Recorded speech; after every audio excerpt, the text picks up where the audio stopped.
And maybe you should come back to Discord when you're not driving through rock cuts. Is that what he was saying?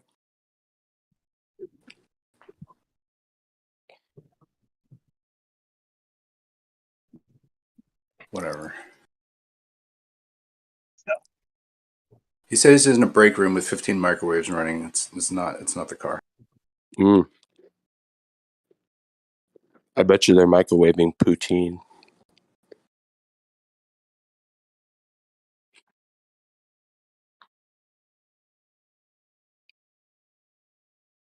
That's got to be a bad situation, microwaving poutine, because how many fats are in there? You're just going to create a lot of trans fats and re-microwaving that stuff.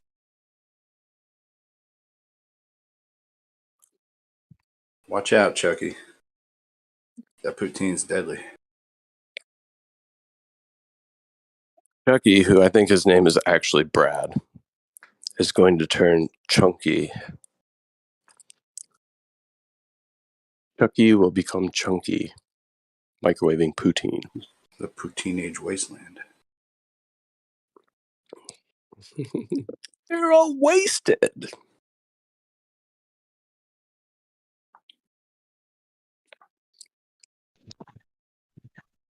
Cut to Canadians eating poutine furiously.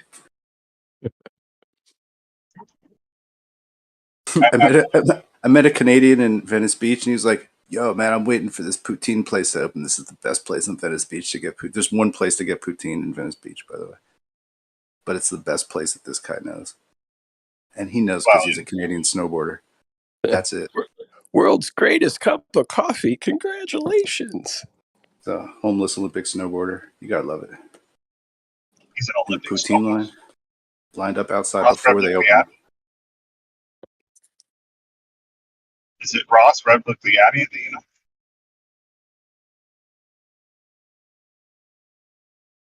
Unintelligible. Is your friend's name Ross? Gravy fries? Gravy on fries with cheese curds?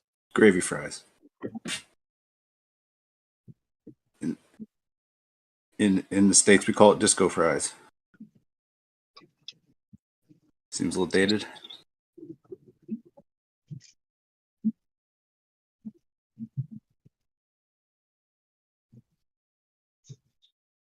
We just do regular cheese fries, actually. You know, gravy's like, man, I don't know. Is that for colder climates? Not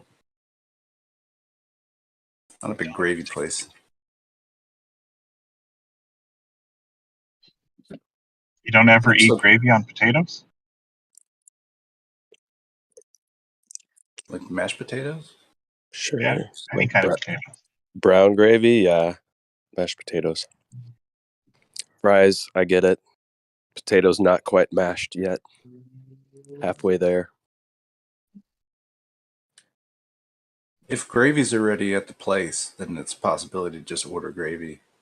Gravy fries can happen, but I'm not going to make fries and gravy. Too much.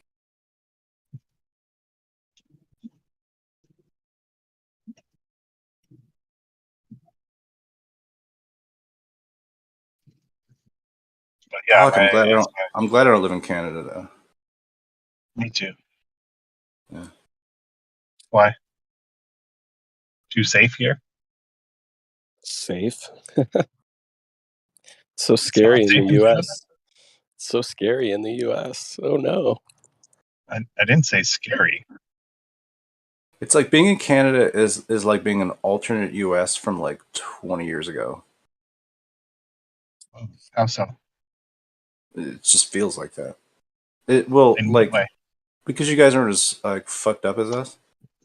Oh, I see. I mean, you probably are too. I'm sure that there's lots of fucked up stuff, but it's just generally the general Canadian experience. As far as, like, at least I know, like, not in a huge ass city, because that, you know, that might just be what it is wherever you go. But in general, we're more technologically savvy. And you're like a small town country. That's how I feel about you. Like Toronto's a pretty small town. No, I'm just saying that it's like, I don't know. There's like less consumer penetration that's like destroyed the souls of your towns, I guess. There's something left still. Yeah. It depends on the channel. I guess so. Sure. Whatever. Just trying to make broad generalizations. What do you want? The biggest difference is our iced tea is worse. Your iced tea Our is roads worse? are worse. You don't have American cheese? That's a problem. American yellow cheese? Like Canadian yellow cheese is not as good. You know this. You mean processed cheese? Yeah. Yeah, no, it's all gross. You're like, it's just yellow cheese. Sure. Whatever. Our maple syrup is better and our iced tea is worse. And we have less flags. Your money has got ducks on it. I don't know any money with ducks on it. A looney's a looney? Oh, a looney's not a duck. Let's get into this. Those are awesome. Loonies and toonies. Yeah. That's geese, I think, under tuning and polar bear. This has got to be thrilling for other people to listen to, Chuck. Yeah. So, anyways, you said you're less likely to believe your friends. Are you the same? Or are you more likely to believe your friends?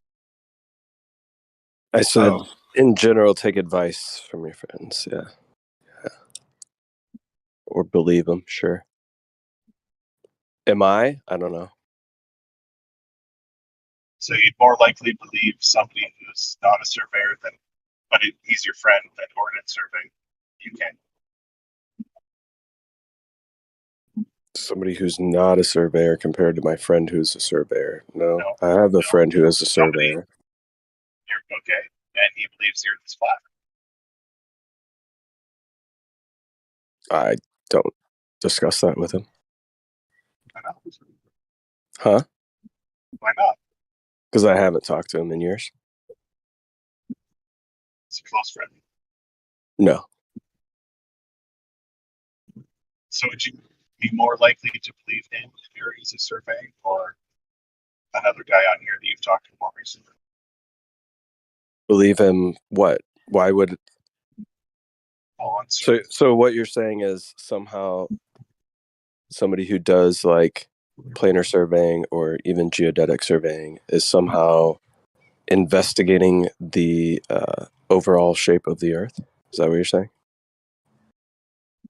I never specifically said that, but generally that is a lot of what geodetic then why are you trying to make the application to the shape of the Earth? So if I talk to a planar surveyor, I would ask them about their equipment and how far they would utilize that equipment for accuracy. And then I would quickly realize that people that aren't surveyors who utilize that equipment, right? I don't know, Jesse Gordon, are probably utilizing the equipment outside of its intended use. And Jesse Kozlowski or Larry, they're using it outside of its intended use. Yeah, what is the accuracy guarantee of from the manufacturer of what they're seeing over a distance? I think they're within a couple of millimeters of your phone, or a couple millimeters, yeah. At what? 1,000 miles? No. Because the surveyors that I see, yeah, they're shooting sticks that are, maybe 100 feet away. Right, but they're not doing geodetic surveying, right? So you're talking about... Oh, so wait, is Jesse Kozlowski a geodetic surveyor? Yes. Oh, he is? Yes. Did you just tell me their instruments? Hold on, real quick, Napalm. Did you just tell me their instruments are only a couple millimeters off? It depends how far away you're talking. What do you mean by a couple of millimeters? Oh, because you didn't state that. Yeah, you just acted like that was just some broad thing, like, oh, just a couple millimeters. Okay. A millimeter is approximately 1/25th of an inch. So if you would be 2/25. So are you saying that like if you move the theodolite up or down like a millimeter, is that what you're talking about? Or are you talking about you can measure something or see something that's a millimeter at what distance are you claiming? No, I didn't say that. Well, what was they your actually measure. couple millimeters at what was the distance that you claimed? I think they actually say 2 arc seconds. So You said a couple millimeters, so I don't know. You seemed as though you knew this stuff. No, Larry knows this stuff, not me. But you think your friend, who's a planar surveyor, knows more, and he would disagree with Larry. Did I say that? I said I don't even talk to my friend about this subject because I haven't talked to him in years. Yo, is this consensual, Napalm? Is this consensual right here? What's going on? Or No means no. He's starting the penetration, but it hasn't fully gotten there yet. So I'm looping him up. He's got that look in his eye. Wait. Is one of you under the influence of alcohol? Just one more pudding pop. Because if you're drunk, then yes. Does yes always mean yes, or no always mean no? Well, and then you woke up, Godric. I think we, as per usual, Glober came in and found a way to take a non-flat Earth globe Earth conversation and try to wrap it back into a flat Earth globe Earth discussion as if he's an expert in surveying. Would you rather me leave and let you guys circle jerk? Is that what you guys want? Oh, is that what we were doing when you got here? Were we just self-confirming the globe, or were we having a conversation? Self-confirming the globe. Yeah, were we self-confirming the globe? Is that what we were doing? What the hell does that mean? Why would you be doing that? Aren't you a flat earther? Yeah, that's what you're doing, Chunky. Are you guys using protection? Just be safe, okay? Were we self-confirming anything, or were we just like having a conversation? Yeah, you're just having a conversation. Are you upset that I came in? I can leave. No, you can stick around. You can participate. But it's just funny that you guys can't have conversations that aren't like combative. Of let's take this to a subject, then be combative about it. Maybe throw in argue. He's just here to argue. Little sprinkle of condescension. Jeremy, go back to bed. You sound like you're crazy. Bro, you're just here to argue, dude. Yep. You're just here. You're the one who came and started arguing. We weren't arguing. We were having a discussion. And you came in and asked, "Is this consensual?" It sounds like more arguing, Chucky. I don't know if you're disproving him right now. Well, I'm arguing with Jeremy. You're arguing about arguing. You're arguing about arguing now. Shut the fuck Cranky up. Cranky hasn't even opened his eyes, and he turns on his Discord and gets cranky. Why does he do that? You're a little brother, aren't you? Yes, I am. Okay. You're like a third born? No. Second born? Okay. Yeah. But the youngest. Well, some would say I'm the older, but you have like little brother energy, like about the yin yang, just so you know. Well, my wife and I talked about this last night. We're not ones that put up with bullshit. We usually call it out. It's my mom's. Oh, good for you, Chucky. You don't put up with the bullshit, huh? Do you put up with bullshit when you see it? Like when somebody's abusing a server at a restaurant? Nope. Well, then I don't. Okay. Then why are you saying good for you? Because why are you just trying to be I don't know why you felt the need to like bloviate about this to the Discord chat. And then why did you feel the need to say good for you like a child? Why do you feel threatened by that tone of voice? No, I feel amused that you're acting like a child, and it's okay on here. Oh my god. It's the wits it. And it's allowed. Should it be moderated that no. I said good for you? No, if I said it in a that different tone of voice, would it be acceptable to you, Chucky? Let's review it. It might be a point. What if I put some gravy over them fries? Maybe put some cheese curds on it. Would that be acceptable? What kind of cheese curds? Cheese curds. I'll put cheese and gravy. Why are you going on about poutine? Well, I just felt like we should be putting it in the conversation because that was from the previous conversation, right? Yeah, it was when you were trying to make fun of me for being Canadian, but that's fine. No one's trying to poutine your position. It's pronounced poutine. Anyway, look, guys, this is an amazing conversation you're having. It's Isn't really it? fascinating. Yeah, it's Yeah. great. All right, I'll let you Hey, look, guys. I'll go to Subway. I just got off a 24-hour timeout. Someone gave me a 24-hour timeout last night. I'm not Oh, sure we're who gonna it was. complain about that. So No, I'm not complaining. I just find it weird that people did that.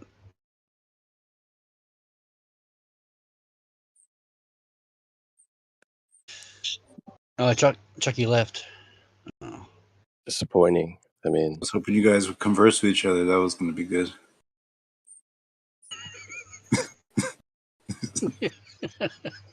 I got popcorn already, man. I got some beers. I've started drinking again. I quit for 3 weeks and I started again last week. That's good. This probably has Damn. nothing to do with any kind of 24-hour timeout, right? Yeah, I'm not sure who it was. Like someone was calling me a troll. And because I think you were here last night, Snacks. You weren't, no.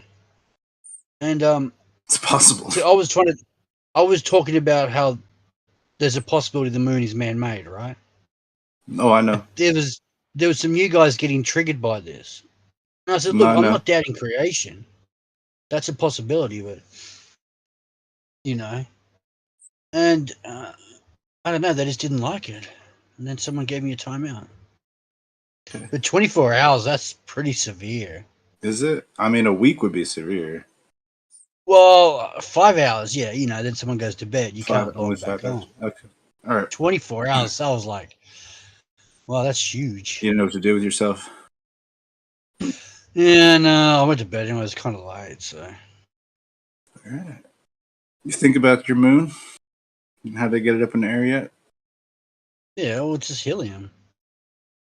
It's pretty obvious. Yeah. I like to hear people work out their theories.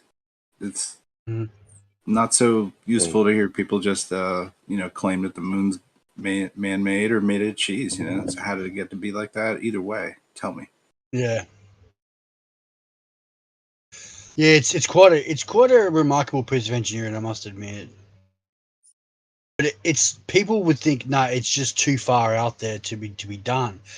But you start looking at modern construction. Why would people say advanced. this too far out there to be done? Well, anybody say it's too far out there to create a moon? What's wrong with these people? They got a lack of imagination? Exactly. All right. Just tell me how it works. So I'm saying, but I think I told you this, Snacks. Like the ancients had better technology than us, and they were 100 times smarter than us, 1,000 times smarter than what we at are. Least 100,000 times smarter, possibly. Who knows? Yeah. Okay. They just think of shit and it happens. Oh, they just manifested it directly through thought. Mm-hmm. Okay. No, so that's how they built the moon. Not manifestation. That's ridiculous. I don't know where to tech. What's it? Yeah. Could you explain how they manufactured the moon, though? Well, we need to know what material it's made out of. some assembly required. Oh yeah. Was it in pieces? Did they put it together like a puzzle, like a jigsaw? Well, I believe there's a possibility it could be glass. Now I'm thinking more glass. Based on so that's your why thinking. So that's Based why on it's thoughts. bubbled. Okay, gotcha. So they're just using a blowing process to construct it, and then installed a gas internally. Then it held up by helium, and then it's just got a light source internally. It's a glass balloon with helium in it. Yep. That's how it works. Correct. That's how I they don't know built if it. I don't know if I've ever seen a glass balloon. You've never seen a glass balloon? Neither have I. Well, you could get it up there, but you just got to have a lot of helium. That's why the moon is the size it is, because it's just packed with gas. Oh, if we had helium light bulbs, we could make them float around, Nippon. Okay, so here we go again. You're trying to mock me. No, think about how sick that would be. Then we could put them on the ceiling. So you guys believe it's a flying rock? That's mentally ill. That's what I believe. All right. Well, that's what I said. Most people think it's a rock flying in the sky. That's just ridiculous. Terrific. That is, yeah. But that's not what I believe. No way. And look, and someone pushes gravity on me that masses attract and unattract or some shit. I'm like, okay, prove gravity does it, and they can't do it. So Just because I don't What do they got believe in a mechanical man-made moon doesn't necessarily mean I believe what everybody else believes, right? We're seeing, No, I'm not right? talking to you Come on. directly, Snacks. Okay. But I'm saying my story is more plausible than a flying rock. Uh, That's just ridiculous. Is it? Yeah, a mechanically You're talking- operated device held I up by almost helium. might go with the ball model and the orbiting moon that happens to be way too big for us, and rather than say like it's made of floating helium-filled glass. For me, Why? It's just you put me back on the ball. If I got to unethical. choose between these two things, I'm going back to the ball. If I have to choose You would choose a flying rock over a man-made over glass. a man-made glass helium-filled moon. Come on, man. There's no way you can believe a rock can levitate. You know? No way. No way in history would everyone would believe that. Well, I can't believe a big glass moon's can levitate with helium. Neither. So Why I don't not? know. We Ooh, know helium can right. Is the density of stay glass up. like too much to? Yeah. I mean, it It would be depends on the thickness of the glass and the size compared to the weight. That's all it is. okay. So the moon's a glass balloon. Well, okay, I said glass, but I can't prove it, so I need to get up there and have a look. We'll see what the hell it's made out of. It's a balloon. So I'm ringing of up some NASA sort. next week. I'm going to book a flight to the moon because they go on there all the time. They made a Kevlar, Apparently right? they've Who got knows what fucking kind of bases up there, right? So why can't we go there? Apparently they got bases up there. Well, that's what they're spinning all this bullshit to media this week. We're going to Uranus or going to Mars or some crap. Now we're talking about Uranus. This is What? bass backwards right now. But I just, it seems like less trolly that because you could honestly just like troll, right, and just be like, oh, I think that the, the moon's made of whatever, or the moon's a UFO, or whatever you might want to, whatever anybody could say, right? It's just an idea. It's saying, I guess trolling is at it like if you had a mind to make something look foolish, which I don't think you necessarily do, but I could see where somebody might think I'm that. dead serious. I've sat there and looked at the moon. Like last night, I looked at the moon, Mm-hmm. and it's coming towards me from the east, and it's 10 times bigger than what it usually is. Oh, and I'm sure. thinking, this is ridiculous. How could it be 10 times bigger? Then all of a sudden it goes up and it's above you 2 hours, 3 hours later, and it's tiny again. It's tiny, yeah.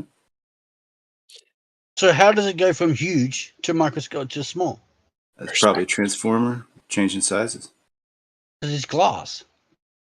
Of course. Oh, wait. That's just where I'm going to. What about you, Napalm? You right on that button as well?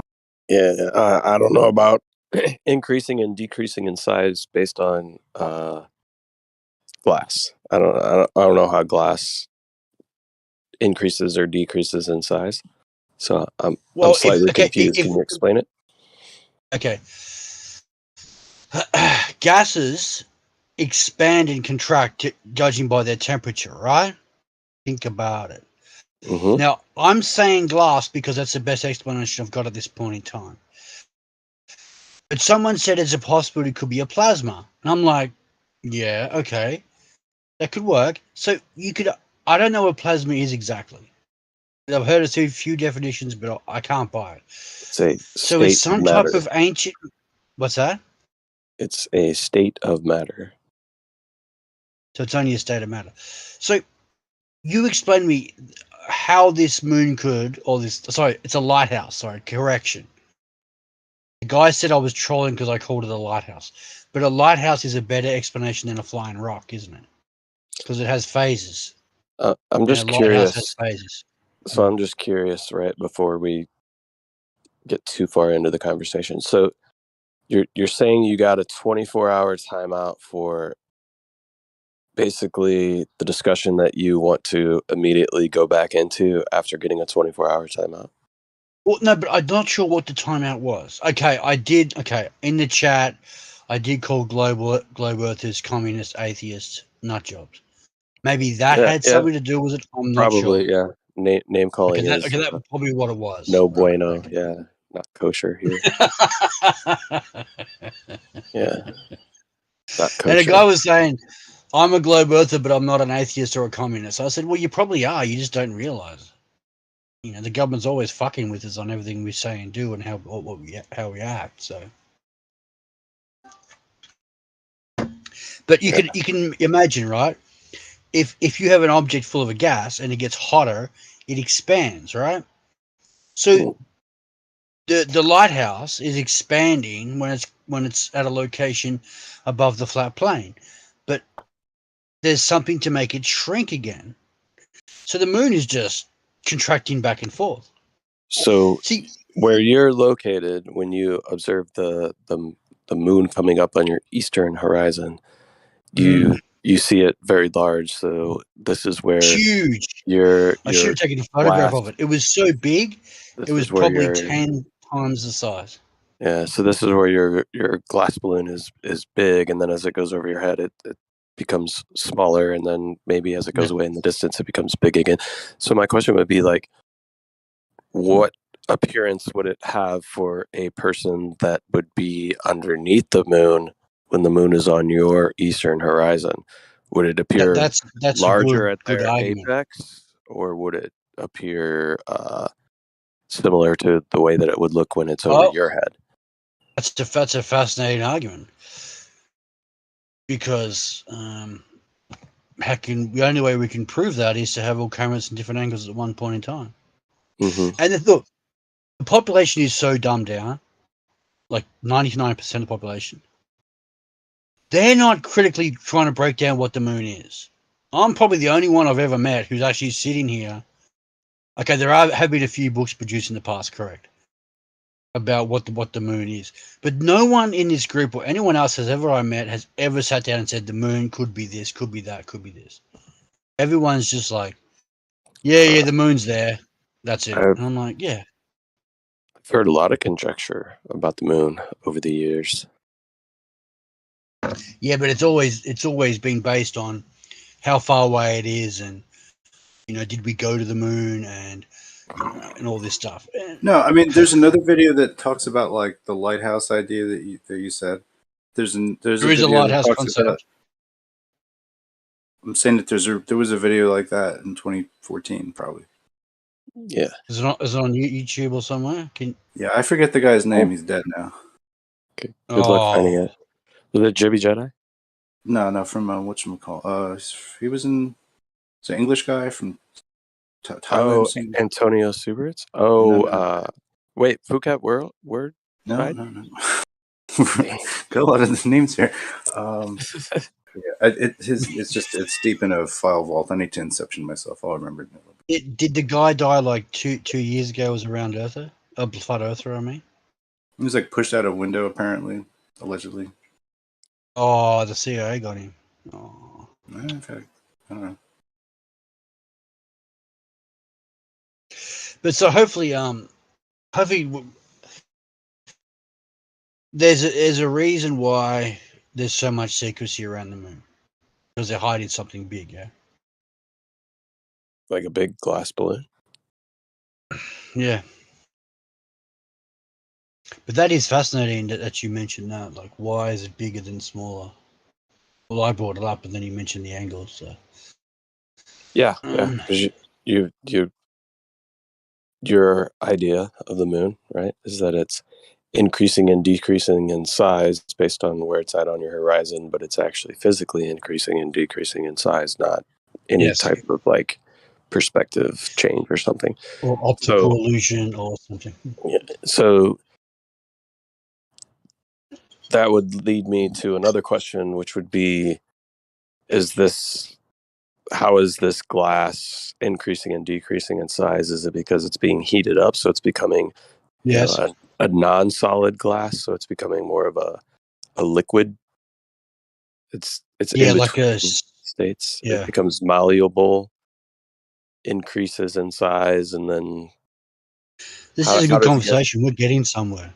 How does it get smaller again, though? Like, if I had a glass object and I was like doing glass blowing, and I blew a little air into the glass when it was malleable and it increased in size, would I be able to easily like draw air out of that glass bubble and reduce its size, or would it just kind of like fold in on itself or whatever? I don't know. I'm not a glass blower.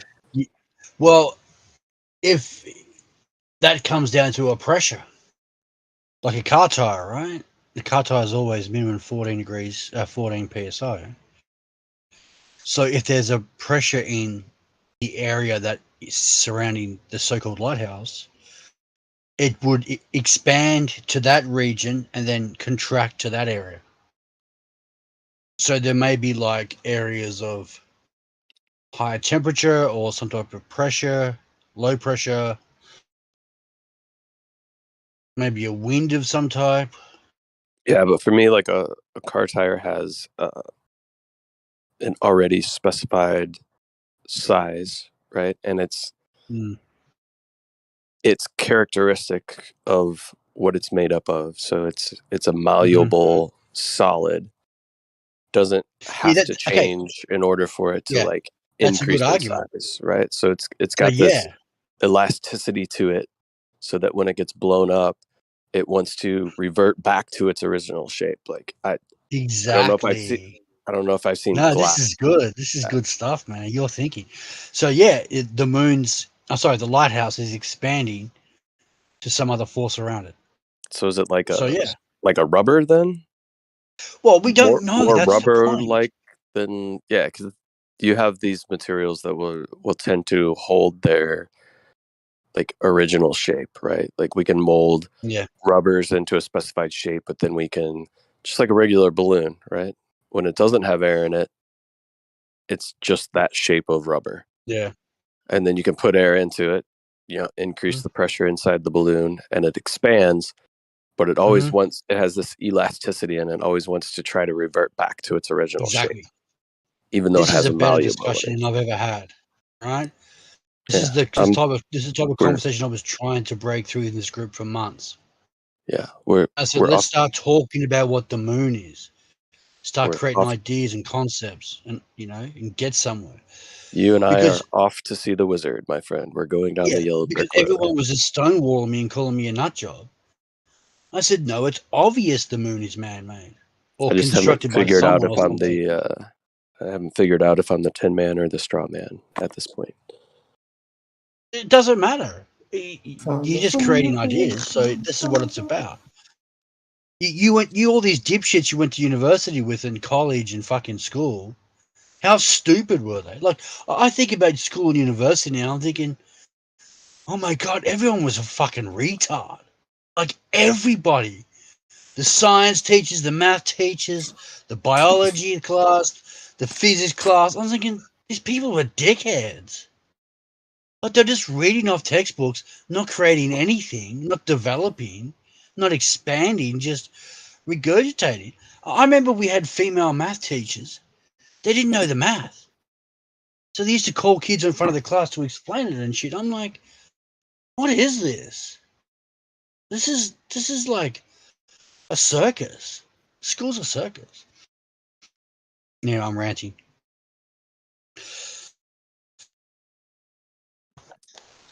So my question or my statement regarding like the rubber and the balloon expanding, contracting, like Yeah, can you we can wrap? own that.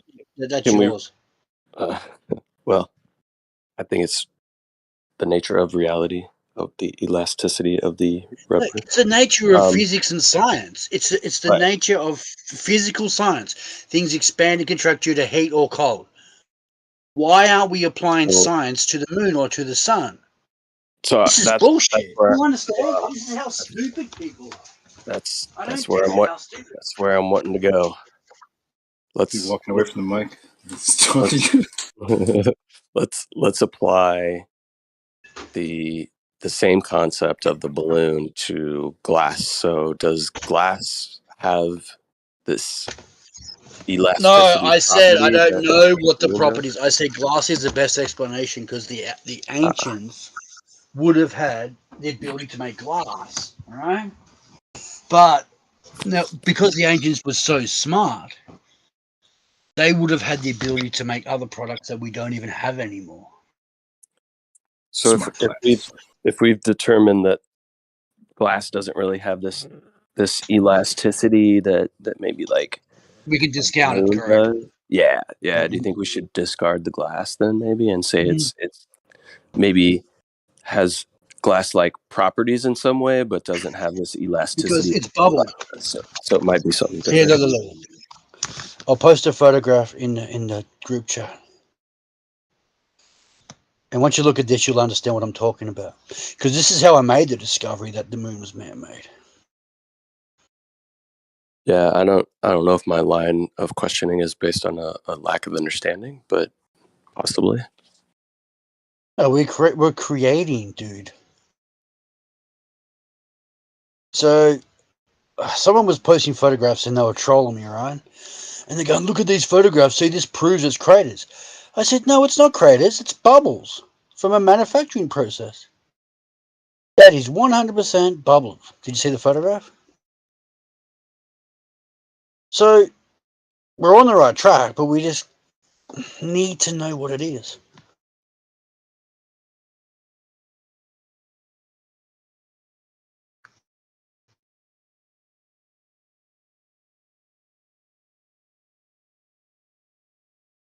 Yeah. How are we going to find that out? We'll just call NASA and say we're going up there. We're going to go. Me and you. Yep. We'll just say we're part of the cult Right. and we drink baby's blood. They'll let us straight on the plane. Get on, boys. Sometimes I think maybe you don't know what you're talking about, but that sounds totally foolproof. Who's going to bring the snacks for this journey? You know what? Isn't it? No, One they of us haven't got to gone to bring the the weed, moon, though, right? don't you? Because this is going to be a long You trip. know they can't go.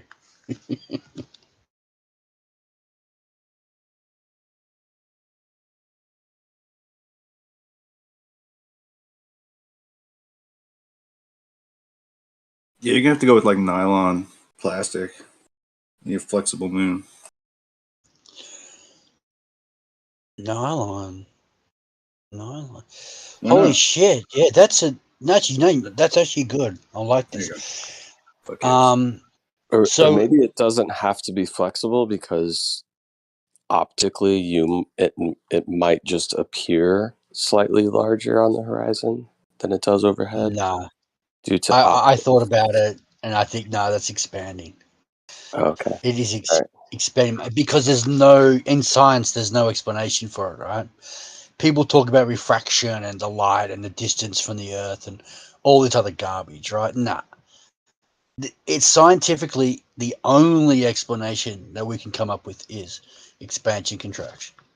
And that's Yeah, it. I think we should probably discard something like atmospheric lensing or something, right? Like that Because probably. it's ridiculous. That's how Yeah. stupid scientists are. They make up atmospheric lensing because they don't have an explanation. They're not applying science. They're applying a delusion, a fantasy. We're trying to make things bigger, smaller. That's crazy. You're right. Yeah. That Yeah, would be it's the funny how best place scientists I'd don't look. use science. It's bizarre. Atmospheric magnification one. Yeah. What a myth. Doesn't happen. There's no evidence of atmospheric magnification. Because if it was true, we would see it all the time everywhere. Everywhere. If that was a fact, but we don't see it. The only anomaly with that they've put it to is the moon getting larger and smaller. Correct?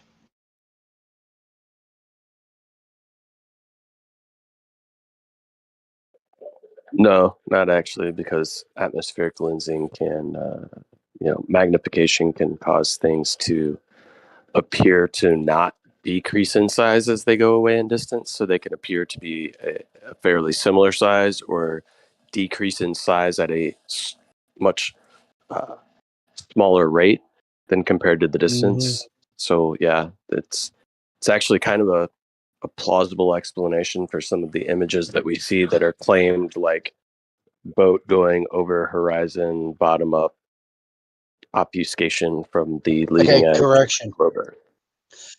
There's no horizon, so you can't have a boat going over the horizon. The horizon is it's a man-made concept. All things do is they move further away and you can't see them. That's it. I don't know where this idea came from. It's actually primordial. Yeah, I don't know. I mean, maybe somebody else wants to have this conversation. Yeah. Because I mean, maybe what we call a horizon isn't actually a physical place. It's an apparent location, right? Yeah, but the horizon changes and closes, right? So, like, people go down the beach of an evening, they see the sun moving away from them, arcing around. Yeah. So, all it's doing is just moving further away from your location. If you stand up 20 meters higher or 50 meters higher, the sun reappears and reappears the higher you go. So, it's still there. Or if you get an aircraft and you chase the sun is not setting. Oh, sorry, I don't like the word sun setting. The sun is not moving away from you anymore. You're following the sun. Mm-hmm. There's all videos all over the internet about people following the sun.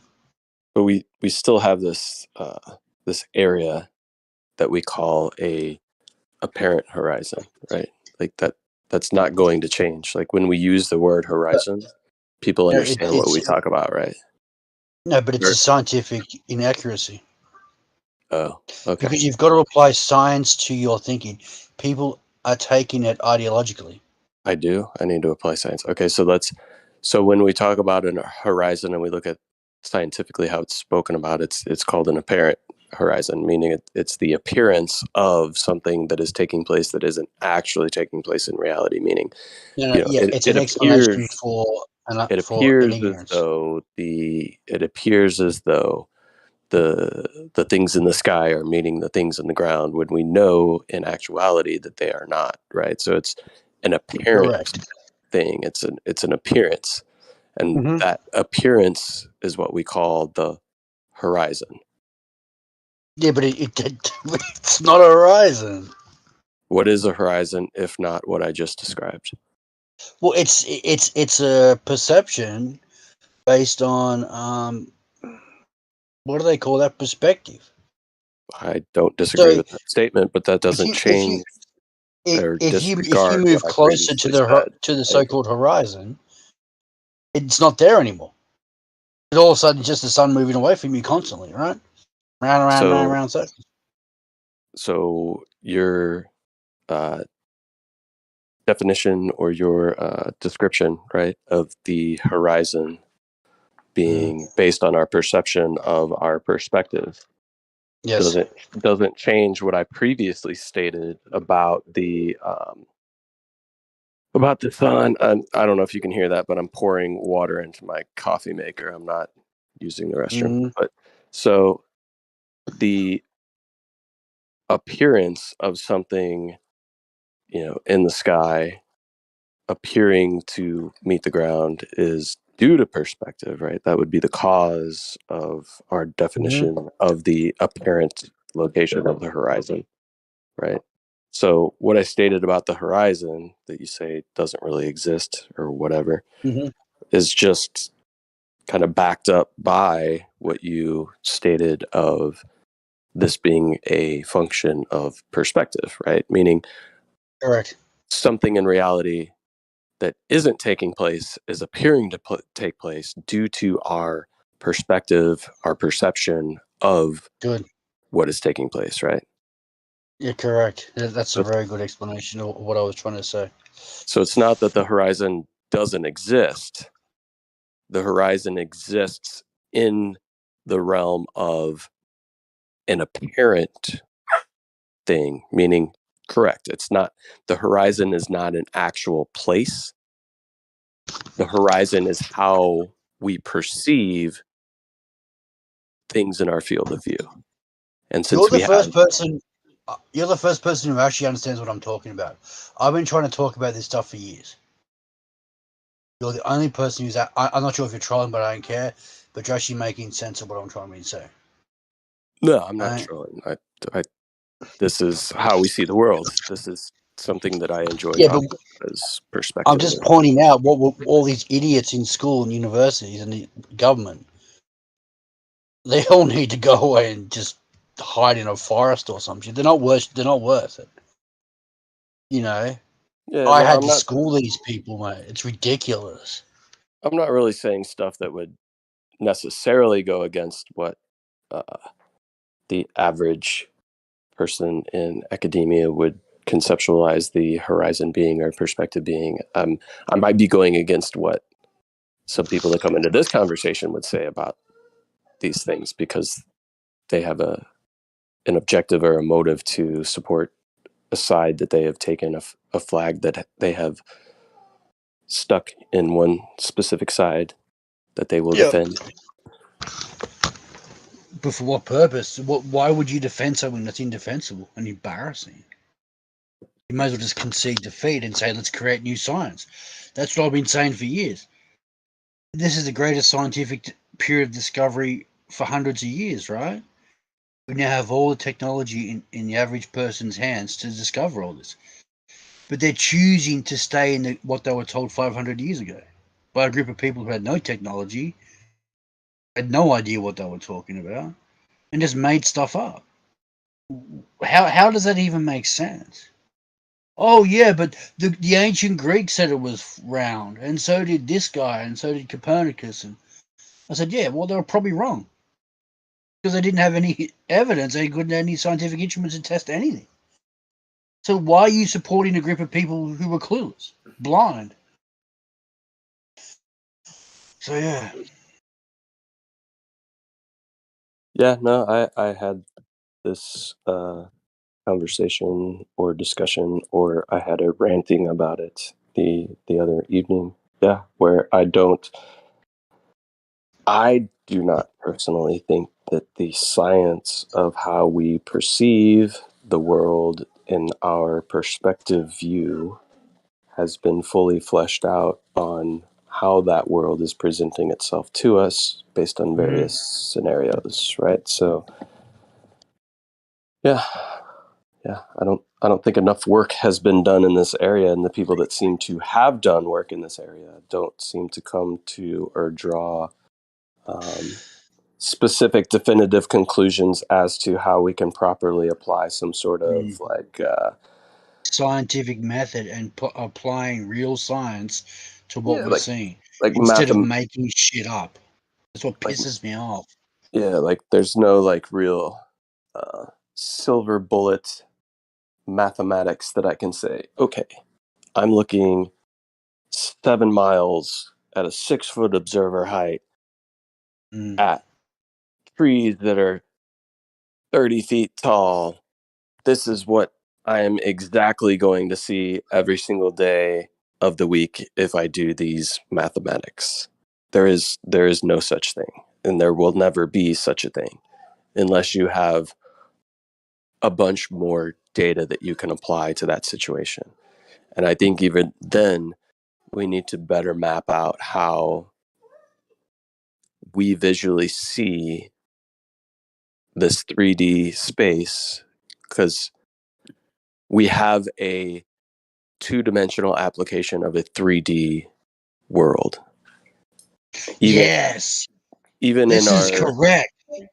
yeah, Let me just say something. I know where you're going with this. yeah, With people that they say, I can apply math to anything, right? Especially people in this group. And I'm like, no, you can't. No, because they don't get it that the math is a 2D representation, right? And I'm saying, dude, you've just got it all wrong. You're just trying to apply it to something for an explanation. So whether these people do it deliberately or they're brainwashed or whatever, it's concerning. It's concerning that people think they can apply a method to something that they're not actually seeing in nature. But I guess that's what all the scientists were doing anyway, weren't they? You start looking at Einstein and all this, and you're just like, what is this guy even talking about? Really? It's just embarrassing. Anyway, what were you saying? Yeah, no, I mean, I think that most of the observational ways that people try to claim is proof that we live on a globe is just, yeah, they use the kind of crude mathematics of ancient people who were looking at the world, not realizing that we see the world in kind of this this geometry that is not planar, but then they want to apply planar geometry to our three-dimensional world, which we see in more of a spherical, hyperbolic kind of way.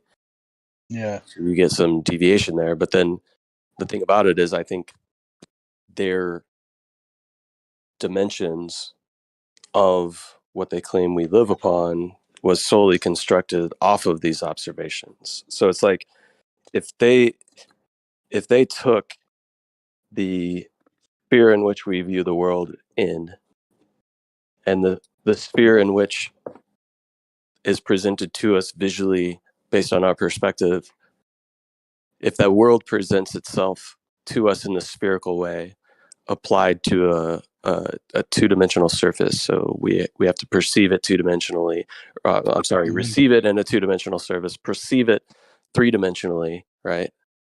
And all of this is spherical based on how we're receiving all of the light and how everything's coming towards us to our own individual perspective. If the geometry of that is spherical, that measurement to our spherical perception and perspective of the world, if that's done mathematically, and then they claim, hey, we live on a sphere. Actually, it's an oblate spheroid, kind of a hyperbolic shape. Then how could you really disprove the idea or the conception that we live on a hyperbolic sphere if the mathematics based on observation were derived from our vision, which is a hyperbolic sphere? It's like, where's the falsifiability? Yeah, it's if embarrassing. we perceive the world, it's all of it's humiliating. yeah. Hopefully you understand what I'm saying, though. Like, no, I know exactly what you're saying, because I'm not sure if you're trying to interpret what I'm saying in a different light or whatever, but it's good that people are starting to change their thinking. And this is what bogged us down for hundreds of years, right? Because people were just looking for the textbook answer. Everything can be solved by the textbook, the maths book, the physics book, whatever. And it was just like, no, you've got it all wrong, guys. Are people changing their way of thinking? I don't think so. There's been alternative viewpoints to this, right? It's just not necessarily what we're taught. So I bet you would really enjoy reading the works of a guy named Thomas Reid, especially what he wrote about our perception of the visual world. Yeah. He comes at it from a more like philosophical standpoint, which I think you kind of have to in order to get your initial conceptions as to the application. So yeah, Thomas Reid would be a good read for you, I think. Yeah, I've just I'm just pulling him up now. Manny Kit 1969, Thomas Reid, Danish architect. What undergraduate? I can't remember. Thomas Reid. It would be a chapter in a book called. I'm trying to go off the top of my head. Give me a second. I'll look it up. I need to actually grind my coffee beans, so I'm going to go on mute here for a second. Yeah. So yeah, hopefully I've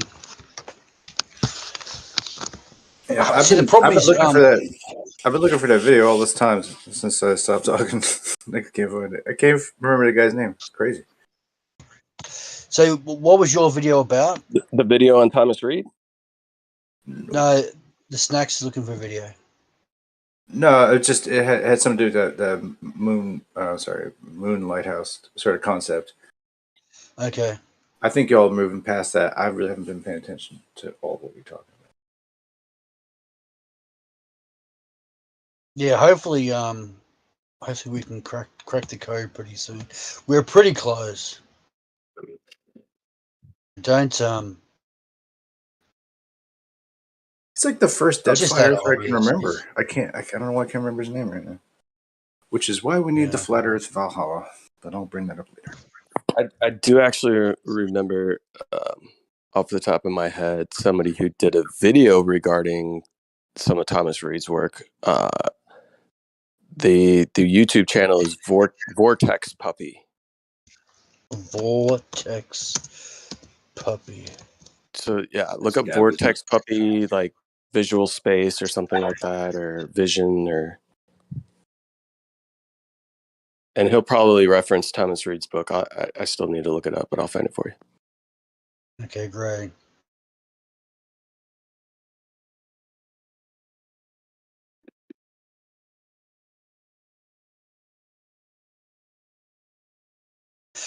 So whatever happened to Robert Bassano though?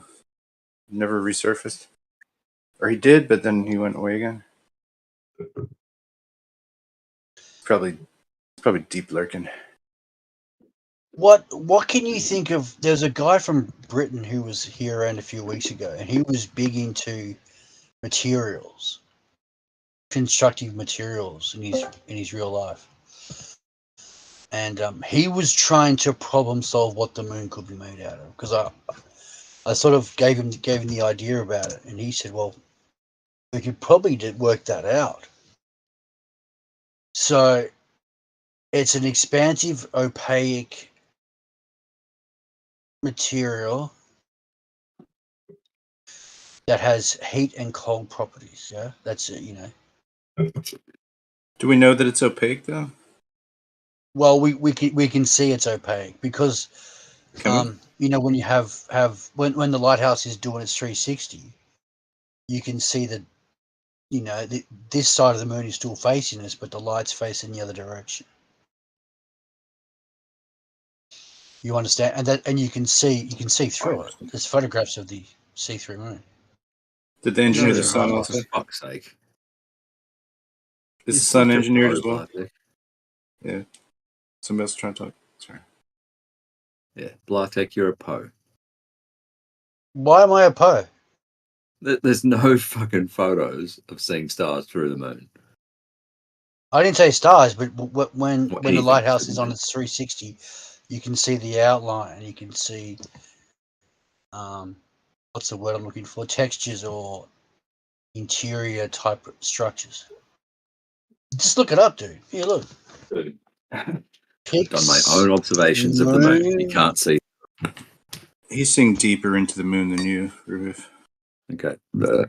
So deep No, but into your mum's Ruth, moon this last is my problem. I'm not sure look, Ruth. Can you imagine that the Why whole are thing you doesn't holding have like back a on brain? scientific research? Hmm? Why do you want to hold back? God, you're such a freak, Blah. Have you ever looked at the moon and maybe turned up the exposure a little bit? In fact, isn't Snacks the photography expert here? But no one ever seems to take photographs of when the moon's on its opposite. Yeah, so Light angle. Blathic, the book I was referring to is by Thomas Reed, and it's the title is Entry into the Human Mind on the Principles of Common Sense. That's the title of the book. Entries of Inquiry. An inquiry into the human mind. Into the human mind. So you must think On he's the above us. Because he's calling us on the principles of common sense. On the principles of common sense.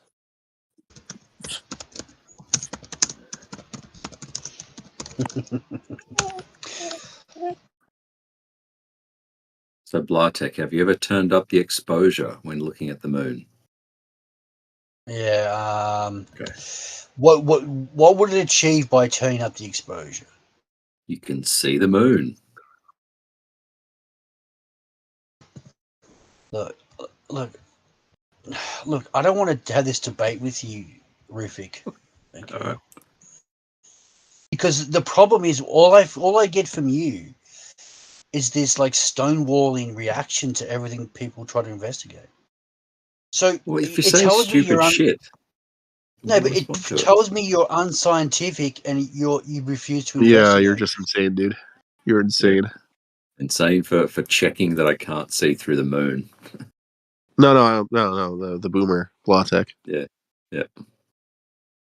You think I'm insane? I don't Yeah, think you we think need that to flat Earth is evolve growing, the dude. conversation. Okay, Would this be a name calling? Okay. Is this name technically is that name calling? Yeah. Okay, Yeah. then technically it shouldn't go on, and technically you should just fucking detach from whatever the fuck they're trying to engage you on. Okay, blah. Don't fall for this shit. They shouldn't insane say that. person. No, listen Don't to take me. the bait. I'll teach you. I'll teach you some logic and some intellect. Don't take An the bait. insane person refuses to investigate. He refuses to expand on his knowledge.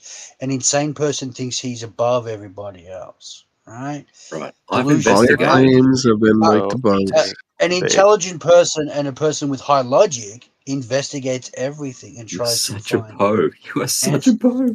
Why are you calling him a name again, Ruhef? Right This is a after. po. Why am I a po? This is He's a reality. po. You're saying, the insane I don't know person what that does means. investigate. I've investigated. I've turned up the exposure to see that the moon is still there. You haven't investigated. You're a po for sure. How? But you're not investigating. You're taking Yo, photographs of an hold explosion. on, That hold on doesn't a tell me second. anything. Blautek, hold on, man. I can see Ruhif, stop. the moon. Hey, yo, Ruhif, can you guys hear me? No. Ruhif, No. stop calling names, dude. Or I'm gonna give you a All warning. Fine. Okay, thanks. You know the rules there. Come on, man. Yeah. Go run your bullshit game somewhere else if that's what you're gonna do. All right. Go to bed, Short, anyway. So So I should I really call seem to everyone names notice and then go to bed? it's being homophobic. Say again?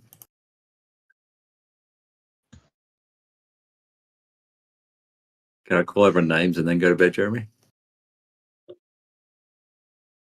Hey, you know how you're supposed to. No one call names. I didn't say. I don't know why you're even addressing me. I stepped in the mod because you're breaking the rules. Don't break the rules, Ruhif, please. It was a joke. Thanks. Come on. It was a joke. Yeah, but I'm not poing. I'm honestly trying to come up with a conclusion. Why don't we investigate the moon? Why is nobody looking into this? I have. No one has done anything. Ruhef So people figured it all out. think it's a You rock. turn up the exposure, you can see the moon. People think it's a rock flying in this space. That is ridiculous. They say it's 300,000 miles away. That's ridiculous. Okay, thanks for your It's right above incredulity. your head. It's right there. It's made out of some product the ancients made. It's helium filled and it emits its own light. Jesus. That Right. I can work out. Good night, everyone. Love you guys. See ya. Disprove his claim, Ruhef. Mm-hmm. But I'm just saying, why does he stonewall everyone for? Well, how What about is wrong other guy calling names? Why don't you try to have normal discussion and disprove him without calling names? I'm not going to call Give it a people shot. names. Just give it a shot, Red Tape. See what happens, man. Odyssee's sick, but the idea that it's what you're saying, that it's like an ancient made lighthouse in the sky filled with helium. Yeah. Disprove that claim. Prove it wrong. Yeah. It's the best scientific explanation I've ever heard in my life, because give us your it's the only scientifically, logically explanation that we can have. Okay. Because you guys aren't applying science. You're not applying anything. You're assuming it's a rock. Have a better chance believing that it's just the Christian know idea rocks that can't it's just a fly. second light in the sky than an ancient made lighthouse. So he's got the claim on the table, right? Ancient man-made lighthouse. So instead of just avoiding proving him wrong, what would you go about doing to empirically disprove his claim? So The scale. So instead of the burden of being the scale. on. So instead of what is going on right here? the scale. What the fuck is happening? Dude, I don't know. So The what scale do of you mean? like the moon being built by ancient people is ridiculous. The Why Globers is are it testy ridiculous? this morning. Why is it What? ridiculous? So Yeah, I already did that. is that a proper refutation of his claim? Is that that's Yeah. ridiculous? No, it's the scale of such a project built by ancient people would be ridiculous. Yeah. Oh, what Plus, about it's not pyramids? even The a very pyramids. 2,000 advanced. mile. You could have built. They could have built it on a continent and lifted it up. That's why is it ridiculous? Say that again. I didn't hear you. It's a, My cat is really loud. it does I'm saying sound know if you far can hear out him. there, but it's extremely not unlikely. impossible and it's not unreasonable. It's You know, not we enough have to all say these it's ancient ridiculous. structures. Yeah, we have ancient structures, but they aren't anywhere near the size or scale of the moon.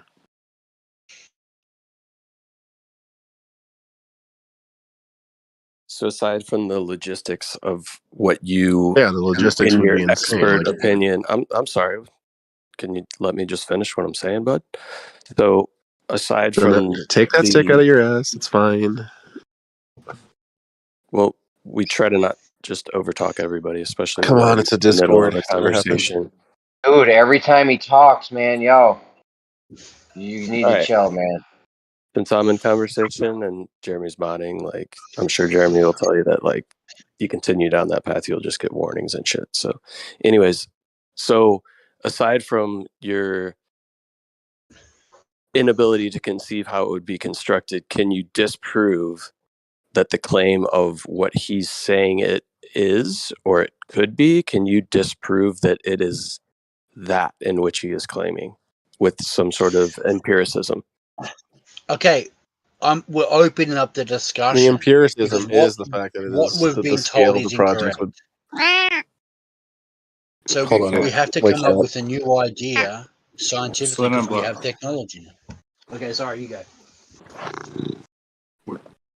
So the empirical evidence is the scale of the project. So because you can't comprehend a project on a large enough Oh scale, no, like such a scale would exist, but I don't think ancient people's going to do it. I don't think we have really like the ability to make something that big yet. okay. Well, So these would be ancients that would be more advanced than our current moderns. yeah. I don't really think a society that advanced could fall. So Mm-hmm. What? So then you could. So then you. It was easy for you to disprove what he said, or Yeah. what his thought is, or did you just have like insults mostly? I'm still waiting I for like responded to you without an insult. What are you talking about? still No, I waiting for the mean that's where you empiricism. began. You begat this with that. That's why I kind of roped you into here to actually discuss it. If you had an opinion, that's all. So I'm not gonna you. the science or the empirical evidence that you're bringing is you don't think that the ancients were advanced enough, even though you don't have any evidence that they were or were not, and you don't think that they would be able to do it on that scale, even though you don't have any evidence that they would or would not be able to do that. It's just basically like I don't think it could happen, therefore it must Where not is the be able to happen. quarry where they took out whatever material to build it? You think that something that large would leave like a logistical mark, right? What type of material would we be looking for to begin with? Well, you have to just assume it was something from Earth, right? I guess I don't know. It's not my claim, right? But if you wanted to disprove him empirically, I mean, I would start with like the alleged object to begin with, and I'd go from there. Not speculation as to where the materials came from and who did it. I would start with, okay, well, Yeah, if it's a since the lighthouse, object, why is it such a bad lighthouse?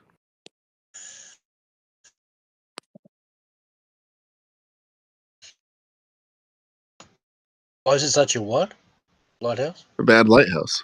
if you can't tell him why It's a really good lighthouse, isn't it? Because it can You still change have to build colors. lighthouses on the coast. Okay, it's got a 28-day cycle, which is fascinating. So that tells me it's mechanically or computer operated or controlled. It's probably the most advanced object we have in the universe. This is good stuff, man. Honestly, we got to start thinking about this. There you go. So he says it's not bad because it's on a perfect 28-day cycle. That seems pretty consistent. Seems like that would be a pretty good lighthouse. When you say lighthouse, do you mean like something that's meant to guide boats? No. Okay. Now remember, it spins internally, right? And it has a cycle. So the only object we have on the flat plane that mimics that is a lighthouse. So the best explanation. Oh, I thought you were talking about like it as a like an actual lighthouse for ships. Oh, well, you don't understand analogies. I get it. You could look at it like I get your point. You could look at it like as a beacon or a guiding type of object, yeah, because it lights up the night for what 3 weeks of the month. Not really well. Yeah. So it's actually the most fantastic object that whoever created it ever. It's amazing. And what's the purpose then? What's the point of the project? Because the ancients needed light in the dark. Remember, the ancients were scared of but if they're more advanced than us, right? They needed something to light up the sky. Couldn't they just like build something local rather than like something that kind of lights up the night? It's often referred to as the night sun. So, if I was the ancients and I was scared of the dark because they all believed in goblins and angels and demons, right? I would make a light too, wouldn't you? I would build it in my settlement and make it brighter than the moon. Yeah, but remember that the ancients covered the whole flat plane. We know that because there's structures on every continent, right? Antarctica, Easter Island, Australia. There's pyramids in all over America, Asia. So this is expansive. Yeah, but why build the moon when it provides sunlight when you could have just built something for your settlement? Because these people were geniuses. They were far beyond anything that ever existed in mankind. They were far out people, man. Was it like a prestige project? I don't really get it. Oh yeah. Could you imagine the king was stamping around going, yeah, we're going to light up the night. I need 1 million people to help me. Yeah, let's do this. And they did it, you know? Yeah. Up goes the night sun. That's plausible. I mean, we have people nowadays that are like, we want a facility where everybody can lose money or gain money based on chance. Yes, let's build it. No, just take advantage there's of bored, stupid people.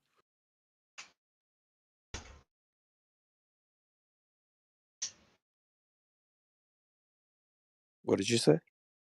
Oh, only poor and stupid people go to casinos. Poor and stupid people go to casinos, okay? Yeah. What does that have to do with the fact that casinos are built? Yeah, they're profit-generating machines that take advantage of poor and stupid people. Yeah. Okay. Cool. What about artwork? So that, like, it's just placed in city centers and stuff like that? Well, that's for pleasure. NASA. How much profit generation happens from like a large art installment? Not really much unless it's valued. I don't really think it should be, but whatever. I don't know. Maybe the moon project was to draw people from the rest of the universe, man. Draw the other people in. Yeah, biggest satellite in the solar system, bro. Come see this. You don't want to see biggest artificial satellite. Or maybe it's a guiding light to find your way back to the Earth when you go on your journey across the universe. No, that's the sun, dude. Yeah. Like aliens are using it. Maybe that's what it is. It's a beacon of light for ships, space ships. Yeah, anything's possible, but yeah. But if you were cruising around in space, right, and you're like looking for something, you'd be like, "Oh, let me check out that like incorrect like proportion of rotating body to satellite." You know what I mean? And maybe that's got to be man-made, since it's nature wouldn't do that. Maybe they had blimps, because a blimp would explain the pyramid construction. Yeah, they were using gas balloons to lodge these huge blocks into place. So they didn't have jet technology or alien technology. They had blimp technology. Yeah. The moon's a blimp, man. Yeah, whatever. However it works for you, man, that's okay. I just wanted to hear you kind of like try to prove it out a little bit more and just state it.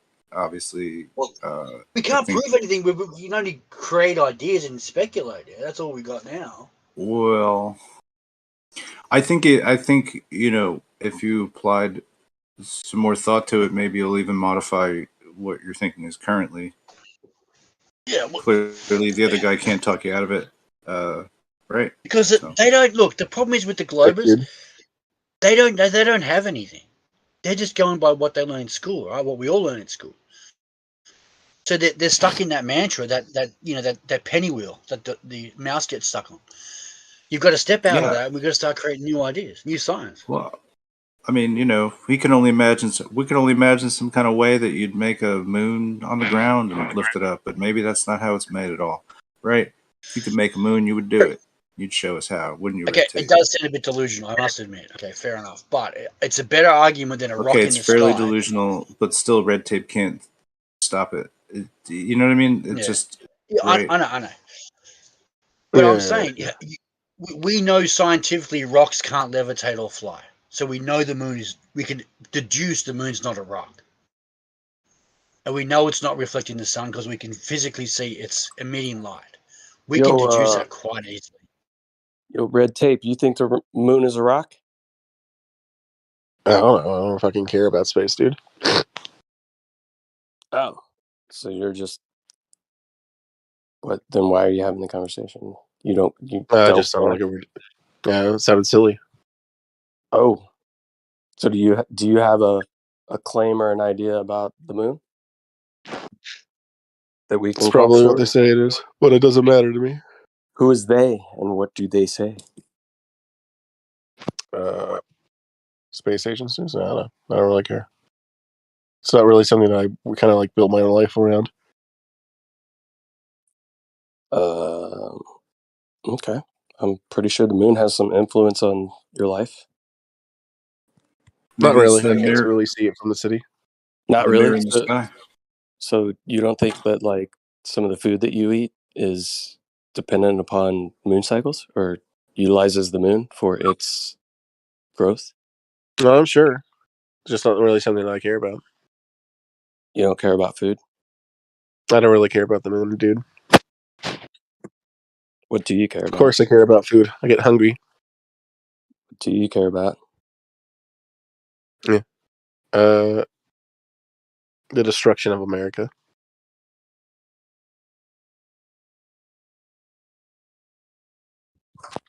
You care to see that happen, or care that it care enough to try to not have that happen? Which side of that I would do you like to fall see on? that happen. Yeah. America is one of the most evil institutions on the planet. Gotcha. Death to the infidels. That's tough. You sound American. I don't necessarily disagree. I'm Canadian. Same thing. I don't necessarily disagree with you, but I might disagree with what you think would be a better solution. Pretty sure we've had this conversation before, and your idea of trying to do away with ridiculous authority that's gone out of control is to give more power to the authorities. And I don't know if that's a proper solution, but yeah. You get rid of the American authorities. Oh, the American authorities are bad. So the Chinese authority, is that good? Yeah, I actually like China a lot more than the United States. I don't currently like... I would just bring back Mao. I like Mao. Yeah. I think we should bring back genocide of human beings, right? Like, I'm pretty sure you're an advocate for that, right? Not really, no. Oh, so you didn't like Mao?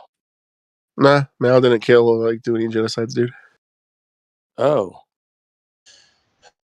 that's Wait a He's minute. cat So you're person. just going with like the textbook explanation of Mao? wait. Did the textbooks say that there was genocide with Mao? Yeah. Well, not really genocide. Like the genocide is supposed to be intentional. Oh, so it was unintentional. Gotcha. So it's not technically genocide. It was just like an unintentional consequence of the political philosophy and how they could better manage human beings, and then it unintentionally killed a bunch of people through like starvation and stuff like that. But we should probably go Wait a with. minute. Wait. So you're saying Is there that what was you're saying? starvation? How do you know that? Is that what happened? Well, how do you know that? I don't. That's why I'm asking. Oh, you're bringing it up. That's why I'm asking. You said you like Yeah, Mao. there was starvation because of a number of reasons. He said he likes Meow because he has a cat on his lap. Shh, shh. So is that the case? What are we talking about? What happened unintentionally with Mao and some of the people that thought he had authority over them? What happened with him? Do you know? I mean, he did have authority over them. Yeah. Well, you would prefer like a Mao type situation. So like Yeah, kill landlords, shit like that. Yeah. you take the good, you take the bad. What are the good and the Well, bad of what took part of place the with reason Mao? why the famine Can you existed was because it properly was transitioning to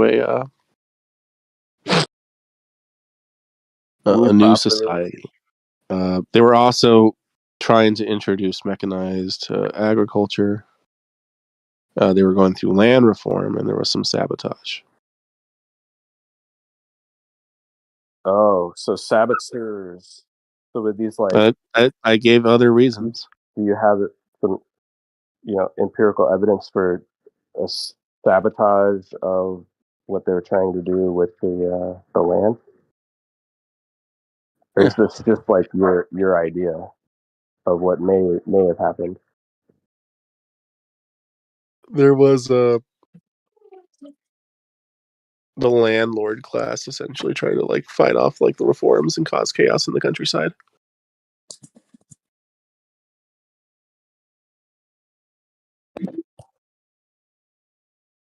Wait, the landlord class was trying to cause chaos. Why were they trying to cause chaos? Because their lands were being taken. Who was taking their lands? My good friend Mr. Mao. So why was Mr. Mao taking everybody's land? Oh, it wasn't. If you were a poor peasant, you actually gained land. Okay, so why was Mr. Mao trying to take land from other people? Because they had a disproportionate amount. I'm not talking about stuff that they earned through merit, or this is like large, massive tracts of like formerly feudal, like kind of like nobility to wealthy peasantry. So can you explain to me the pre-Mao situation within these lands, and then the Mao situation within these lands, and then the Within the land, post-Mao situations? China had like a massive amount of like the farmers were just like basically sharecroppers to tenant farmers, and the idea before was that a lot of the economy of like rural China was dominated by these like rent-seeking landlords who would receive anywhere from like 3/4 of their harvest, I think it was, to more, depending on the situation, because most poor farmers before the communist revolution had essentially no access to like money. They would just pay with like their crops, or they would perform corvée labor for the landlords to pay for the tax, and not the tax, like the rent. What about the dynasties? The dynasties were dead by the time of Mao. Well, Didn't he crush them? no, dude. No, the last dynasty of China was done away with like long before he became a major leader. Okay, so what was taking place in the land? Did you say bad people were expecting. Oh wait, I want to talk to portion- the other guy for a second. Did you really think that like the dynasties were around during the Civil War? I knew it was a bunch of warlords, but I wasn't really sure about the dynasties. Yeah, the dynasties. So I can never say the name correctly, but you know the King, Queen or whatever. Very ineffective leadership in the like. They actually used to be one of the better dynasties, but very ineffective leadership in the face of like. I'm sure you know about the whole thing with like European powers taking treaty ports, like making China pay like loads of debt. Britain doing the whole Opium War thing, yeah. Yeah, but they kind of supported the dynasties because like they were the guys that delivered the goods to them, so they want to keep them in power. They did for a bit, but so there was a nationalist revolution that kind of like took them out of power. The first Republic of China, and then the Republic kind of relied too much on warlords and disloyal army officers from the time of the dynasty, and like a lot of territory just basically became controlled by warlords. Around the late 20s, there was an alliance between the communists and the Kuomintang, I think it's called Kuomintang or something like that, which was the political party that mostly led the nationalist revolts. There was a popular front between them, where the communists and the Kuomintang fought off like warlords, trying to secure territory. At a certain point, a right-wing general ended the Popular Front and it basically became a military dictator of the Republic of China. The communists fled to the north, fought other warlords, fought the military dictator who usurped like democracy and etc. This continued until the incident at the Marco Polo Bridge, which led to the second, like basically big invasion of Japan into Chinese territory. There was a second United Front. You know, that's basically the Chinese side of World War II. Hey, Red At the end of what? Sorry. do you play Hearts of Iron 4? Hell yeah, dude. Sometimes, not really that much. My guy. Yeah, but that's basically the backstory about why like things happened. Why there was a civil war. And there were some really crazy Chinese warlords, really interesting people.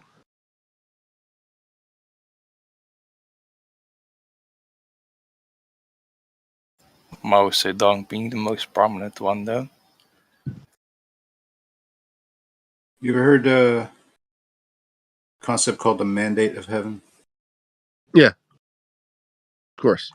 Yeah, I like Chinese history, so yeah, it's come across. Explain this.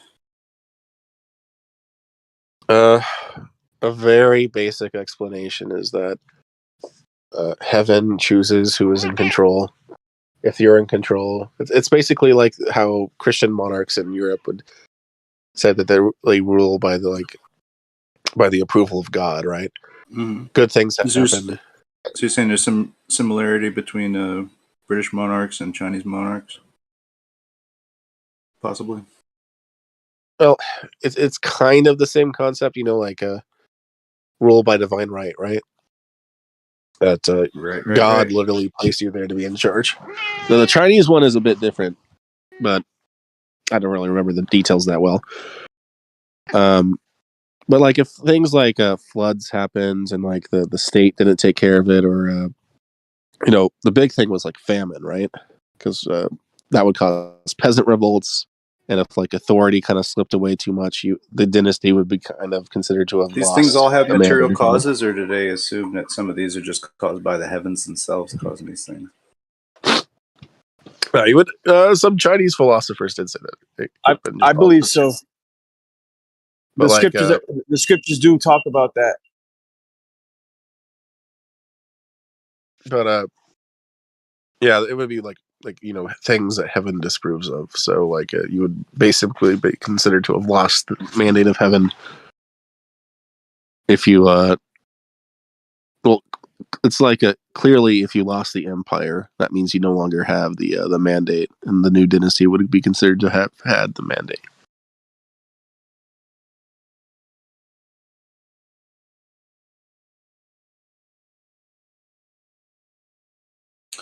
It's cool. I'm looking for some other source material.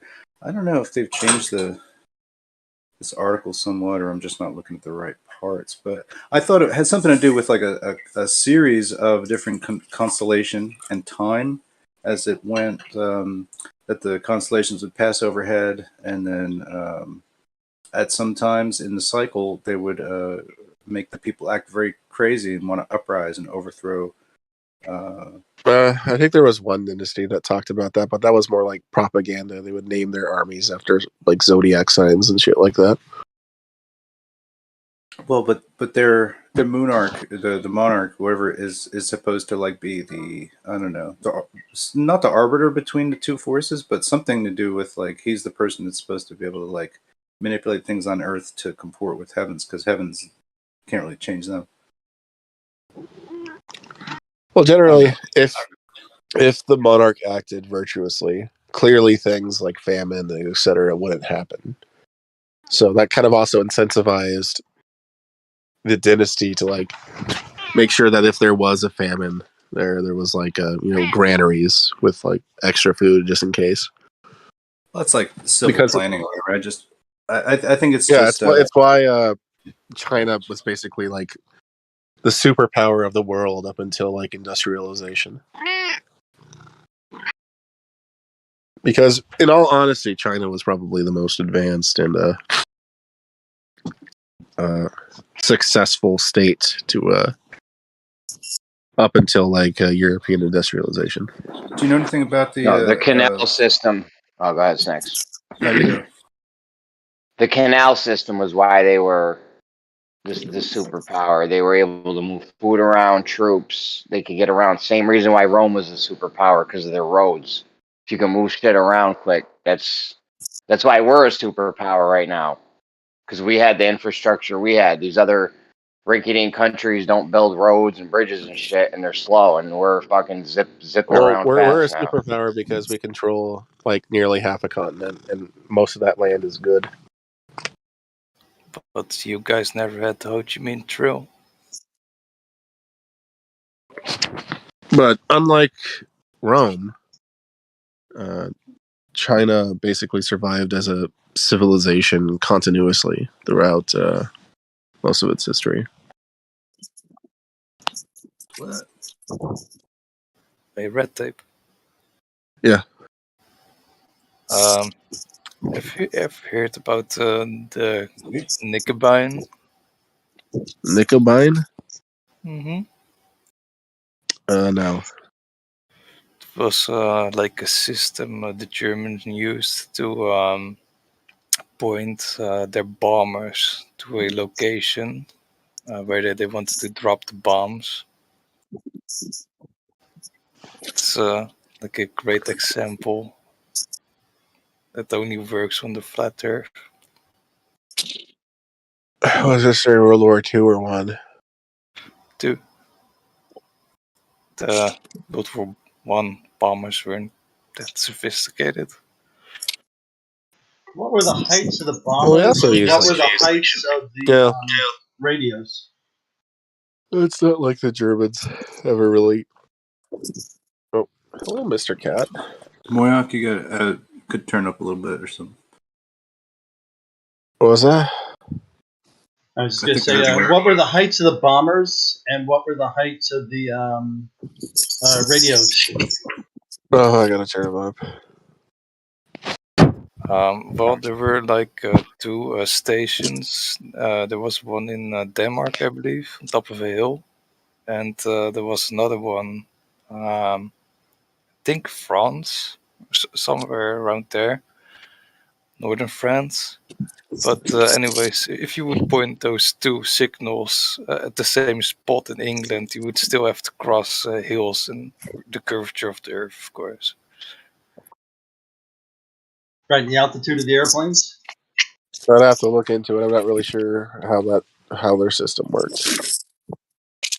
I don't really care much about the German military that much, so it wasn't really like one of my subjects of interest. Hey, Red Tape, would you care if somebody who had a different political or economic philosophy than you did was forcing you to participate in their political philosophy or economic philosophy? Would you care if somebody forced you into that? Yeah. Yeah. Yeah. So would you Yes, be? I'm aware of the problem with that. Oh, you're aware of the contradiction in your political Well, it's not really a philosophy? contradiction. I just wouldn't want to participate in that kind of society. Oh, but you want to force other people to participate in the society that you want, though, Yes. right? Yes. Yeah. I would have to. Yeah. Is that like an ego thing, like a power thing? Probably Like you think you're better than other people? Is that rating mankind. That's are why. people who disagree with your political philosophy? Are they like they should bow to you because what? Like you think that Well, they're we already like subhumans? do this with liberalism. I don't really understand the problem Of what forcing people to do that? Like maybe what if we just well, I'm not an anarchist. enslaved? What if we just enslaved people to our political system and they were basically worse than indentured servitude? You could read up with anarcho-communist literature if you really want to be an anarchist, but No, I I'm don't asking really. you a question. What do you mean if I want to be an anarcho-communist? What? Be careful. Well, huh? I'm talking to my dog, sorry. Are they being up to mischief or something? Sorry, I gotta. She's really old and she struggles walking and she falls sometimes. So, telling her to be careful.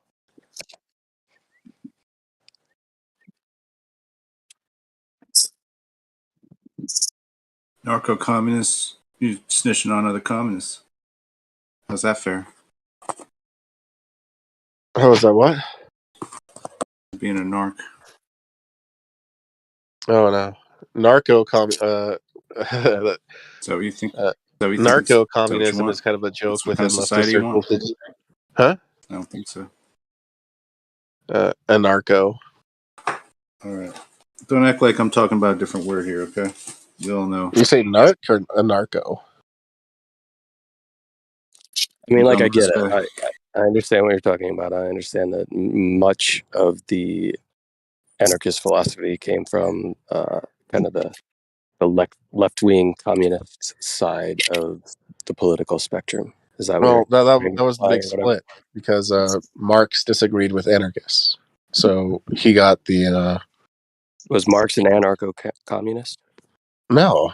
He disagreed with Then why are you bringing that up? Based on what I just said, like I understand that most of the origin of it. You might find out what he has to say if you let him say it.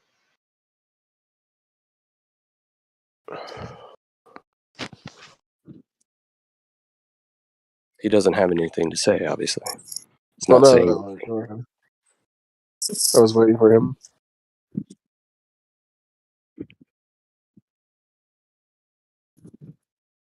because Marx was not in relation at all to what I said.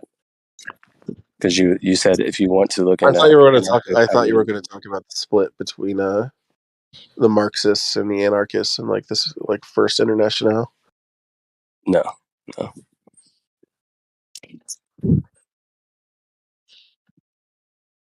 I don't really care about that.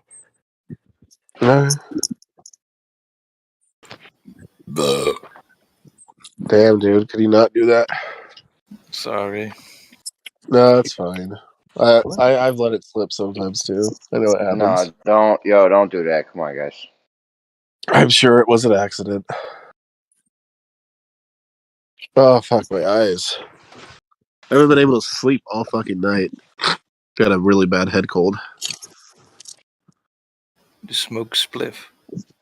No, I can't. My work won't let me. Are you in the military? No. I overlook important infrastructure. That's all I can say. They test you. It's federally regulated. Government jobs? Private company that has a lot of regulations on it for good reason. Yeah. Probably didn't want to stone on the construction site. Well, I would understand that, right? But I don't fucking drink on the construction site. I would just like to smoke a little tiny bit of weed when I get home and go to sleep. You know, I got a friend that What if you had it prescribed to you? Oh, my bad. No, they still want it because it's still federally illegal. Yeah, I know. If you had it prescribed to you, and now it's medicine, and now the federal government is saying it's illegal, they're gonna fire you for taking your prescribed medicine by a doctor. Yeah, they would because it's still federally illegal. I don't agree with that. Same thing with truck drivers. They can't smoke. Doesn't matter how much back problems they get.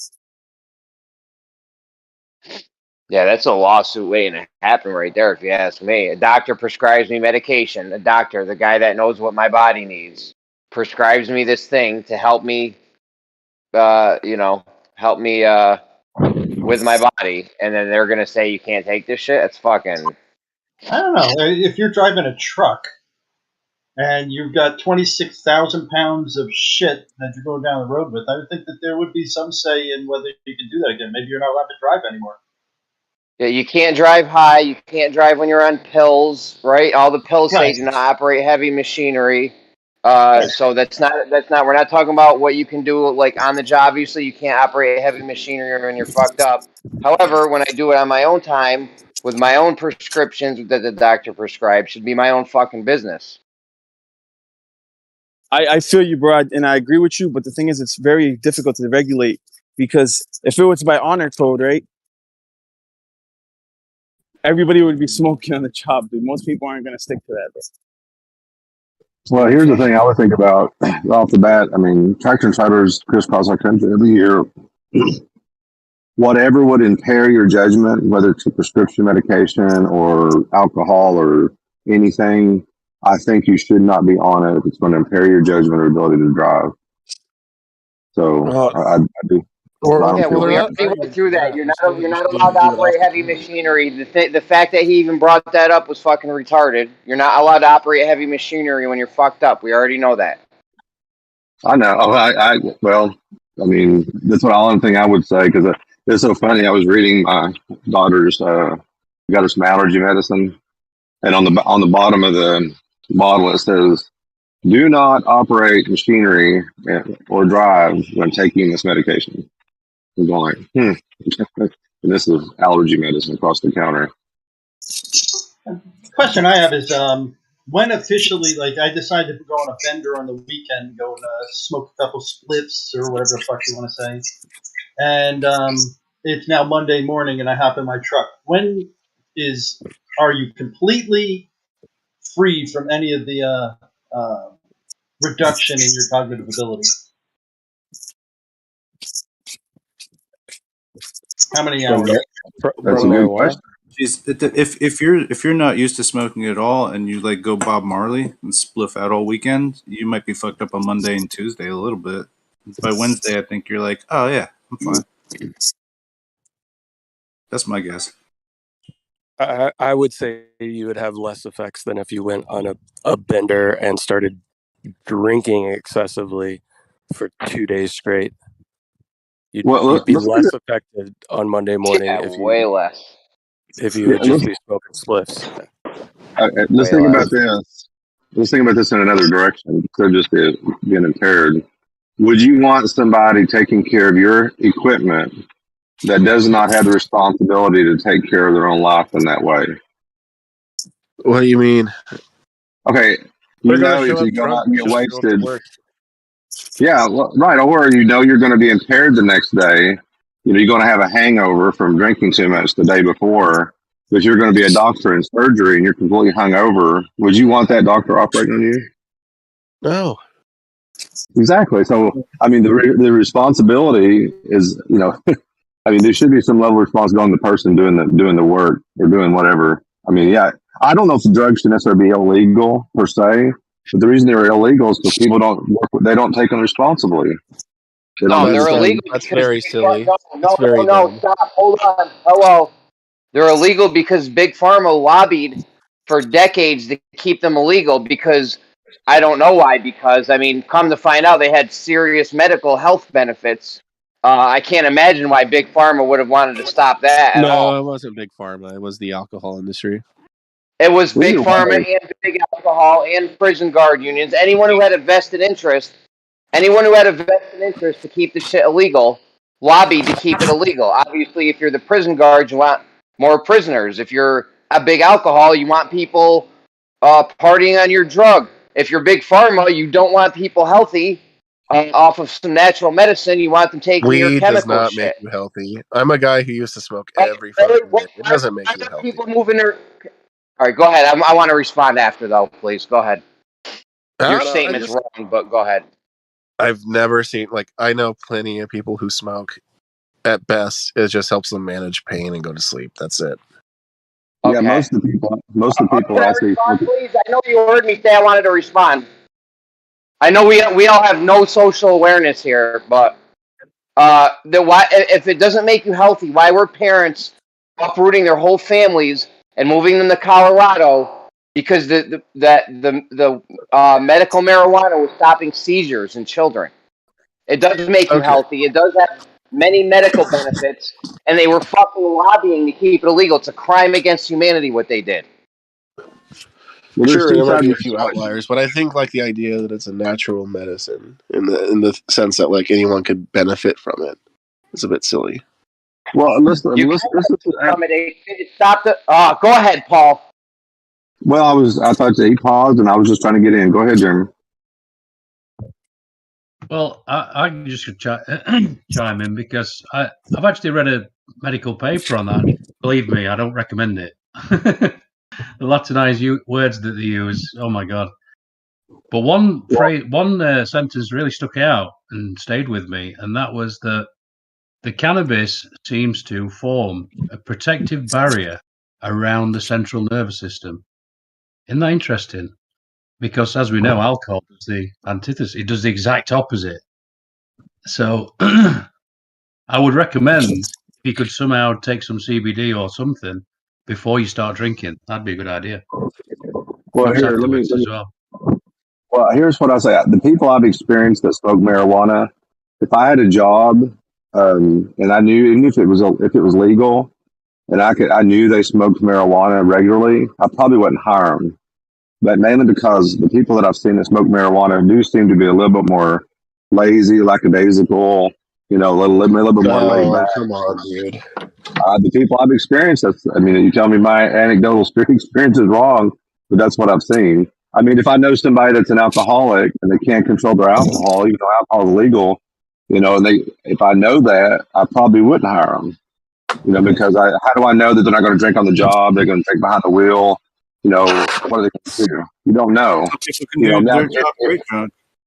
but I mean, if somebody's got it for medication reasons, I had a guy that was on narcotic medication that worked for me. You know, I mean, but it didn't impair him, and he was in a tremendous amount of pain. So I think there is a case by case scenario. But if you're just smoking pot just to smoke a pot, and a person taking it for medical reasons, those are two different scenarios. Says you. Says me. Yes, says me. It's my I'd have opinion. to agree. I'd have to agree.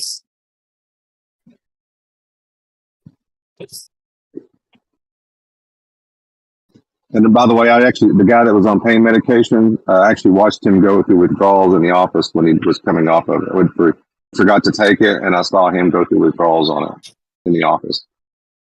I've eaten edibles. I've been smoking weed since I was 17 years old. I'm 34 now.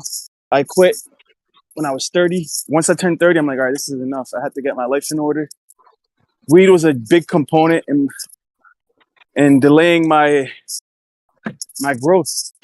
It's the lifestyle that it's attached to. It's more than the plant. I grew weed. I had perpetual grows side by side. I built my own LED lights. I ordered seeds online from overseas, from the Netherlands. I was deep into it, bro. And I also launched a business. Wonderful. But I'm just saying that I'm not being biased. Like, I understand where you guys are coming from. It's everybody's favorite plant. But the thing is, if you put your bias aside and you really look at it, right, objectively, marijuana does have detriments. A lot of people don't want to admit that. Where all those positives, there are negatives. I was able to go cold turkey because of my job, right? Like, it's sport. Like, yeah, sure, whatever. But like, I've never really seen any detriments as long as you don't fucking abuse it. Well, the thing is, you don't notice it until you actually go sober for at least 6 months. Then you'll start noticing. Yes, the I have been sober living a sober for a year now. I have been sober for weed for a year. Yeah, it's whatever you want to do. To be honest with you, exactly. I think some people have a problem with it. You know, some people have a problem with drinking. Some people have a problem, with sweets. I mean, people have control issues.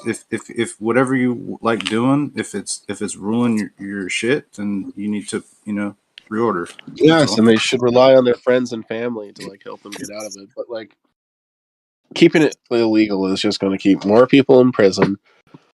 It's going to cause more social problems. Like, America has more people in prison than China and fucking Russia. Well, the real issue. Sorry, Will. Well, the real issue is that you can grow it yourself. That's the problem. I'm a big fan of legalizing everything except for antibiotics. As George Carlin said, they want you taking their drugs, not your drugs. I'm also a fan of nobody taking the shit. Oh no, I'm I've been sober for like a year. Well, you're kind of breaking up, dude. The only time I've actually felt. Look, you're breaking up. Can you hear me? No. You might want to like disconnect and reconnect. All right. Like the coca plant, I wouldn't want to be doing lines of that stuff, but just the leaves, you can just chew on them. They cure a lot of. They make 80-year-olds still do things down, where that's indigenous and where those people use that stuff. Cure arthritis, I've done coke before. I'm saying the leaves of it, like people just chew on them, masticate them, and then basically it like helps like dissolve gout, arthritis, all different types of old age things. You don't need to bust lines, or you don't need to be like Tony Montana, but it's a helpful, beneficial molecule for us to ingest different points. I've always been of the opinion that most of these drugs should be, at the very least, decriminalized. I don't like decriminalization because it still leaves all the problems in place, except for the one that it addresses. Now you don't go to jail. But it still makes it illegal, keeps the cost, keeps the crime, keeps the corruption. Look at California, right? It's an example of decriminalization. And this, people will say, well, in Portugal, they decriminalize all drugs, and Portugal's fine. Give it a decade or two. Give it some time for these things to manifest. It has been decriminalized longer than that.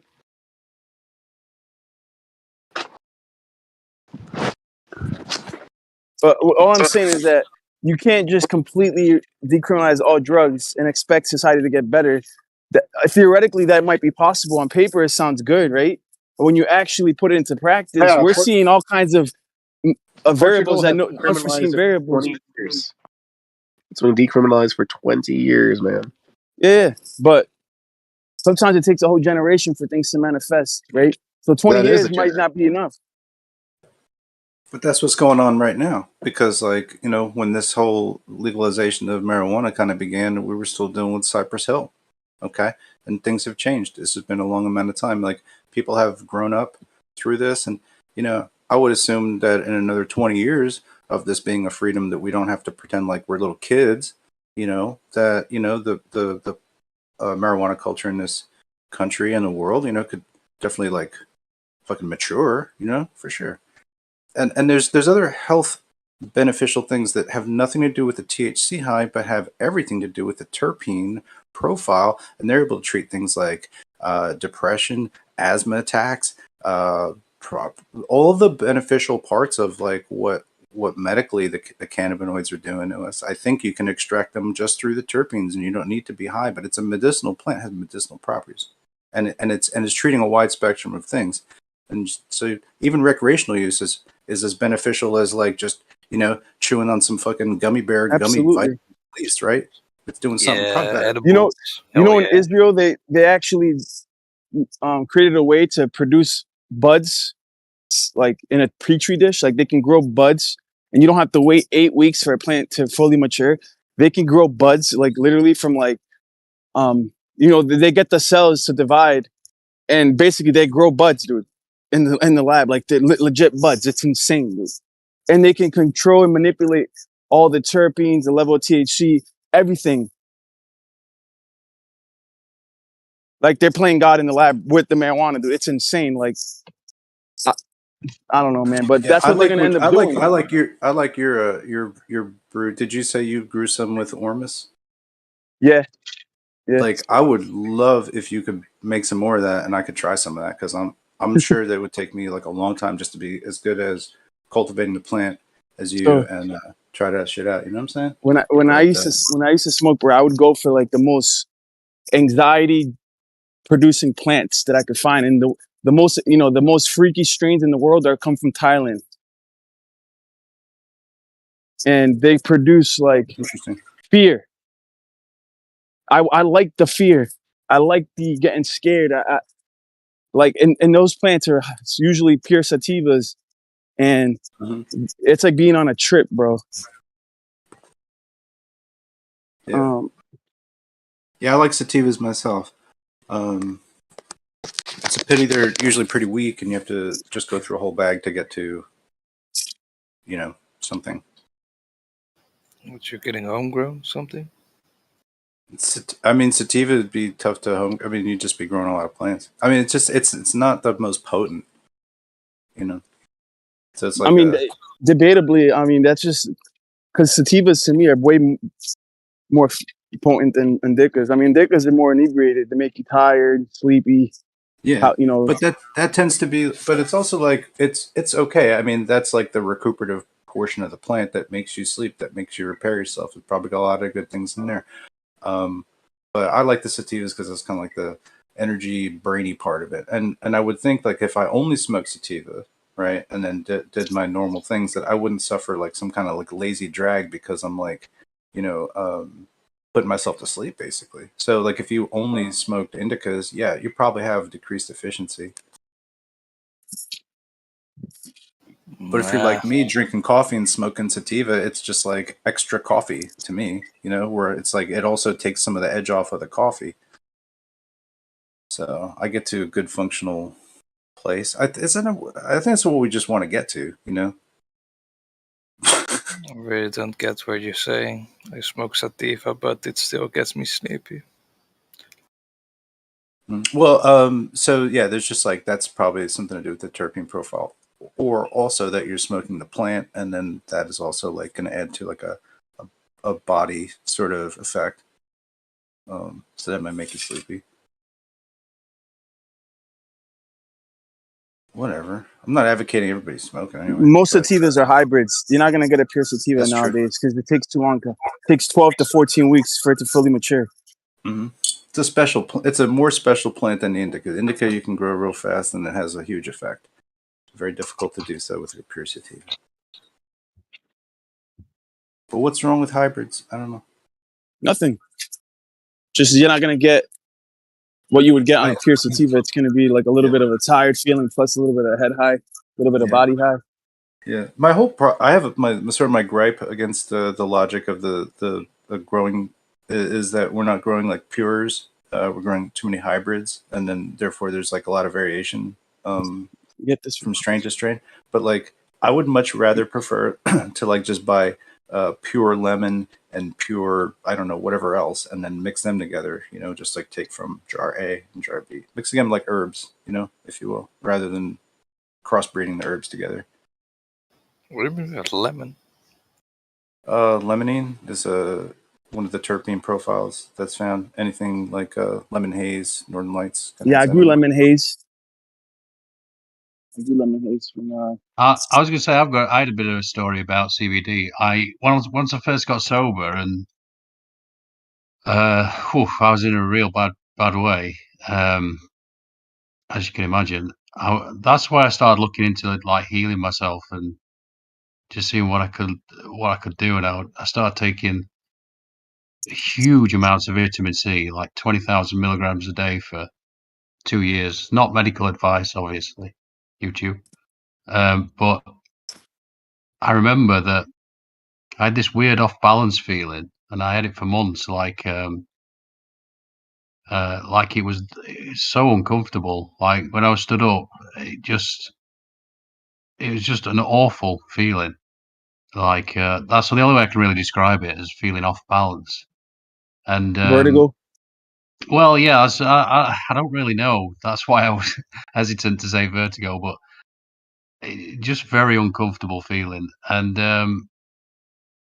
my brother, he had a friend who, like, he's like an electrician, but he works on big ships in some capacity. And he went to America, doing some job in America, and he got some like full spectrum, not the CBD that gets you high, but I assume the THC. I don't know that much. There is no CBD that can get you high. It's only the THC that gets you Right, yeah. So anyway, he brought some, because this is what I'm trying to say. You guys, you don't even realize we can't get that in the UK.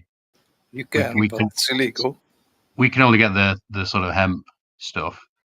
So anyway, my brother's friend, he brought this, and I don't know because that's a bit of a mystery to me as well, because I don't think you're allowed to bring it back. So I assume he just put it in his pocket and whatever. He just smuggled it back. It sounds a bit weird, but it was just a tiny little bottle. And I had one little thing under the tongue, and the off balance feeling, and it went in like it went in minutes, like literally 10 or 15 minutes. It was just gone, and it was gone forever. And so I always sing the praise of CBD oil to anybody. I couldn't believe the transformation. It's like body just needed this thing, and I gave it, and it is so weird because. I was thinking about this today we're talking about free will and all that stuff. I don't know. I can't really talk about it because I don't fully understand it, but I don't know. Sometimes I feel like we're like a tram. We're like on a track, and it's all laid out already for you. Do you ever get that feeling? It's very odd. I don't know. I get like kind of a stiff spine or stiff neck, or I don't know, all these different things going on. But like sometimes I'll just take like a little hit of that stuff, and I'm cracking like a box of spaghetti. It's just like, like, oh my gosh, like it was all stored up in my joints. Like, whoa. What is that? I'm sure it's good for inflammation anyway. But that off balance thing, that was so weird, and it was like. I don't know. I liken it to that moment at the end of Back to the Future where Marty's like disappearing and he's looking through his hand, and then he just pops up. Like that. It was just like, oh, I just felt fucking human again. It was so. Earth Angels playing again. It's all right. Yeah. Okay, good. That's a good scene. Yeah, I think that like people get like people have like speech impediment and stuff, stuttering. I've seen like that happen where they just awfully stutter, like can barely get through a sentence, and then they take a hit of weed and it's like all gone. It's like, wow, what is doing that? Like something's filling a neurotransmitter that's not firing off, or I don't know what, but it's amazing. People, that's like a miracle, basically. Somebody will be able to speak. It's anti-narcotic. I mean, not anti-narcotic. Anti-epileptic and anti-neurotic. I think that's the word. Oh. It lubricates the brain somehow. It does something where it Right. controls the voltages, and it's weird. Like when you go into the science behind it, even they don't understand how exactly it works.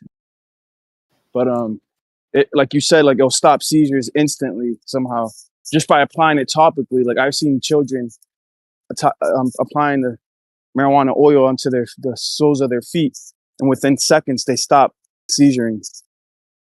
And they don't know what's causing that. But medicine, they don't really know what's going on. Science don't know. After listening to you guys, could we explain at least one of Jesus' miracles with cannabis oil instead of magic? But he was magic for finding the oil and knowing how to use it. Well, there's definitely references to cannabism oil in the Bible, and reeds in the Bible and stuff like that. Yeah, it's cannabism. It was actually a part of the ingredients. It was part of the ingredients for the incense in the temple on Yom Kippur. The high priest, only one day a year, he would literally cabin bake the tent, but he wasn't directly ingesting it. It was like secondhand smoke, but it would build up in the tent, and the tent had an opening at the top. But he would literally, and like it wasn't just marijuana. It was frankincense and myrrh, whatever else I forget, and it was all burnt up on the altar, and then it would smoke up into the sky. And that's when he would commune with Elohim. Maybe a few children and some dead sheep. they got there's also they used to use it for like beard oil as well, like just like hash beard oil. Keep it lubricated, keep your shit moisturized, stay mellow. Good stuff. And anointing oil they would apply topically too on the foreheads.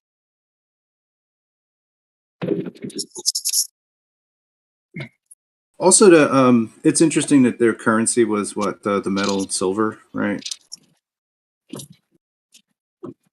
That's got some whatever, right? Colloidal silver. We could make that. Almost assume that you could probably make it without electricity. Maybe enough time or some other process. I bet you could, and or maybe just like some other chemical might do it. But wouldn't that be something that would not cure blindness, but could stop an eye infection? You had like some dissolved silver in water, perhaps. Just an idea.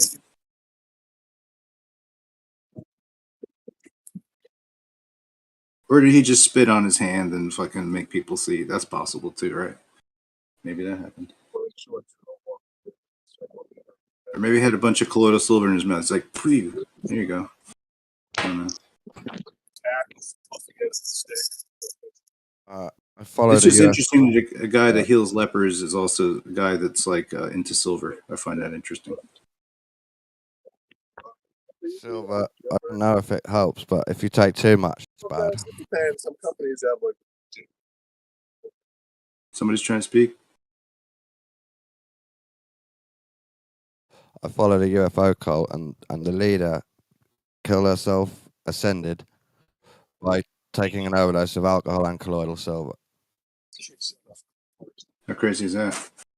Yeah, I don't believe in taking it like crazy.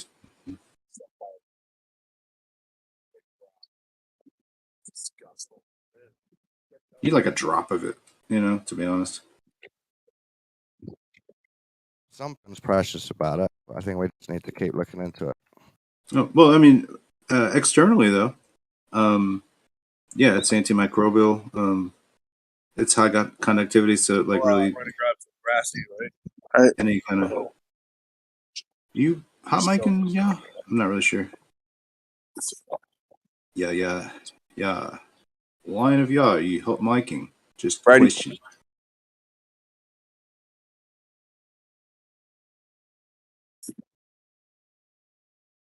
Okay, we don't know. Have you seen the film Megan, Snacks? Megan? Is it like a horror movie?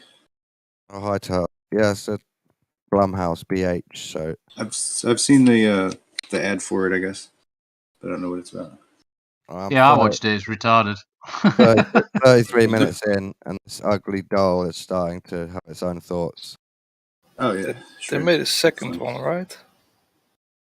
I'm not sure. He's like Cocaine Bear. If you want to watch a really stupid movie, Cocaine Bear or or that Megan. They're too good.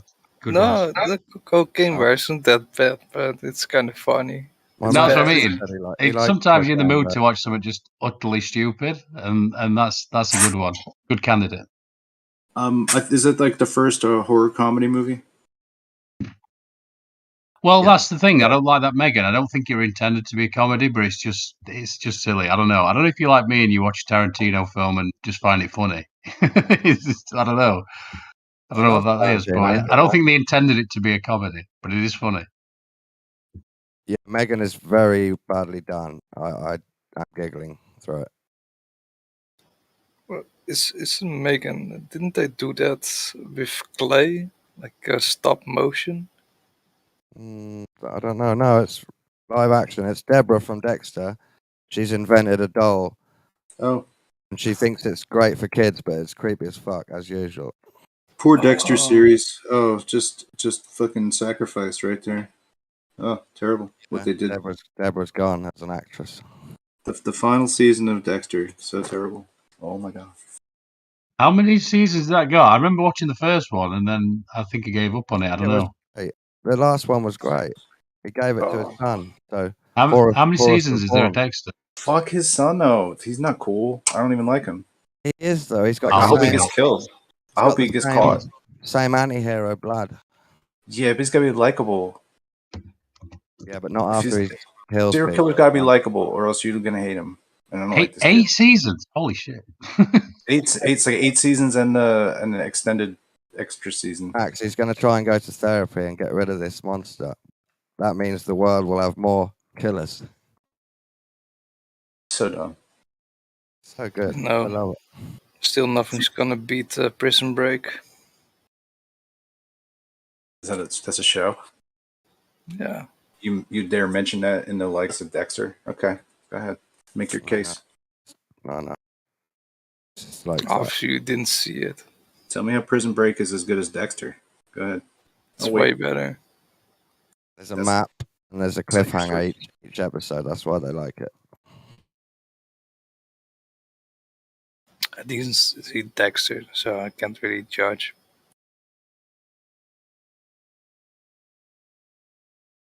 Dexter's the same show every season, same plot, just different people. Same season every season.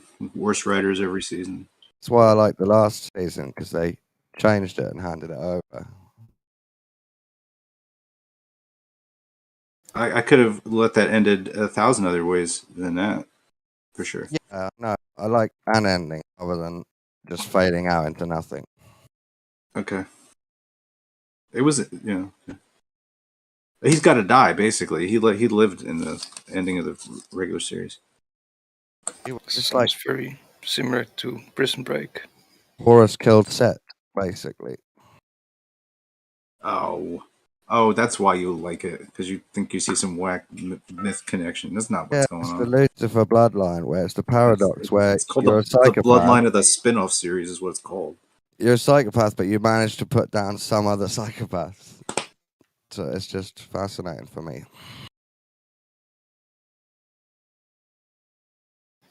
Is there just no hairy ghost? What the fuck? There's no hairy ghost in it. It doesn't make sense. I got a Deb ghost, but no hairy ghost. Get the fuck out of here, please. I don't know. It's just I wanted more out of that series. Yeah, Deborah Ghost was very annoying. Super annoying. She was annoying anyway. Yeah. Kill the bitch. Imagine that. Wouldn't that suck? You got your stepsister trolling you from the afterworld. You don't need that. Who needs that shit? When did you watch the next series? If it's that kid with Dexter as a ghost. Oh fuck no! Really? It'll be brilliant. Oh, it might be. Oh, I hate it. I mean, progress is painful. I know. I'm not watching it, even if they do bring it back. Fuck it.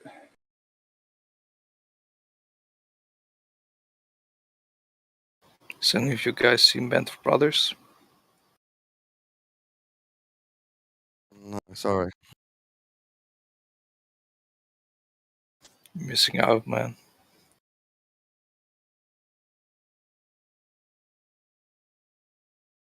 You recommended Altered Carbon to me? Come on. Yes, that's a good one. I saw that one. First season though. I looked it up and it just didn't appeal. Can't remember why. Yeah, I pretty much have to hate it to watch it, but I have to hate it enough to make me even think it's worth my time. But you don't like it? No, I feel like it's not even good enough to hate. Wow. I'm a tough cookie that way. I've just found, well, I've just been given an HD version of John Wick 4, but the audio on it is still from the cam version that they've mixed over the Hindi HD. Good movie's called Nobody, and you can take these John Wicks and throw them right in the garbage. If you don't like Altered Carbon, then I doubt you got a good movie taste. Nobody is it's the Die Hard of right now. Okay. Nobody's an awesome movie. That's gonna have sequels. Oh, snacks. Watched Tenet. I enjoyed it, but I couldn't work out. It's gonna have sequels too. You can't work it out. You got to watch it about 3 more times, and you'll be like, "Oh, interesting. Who's that guy? That's this guy. That's that guy." I got to the end. I do like the relationship, and I like the black actor, and I like the ending. I didn't quite get the middle of it. It's a whole big brain fuck, man. Did you notice how there's like the references to certain things in there, like a plane crashing, like it's crashing into a place. The place is like a shape. Did you notice that? No. You notice that that's what kind of There's a shape? part with a plane, right? There's a part with a plane, and it's hitting a thing that's a reference to a shape as well. It's really interesting. It doesn't have to be there. A lot of things I'm interested in where it's like it seems like bad writing, but it's like no, this is like somebody's trying to say something here. No reason to write that in there. What was that one movie that was like before Tenet, where they would go into a dream, in a dream, in a dream? That's because Christopher Nolan knows what the fuck he's doing and can make anything interesting to watch. Right? Come on. English bastard. Made Dunkirk. Hell of a show. No, this guy famous for like you can't hear what the fuck people are saying because the sound's like made for 5.1 or whatever. Who cares? I don't care. I just think it was a pretty good movie. I like time detective movies. Very fun. I have no idea what's going on.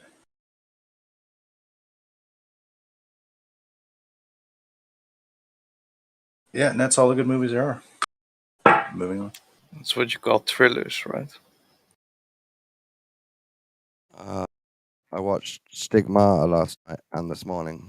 My mate believes Stigmata phenomenon You is would real. watch that. You believe it's real, that phenomenon? No. Mate's a Rasta, he's not a Christian, but he somehow thinks it's real. He believes in a lot of paranormal activity, ghost type stuff. I don't believe in stigmatas, but I mean the placebo effect. Maybe You think it could happen. You think it's a Catholic kind of psyop? Yeah. To exorcism. Exorcisms I believe in. Those Okay. are definitely. But the like Christ's exact wounds happening to women, it's a bit of a stretch. But a demon in a woman. Believable? Yeah. A demon in a woman, yes, absolutely. A demon in animals and people, definitely. Wouldn't a demon do some Christ wounds sometimes? Can you ask that again? Wouldn't some demons that are inside women act out Christ's wounds as a show of power or something sometimes? Possibly. Yeah, I mean, possible, but I don't know. Mm-hmm.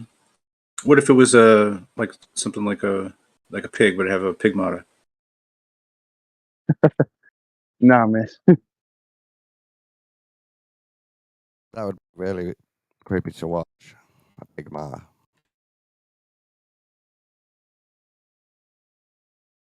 You guys ever seen What Dreams May Come? Yeah, Robin Williams. Yeah, Robin Williams, his wife commits suicide. Mm-hmm.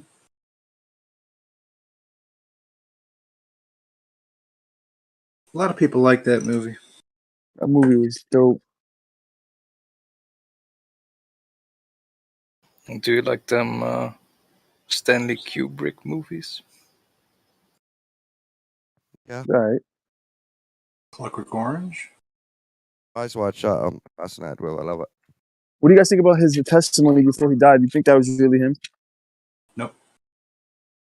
Looks like him, not him. All right.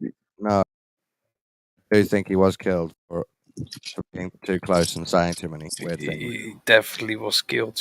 Like the Eyes Wide Shut movie. They got a piece out of it, and he just died just before it would release and stuff. I don't know. It's sus as fuck.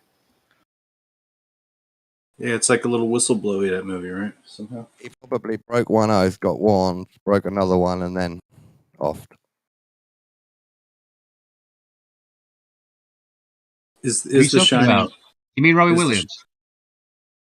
We're talking about Robbie Williams. Who was? I was I don't talking know. about Because I don't think he was killed. Because every time I watch Robbie Williams, and I loved him. Don't get me wrong, I loved him very much. I was very much a stand-up nerd, still am. I'm Stanley It's funny Kubrick. when you have to. All right, okay.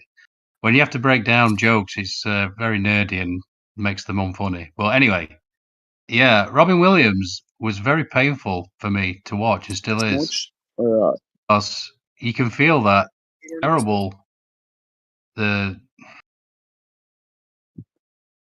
Maybe think so? did too much coke. Maybe he did too much coke. I don't know what it is, but he did a lot of coke. Robin Williams was a cokehead dude. yeah, not just Coke, liquid wrench, anything. He'd probably do whatever. You know. The point is, I could feel a lot of pain through his comedy. Like the that the chitter chatter, the mind. He killed himself. I thought. Yeah, that's what I'm saying. But somebody was suggesting they might have been killed. I think. No, they were talking about Rubik. Okay. Whatever. Okay. Yeah. But Yeah, do I you really wasn't- think that Robin Williams offed himself fucking whacking one out like David Carradine? or don't you at least think like Robin Williams be like, oh shit, David Carradine fucking died whacking one out. I better not do that. Do you think that? Not from what I understand, he killed himself because he didn't want to put his wife through the effort of taking care of him while he was like I think losing his mind. Business broke his mind, and he was probably gay. Who? Whatever. Not that. Would she even care? I don't think she'd care. No, but I'm just saying it all got to a head. I don't know if he was murdered, but the same cause. Robin Williams? If Robin Williams was gay, he'd be like, I'm gay. I'm fucking Ethel Merman gay, bitch. Like, that's what he would. I think he was bisexual. Whoever. I don't know. Here we go. Whatever he wanted to be, he would have been. He would have owned it as well, for sure. Maybe, yeah. I just think the business drove him to suicide, or he was killed. Why would you think he would be killed? I think maybe he was really depressed, and I think he might have been on some kind of. He talks about it in the past medication. constantly. Yeah, I think he had some medication. Yeah, right. yeah. Well, because he was dealing with depression, is probably because he couldn't do cocaine all the time. No, he was for like. Up Do you until, understand what happens in to his your brain? career, like in the heyday of his career, like the. This is your brain on drugs, kiddo. You're gonna burn out your pleasure centers. It's a guy that makes comedy. I think he was just at the end of his. I mean, his diagnosis, the disease that he had, he was literally losing his mind. Like it was only a matter of time before he would be a vegetable, and his wife would have to take care of him, and he didn't want to do that, so he killed himself. He was literally Probably losing didn't his want his mind. daughter to see him that way either. They apparently had a really close relationship. It wasn't like Alzheimer's, but it was something similar to Alzheimer's. But it was the rapid onset. Like, in a couple years, he would have been in a vegetable state, probably being pushed around in a wheelchair. Dude, I used to work in a dementia ward, like with the Alzheimer's patients. Dude, it's scary. Or it could have been some shit that was like hanging around, like that was going to ruin him and totally like ruin the idea of him. And so he was like, "Hey, let me just fake my own death and get out of this thing." Like, That's I'll, I would I'll, blow, I'll live if a I relative knew I life was of gonna get obscurity with my. dementia, I'll blow my brains out. I ain't gonna deal with that shit. Red tape. Do you hear the voices too? Yeah. Is that my brother? Where am I? Well, that's what I was kind of pointing to, the fact that his mind never gave him a minute. Because the thing that everyone praised him for, which we all loved him for, which was going this way and that way with his bits. It seemed to me that it just never gave him a moment. He never felt that stillness, or maybe he did, but rarely. And yeah, that's what I was thinking. That's why I always find it difficult to watch him, because I don't know. Did you see any of his last stuff, like when he was like his last round of stand up? I think he really kind of mellowed out a little bit. Yeah, in his last interview, he's super mellow. So, yeah. But he was very at peace, very tight cheat about his whole Rob Williams experience. I think he found that. I like when somebody kind of conclude their career, they start at one place, kind of end up somewhere else. I feel like he was looking down, from the mountaintop, saying like, I'm still doing it here. I don't know. It's hard to watch people age, though. Yeah, it's hard to see Clint Eastwood now, man. Oh my god. Jack Nicholson. Oh, he's gosh, old as shit. yeah, Jack. Yeah, Jack looked like fucking. He was a man, and that movie, A Bird Flew Over a Cuckoo's Nest. You guys ever seen that movie? In the Mental Ward? No, man, I still gotta watch it. I heard it was fucking good. Jack Nicholson's a patient, bro. I don't care. I love Jack for The Shining. I think it's my favorite Kubrick movie too. The Shining. Do you guys reckon he's actually trying to cry for help out of that shit? Can you see that, or is it just that I like to see it and I can delineate it correctly in my brain? I think Stephen King is definitely talking about important stuff in that book. So, do you think it's impossible? Let me ask you this, Don. Stephen King came up with a book, then Kubrick's like, "Hey, I'm going to make that book, and I'm going to turn it into a movie, right?" Yeah. Why is that the only book that Stephen King gets out of his fucking state? That's the only book where he's out of his state. Why is that? Yeah, very interesting. Because Kubrick's slightly more powerful, maybe. Do you think that Cooper's like, hey man, I need to do this script. Can you just write this shit and pretend that you read it? Then I'll pick it up. And then it won't be like I'm trying to do this shit because this is about the moon landing. But you know what I mean? Wait a minute. Wait. There's other King, Stephen King books outside of Maine. King wasn't happy afterwards. It's the first one. I don't think so. No.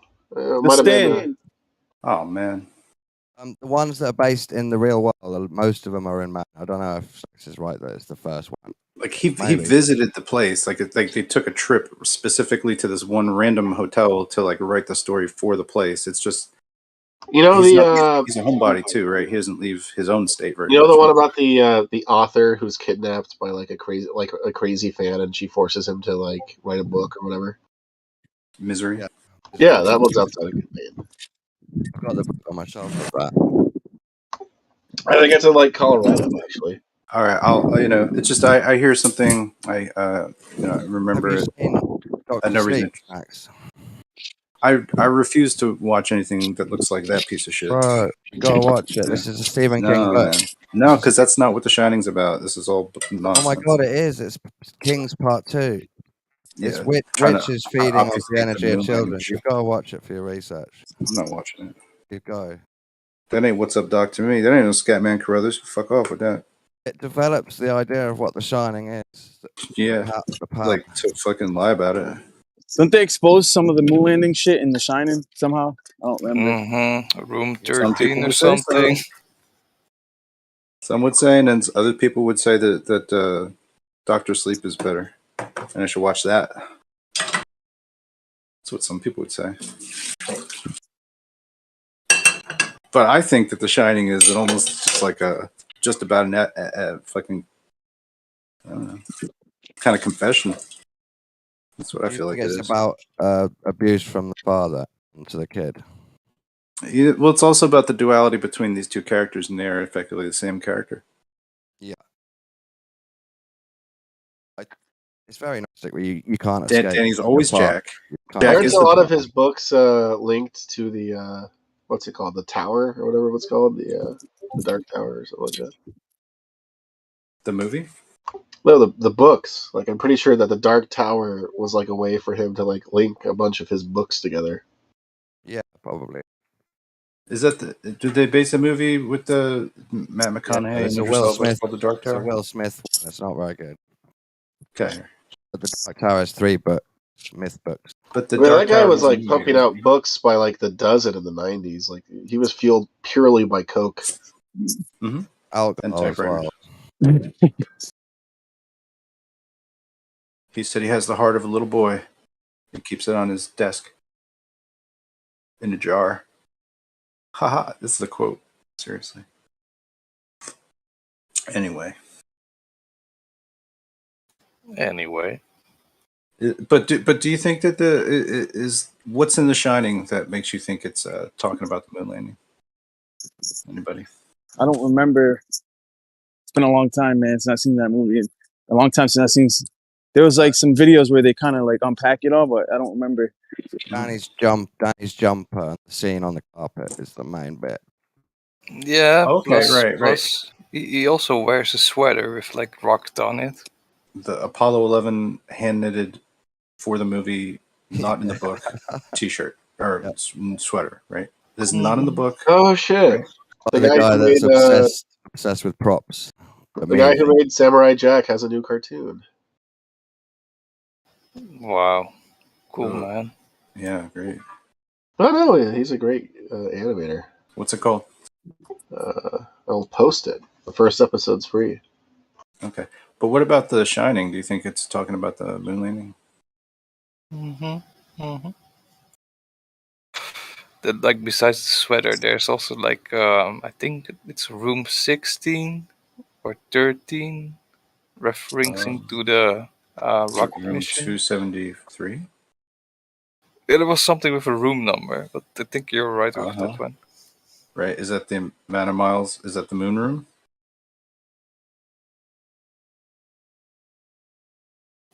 I'd like to say yes, but I'm not sure.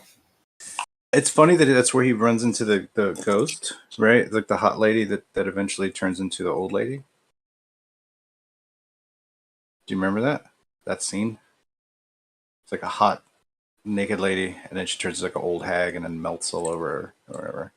So it's definitely a rhetoric on the moon landing, whether it's a confession. Well, that is not. Sure. I almost like have to feel like that's somewhere like that. She's in like water. She gets out of the tub. Like there's like shell. Is there shell patterns in that room on the tarp? It's almost like Birth of Venus or something like that. We sent the probe to Venus, right? He's open to the spirit world, so he sees everything because he's open.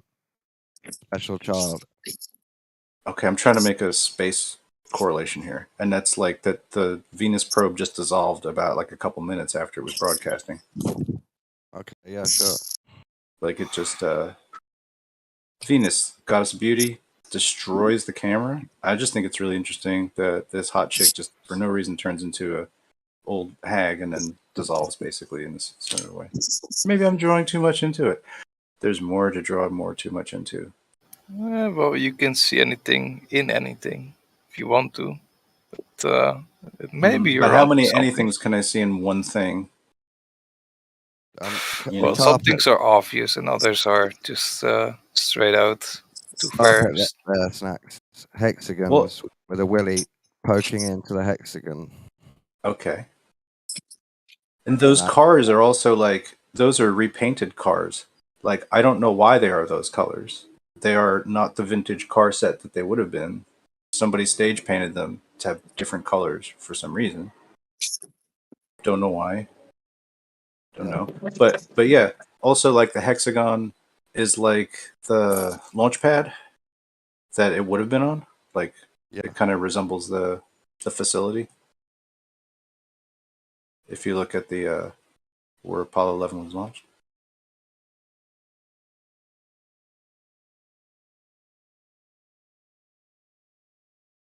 What's up, Doc? This was very popular in the occult around this time. I kind of want to watch a video on YouTube where they just go through all these things, that got mentioned in The Shining, like there's a shitload of videos that go about all this stuff, you know. What's up with the summer of '42? Why isn't the television plugged in? And then somebody just make a movie about the about all this thing and called it Room something. Room 217. I don't know. There was a Yeah. movie. Didn't something recently come out in the past couple of years about The Shining? Yeah. Yeah, it's the room number, whatever.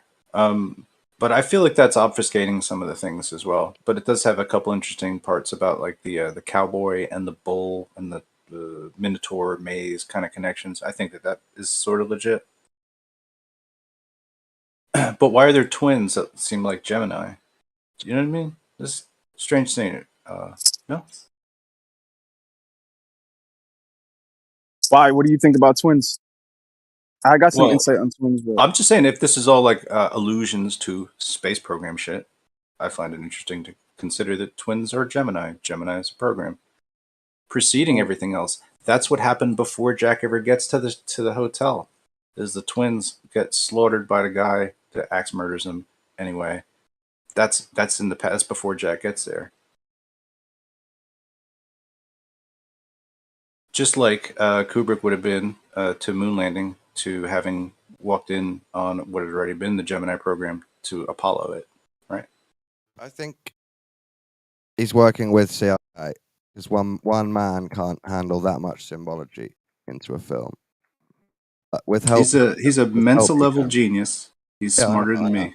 Just He's saying, possible. he needed a few guys, a couple of guys to help with collecting all the symbology and getting it all done.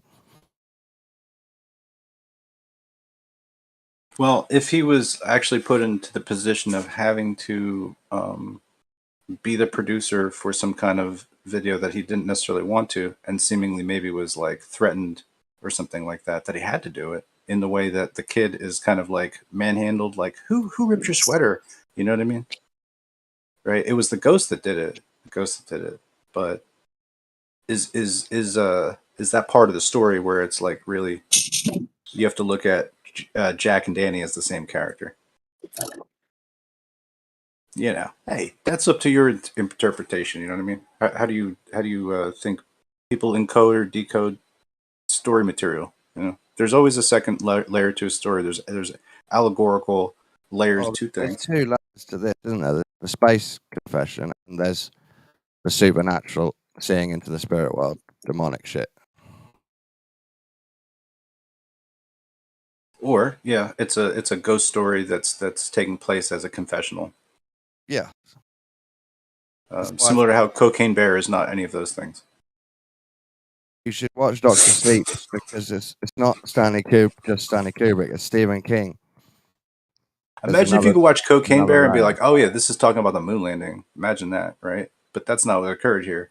This is a horror movie that I'm like, oh wow, it almost seems like somebody's whispering like I My mate went to the cinema with his new girlfriend to see Cocaine Bear, and he tried to tell me it's great fun. I was like, yeah, okay.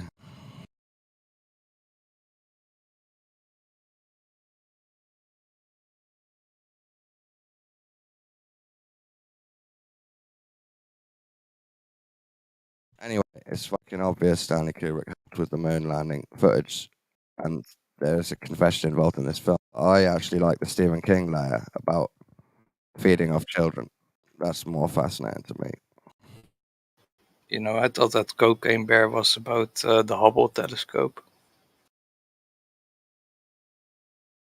Yeah.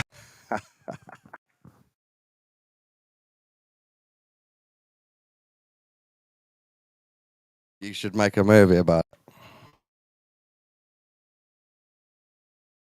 You know, I was watching a video of a Russian cosmonaut saying on a Hungarian TV show that space was fake. That's kind of interesting. Yeah, I hope that the translation was correct and I haven't been fooled. Yeah, yeah, it was because they're like the guy that interviewed the cosmonaut. He also went onto a podcast with some TV producer, and then they also brought up the subject. And he said definitely heard him say this. Yes, But I can pull up the clip and send it to you. Yeah, no, I'm only a tiny bit skeptical, but I actually believe it. Believe in people faking space.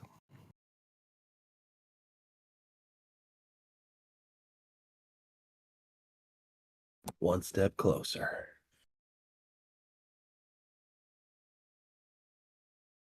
It's all explained in the globe why they fake space. So What? reasons for faking space I've made for myself on a globe. What's the biggest motive to fake space, you think? Because they can't go there, they want to pretend to be angelic explorers. I don't think that's enough. I mean, that's a decent motive, but I don't think that's the biggest motive. I mean, if anything, the financial incentive would be the biggest motive, right? These billions of dollars that the government's giving them. But besides that, what would be the biggest motive besides the financial motive? Religious. Yeah, it's a middle finger to the God they believe in. That's what I believe. I believe it's a spiritual reason. How is it The a biggest middle motive. finger to God? It is a great tool to push atheism or like that kind of way of thinking. It debunks the old scriptures, but no one was reading that literally anymore anyway. It has nothing to do with the scriptures. It has just the idea. Like it's not about debunking Christianity or Judaism or Islam. It's more about just the idea behind it all. It's about corrupting the temple of God, which is man. So they think that they can do a big middle finger to the creator by saying there is no God, it all happened randomly. Here's the story to that, and to get everybody to start doing things like I don't know, not focusing on spirituality so much and focusing on immoral acts and morality itself, just kind of going down the tubes because anything's possible in this world. You can be a boy, a girl, you could be a tree trunk. You can identify as anything you want. Oh, and by the way, we're going to space. Oh, and by the way, your dad's going to space tomorrow. Do you want to join him? Like that. They could do all that on a globe. I mean, on a flat Earth as well. They could do all that. Well, no, because they think that the flat Earth means that there's a creator. But loads of people believe in the globe and the creator more than flat Earth. Well, I mean, I totally agree with that. I'm not saying that they're wholly successful in their job here. Okay, it's just to point some people away from a creator because it promotes just a little human on a rock instead of special creation. Yeah, I think that's part of it. Yeah, I think that's part of it. Hey, that's just progression of knowledge. Well, if you get infinite power in this little sandbox, right? You say, "Well, I don't like you, Dad. I'm gonna play in the sandbox anyway." And Dad's like, "Fucking whatever." Dad doesn't care, and so you get free reign to come down here and do whatever the hell you want. Boy, you're probably gonna do that, aren't you? Know what you're trying to say, but I don't think it has that much of an effect. This is religious for them. It's spiritual. It's God stuff for them. They want to get a middle finger to God. That works on a globe. It works on a globe. The middle finger stuff to God works on the globe, right? No, people wanting to go to space because it's religious works on both models. Oh, that's true. No, I'm not talking about people wanting to go to space. People like an innocent Joe, like you and me, want to go to space. That happens because we have imaginations. That's different. The elite trying to go up in this. They're not trying. They know they can't leave. They're not trying to go anywhere. But they might have been before they realized they can't leave. I think that the centric model, when human beings first started like looking into, we've always been looking at the heavens, but when they actually had the technology, like these telescopes that were able to zoom in and stuff, and started noticing the star trails, it was an uncomfortable feeling. The idea that the Earth seems to be the pinnacle of creation. The Earth seems to be the center at the center stage. Yes. Now it's a very uncomfortable idea for them. Because then basically, if we are the center, right, of the cosmos, then the very center, then why is that? Doesn't it just confirm Jesus even more if we realize the Son's more powerful than us? Son of God.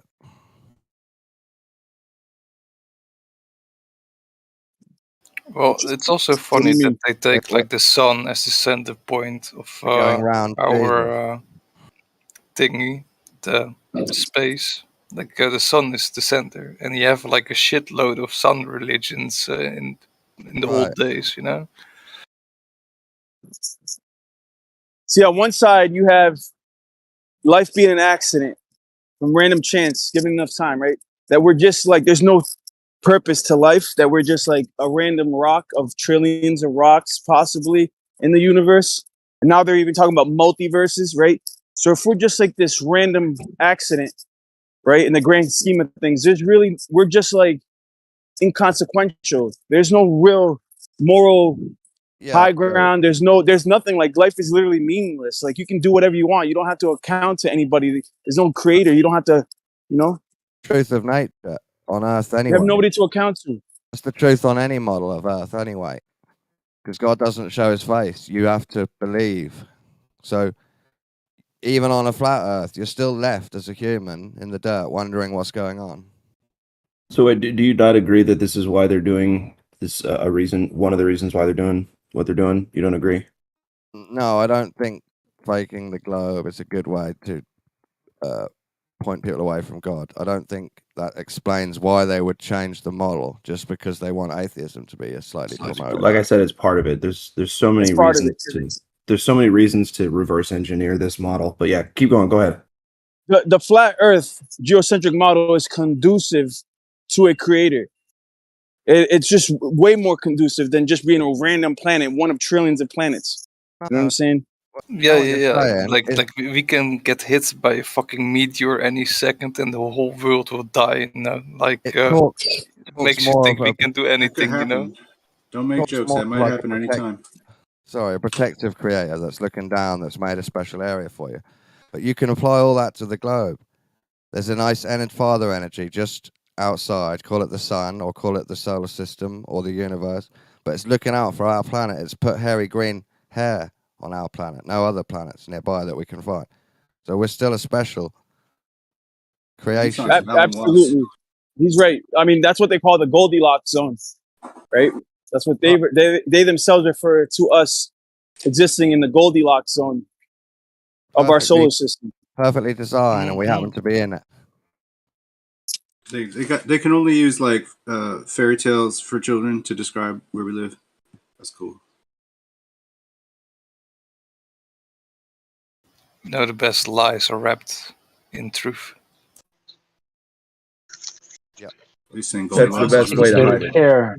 That's the best way to hide something is to put it right out there in front, because nobody's looking right next to them for a secret. They're going to look where they think secrets are kept.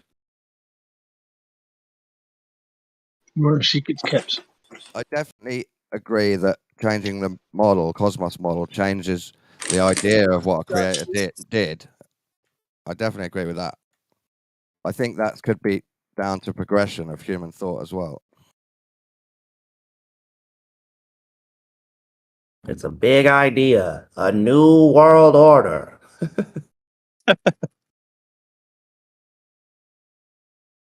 Which president was that saying that in front of the UN? Like if we had like a alien attack. Oh, that was Reagan, Ronald Reagan. Yeah, Reagan. Isn't it funny how much English has changed since back? Like you hear all the anchormen from back then and all the presidents, they spoke like a different kind of English, bro. Indeed. That sounds English. Compared to American English today, granted we all have different accents, but even just like the general English back then was different. I have to agree that it was unique, but not really that English. Yeah. I don't even think.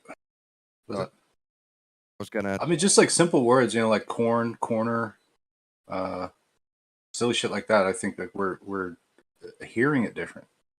Yeah.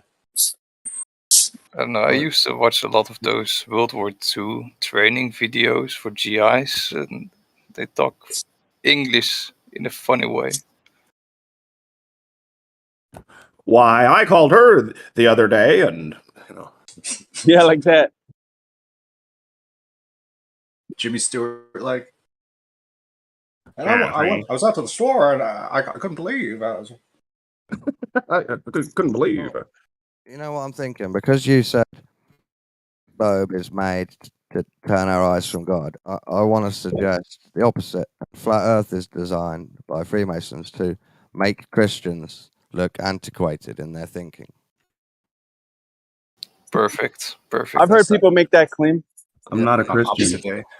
Yeah, I'm not a Christian, nor is my wife, and we're both what you would consider flat earthers. So now what? That make us look dumb. You help make the truth movement look antiquated in its thinking. I do. I do? How's that? By being a flat earther. How dare you? No, I don't have a label. I'm just searching for the truth. But for all intents and purposes in this conversation, I have to consider myself a flat earther because I know the earth isn't a globe and measures flat against the globe math. It's about it, though. Right. Yeah, you just have to do a laser test above one of those big lakes. You're done, man.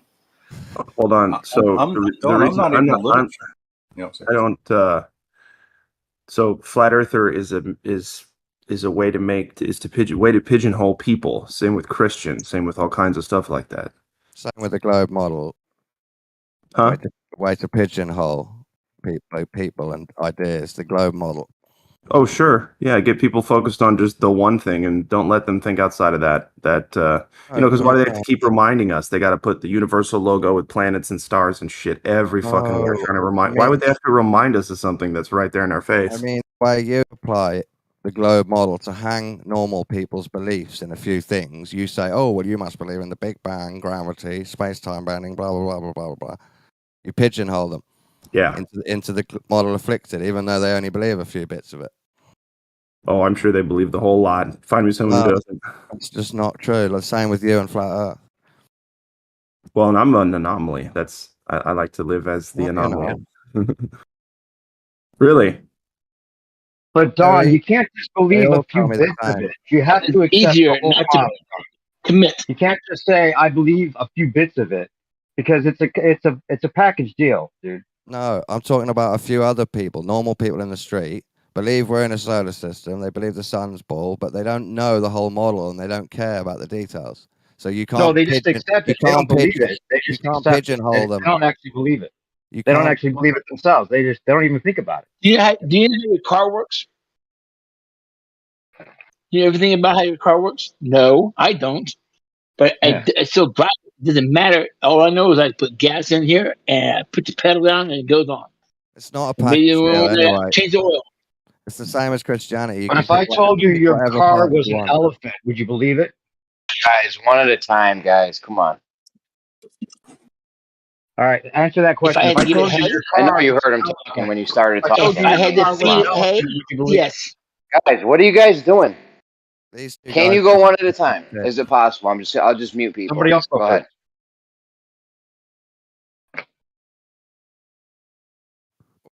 Mine is in, but we were already talking. It's not a package deal. I'm just going to respond to the one thing you said to me. It's not a package deal. Just the same as any belief system. You're allowed to pick and choose what you believe. Yeah, if it's just a belief system, unless you actually think that's what it is. That's what belief system means, thinking what something is. We always go over this. Okay, so listen, if you believe the Earth is a globe, ipso facto, you believe in the whole system that comes behind it. Heliocentrism, Big Bang, all that shit. What about geocentrism? What? What about geocentrism? Can't I believe that if I want to? Geocentrism, no, because the heliocentric model says globe spinning around sun, about da-da-da-da. So you have to believe. The geocentric model says globe in the middle, stuff spinning around it, blah, blah, blah, blah, blah. I know, that's not what we're talking about. We're talking about the globe model that most people believe. Oh, if I... Yeah, he's going to straw man it and say that if you're a flat earther, you have to believe that there's a dome and all those other things that go along with that. Exactly. Right, but that's not the case. So, but you want to apply it to me, but I can't apply it to you. Yeah, it's kind of actually true, Don, because the burden of proof is on you.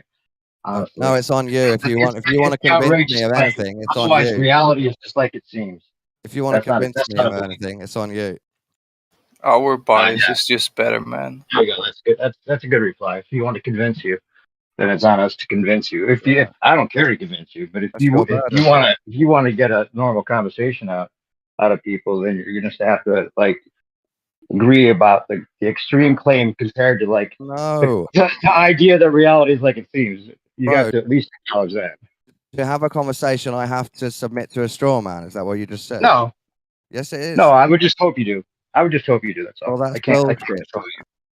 Okay, well, it's not bullshit if I hope something. It's my hope. You can't fuck with my hope. Why would you hope that I have a dishonest conversation and submit to your straw man? Why would you hope? What do you mean a dishonest conversation? What do you mean? Pretend I believe the whole model if I don't. No, that's not what I was talking about. I was just saying the comparison of reality being like it seems, which is kind of like our default base axioms of a stationary level plane that we all experience. That's totally different than like the extreme claim that it's the opposite of that, which is why the burden of proof is on you. No, I disagree. If you want to convince me of anything, the burden is yours. Now, that's your prerogative, and I have mine. You know, mine would be that I hope you would actually just see the difference in those extreme claims. That's why I don't. And one extreme claim compared to like stationary level. Anyway, the reason they call it a Goldilocks zone is because they treat us all like stupid blondes.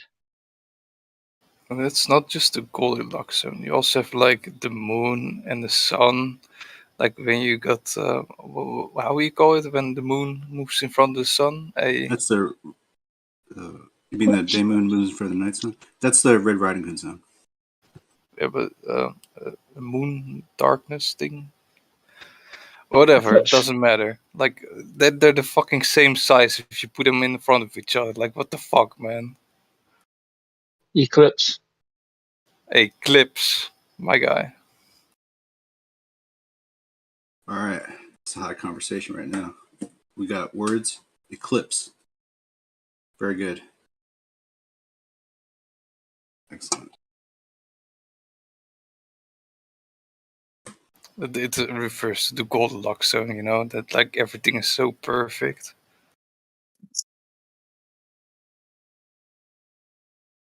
You don't think the eclipse is perfect?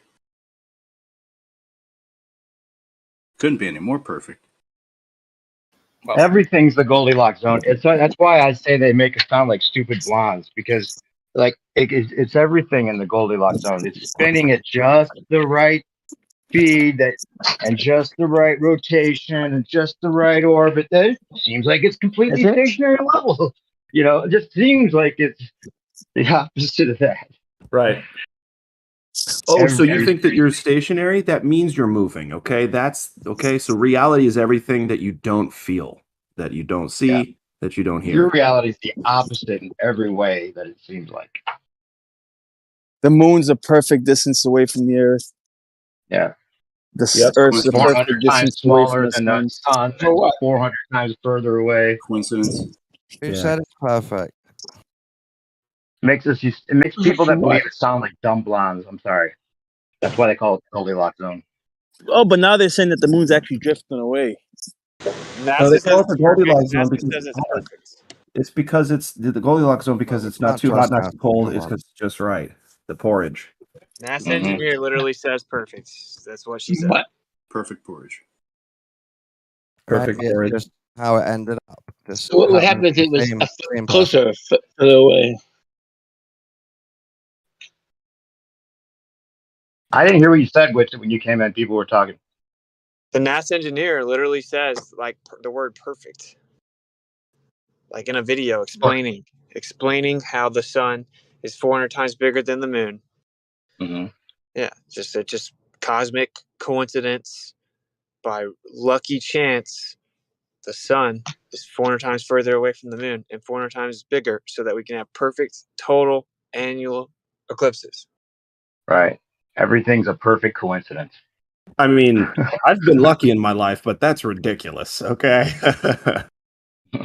Or maybe God just made And if it wasn't that, this system would be perfect. Okay, Don, It would when still be an eclipse. Don, when you say maybe God just made it, then what do you think about all of these ballers that come in here arguing for this model and say that anyone that believes in God is an idiot? I think they're idiots. Yeah, I mean, isn't that wild that you would ever believe in this model without knowing you have to invoke God? Yes. Why? Yeah.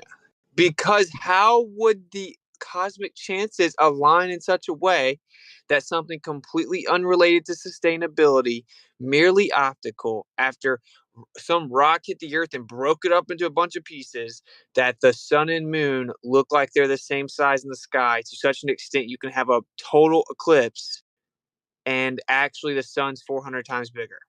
Well, listen, Okay, Witsit. so do you really think that 90% of the people out there care? Witsit, let me tell you that if you just let something sit long enough, it will rebuild itself into something else. If you let the universe sit long enough, everything will start working perfectly like clockwork. Okay, just wait. Sorry, go ahead. No, that doesn't even work in their own paradigm. They admit that this is the weakest part of cosmology. That this is admitted at the highest levels. It's only in this room that you're going to hear people act like it's not a big deal. Hey, I just came into this just on the tail end of this. Just literally just what that first thing said. Wouldn't the thing you said violate the second law of thermodynamics?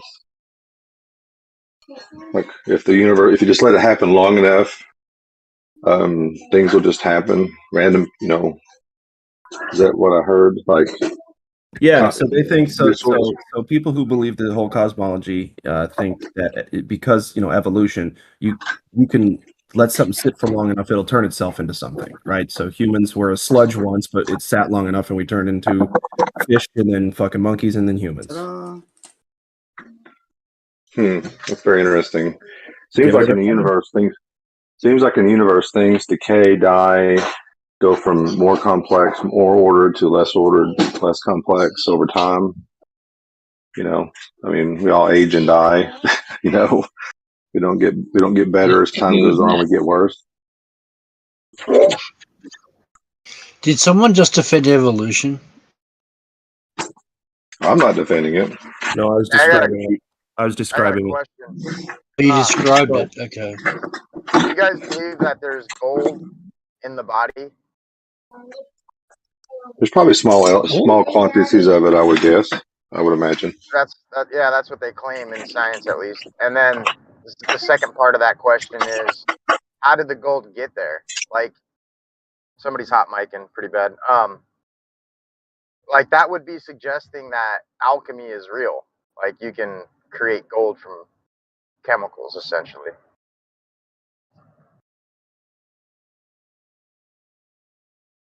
Like how else would the gold have create gold from? Oh my Well, bad. I've got I actually. didn't want to talk. It's fine. Go ahead, Paul. Oh, I'm sorry. I didn't hear you talking, Jeremy. I'm sorry. Go ahead. What are you gonna say, Jeremy? No, go ahead. Go ahead, man. Just go. Go. I want to hear what you have to say, dude.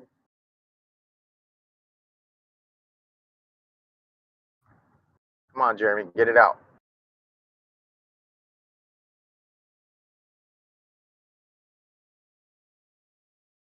You were gonna say they can create gold from something.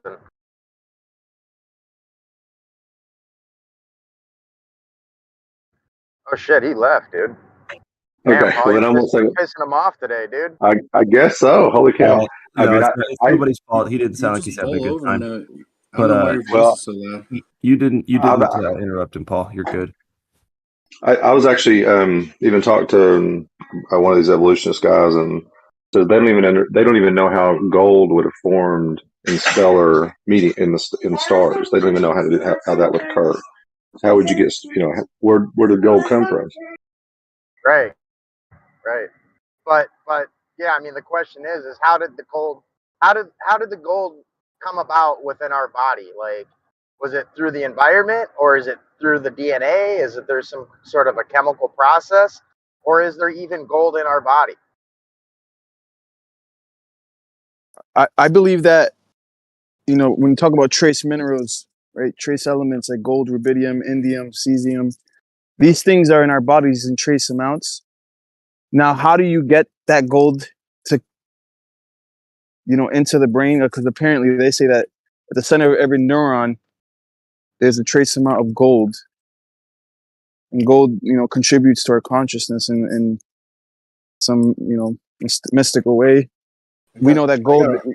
We know that gold is also it's a good transmitter of electricity. It's a good transmitter of electricity, and but bacteria can produce gold, in caves. So Yeah, I maybe heard there is that. some sort of bacteria in our bodies, or I'm just theorizing. I have no idea. But I don't know. I don't even know if that's true, because the claim is they found trace amounts of gold in a Japanese sewage plant, and that was the claim, was that there was some sort of a bacteria that was eating the feces and essentially shitting out gold. But Yeah, that's what I I don't heard. know if that was ever proven. Dude, I just gotta admit, like, real fast before it gets lost, I think that the moon and sun thing is such an important thing to bring up, because like, atheism is the epitome of ignorance. It's the death of logic. And so look at the stuff that people are saying back. Like, they're like, the sun and moon haven't always been like that. First of all, that's just a baseless claim, right? Because as far back as recorded history, it has been like that. But even if you just want to make up that it hasn't, that makes the odds even more fantastical, because you just so happen to live on the earth in the right period of time out of 4.5 billion years, during the small period that you would be able to see them be the same size. That makes the odds even worse. Well, I've been thinking about this I've been thinking about this with abiogenesis, because I've been doing a lot of research into it lately because of the discussion. And that for life to begin chemically, it sits on a razor's edge. It has to, because if certain things cannot happen in an oxygen-rich environment, right? So that as soon as oxygen introduced, things starts to oxidize and break down. So there has to be that transition period, right? So because if you have to, like for everything to happen, every chemical reaction, everything to perfectly line up, it's a razor's edge, even in their own paradigm, because there's so many problems with it, that you run into. And then anaerobic, right, environments are not conducive for life either, and it's actually destructive to life. So it's like you need, like you said, there has to be a balance between oxygen and an anaerobic environment, right? That only really produces like the bad stuff in nature, bro. Like the toxic bacteria and the toxic stuff. But even then, like that. So in the Precambrian era, they say that there was like an anaerobic environment. There was no oxygen, and then you had these protozoas, amoebas, that eventually became algae and started producing oxygen, and then the earth got filled with oxygen and this and that. But there's a lot of leaps of faith that you have to do to get to that conclusion. Like you're just skipping over all this other complexities that, like we talked about, the chemical reactions and stuff and all that. Hey, Lion of Yah, I wanted to say something to you, because you made that comment about the gold within the center of every neuron, and that's how like consciousness is created or something rather. It just kind of reminds me of the tabernacle, how gold was like one of the main requirements for God to manifest himself here terrestrially. I'm just wondering if there's like a connection between that. But anyhow, go on with your convo. So My bad. with the neurons, right? Like, how do you get the gold in there? Well, it's our diet, right? And I believe that back in the day, right? We go back in history, 6,000 years. The earth, its soil was fertile. Granted, there might have been desertification that occurred somewhere around the world, but like for the most part, the soil had all these trace minerals, was filled with gold and copper and rubidium. And then when you grew vegetables in that soil, that fertile soil, plants assimilate these nutrients. They assimilate, they break down, they chelate the metals. So when we eat the plants, we get these rare earth minerals, right? And it's all beautiful. So like, but what's going on? The earth is actually being eroded. The earth is dying.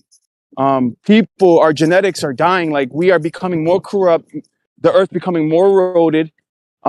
These minerals, if they're not reintroduced or somehow they're not being returned to the earth, you're growing, you got this mass farming going on and factory farming, and they're raising animals in a way that's very unnatural, and they're using synthetic fertilizers that are not taking into account these rare earth minerals, and people are basically eating tomatoes that really aren't giving them, the nutritional profile that they really need.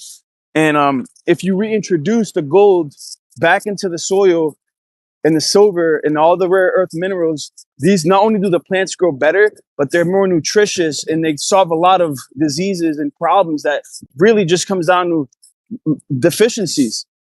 Like a lot of these diseases that we're seeing, even genetically, is because the genome depends on these rare earth minerals. Anyways, That's interesting.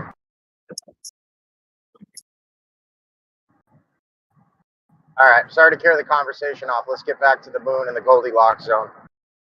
Well, I do think it's actually a very brilliant thing to bring up, because what you find out is a lot of the people, certainly the people that like stock this like for a lot of us, we're just like everyday people. We found out they lied about the earth. Something's not adding up. The history is very fascinating. Like, let's figure out what's going on. But there's a group of people that like need their atheism. It's like their fix.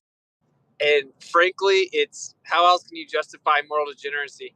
So I just find it amazing that these people will believe the most fantastical, unverifiable things so that they can be atheists. But then they can say that believing in God is stupid because it's fantastical and unverifiable, right? Or that they can't see God, but then they can believe in a million different subatomic particles they can't see. So I just find it very interesting. Like, I think Should we call that atheism of the gaps? What'd you say? I said, what should we call that? Atheism of the gaps? Yeah, or Well, degeneracy of the gaps. well, here's the thing: if they're not going to admit this, but I was talking to Extremis in the chat a couple days ago, and he says, given the right conditions and enough time, have you ever stopped to think how many times time is necessary in their paradigm? Time is necessary in gravity. Time is necessary for evolution to occur. Or given it, like he was using the Bozeman brain and that, or hypothesis, like given enough time, things will just pop into existence. The ancient Greeks used to worship time. Hold on a second, but the ancient goes against them. I know, I agree, but and that's why I brought this up to Extremis. If you go back and look at the ancient god Kronos, which was the king of the gods back in Greek mythology, they worshipped him because they understood the power that he has, and actually they worshipped him because not of the things the benefit that he brings, but the destructive power of him, because he brings destruction. It's like even the ancient Greeks understand that time isn't necessarily your friend; it's your enemy in most cases. So, well, the ancient Greeks, Egyptians, and Indians all said that time was represented by the number 4 and ultimately doesn't exist at all. Dude, look, these people that brought them this weirdo cosmology would never sit here beside them and defend it without a designer. Like, never. I mean, they had weirdo religions. They worshiped the sun. Like, they thought the sun was the perfect symbol of enlightenment, and that was the path to apotheosis, becoming godlike. Yeah, they were weirdos, but they acknowledged design. Like Copernicus, weirdo, but he knew that it required design. These people are so lost now, like they're so detached from reality. They think it makes sense to claim that everything is a random coincidence and that everything expanded from the center out flat with the perfect energy density that is mathematically impossible. And then the Earth just stayed the perfect distance from the sun. And then the sun and the moon appear to be the same size, completely unrelated to sustainability, merely an optical effect on the Earth. And we just so happen to live in the small little few thousand-year window inside the 4.5 billion year window that you can see them be the same size. And they think all this happens randomly. I question if some of these individuals ever even said this stuff. Like, I don't know, man. I think we're so manipulated by the powers that be. Like, I don't trust much that comes from history, to be honest. Yeah, but I don't know. Then you find interesting stuff like looking into Copernicus, and you find out that they leave out some of his writings where he says this is just done because it's easier to do the math, and it's not important that the story is true or even plausible. It's just a theory that can conveniently explain certain things, and the math is easier. That's what he said about heliocentrism. So it makes you think like, well, if it's a character they made up, why would that be like in some writing of his that you have to go find, you know? But I don't know.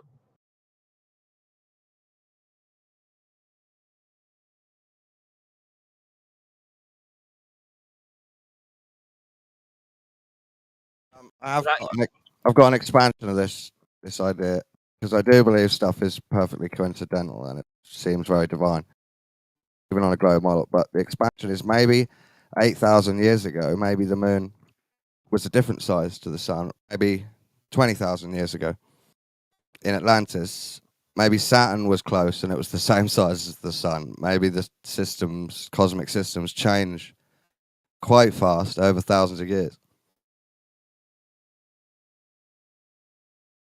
So we just think we've seen two perfect things now.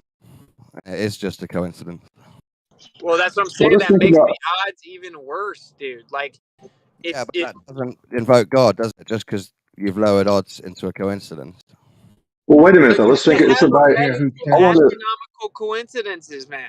That's illogical. Well, I want him to. He needs to evaluate what he just said logically. Okay, if the moon was closer, that means the tidal forces on the Earth would be so strong that the waves and the crashing of the waves would be so severe that it would probably be very hard for life to be sustained, or even the crust to be sustained. If the Saturn was closer, you have another. It's the same factor again. Or if the moon was too far away, the tides would be less, right? So again, you have. So you're. No, I'm saying. But I know that it's closer to smaller.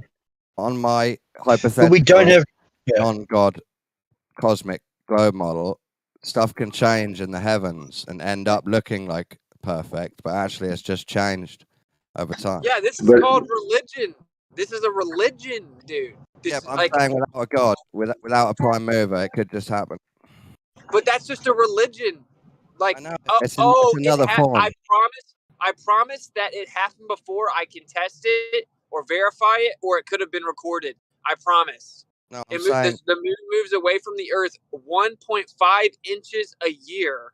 No, I don't mean the normal movement, just drift. I mean, things got knocked about. Different things. Maybe we didn't have a moon. Maybe we had That makes it even worse, Don. If some major cataclysmic event had to happen, what are the odds that the wreckage results in this perfect, beautiful eclipse that we see? Well, dude, the world is so clearly balanced. It's insane to think that you could even pretend the heliocentric model is true without a God. I'm just trying to work through the logic of these atheist globers. They don't have logic. That's what I'm saying. It's antithetical to logic. It's the opposite. It's a religion. Well, here's the thing. Let's think about this for a second. If a paint factory exploded and created a picture, and we say this is beautiful, right, or whatever. Well, yeah, it could be, but there's no purpose behind it. But if your daughter sits down and draws something very beautiful with design and purpose with the same paint, it has huge significance. You have the same chemical process, well, not necessarily chemical process, but the same materials, but very different ramifications from that. Now, if you're looking at the world and say it's all random, then it's all random. There's no purpose, no meaning, no anything. But if it's perfectly designed by a God that cares about us, that has huge significance. And it's funny how that we walk right past that and ignore that and say that's not relevant. Oh, I don't know. I don't know how you can do that. Sorry. agree they shouldn't walk past the divine prime mover creation. I'm just, if they believe in an ancient explosion, billions of years ago, and that created laws where things fall and move at a certain rate. Chance happens over time in their minds. And we just luckily happen to inhabit that small little fraction of time where everything is like this coincidental perfection. Well, what else is perfect except Polaris and the sun and moon sizes? What else? The fact that we can even sustain life here, the fact there's a perfect cycle here, the fact that the tides work perfectly so that life can be sustained on the earth and they're not cataclysmic. Can't that be explained by there's loads of suns, loads of planets, and some of them happen to be the right distance for life to form? But this is the problem. When you begin to what atheism does, because it's retarded, is they want to compartmentalize everything and then think that they can come up with enough of like this sophist answer for each different thing and make sure by all means we never combine them. If we combine them, then logic necessitates we throw the bullshit out. But no. We'll talk about one thing at a time, and that way we can pretend it makes sense. No, you can't. You have to add them all together. That's why it's called the fine-tuning problem. If you believe in this model, you have to believe that everything came from a single point and expanded in all directions equally, but that there's no center, and that it had the perfect energy density, that it didn't expand omnidirectionally. It actually became flat. And then the Earth, just pale blue dot, just happened to pop up around a star. So why must you? What'd you say? Why must you believe all of this? Why can't you just believe one part of it? Well, you'd have to That's all actually you be really care informed about. to know how ignorant that question was. That's why I'm saying Most people don't care about this shit, Richard. Most people do not care about all that. Then leave, buddy. They really don't. Then leave. I'm talking about 90% of the people out there don't care about what happens. Then leave. Then go on mute. I'm not talking about me. I'm talking about the people out there.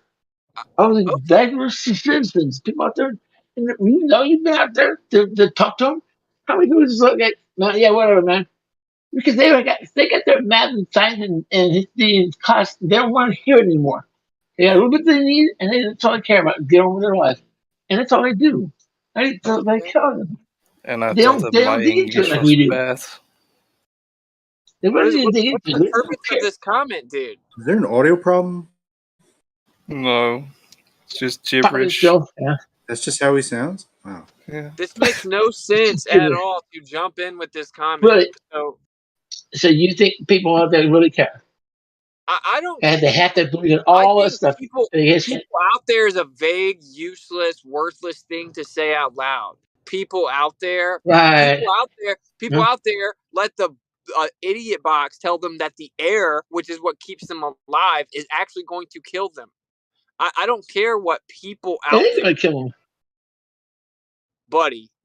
I don't care. A little bit of oxygen taken over a small amount of time, small amount of oxygen over a long period of time will cause death. Period. No, that's for sure. Air doesn't kill you, dude. It keeps you alive. If you don't have air, you die. But you continue breathing, and one day you will die. That's a non sequitur. You're getting dunked on. Can you please step out before, like, I don't know, this becomes like a crime or something? Why don't you boot me like you do everybody? I don't wait for you to boot me. Just put yourself on mute, dude. We We don't want to listen to you. Oh my god. Please. Yeah, I can't even I'm getting like 1 out of every 5 words. He wants to see what's it dunk him. Dude, I just MJ'd you, bro. I just want to say though, man, like all jokes aside, I do think that this is like an important point to make because it addresses the heart of the issue. We breeze past it so much because there's so much sophistry in this realm and so much to talk about. But just this is the crux of the issue. You're debating against a religion that needs there be no God. And that's not a contradiction when religion's properly defined. Right? So it's like, that's what it is, bro. You're not debating which scientifically more plausible, what has the empirical evidence. It's like, what can I believe so that I can do whatever I want? That's what I was saying. So the biggest motive for the heliocentric model is spiritually based. It's not monetary based. Even though NASA receives $6 billion a year, whatever the hell they receive, when it comes down to what it boils down to is the biggest motive is the idea that they don't want a model that shows a creator, because then they have to take accountability for their actions, which they don't want to be accountable to a higher being. They want to be able to do what they want to do what thou wilt, right? With no guilt, with no shame. And that's what it comes down to, in my opinion. Couple of questions. One, how does deceiving the most people into believing that there is no such creator, that they are accountable to, exempt them from accountability to the actual creator? What? They're fooling themselves because they want to believe in their lie. Like, they really want to believe it, though. That's the problem. Like, they actually believe it. Okay.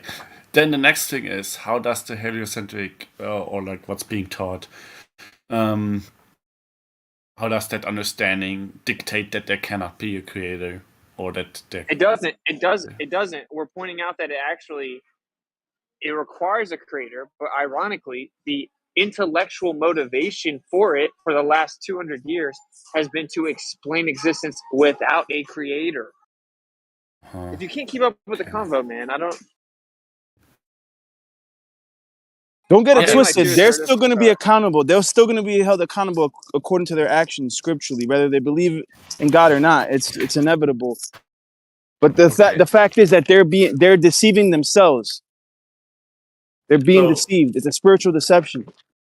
Okay, so you're saying they are so narrow-minded that, or so, and they are under some kind of cognitive dissonance that even though they are able to create this deception and create all this fakery and this like vast amount of technology and everything based on information and giving information that's not true on how it works,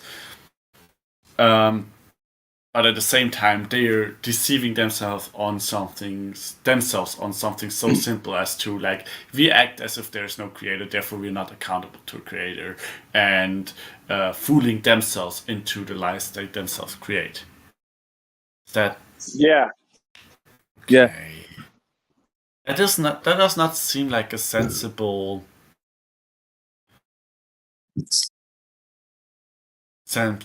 assumption to me, actually. This is All right, well, that's what's up, man. rather big leap from my point of view, but okay. That's what's up, bro. Write a report, submit it to me. I'll have my people look over it, and then I'll give you a grade. Report about?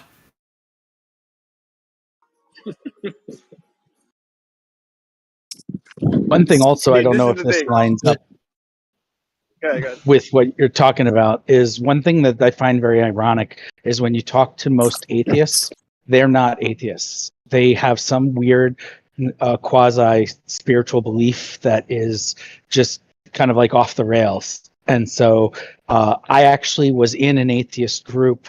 It was just a social group for just a club we were in, and it was more like the alt group than really an atheist group. But anyway, I was in this group, and I ended up getting kicked out of the group because I had a disagreement with somebody over the existence of Santa Claus. I'm not even joking. And so these people were getting it. This woman was trying to explain how Santa Claus definitely existed because of some experience she had as a kid. And I was like, it sounds like you were abused as a kid and made this shit up. And so every time I've talked to an atheist and I dig into their beliefs, they always have some like kooky, weird, belief that they've made up on their own. Yeah, absolutely. Yeah. Dude, because there's no such thing as atheism. Like, that doesn't actually exist. So that's the really profound part here, is they'll all say that they're basically agnostic, but they don't like that word because atheist is edgy and they can really act however they want. Agnostic means maybe they do have accountability. Well, I think atheism, by its definition, is kind of the anti-religion. It's immediately antagonistic against other religions, so the existence of other religions. So as we're agnostic, you're saying like, hey, I've never seen any proof. I don't know that what way it is. I just, I'm kind of stepping out of the argument, right? But I think that atheists seem to be very aggressively, I wouldn't even say they're aggressively anti-religion, they're just aggressively anti-Christianity. Yeah, big time. And isn't it interesting that they hone in on that one belief, though? Yeah, and that's what I find interesting. I was just having that conversation with somebody else the other day. How I've known atheists. I have a lot of friends that are atheists, and we'll walk into a Chinese restaurant. They'll have a Buddha doll on the floor, and they'll show respect to that, but they like hiss at the cross. Yes, yeah, it's very obvious. It's very like honestly, anytime you talk about God, if you just have a conversation with anyone critiquing God, they start talking about the Bible. Like anybody critiquing God, all of a sudden you find out their critique is of the Bible. Like, why do people know intuitively that they're supposed to go against the Bible if they're going against God? I wish they wouldn't equate. I wish they wouldn't equate the two, to be honest. Well, I would say I don't that think they can most help. people see, atheism is like this leftist religion that they just they're anti-Western culture, and so they see Christianity as the core of Western culture. I can see that. The conquistadores, right? Spanish Inquisition, the Crusades. So, do you guys have a minute? I can ask a physics question. Mm-hmm. We're gonna talk about Newton now. No. Yeah, I sent you So some messages, man. I don't know if anyone remembers me. I've been in a couple of these chats.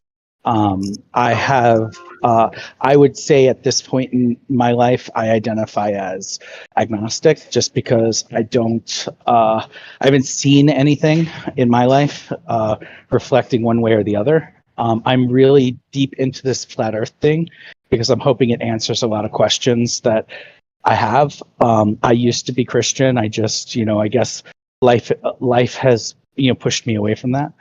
And this is to me a open door for me to come back to it. Basically, I would say I left Christianity mainly because people couldn't answer questions, and I would get dumb answers and inconsistencies. So I just got frustrated and kind of moved away. You guys, every time I've come into this chat, you guys seem very intelligent. You have a very logic-based way that you came to this path. So again, I don't come antagonistically against what you guys believe, but I'm trying to find a single objectionable thing that I can observe with my own two eyes. And so I've gotten, so where I am, I've been trying to do a experiment across the lake where I can see. I found a span that's about 10 miles, but I haven't been able to find something that's strong enough to view 10 miles. So that's just kind of like a question in general. Like, do you guys know what I might be able to find? I got a telescope.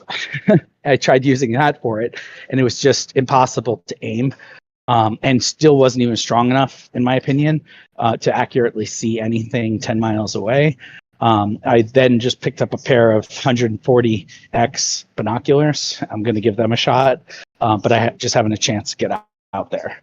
But I don't know if you guys have any recommended equipment for viewing. Yeah, it's not really cheap, unfortunately. Money's not really an issue for me. Okay, then yeah, just get a P1000, a Nikon P1000. Okay. It's a camera, and it has 125x zoom. Got it. Okay. All right, I'll try that. And See, and that's why I thought maybe the binoculars. A really good mount. I'm not trying to make like a live stream about it. I could care less who else I convince. This is just for me. So that's why I figured binoculars would do kind of the same deal. But I'll get the P1X and the. Do you know the viewing distance on that? Yeah, Oh, hey, it dude, varies, but I mean, it you can depends go on how big what 600 you're miles seeing on is. a P1000 easily. It depends. Don't cut Yeah, it yourself depends on what short. you're viewing and what the conditions are. I've seen things incredibly far away, but 10 miles is a layup. I will say we actually saw the Superdome from like 37 miles with binoculars one time though. But they were my friends. I don't remember. Anyway, Okay. the camera's the move. The camera's the move because then you can go back and like look at what you saw, right, and really take it in and think about it. Yeah. Okay. Well, and then I have a question about I'm trying to see who made the video. There was a video that was going around. So and again, I hope you can tell from this, I'm coming at this place of humility. I'm trying to learn. I'm not trying to debunk anyone. I'm just trying to see something and reproduce something on my own.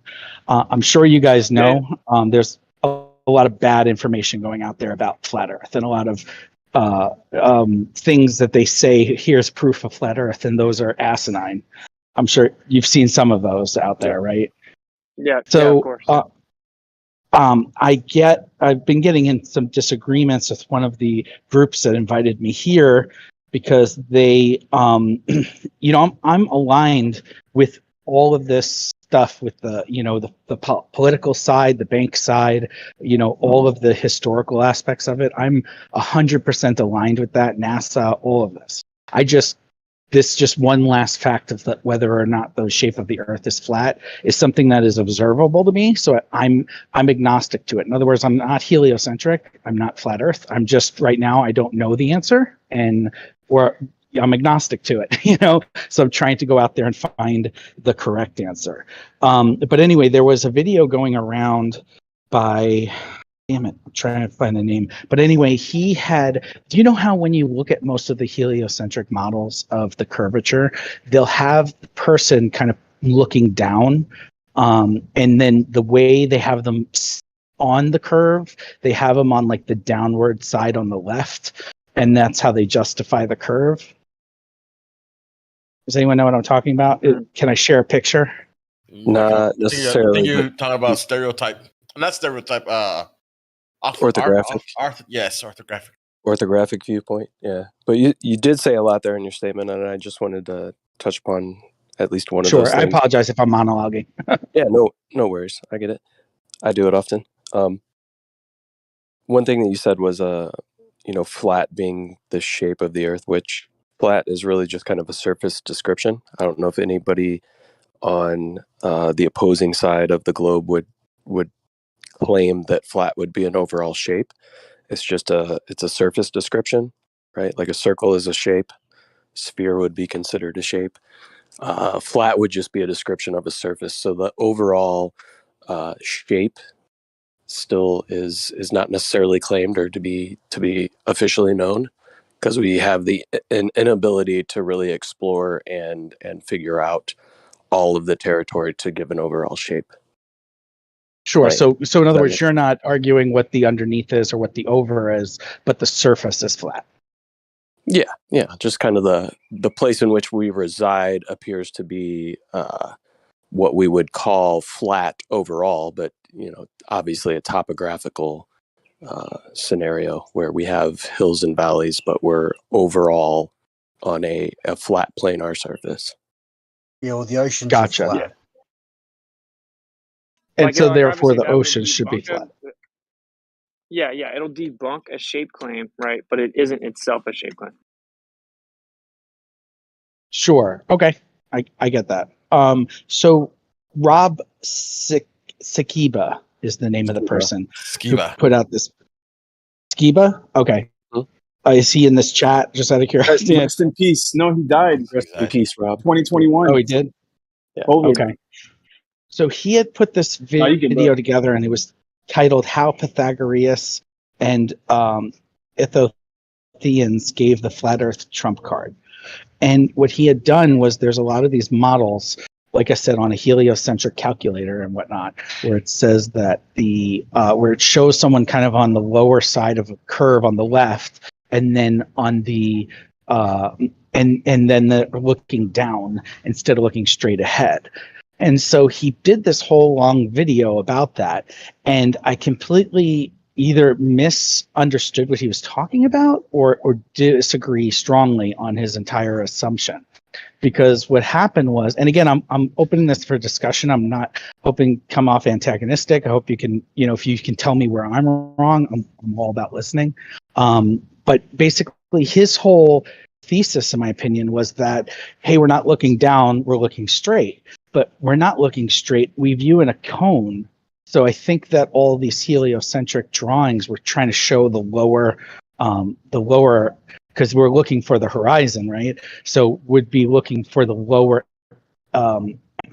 extension of that cone versus straight ahead. Because he kept saying, well, if you're looking straight ahead, you'd never even see the horizon. Well, I don't see in a straight line. I guess that would work if there was like a tube that was 10 miles long, but Well, it doesn't that's really. kind of the problem with the orthographic view, right? Trying to view something from a third party perspective, but then equating that third party perspective to the first person's perspective. Meaning, if you're talking about somebody that's being shown visually to be on the side of a ball and looking down towards the curved horizon, that's kind of an incorrect way in which somebody would be viewing the world, even if it was round, right? Because the way that we view visual space is kind of, like you said, similar to a cone. We would say that the overall shape would be more of like a spherical type shape, some sort of spherical geometry to the way that we visually see the world.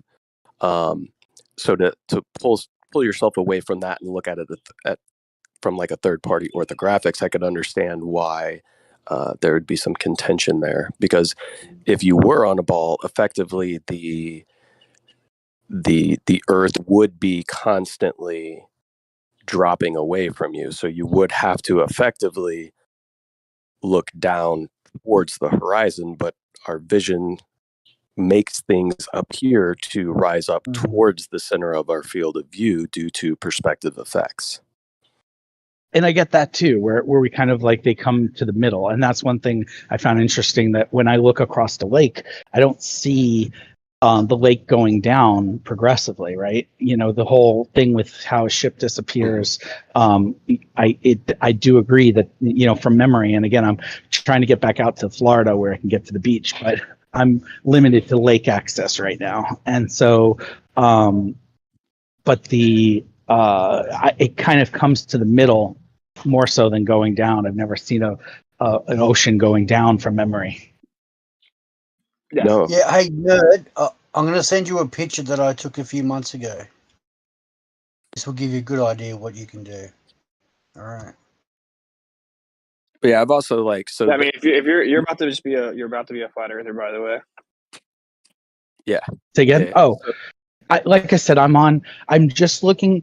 Again, and that's why it's funny, because I keep getting in arguments with people. Like I just got kicked out of one of the flat earthers. Don't argue with them. You're wasting your time. They're going to find out for themselves. Don't argue with round earthers. You'll waste your time, dude. No. I got kicked out of a flat earth group. Oh, okay.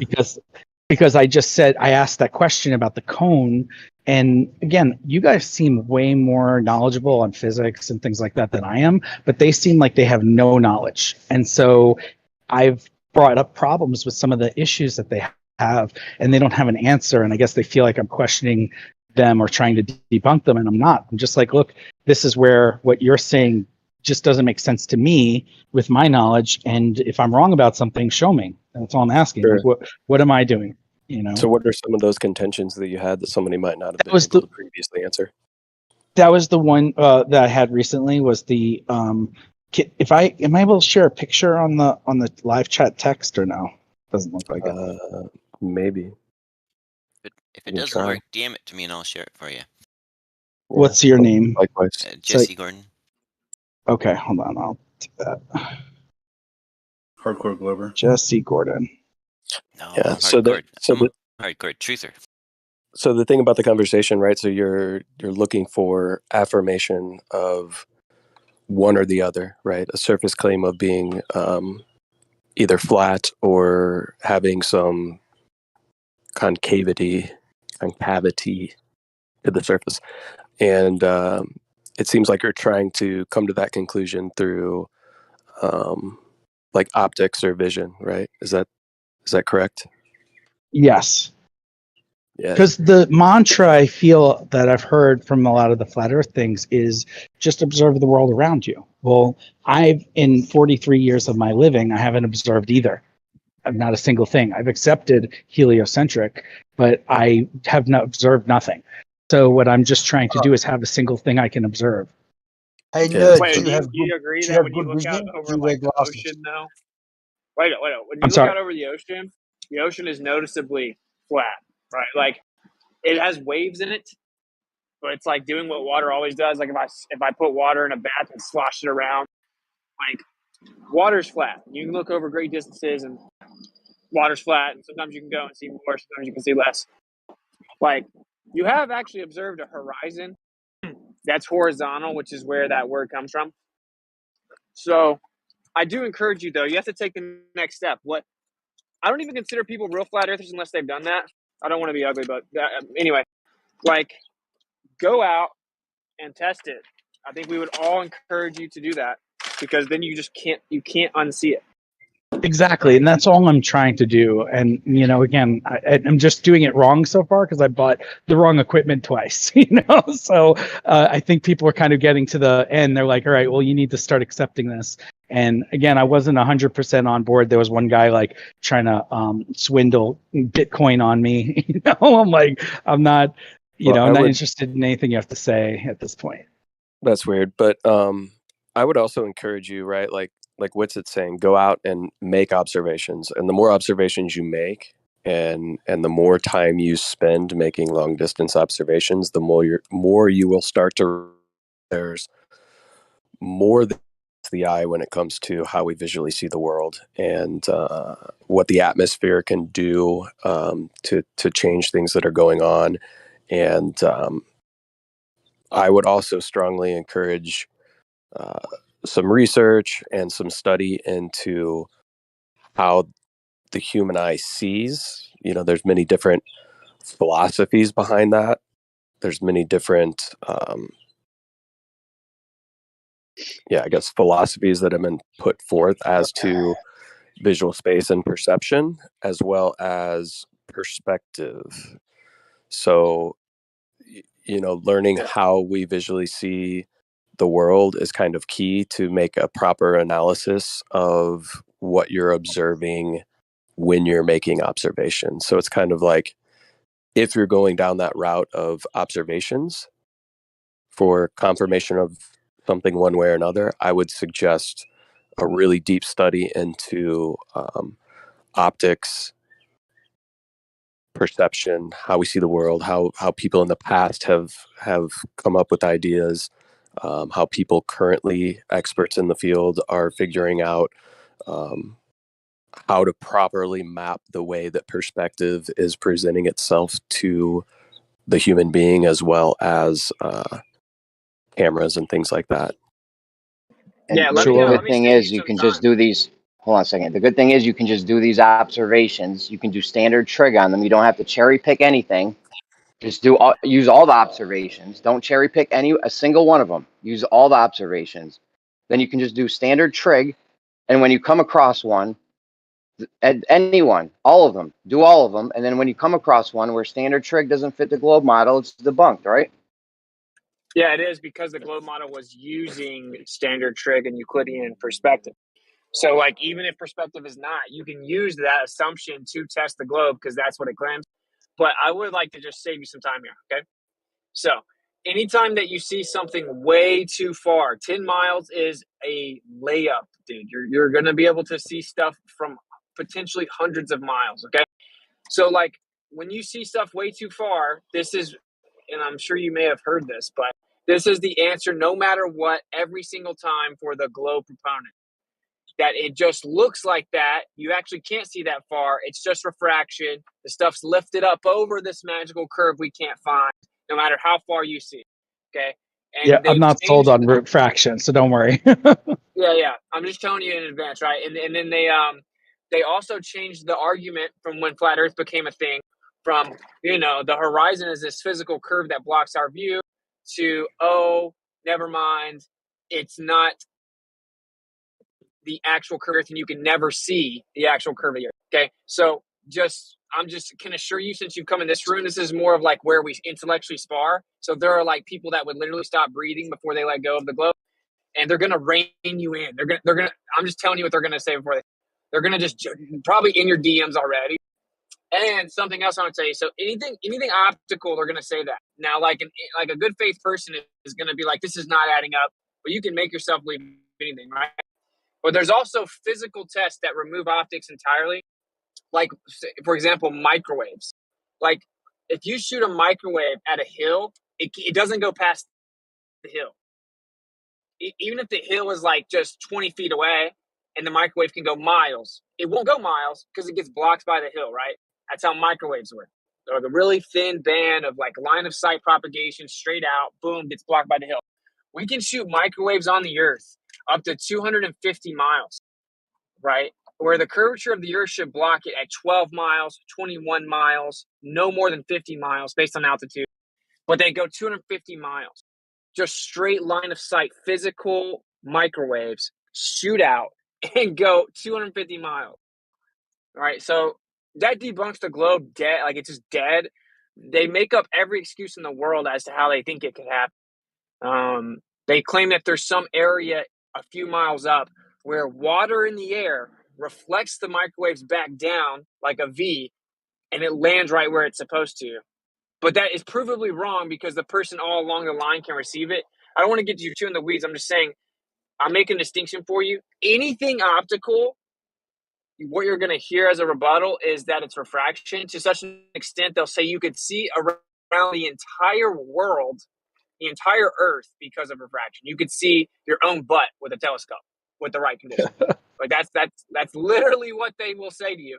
And so then if you set optics aside, there's also physical tests. You can also do something called a mirror flash. Have you heard of mirror flashes?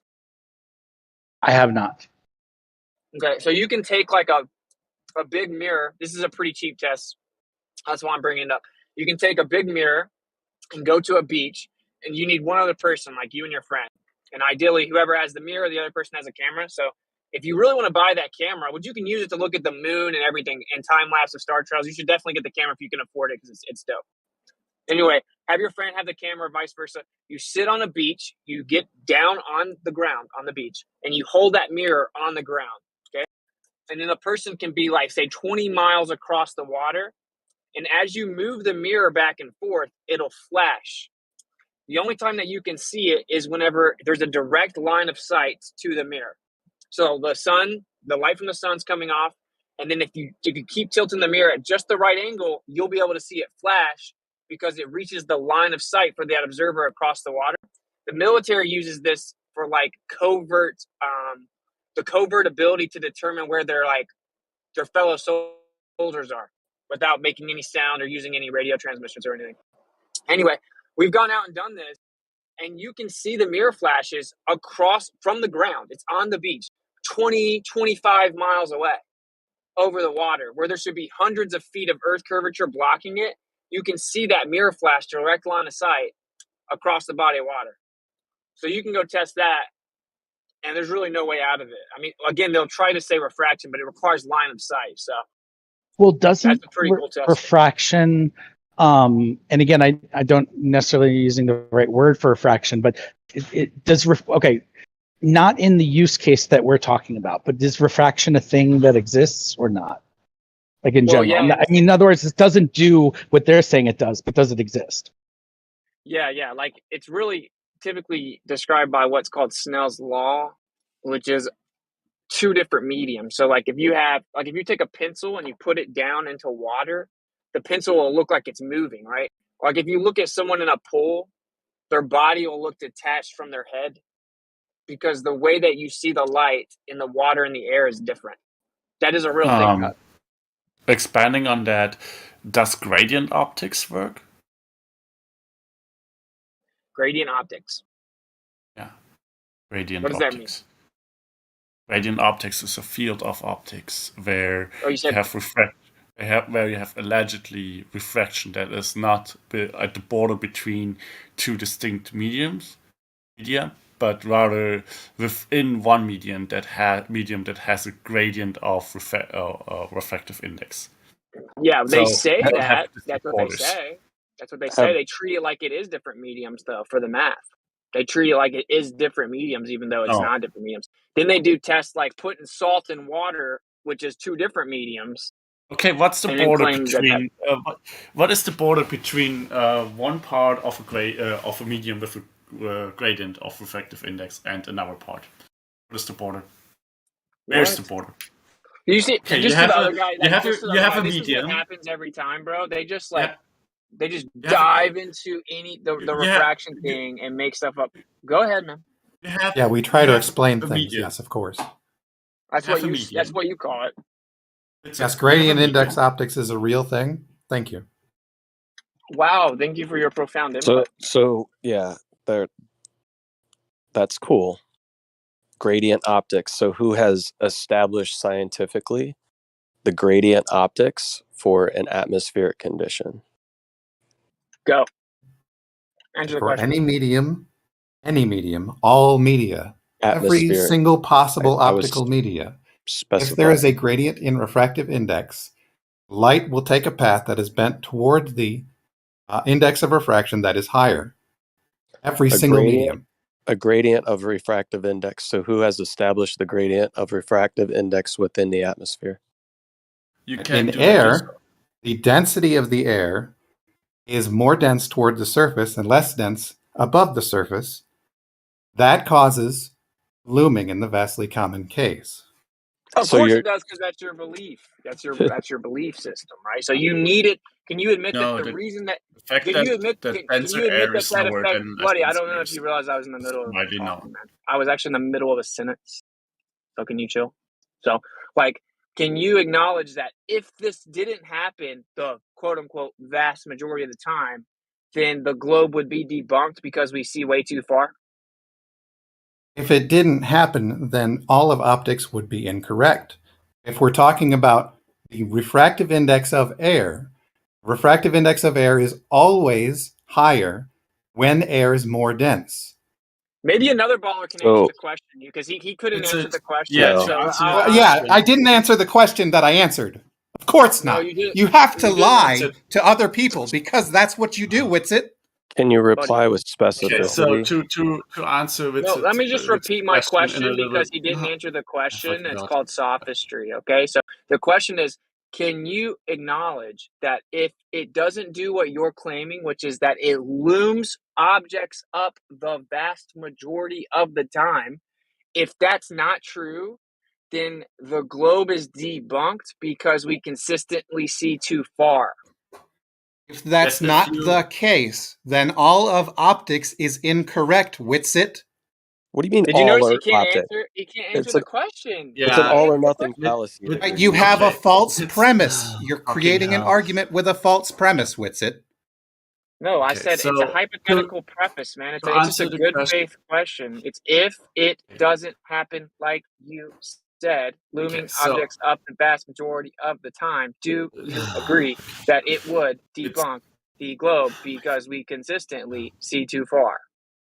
The premise didn't become not false because you said it again, Witsit. Fucking God, doofus, this is not productive. So to answer your question a little bit more in line of the context, yes, if you actually determined that you see too far with taking with limiting what the possible light path can be in that observation where you allegedly see too far, then that would disprove the concept of a globe. There you For that, go. you Thank you, have man. to Wasn't that hard? prove. For that, you have to prove that the light path cannot possibly be a part of the explanation. Yeah, you know what's crazy is Cannot you actually possibly don't explain the prove explanation. you Observation. actually don't prove negatives, man. Right? So the positive claim here is Actually, that yes, that's the only thing that can absolutely be proven. You can only exclude options. A positive test for hypothesis only proves that this explanation is not ruled out, but there's infinitely many other explanations that would result in the same situation. Yeah. So are you gonna interrupt me this time, or are you gonna chill, man? So You don't chill, so I don't chill. All right, man. It's all That good. easy. Man. It's all good. Calm down, man.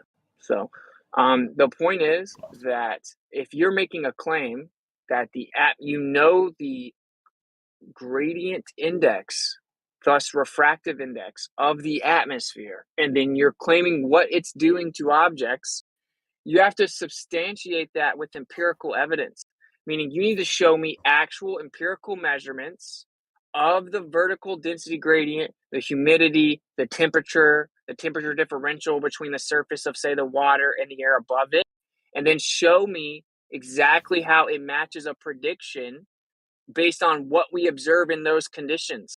I've been asking the ballers for 3 years now, can you write out a specific equation and prediction based on certain conditions? So say, this is the temperature of the water, this is the temperature of the air, this is the vertical density gradient, this is the humidity. How far should I be able to see from 6 feet up if those are the conditions? Once we get that prediction, we can then go test it. None of the ballers will give that prediction because what they want to do is just say the word refraction. Whenever we see too far, do the math on how far something had to loom up and say that must have been what's happening. It's a religion.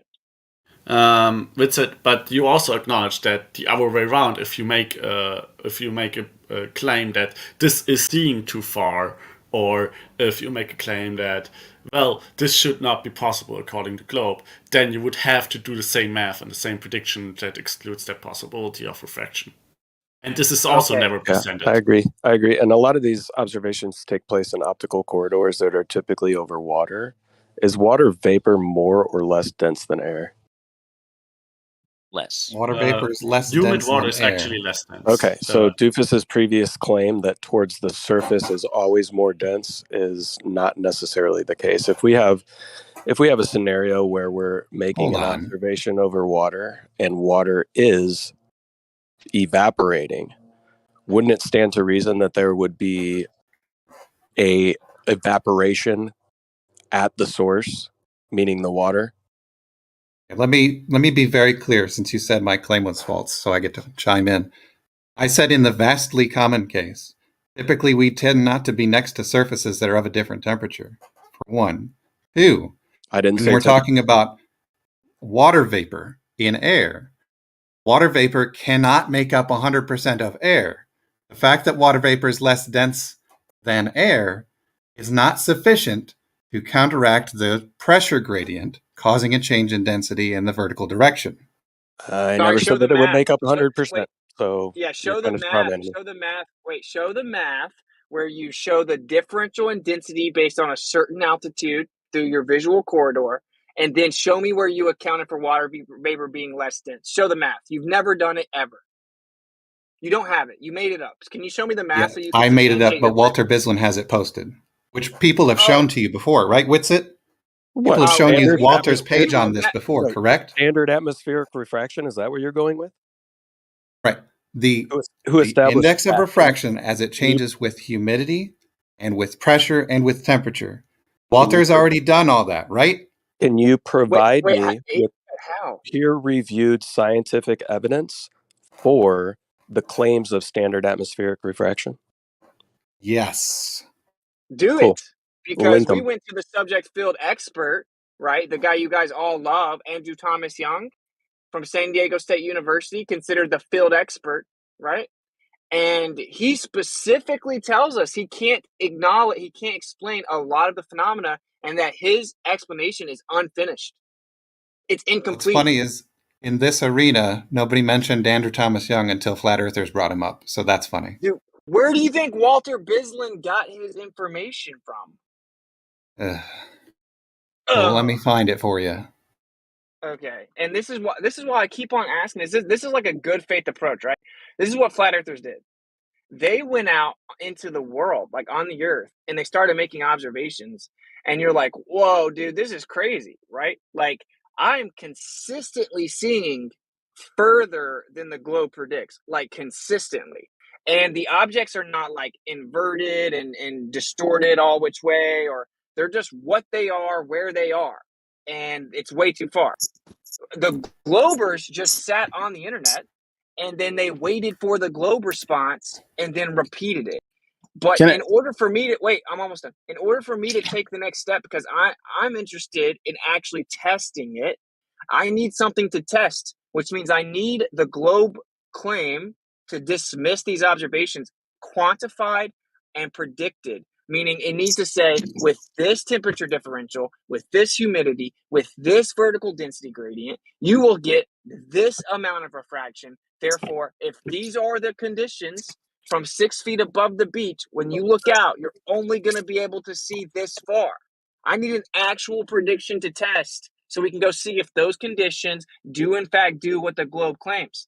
But they don't want to do that. They want to just broadly and vaguely claim refraction so they can dismiss every observation. So can you please provide that information for me so I can go out there and test it? It's in the chat. So what you're saying is that no matter where you're at, no matter what is taking place, can we just apply what you would consider standard refraction to our observation? Nobody is saying standard refraction applies to every single optical observation. In fact, what I did say earlier is we typically try not to talk about what's right next to a surface that may be of a different temperature. Wait, real fast. So wait, Doofus, just to clarify here. I think you're Doofus, sorry. Or Moya. I don't know. Doofus. Okay, look.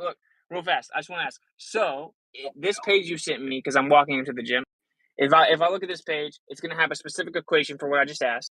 And if I go out into the world and I measure all of these variables and then make an observation and I see further than this predicts, or I don't see as far as this predicts, then it debunks this claim, right? What this page does is it tells you about the index of refraction for air at a specific temperature, pressure, all those variables, right? You have to then apply that information to measurements of the air that you have, and that will tell you what the gradient in refractive index is, which will tell you how much the light should change direction by. So if I see further than that prediction, it means that the globe's debunked, right? It depends on how accurate your measurements are for your optical media.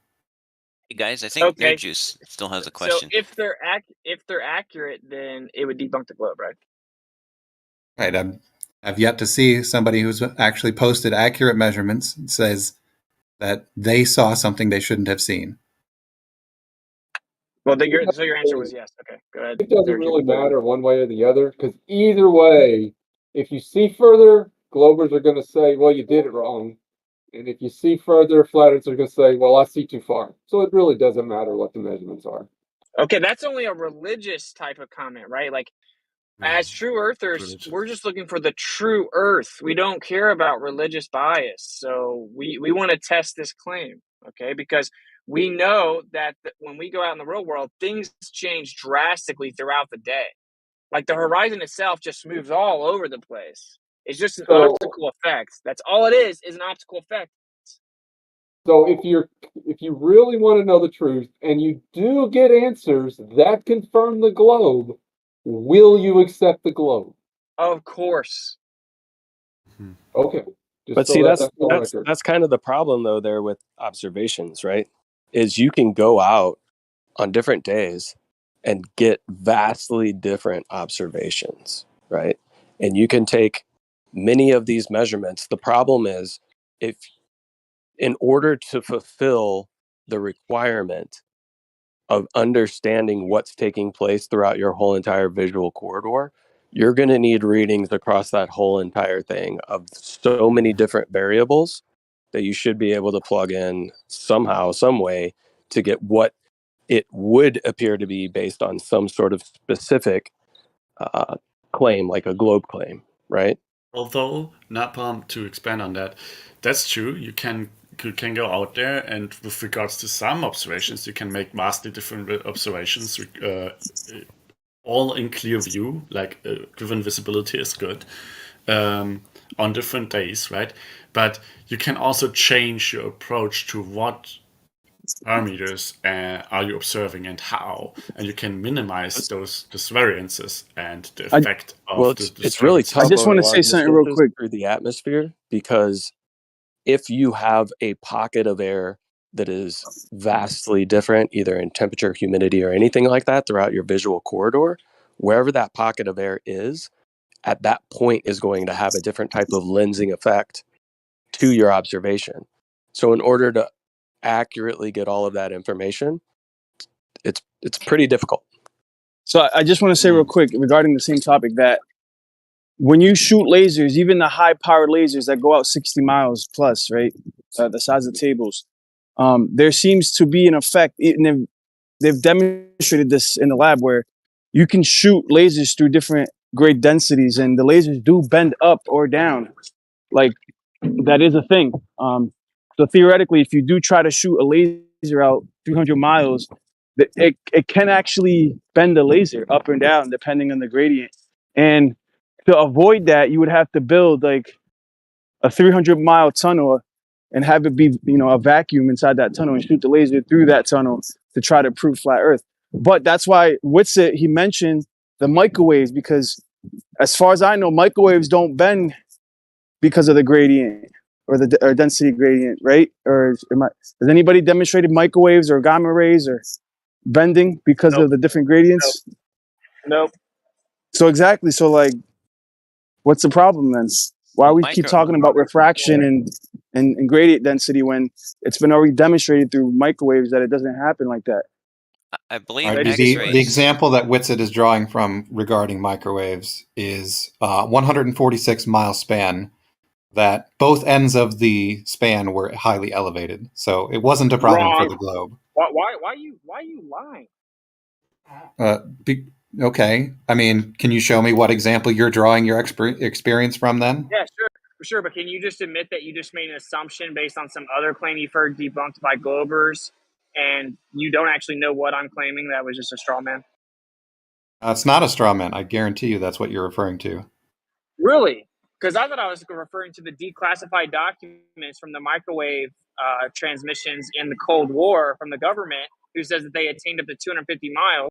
And then they provide a very specific reason why it goes beyond the Earth's curvature, physically obstructing it, and it has nothing to do with it not being there obstructing it because of altitude.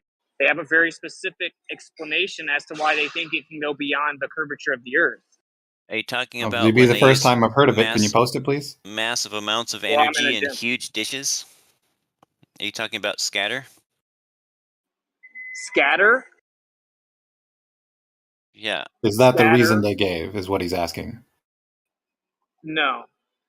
Well, that may be the word for it. Tropospheric scattering or tropospheric ducting are the two explanations.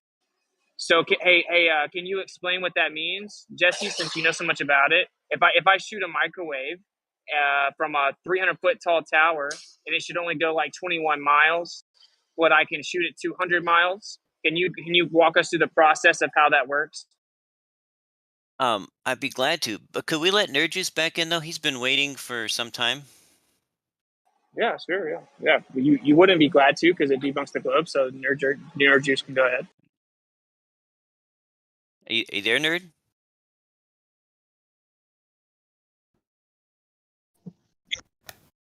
Well, are you going to tell Nerd Juice about how he can just do a whole bunch of observations, not cherry pick any of them, use them all, and then when he finds one that you use standard trig on, it debunks the globe? Is that what you're going to tell him, or what were you going to do here?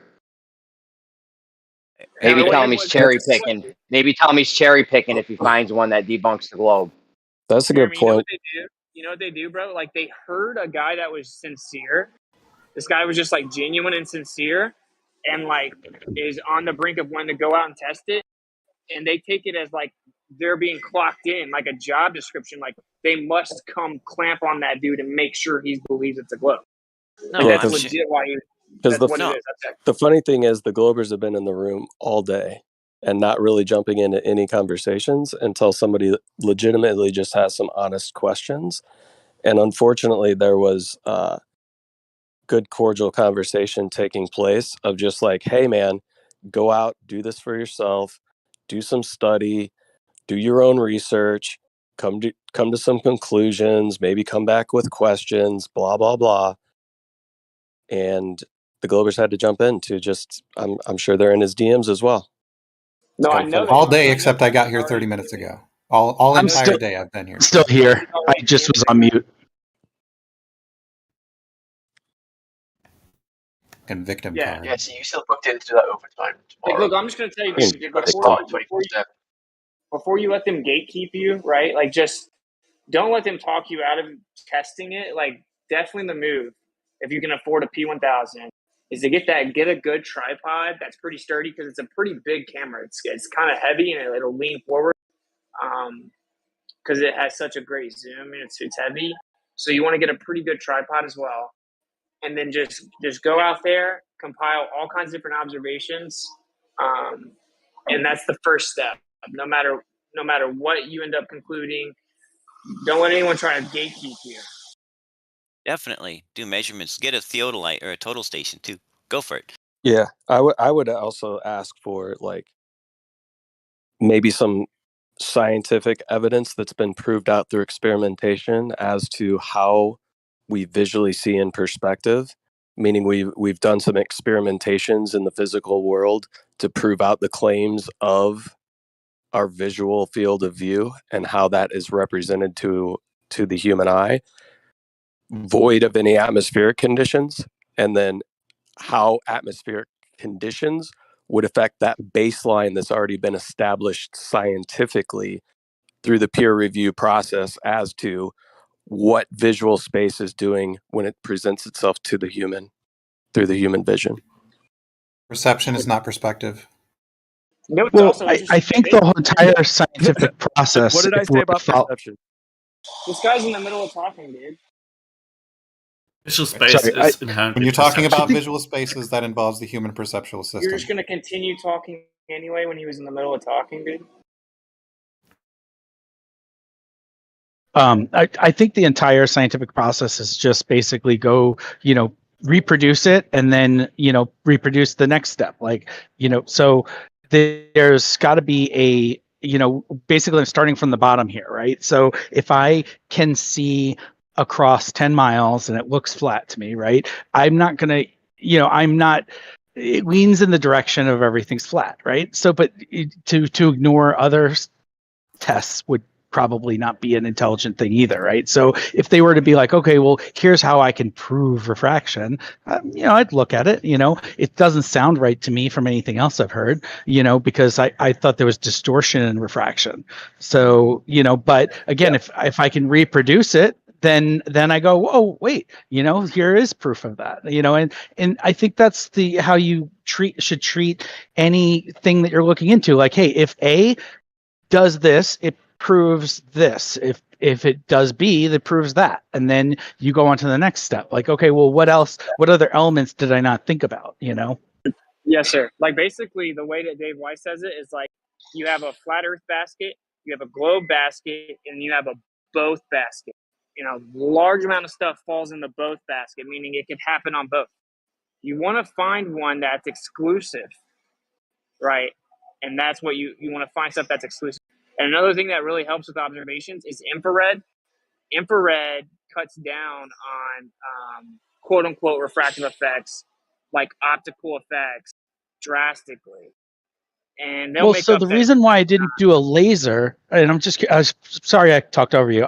The reason I wasn't doing a laser, and correct me if I'm wrong, but laser can reflect and refract, and then you wouldn't be able to tell because it's just a laser. If I can see a person and make out their details, and they're supposed to be 40 feet under the earth, then that's a pretty easy thing to determine. If I shine a light, light can refract, but I don't know enough. Again, I don't know the physics of it, whether it can refract that much, but there's no detail to a laser. It's just a light. So as we're a person, I could see the person, I can make out his head, his hands, his body, and go, okay, he's not all like wavy, You can still use a laser. It's not accurate beyond, like, in my opinion, beyond like 40, 60 miles. Once you start going beyond, like, you can't go 300 miles with a laser. It's possible with a high power laser, but refraction and gradient densities do come into play, like the atmosphere, how thick it is. Well, and Well, so we're see, actually this is where a lot of the stuff that I find from NASA turns into horseshit. Because what happens is they take something that that we could prove on a macro level and on a micro level, and then extrapolate it to say that this proves it on a macro level, or vice versa. When those aren't necessarily, things don't always scale exactly like that. And so, one of the arguments I'll always have with people about evolution, or about like the from proteins and whatnot. And again, this is just my random ranting. That's not necessarily scientific fact, but I say, look, if I were to take a handful of dirt and throw it at the ground, how likely is that to form the Mona Lisa? Well, evolution says, well, because there's infinity possibilities, it would eventually form the Mona Lisa. I would say it would never form the Mona Lisa, because it just won't. It'll never hit that shape. And you could throw it a gajillion times, it's never going to land on that shape. Now, will we repeat shapes? Sure. We might have the exact same shape fall in infinite possibilities. We might have 10,000 times every grain of sand lands in the exact same way, but it doesn't. Every infinity tries doesn't result in infinity possibilities. Yeah.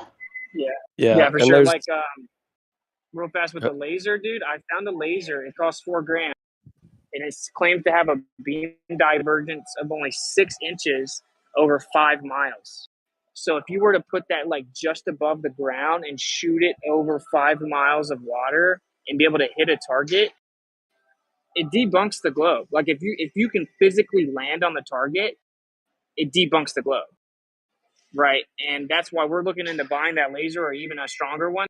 It's just expensive, right? Like $4,000 for a laser, but lasers are valuable. When we went out and did the test, what we saw, all we would really see is that the laser would look like it goes up. If the laser bends, it looks like it goes up. And you can come look at it from the outside, and when the laser doesn't look like it's bending up, when it's less turbulent air, like it just horizontal from point to point. You can see from the outside that it's straight, you know what I'm saying? So lasers are valuable. They're going to tell you that when you see the person, that's also light, right? Because like we can't see anything without light.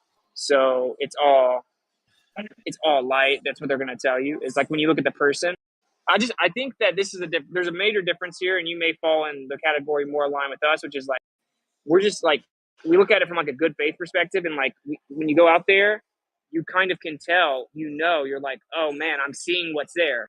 You have to, and to believe that's not the case, you have to do like mental gymnastics and convince yourself that you're not actually seeing what's there, but it looks exactly like what's there, and that's to me, to a lot of us, we just can't do that. That's just like absurd to think it does that like pretty much every day, just perfectly to save the globe. It doesn't, Sure. I mean, again, like the mental gymnastics, I guess, are a matter of how intelligent a person is, how gymnasticy they are, right? Like, I mean, try to explain the concept of a mirage to somebody who's never seen a mirage or doesn't understand science and light, So saying that that's not water you're looking at is going to blow their mind, So I think that it's all on a scale, right? Like, so if I were to try to say, I don't think there's anyone here that's going to try to claim that mirages don't exist, right? We've all seen them, right? We've all seen the result of it. But if you just like saw your first mirage, you were like, "There's water over there," it's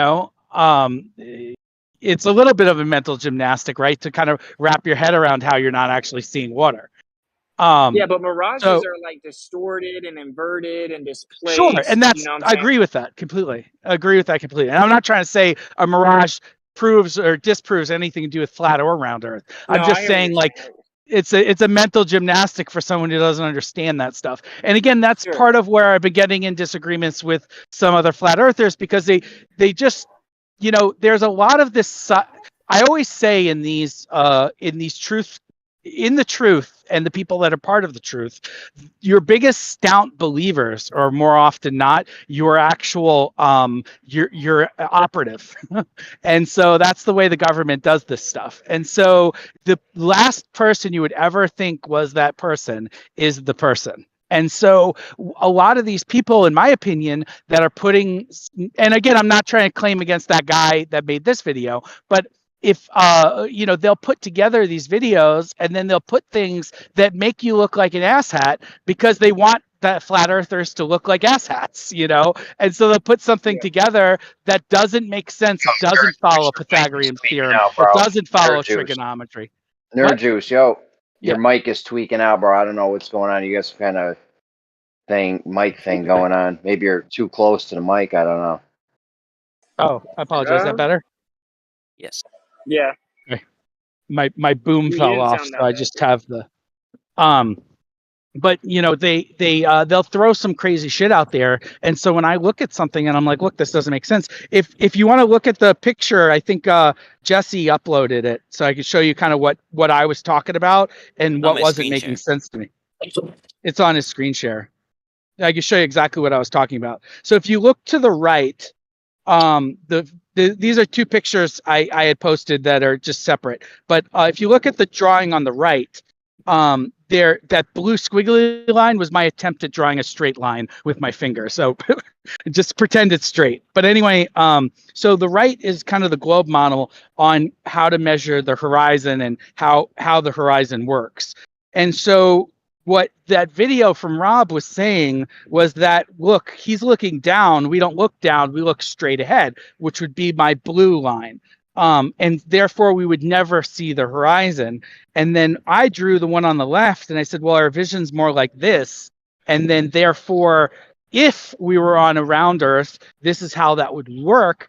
And if you kind of tilt it to the left, then you can kind of see how it does do that thing where it comes up a little. And again, that's a drawing if we were on an orb.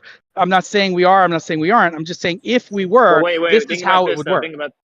You got to think about this though. So as it go, like you can draw that cone out from our eye, but as we look out into the distance, things begin to converge. So the visible cone begins to like converge down into a point towards the line of sight. Right. So like you don't just have like infinite cones. I see what you're saying, but I'm just saying like this cone to the left here, it actually converges down to a point optically, right? Like that's why just like when we do drawing, right? We have a vanishing point in the distance, and that's why railroad tracks look like they converge together. That's why things look like they're getting smaller as they go farther away. That's why when you look down a street with streetlights all the same height, it looks like the streetlights are going down, right? They look like they're going down towards the convergence point. You see what I'm saying? Yeah. So like, yeah, I know what you're saying. I've seen the diagrams. I can't say I've ever been on a road that I would say was straight. So government's not so great at anything. So yeah, but it's straight for intents and purposes. Like we know that the amount that the lights look like they're going down is definitely not curvature, right? It's way straighter than that. Yeah. So yeah, that's all I'm saying. Like this is one of the things that a lot of people, I don't get why a lot of anti-flat earthers don't get this, but they try to say that the sunset's impossible. And like, why does the sun go down and go away in the distance, right? But it's the same thing as street lights. So a lot of this has to do with perspective and optics. That's why I personally think that stuff like physical transmissions are really dope because there's no way around it. But anyway, it is what it is, man. Like for an example, I've never heard a rebuttal to the mirror flash requiring a direct line of sight to see it. So like the mirror can be right in front of you. You can't see it until it's tilted in just the right angle that the light hits the mirror and then creates a line of sight reflection. It's the only time you can see it. You can only see it for that brief second. Yeah, like you can only see it for the brief second it hits the line of sight. And they're like, oh no, well that's actually bending around the globe hundreds of feet. No, you can only see it for the brief second it makes the line of sight, dude. That's what a mirror flash is on. But that's using light. Light does change direction in air. Did you ever find the video of that mirror flash with it? No, Jesse. I already showed you it was deleted. So nerd juice. What I find really funny though is like all the Globers ran from the microwave thing. You know what I'm saying? Like it's super funny. This is what I'll stop talking so much. Gotta do a few sets anyway. So I'm just gonna say all this. Give me like a minute. Okay, so two things that I want to say here. First, like I think it was Moyoff. We were talking about radio transmissions. I'm like, I'm gonna set up a definitive test The globe says the radio waves get blocked by the Earth. The rest go up to the ionosphere, come back down, creates a skip zone. We're going to go put a person in the middle of that skip zone. If they receive the signal, that's impossible according to the globe. There's hundreds of miles of a skip zone where it can't be because it supposedly goes up towards space and comes back. And then instead of the globers being like, yeah, let's do a test together, they're like finding excuses in their head as to why maybe it wouldn't actually debunk the globe. And then Moyak's like, well, why would you do that? You can just use VHF, which is very high frequency waves, that radio waves that we use on like on a boat out in the water. He's like, you can never get it past 30 miles because of the curvature of the Earth. And I'm like, I look it up. I'm like, well, it says sometimes it only goes like 15 miles. On a good day, you can get 30 miles. But in optimal conditions, sometimes it can go up to 100 miles. And right before that, he was like, it'll never go more than 30 miles. I'm like, but if it does go further than that, you're just going to say refraction, right? He was like, no, this can't really be affected by refraction like that at the very high frequencies. So it wouldn't do that. No, that's why it always gets blocked at 30 miles. I went and found the evidence that says they actually go up to 100 miles over the water. And I'm like, he says, oh, well, then maybe they are affected by refraction more than I think. So this is where you get into no matter what you do, they're going to move the goalpost, right? I know that, dude. Now microwave is just an additional explanation where like when it's even higher frequency than VHF. And when I shoot a microwave out line of sight horizontally over the Earth, the globe should block that wave. Just like if I shoot a microwave at a hill, it gets blocked.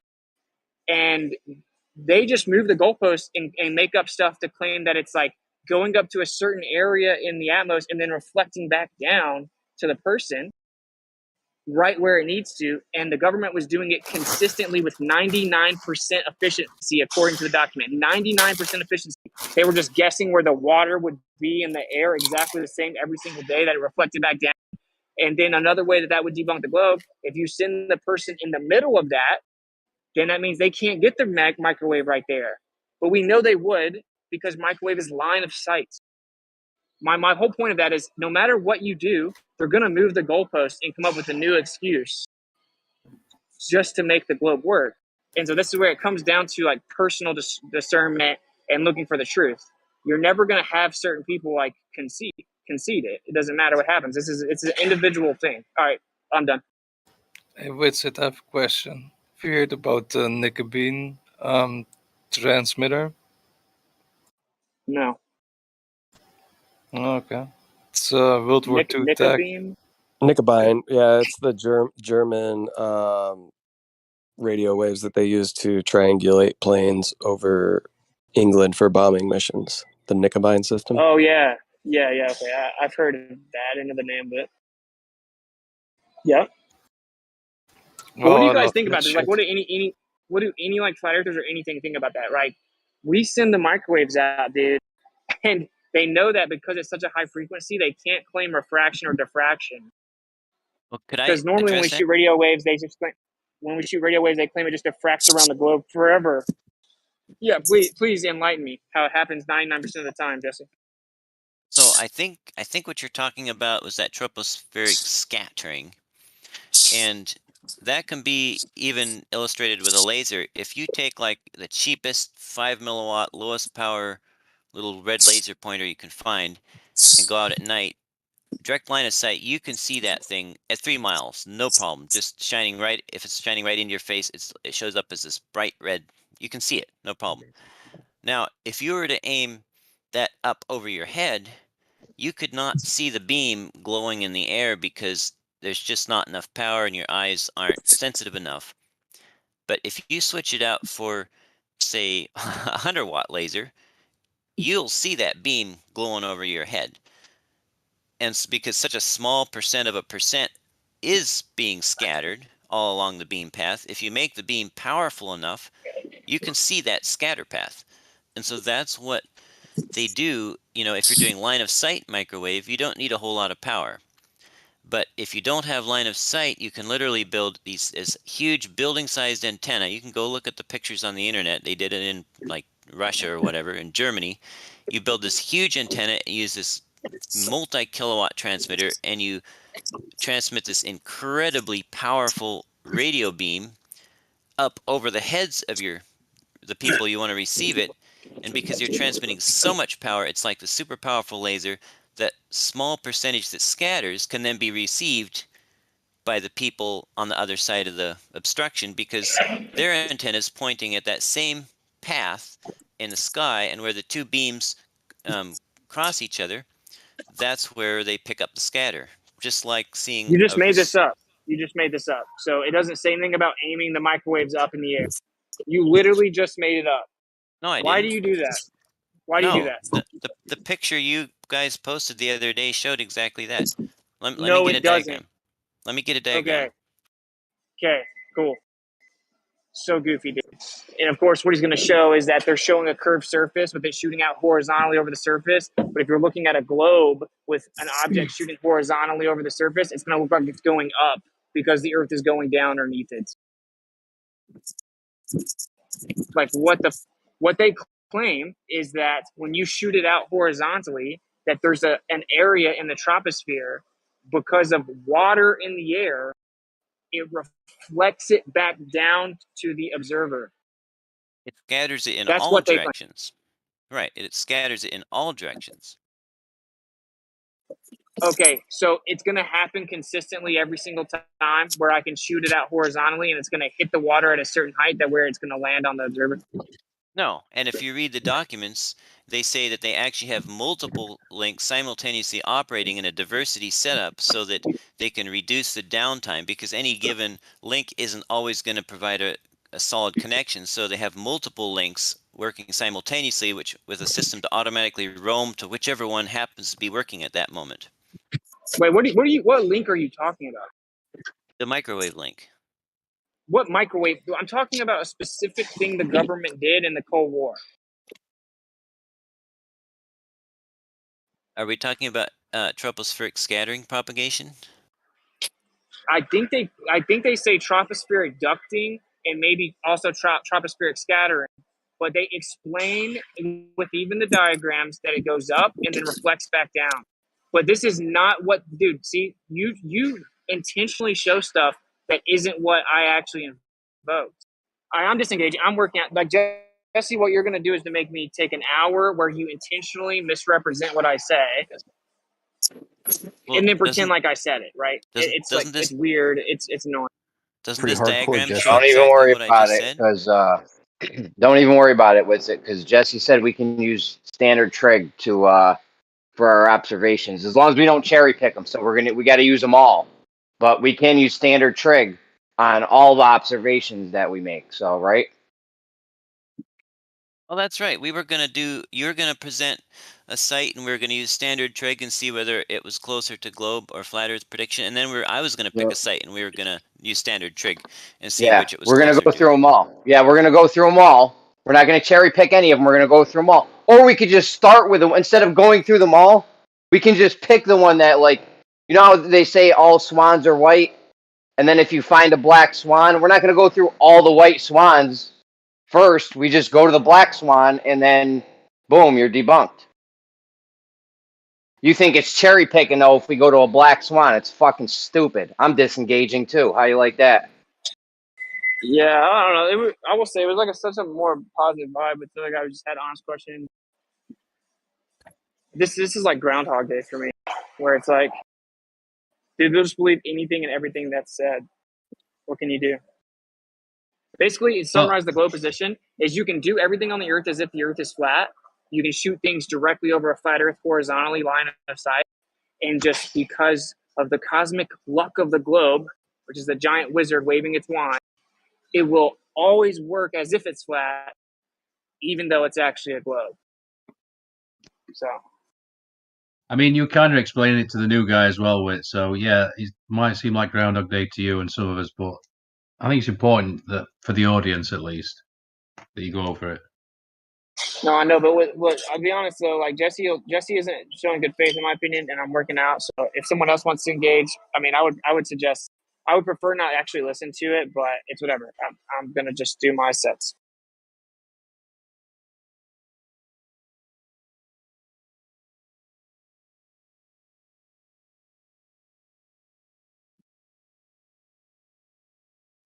I'd like to ask Jesse a question.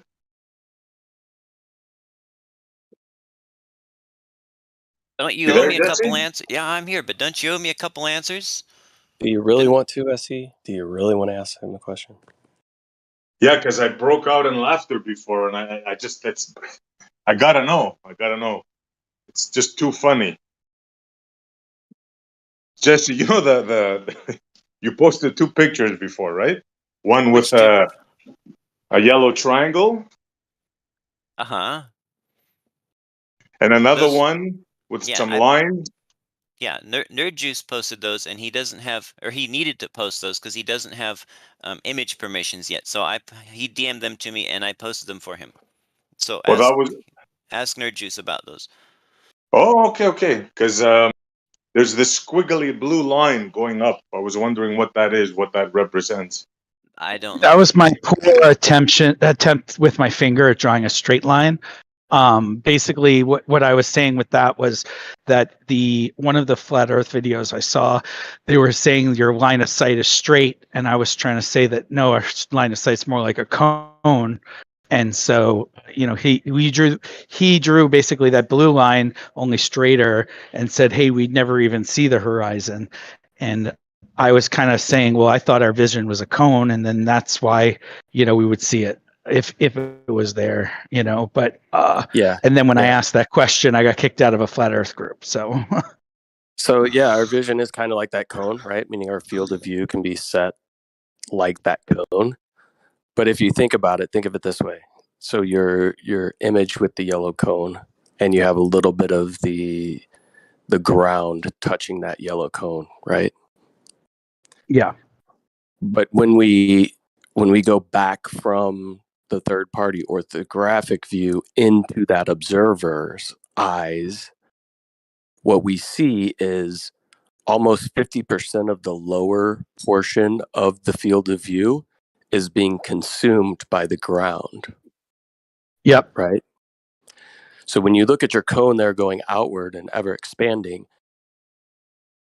what would you say is taking place in order for the ground to appear to rise up towards the center of your field of view, filling almost 50% of your lower portion of your field of view? So I agree with I don't know if I'm using the right term, but the compression, where we're compressing what we can see down back together towards the middle. Yeah. And then like I said, the visually seeing one way or the other is a simple test to see one way or the other. So if when I compress, it compresses down to the center regardless of flat or round views, in my opinion. But what I see at the end of that is what matters.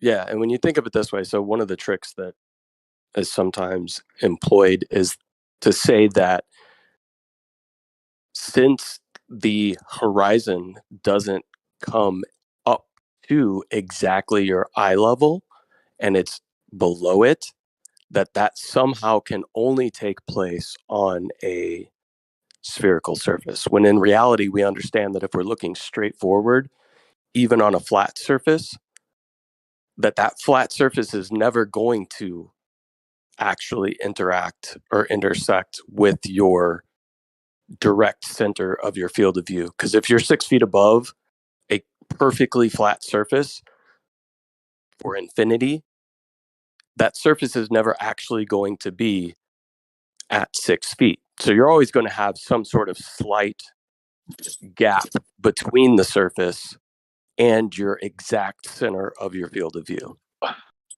This becoming more exaggerated as you increase in elevation. And we also understand that we have a limit to how far that we can see. So you do get an exaggerated, what would appear to be a surface lower than your eye level because you are above the surface, regardless of the shape. Does that make sense? Yeah. Yep. But the having a microscope, I'm not a microscope, binoculars or a P1000 or whatever, that negates that, right? No, not necessarily. There's always, so you're changing the optics in which you're viewing the world. So what you're typically doing is you're going to magnify the optical effect that's already taking place so that it's much easier for you to resolve. You're never going to be able to eliminate that from taking place unless you are actually physically on the surface. That's the only time in which that surface is going to be directly in your center of field of view. Kind of like if your eyes were on the water and half of your eyeball was covered with water, that's when the surface is going to appear to be directly in the center of your field of view. So the way I would explain it, right, without being so technical, is that we're limited by our eyeballs, and we're limited because we live in a 3D, it's everything. We live in a 3-dimensional space, right? So even if you use cameras, those cameras are still observing reality through a 3-dimensional space.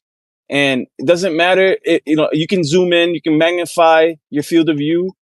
All it's going to do is going to push the horizon further back. Like what you thought was the horizon now is accessible, right? Because you've zoomed in, but it's pushed it further back. But there's limits to that, right? And you can demonstrate this, and we talked about it this morning, like video games, right? You have a monitor, right? 16:9 monitor on a flat surface. It's a video game, whether it's Grand Theft Auto or Call of Duty, any open box video game, open sandbox video game. The same thing happens.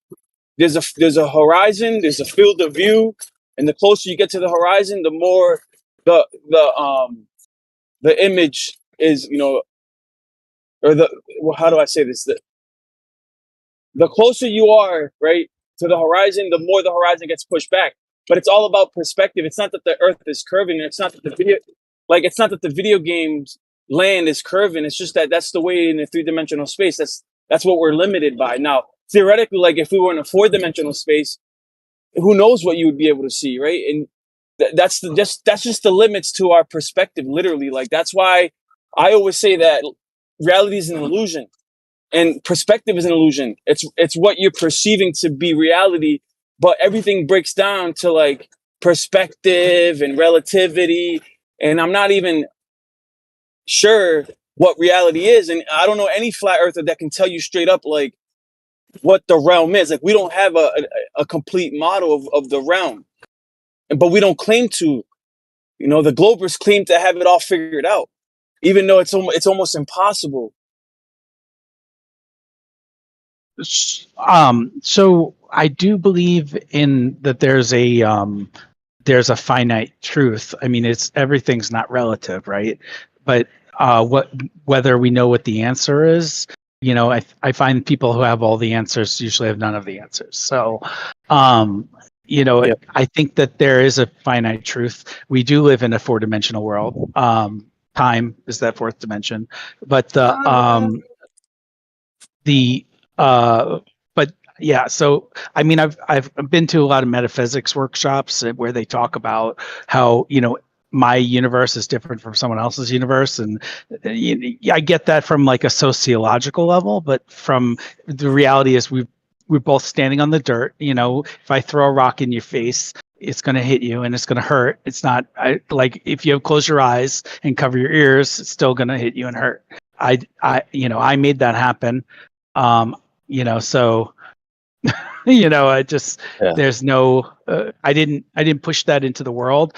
We could even there's a lot of ways we could like reproduce the fact that we're both observing the same reality, and a lot of ways we could put that out there, but my opinion again is that we have the same reality. Maybe we see it differently. If you're colorblind, obviously you see it differently than I do. If you're autistic, your senses are going to be different from mine, but the reality is still the same. It's just how we perceive it. Yeah, so there's this idea, right, that the horizon is one of two things. It's either an apparent location, meaning it's strictly based on appearance or how we perceive based on our perspective, or it's an actual physical geometric location, right? So those are two kind of, I mean, I don't know if that's a false dichotomy, if somebody has a third conceptual idea that we could maybe take into account and see if this is a true dichotomy or if it's a false dichotomy. I'd be all ears for that. But it seems as though it's an apparent location, meaning the way that we perceive the world through perspective leads us to believe things are taking place that in reality aren't actually taking place. Like if we want to take two parallel lines on the ground, as they go off in the distance, they can appear to meet in the distance when we know through measurement and through physical touch that these two parallel lines are never actually meeting. So there's not an actual meeting of the two lines. There's only an apparent meeting of the two lines. So what is the reality? Are those two lines touching or are they not touching? Sure. Yeah, they're not touching because if you have, so you're saying with your line of sight, if we had two parallel lines going across the distance, they would appear to touch, right? And then eventually like disappear. railroad tracks, But right, for instance. yeah.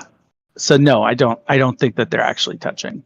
Right. So, and if we flip those railroad tracks on the side and we have like one rail on the ground and one rail up in the sky, the same would be true, right? We'd get an apparent convergence at a specific point, but in reality, there's no actual convergence. So it's just an apparent location.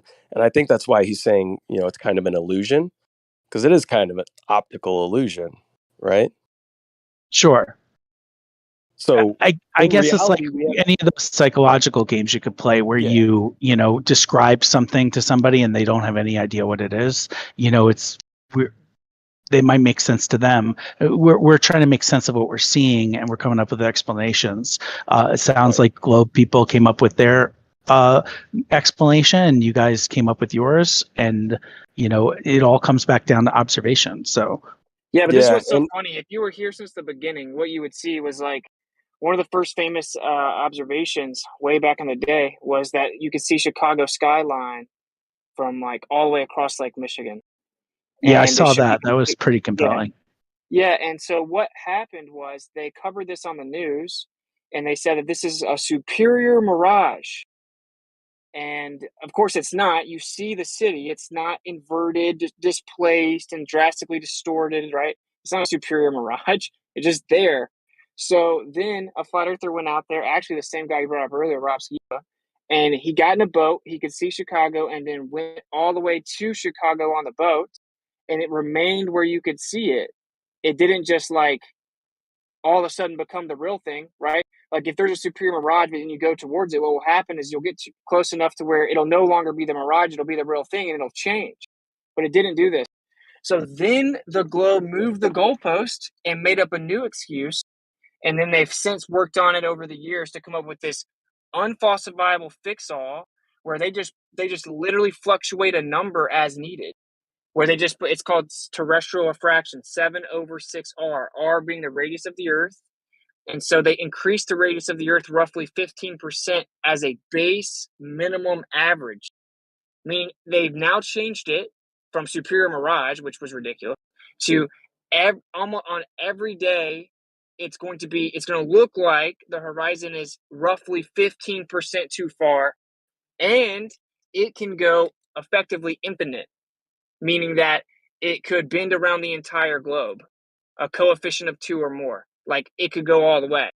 So that literally there's nothing you could go out on the earth and see that they couldn't explain with this math. That's it. It's just that's what happened, right? Like that's the true sequence of events. That's why flat earthers aren't like falling for their little trick. They're not trying to hear it out because they've been here the whole time. A lot of us saw the whole thing. What happens is as we debunk each claim, they just move to a new claim, right? And like now they have a claim that's unfalsifiable. Nothing optical could debunk the globe according to them, because you could see something 5,000 miles away, and that just means it was extreme refraction. It's pretty crazy. So that's like that's the true recollection of events. Crazy. It's interesting stuff. I mean, it depends. Again, I've had, if you have someone if you're kind of following a line of thought, right? If you any scientific theory, right? You just have a way that you're following a process, and you don't have an ulterior motive. You've accepted certain theories, and then therefore you've been able to produce, A, B, C, D, E, F, G, H. You get to H, and then someone says A is wrong, and you're like, okay, well, all this other stuff was right, and yeah, maybe Q would have been wrong if you kept following your methodology, but you're at H, and it really takes some battling cognitive dissonance to go against that. And then also sometimes, if we're going to be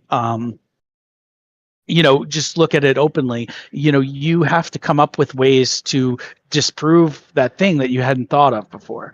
So, it's not, again, there's the cognitive dissonance aspect. There's also the political aspect, right? But there's also just an aspect of, hey, you know what? I've observed this. You did give me a scenario where my observations don't work, and now I got to go back to the drawing board and come up with a way to prove my theory. And if that works, then now we need another observation, right? Yeah, but this is the problem with it, though. If what you do is you keep on, that is how science or anything works, right? You keep going to try to figure out what the explanation is. But if you end up to such a point that you just have to make up something that's unfalsifiable, your theory is literally without value. If something's unfalsifiable, it means nothing, right? Because empirical is observable, testable, repeatable, verifiable, falsifiable. That's what I'm saying. Like, look, stationary plane, moving curved earth, right? You have a stationary plane, or you have a ball that's tilted, wobbling, spinning, and revolving through space while flying with the galaxy. These are fundamentally opposite claims. Stationary, mini movements, plane, ball, right? They're opposite claims. So they have opposite implications, opposite predictions. What has happened as consistently all the evidence has shown stationary plane, they've changed it to say, this is the current 2023 globe model, everything will appear as if the Earth's a stationary plane. It's just an illusion. Like the perfect example of this, and you may should start here, as you pointed out, the idea of agnosticism and trying to kind of get to the heart of everything. Like the motion of the Earth around the sun, right? This is a perfect example. They claim that the Earth revolves around the sun, and the alternative is that the Earth is at the center of the quote-unquote universe. So they said, okay, well, we're just a tiny speck of dust in this huge universe of nothingness. No one cares about the Earth. We look out, we're going to see all kinds of random movement every which way. What they ended up finding was that everything appears as if the Earth's in the center. So they just changed their model to say, oh, well, it'll look like you're in the center no matter where you are in the universe. It's just an illusion. Then what they did was they did a test. This was actually after that, but so before that, they did a test to measure the Earth moving around the sun, right? And it's called Michelson-Morley. It was over 10 times more sensitive than it needed to be to detect the motion. It didn't detect the motion. It showed that the Earth was stationary, that it wasn't revolving around the sun. And so what they did was changed all of physics. They added a new dimension called time, said it was a fourth dimension. They said that everything on the Earth will appear as if the Earth is stationary and as if the Earth is in the center because it's all relativistic. And matter gets smaller and contracts as it moves, but you just can't tell. And that time slows down and gets wider, but you just can't tell. And so it's going to trick you into thinking that the Earth is stationary and in the center of everything. That's the theory of relativity. So if you see my point, because I know that was a lot, it was just like they constantly move the goalpost to where now the globe claiming that everything's going to appear as if the Earth is stationary, even though it's actually tilted, wobbling, spinning, revolving. So that's absurd, bro. That's like, you can't, that's not science, right? Like that's a religion. Like if you make your claim unfalsifiable and then you claim it's going to be an illusion that it's exactly the opposite of your claim, but we can't test your claim. That's you lose me at they lose me at the illusion point.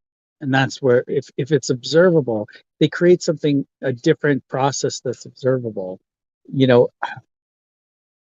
I'm trying to think of a good example, like, because again, obviously, we talk between flat and round. We're gonna have the opinion about it being flat, right? And all the things that you have going with that you've observed. So I'm not trying to debunk that in any way. I'm just saying in an observable process. There's plenty of things that we've, scientifically followed through and followed a scientific process and come to conclusions, and then followed that process a little further down the line and determined that, actually our original assumption was true. It was not true. I mean, but there were all these other factors that we didn't take into account that actually made us appear to have the true result.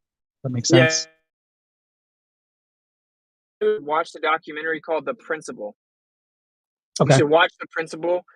I think it's on YouTube. Maybe someone can drop the link. And it breaks down the whole history of geocentrism and heliocentrism regarding like the 20th century. I feel like I did see that. Is that the one where they were talking about the trees?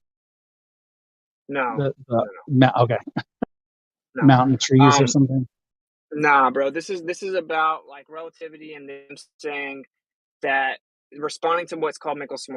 Like really simply put, if you have a light moving straight ahead and then you have a light moving perpendicular to that, so making an L, right? And they're really precise interferometry measurements. And so you put these lights perpendicular to each other. If the one light's going against, so one of the lights is moving with the Earth's orbit around the sun, it's moving in the same direction, and the other one's moving against it, then the light moving against it should take a little bit longer to get back to the receiver. Meaning, like they shoot the light, they bounce off, they come back and recombine in the middle, and then they go to the same destination.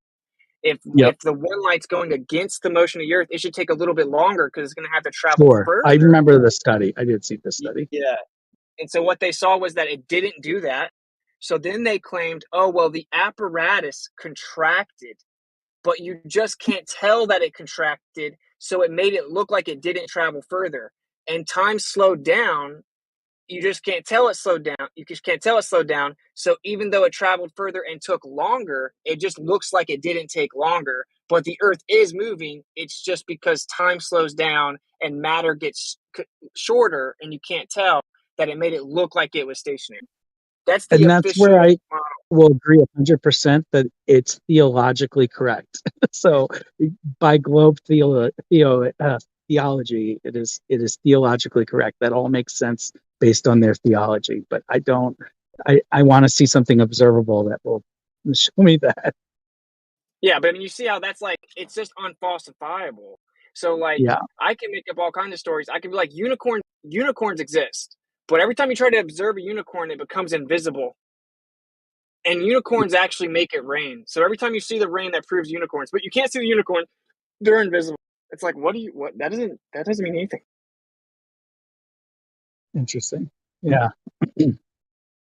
So wait. So do you guys only believe in 3 dimensions, or you just don't believe in the fourth dimension being as moldable as they keep claiming? I'd say time is a conceptual idea by human beings, even though we do see progression and change. We only meter that through something we call time. I don't know if I would consider time as specified dimension that has malleability. Yeah, how can you physically bend a concept? Like, you can't bend love. Well, it's not about bending. So again, I'll just tell you my very cursory knowledge on the explanation of 4 dimensions. So you have your vertical, your 1 dimension, which something cannot exist unless it has all 4. And so theoretically, nothing can exist unless it exists in all 4 dimensions. Okay, so if something is only has horizontal height but no width, it can't exist, right? So if it's only horizontal, it's not vertical, it can't exist, right? Go ahead. Sorry, Yeah, there's no such like 2-dimensional is a concept, right? But we need that 3rd dimension to get us reality. So can you explain how the 4th dimension comes into that? Yes. So horizontal can exist because you need the other 2 for physical existence. So the concept of time is simply, if you have an object that has width, height, and depth, but it doesn't exist for any amount of time, doesn't exist. But they're claiming that time is physical. Well, again, I'm not saying we can bend it or anything. I'm just saying the dimensions of it. It says that time physically expands dilates, like when you're tripping and your eyes get wide, that time physically expands and slows down. So Or they've added perception of physical time. properties. They've added, Just like putting on they shaded glasses will perceive my vision of a 3D claim object. that time physically does that, like it's a physical thing. Yeah, so I'm not. That's what I'm saying. So I'm not that in that realm where it can change, where we can change it in that way. But I'm just saying, like, well, let's look at like 3D glasses. You know, you put 3D glasses on, you take something that's 2-dimensional, you make it 3-dimensional, right? But the because we filtered it, so our perception of time, but the thing still exists as a 2-dimensional object. It's on a screen. It's 2-dimensional. We changed our perception of it because it's filtered. So the same thing with time. If I'm drunk, I'm filtering my perception of time. If I'm tripping on acid, I'm filtering my perception of time. I'm not changing the perception of time because I was changing the perception of time, just like I was saying how there's one finite existence, in my opinion. Then your perception of time would change when I take LSD, which doesn't make any sense. You just Yeah, made time physical. You gave it a physical property. What? Yeah, and you did start your statement with the concept of time, right? Like that's how you started it. So if we're saying that time is merely a concept, and correct me if I'm wrong, are you saying time is something other than a concept? No, that's what I'm saying. I think time is an absolute. Like we have time exists for all of us. Just like again when I was talking about the other subject where if I throw a rock at your head, I'm not, you're gonna feel that. I'm not projecting this on you. You're gonna feel the rock because the rock exists. So time exists, and so Time doesn't exist in the way that the rock exists, nor does it exist in the way that your head exists that would be affected by that rock hitting it. Time would be how you would measure the rate in which that rock traveled from somebody's hand to your head. Yeah, And you can't grab time. the fact that you're using it as a measure doesn't necessitate its physical existence, meaning inches don't exist. Inches are a unit of measure that we use to measure things that have physical height, length, width, right? And I can't bend an inch. I can't manipulate an inch. An inch is just a standard metric that we use to measure things in reality. The same way that time is a unit, that we have specified units of time that we use to measure things within reality. well, so yeah, like if that's everyone got where I guess together tomorrow and agreed that a foot was actually 16 inches, then we could change a foot, right? Because it's just based on human agreement. It's a construct. so you can't bend length. You can't bend an inch, right? You can bend an object that is an inch, right? So I'm not saying we can bend time. I'm not trying to argue that at all. I'm just saying like I think time is the basis. I mean, minutes and seconds are our measurements. Time is the matter, or I don't even want to use the word matter, but the dimension. I mean, that's the only word I can think. It's a description of matter. Like to quote Henry Poincaré, he said, "It is not the universe that imposes time and space onto us, but rather it is us who imposes space and time onto the universe." Meaning, it is just a construct, a concept that we've come up with to describe existence. It isn't existence itself. Math is a language. It's a descriptive tool. It may be So valuable, you're but it's not. using time. Okay, so you're saying time is a measurement of existence. Yeah, specifically passing. What we interpret to be Yeah. passing, and so we made it Got it. linear. Okay. Like we just drew So a I straight think we're arrow. just using the word time differently from each Change other. in That's linear all. progression, right? Like how Yeah, else would you time is a describe linear time? progression of existence. That's what I would say. Right. Yeah, sure. It's a concept. Like, but if we didn't do that, we would have no order. Like for you to meet me tomorrow at 8 p.m., we have to have this construct of time being a straight arrow going out from right now, right? And we actually get time from the sky, which is it moves in a circle. It's a rotation. It doesn't end. It keeps going back and back and back and back. It's perpetual, right? But we use it as if it's linear so that we can have a usable construct. That's it. Sure. So okay, so I then in my explanation I would say use. But what would you say about my example then? Because I'm trying to understand how to explain how to differentiate existence versus time. Existence is so okay. Let's use the word existence. So if I were to say something is 5 feet tall but has no depth or horizontalness to it, does it exist? It doesn't, right? It can't exist because it has no depth. It has no birth, right? So then if I were to say it's 2 dimensions, so it's got height, it's got width, but no depth, it also doesn't exist. So now we take the third level, we give it height, width, and depth. And you're saying it exists now because now it has all 3 of those dimensions. Well, it What would I'm exist saying, before we describe it, though. huh?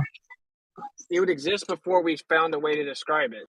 But yeah, I see. Yeah, with how we define the descriptions. Yeah. Yeah, this is all us trying to explain the universe, right? And there has to be words to describe what we observe and what the universe is, right? Yeah, And even if we absolutely. don't know one aspect of it, we might come up with an explanation that's wrong, but there might be 18 dimensions, who knows, that we haven't thought of. But I'm just saying, like, the ones that I understand are, I've heard arguments about like a 5th dimension that I couldn't wrap my head around, so I just kind of let them be. But the 4th one I can say, because if I have a rock, but it doesn't exist for any amount of time, like it doesn't exist in time, then it can't exist. So we have something with a height, width, depth, but it doesn't have any existence in time, then it doesn't exist. I don't Well, think What wait a is minute. I want to time to go. a I rock? want to get in on What this. is measure time to a rock? Let right. me What? get in before. What is time to a rock? Well, it has no perspective of time. So what you said in reference to time in a rock is meaningless. You see that, right? No, it's Well, Because so here's the thing, time right? time is a man-made concept. You have to it's a see that. man-made measurement, right? Well, we No, have a no, it's not measurement a of measurement. A measurement is a measurement. But I we don't have make a minute take place. I can't force a minute to take place. It's a measurement of something Can that's I happening around yeah, it, but you can't right? force an can I inch get to on take that? place either, right? Can you? What? Can you Can I force get an on inch that? to take place? I'm sorry, you cut out one more time. Can Can you I force force? an inch to take place? I can make something that's an inch. I Sure. can't make something that exists for no time. I'm not saying I can adjust But hold on. time. Sure. You said you can't make something that exists with no time. So can you make something that exists with no other measure, right? So if it has no height, it has no width, and it has no No, depth, that's what I was saying. You need all 4. right? No, 4. No, You don't need wrong. you don't need time within that, right? Height, width, and depth. These are the 3 dimensions in which things reside.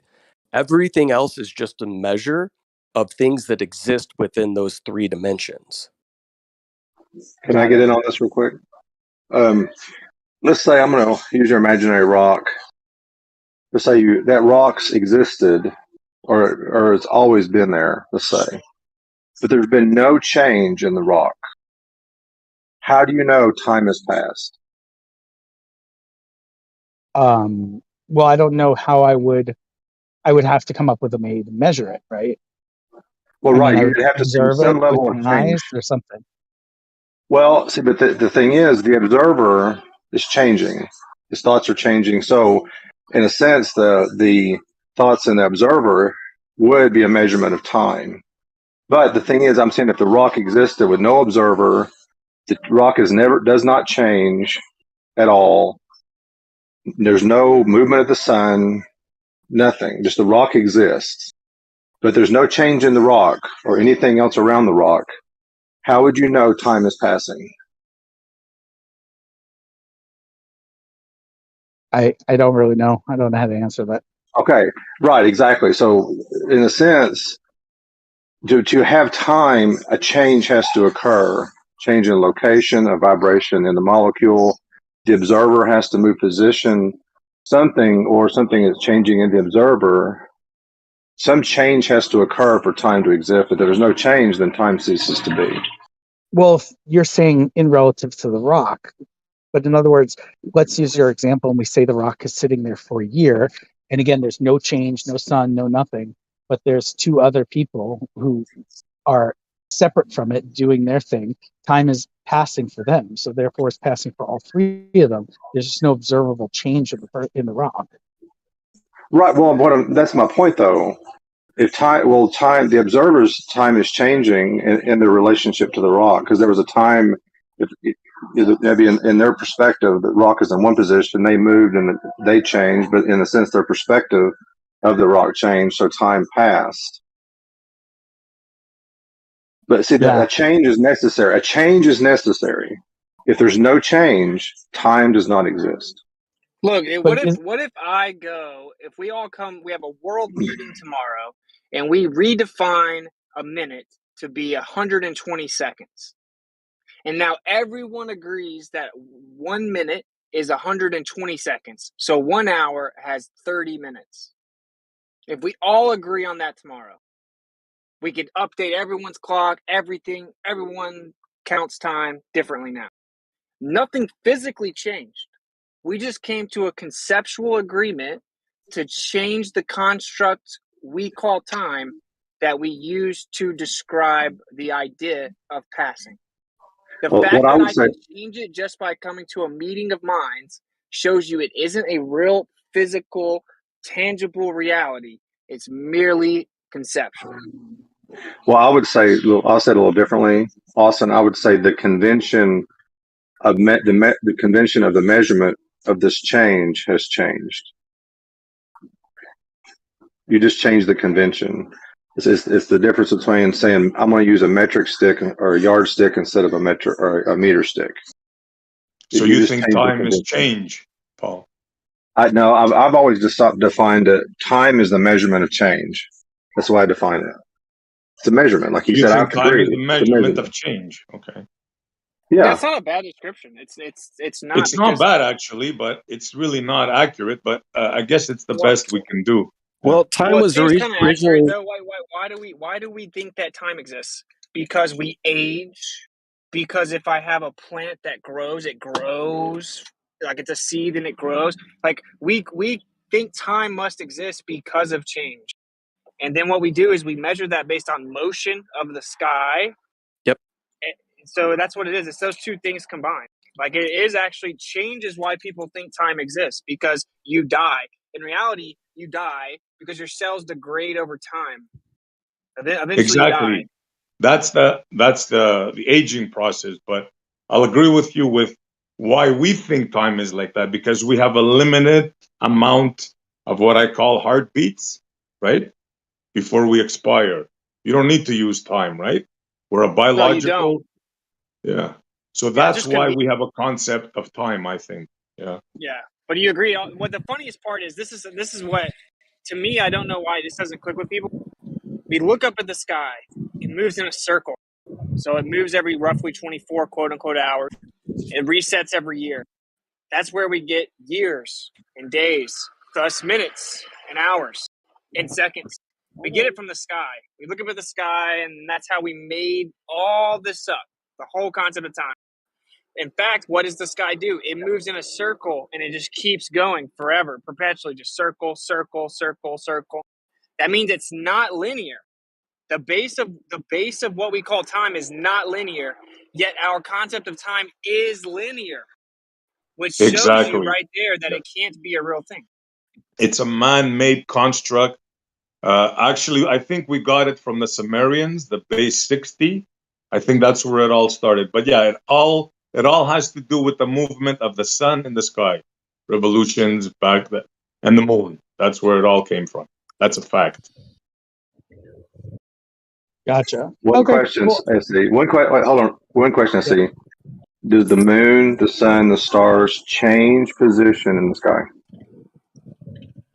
Yes, of course. Okay, that's all. No, I get you. I'm with you. That's how man got it. There's no disputing about that. It's based on motion, right? Even time now, it's based on the cesium the cesium atom exciting a crystal, and the crystal beats so many million times per second. It's based all on motion. There's no disputing that. But my point it's is, the awesome. Go ahead. Go ahead. In the atom, it's the oscillation of the atom. That's the change. Well, actually, it's the oscillation of the crystal. It's a Well, little bit of a whatever. misconception, but yeah, it has to do with the cesium atom. Yeah. No, the crystal is a quartz. That's a quartz movement as opposed to the atomic clock, which, yeah, either way. Yeah, well, the cesium, if I have it correct, excites the crystal. There's a crystal in there in the cesium clock, if I understood it correctly. And the cesium is used to regulate the time of the oscillation. But yeah, and regardless of what that is, it's based on movement. There's no question about that. The amount of ticks per second, or whatever given, yeah. I kind of came in late. Y'all might have already talked about this, but doesn't it also need awareness? Because when you're sleeping or when you're dead, I don't think time really exists. But when you're awake and processing the day and taking in stimuli, time is much more, present. No, it's all in our head. There's no such thing as time. It's all in our head. In my opinion, I mean, in my humble opinion. Well, time is a conceptual measurement, is really what it boils down to, and even the way that we describe the other dimensions are based on physical things, but are concepts in and of themselves. The concept of length, width, depth. Yeah, well, the magicians in the world have convinced us not only that time is real, but they've taken it a step further and combined this concept, clearly man-made, with space and made space-time. And based everything we know about the cosmos on this theory right now. Right. So why would you ever do that? Why would anyone ever feel the need to do that? There has to be a reason to go so far out in the left field to say that these concepts are actually physical. Why would someone ever need to do that? There has to be a reason, right? Yeah, in order to convince the masses that their model is correct. So every time they find a problem, instead of, retracting and starting from scratch, what do? They just patchwork it. Dark energy, dark matter. And now they have a new one. I don't know if you guys heard of this new one, dark flow. Has anybody heard of that one? Yeah. Yeah. Unbelievable. We got a new dark now. The third dark. And this is the heart of the whole thing. Like that question, like why would they ever have to do that? And then SC answered it. And there are specific things you can look at that made them do it. And so this is in actual science or even just philosophy, like any form of logical deduction whatsoever. If you have a theory, okay, and then your theory, someone just sent me a website that said the Russians call out NASA as if they're faking stuff, I think. Wow. If you have a theory and it makes certain predictions, and then you go out to test it, experiment reigns supreme, right? So as you go do the test or make the observations, and they do not show what your prediction is based on your theory is wrong. That's how it works. Oh, come on. Give it up now. You know they don't. You got to be serious. Like, come on. No way. Wait. You got to patch it up. I want to know. I'm I want to messing know. with Like, yeah, but how is this not like? This is what I don't get. Right? Like, everyone should just immediately like, yeah, of course, that's how it works. Everyone, if you have a theory and it has certain predictions, then you go do experiments or make observations, and the evidence shows that it's not what your theory predicted. What that means is your theory is wrong. Can I ask another question? Because I'm still trying to wrap my head around your time explanation. So if you're saying time stops when you die. So if you die and I'm still alive, what is that measurement of existence that happens between you being dead and me being alive still. Yeah, I'm not sure who said that, but I think he's making the point that it stops for the person that dies, meaning that it's strictly dependent upon perception. It's dependent upon how a person perceives it. So when that person dies, there is no time for them. Our I mean, ability you were to the one that measure said you were existence actually is the one always that going to said be. that though. You were actually the one that said that though about when you go to sleep, nothing happens or something. You said that. No, I wasn't the one who said that. No, I think Paul said that. No, it was Run Boston Bear. My name's JT. I might sound like Austin, my but bad. I was just talking. But My bad. so, You guys sounded like. like, I would agree that any measurement of existence we're unable to measure it unless we are alive, right? Like, I can't measure the height of something if I'm dead, right? Yeah, but dude, but you understand that math is not a real thing? Like math is a human construct. Like it's just math. It's how we describe real things. It's like a language. Like the words I'm saying to you right now aren't a real thing. English is a concept we agreed on, like a speed limit. There's not actually a physical limit to our speed on the road, but we have signs that say speed limit, 55 miles per hour. Everyone got together and agreed that there can be something called speed limits, and now it's a construct that we have. If I have a tree, well, they're man-made constructs, right? They're not universe-made constructs. So is math, though. Math is how we describe the earth or the universe or the natural world. Like if I have a tree, this is a good example. There's a physical tree right there. It grows apples. Okay, I can go touch it. I can cut it down. I can build stuff with it. It's a real physical thing. We call it a tree. The word tree is a concept, but the tree is a real physical thing. But it's the tree part, the word tree, that's just what we agreed to call it. Sure. I could call, if we had agreed to call a tree a bunny, then that But I'm would not be a saying bunny it's not that goes real. It's a it's a man-made construct. Language is a man-made construct. Like, yeah, so it can't be real. It can't be physically, tangibly real. Like love is a concept. I can't take love and then bend it. Freedom, I can't bend freedom unless you're the U.S. government in the pandemic. Right? But in reality, you can't bend concepts. You can't physically warp them, touch them, throw them. None of that, right? It's just a concept. Let me give an example of math needing to be tied back to reality, right? So would 2 is and what a plus sign means and what 2 is again and what an equal sign means, then we should always have the same answer. Right. So if I said 2 plus 2 equals 4, and we've all learned what these things are, we all should have the basic concepts of what these are representing. Do you agree that 2 plus 2 equals 4? Yeah. Okay. So 2 what plus 2 what? 2 what? 2 what plus 2 of what?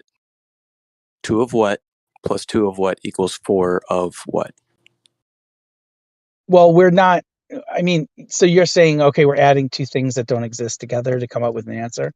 Well, in order to get 4, we need to have 4 physical things. Otherwise, we don't have 4, right?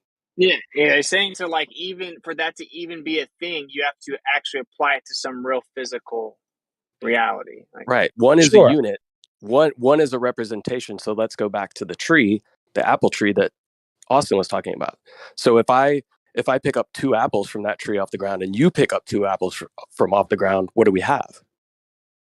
4 apples. 4 apples, right? But in order for us to have 4, we need to first have the apples to begin with. In order for me to have 2 and you to have 2, we have to have or possess something of physical existence in order for 2 plus 2 to be 4, right? Yeah. For that language to make sense, it has to have a tie to reality. Well, mathematics is a shorthand that you could apply to multiple things. I mean, if we'd say 2 plus 2 equals 4, that's a way for us to shorthand say 2 apples plus 2 apples equals 4 apples, or 2 pizzas plus 2 pizzas equals 4 pizzas. And then we don't have to, it applies to all things that there's 2 of and another 2 of will always equal 4 of. Well, that's what he's saying, that you need the physical, tangible reality for it to mean anything. Like, it's just a description that we use. That's why you can't say it's physical. That's the point. Like the number 2 can't be physical. I can't bend it. I can't grow it. It's just a concept. It's like, this is actually called a reification fallacy. That's where you have misplaced concreteness placed upon a concept. When you take an idea and treat it as if concrete reality. It's called a reification fallacy. It's fundamentally fallacious because it's illogical. It doesn't make any sense, right? You can't do that. So, but the current model does that.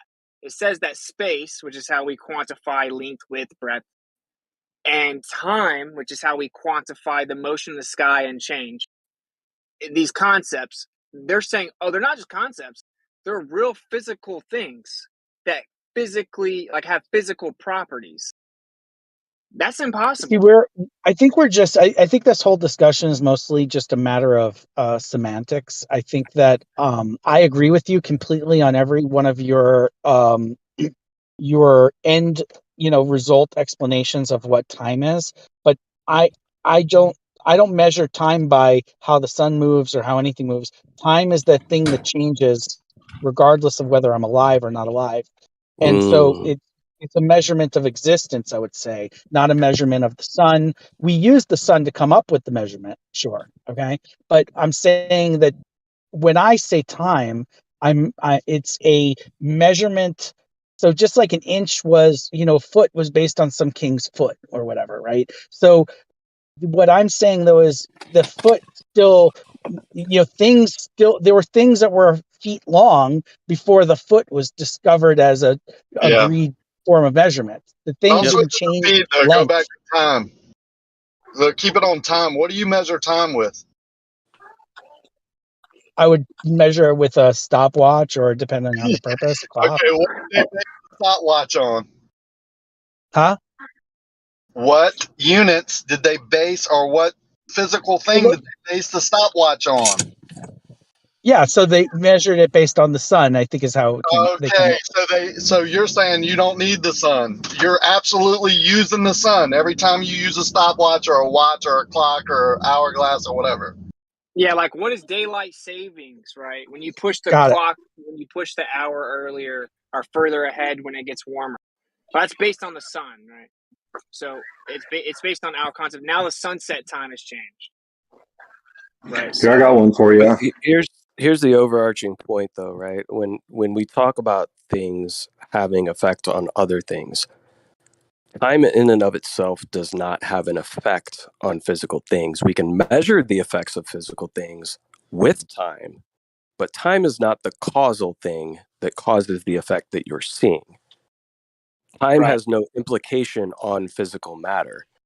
Time I is agree. our imposed measure of changes of physical and how we conceptualize that in a linear progression. Yeah, I he just got agreed. one. So that's the main point. That's the main point because the current model actually says that very thing, right? It treats time as a real physical thing that does Does that make affect sense? matter. Did I lose everybody? No, we heard you. Yeah, Yeah, see, I and just got that's one. where I'm not, and again, I not willing to extrapolate time to the point where I can say it can affect things or it measures things. I'm not willing to extrapolate time to say that it can affect things, because it can't. Time itself isn't affecting things because we're degrading for it's a measure. I think I understand what you guys are saying, and I don't disagree with any of your conclusions. I'm just wrapping my head around the semantics of it. So I don't Let me think give we're you in a disagreement. challenge. I think what I'm Bro, calling time, you call existence. let me give you a Oh. challenge to clarify this, right? Can you define time? Try to define time. What is time? Well, again, if I were to measure time, I would use seconds, minutes, hours. But how can you define length without using a unit of So you measurement? change the subject right away. Can you define So, hold on. time? Can I you can't define anything without a unit of measure. But hold on a second. You're equating this time, right? So you say you measure time with seconds, minutes, hours, and then you say you measure a length with, let's say, inches, feet, miles. So can you hand me a length? I cannot hand you a length. Okay. Cool. But brother, I don't think you're fully understanding here, where you're like, it's semantic. No, it's called the Socratic method, right? You have to properly define terms to have a conversation. The reason Sure. that this is important, the reason this is important in this discussion is not because we just want to be like philosophers about time. It's because the current globe model is built upon, relies upon, like requires that the claim that time is not just a concept that we use to measure, that it's a real physical thing that physically affects matter. That is insane. So then the logical follow-up would be like, why would anyone ever claim that asinine position? And the answer And is that's where because I'm the saying I evidence think it shows. is semantics, because I agree with every single statement you just made, but I just fall back on what I originally started the conversation with that something can't exist without height, length, width, and be around for some amount of existence. Yeah, it's not whether it can exist without that. It's everything within existence has those qualities, right? Yes, that's what I'm saying. All I So have, that's why I We think agree we're with you. We agree with you. But We have these wait, can you? imposed conceptual ways to measure the things around us, and we do that with units of measure. So to say Do you something understand? requires Can I length, get width, in? and depth, but you can't hand me a length, width, or a depth, what is the ingredient that you can hand me physically that is a requirement for something to exist? No, we're just saying things within existence have these things. They have what we call depth, what we call length, what we call width. And this is how we measure this, because we're dealing with something in the physical world that has this dimensionality. This is how we're defining it based on its edges within its existence. And we're also doing this with time. We're saying, okay, Well, here's it. I wake up in the morning, the sun comes up.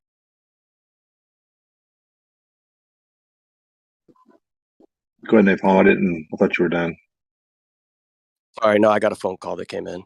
But you Okay, understand what I I'm just want. saying? Like the concepts of length, width, and depth are concepts that we apply to physical things, meaning it is a necessity to have something of physicality in order to apply a measure of length, width, and depth to it.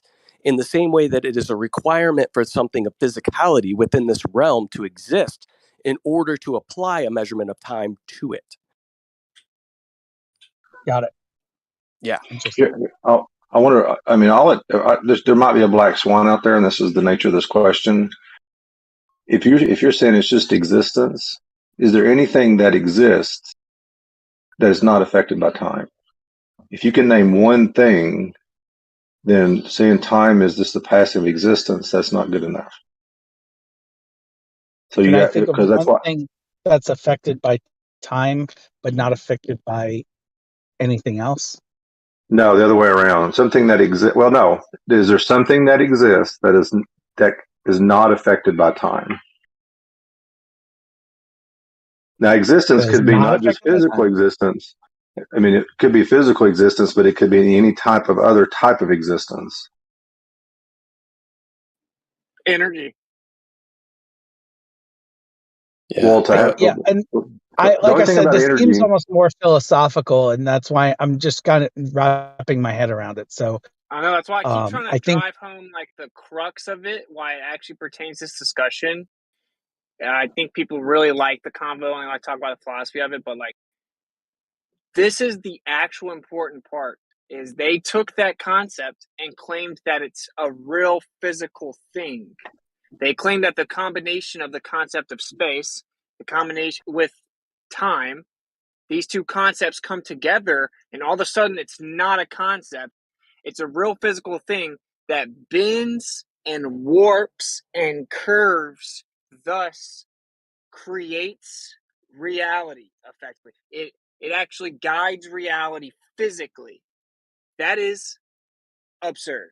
You can't have concepts with physical properties. Like Nikola Tesla said himself, that the idea of this popularized idea of relativity cannot be true simply because of the fact that space cannot have property. curved space cannot be accurate because space cannot have properties. Of course it can't, because it's a concept.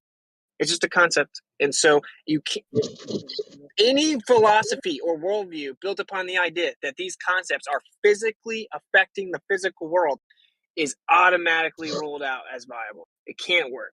That is the modern heliocentric model.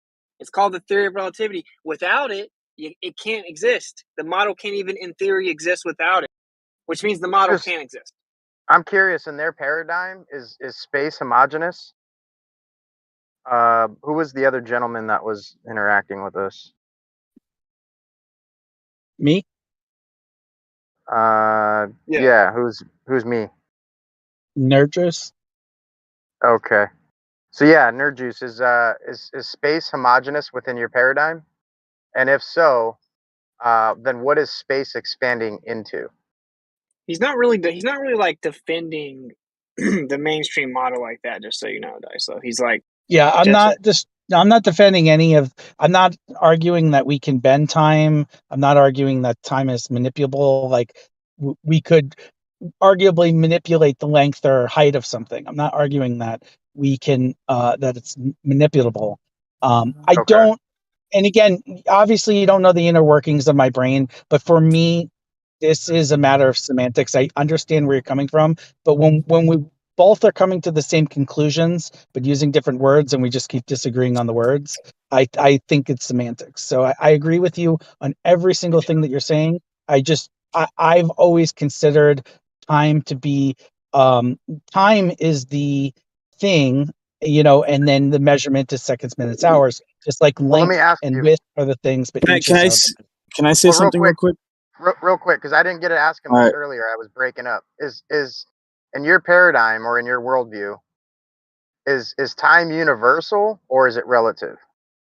So I think time is universal. So a time is gonna, if I drop dead, then the same hours and minutes are gonna continue to pass for you, even though I'm dead.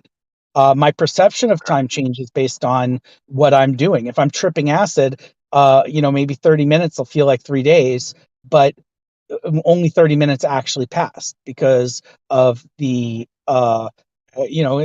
because it's an absolute for everybody. Okay. All I right. want to add to that real quick, please, real quick.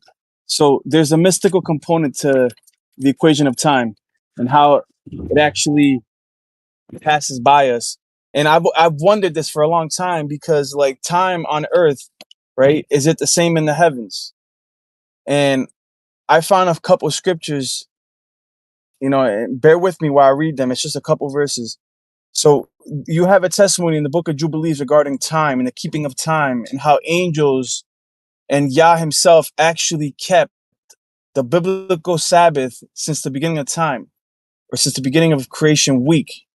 And according to the priesthood, right, there's a way where you can be in sync with the creator, right? Now we've lost the original calendar, and we're trying to figure it out. But to keep the Moedims, the appointed times on earth, you're actually keeping the same time on earth as you are in heaven.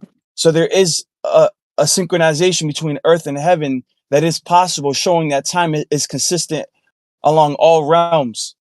So it's not just specific to our realm, but that our realm is actually in sync with the heavenlies. Are you And that's where serious, I'll bro? agree too, because Are you serious now? You came in with this. That Well, hold time on. is. Oh man, why? You don't Why would you do that? Because time is not relative. Time is consistent throughout all realms. But with that being said, there seems to be perception dilation, like you just said in acid. Yeah, you might feel like 3 hours went by, but there's an actual real amount of time that went by, and that amount of time that went by is consistent throughout all realms. Like, So but if you're you're dead just or tied not, in what we said is a concept to God in heaven. Like, are you serious, bro? No, yo, chill. Dude, He's just making the hold point. on. But it's Hold on. ridiculous. Yeah, because we're getting into the ethereal and it's not provable empirically. I understand why you're upset, but this also involves a little bit of theology. You can't understand time and just completely leave theology out of it. I don't like, know, bro. I don't know, man. I seriously, like, I'll just be quiet. Well, he just said, yeah, time is universal. It's conceptual. So, like, either way, man, like, this is what you got to understand, dude. Okay, all the evidence showed that the Earth wasn't moving. So they came up with a theory called relativity that says, okay, well, there can't be an ether, there can't be a background that debunks the Earth moving. There can't be any absolute reference frame to measure against that debunks the Earth moving. So what we're going to say is that space and time bend and warp, and that is the effect of that is gravity. Gravity is the effect of the bending and warping of space and time. Okay, that's what they said, so that they could say any attempt to try to measure the Earth moving will not work because your measuring device will contract in the direction of motion that you're trying to measure, but you'll be contracting at the same time. All of space will be contracting at the same time, so it all comes together, so it won't look like it's contracting. And as you try to measure the amount of time that passes as the Earth revolves around the sun, time will actually physically expand because of the motion. And thus it'll slow down, so it'll look like the time was the same. So that's what happened. They came up with a theory to say that you can never directly measure or detect the Earth moving around the sun because space and time bend and warp, and time slows down while matter gets shorter and contracts. You just can't tell. Okay, that's literally the crux of the issue here. That's called a religion. If you literally start making up ideas that can be tested, saying, well, yeah, all attempts to measure and prove my claim will not work, and everything will appear as if the Earth is at rest, but it's just because things that are unfalsifiable. That's just a religion. It's a religion. Yeah, 100% a religion. That's how you do it. Don't tie it with the time here is synchronized with heaven, bro. I mean, come on, man. It's just it brings it to the absurdity, like. Oh, chill. We got past that. He was I making understand. It's all good. It's all I think good. his point's kind of profound because he's talking about heaven, but I know that's not going to resonate with everyone, but he's saying that time is universal. It's whatever. Time is definitely universal. That's all I'm saying. Yeah. No, it's They're not. within No, the it's same not. clock. Time is a man-made concept. There's nothing universal about it. That's just a statement. Time is not real. It's not actually a man-made construct at all. Hey, And that's, I guess, it seems to be the common argument, even between the flat Earth now. Because I think that's what I've been trying to say, is that I think it's universal, and some of you are saying that it's not, or that it's a perceptional thing. But I think it's universal because it continues after I'm dead. That's what I'm How do saying you know? too. That I it is mean, universal. how do you even know what it is? Yeah, but so will Define math, time. right? We haven't even defined time yet. I want Math one will person to continue. define what time is. Math will continue after your death. Length, width, and depth, the ideas and the concepts of these that we measure, those will continue after your death, right? Time is merely the conceptual quantification of change and motion. That's good. Well, all of our Conceptual dimensions, quantification, concept, yeah. well, all of our dimensions, as I was describing them, are conceptual, but we have to use something physical to come up with our unit of measure. So, like, again, with the height, width, and depth, we came up with the foot. And with time, we just picked something else that is a constant, which is the moving of the sun. You know, so without anything physical, do you have length, width, or depth? Without anything physical, we have length, width, or depth. No. Right. So this proves that those things are concepts. So without anything physical, do you have time? Yes, you still have time. And you still have length, width, and height. Even if it's ethereal, right? These dimensions still exist. It just, like, this goes into the fourth dimension. You're saying that in the fourth dimension, you don't have length, width, and height anymore.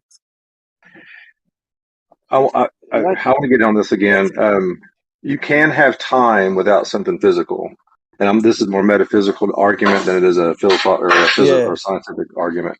And I would agree, because if the first thing God created was an angel and they have no physical bodies, so to speak, as we do, but the moment he created them, the first angel he created to do anything, or the first thing he created that's non-physical, time time began because God is unchanging. That's why change is a necessary requirement.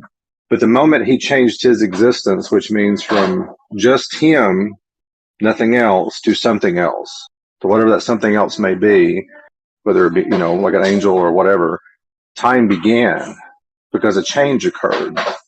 Now, ultimately, you can say, and I was thinking about this earlier, the baseline of time is God, from unchangingness to change. Okay, so you're talking to someone who is currently agnostic, trying to figure out the nature of where he lives that would then impact his worldview. And I've tried And you bring 20 in God, different, and you say time is I've tried God. 20 different times to make the actual important, profound point as to how it pertains to cosmology and thus can help him better and more accurately figure out his worldview. And then people just keep on throwing it away and skipping over it. Like, I prayed and fasted about this, for example. Okay? You can't just go tell everyone what you think about God. That doesn't wake them up to God. That I prayed and fasted, and cosmology is one of the biggest ways to show the inevitability of Yah. And sometimes you have to meet people where they are so they can wake up to the realization of where they live in cosmology so that they can then figure out the antecedents of that being Yah. If you just tell them what you think is going on in the metaphysical, that isn't going to click with everyone. I keep on trying to break it down to the actual discussion about the current model and how they basically threw the idea of creation out by making up unfalsifiable claims. And it's like, it doesn't matter how many times I've done it, every single time it just gets ignored. It gets ignored. I don't fully understand why, though, because that's how it came up in the first place. That's why I brought it up. Do you think I'm ignoring what you're It saying? depends how you bring it up, bro. No, not Like, you, if you but like every time I say it to you, someone else jumps in and brings it back over to the like viciously redundant cycle of what time is, as opposed to the real important Can I give my definition on time? No. Oh my God. Hey, so Nerd Juice, do you understand what Whitsitt is saying in regards to I do, and time I and think space and the application that is being foisted upon society? This idea that these two conceptual ideas are being reified into physical, concrete things that are affecting the physical reality in which we live in, even though they are conceptual in nature. Do you understand that?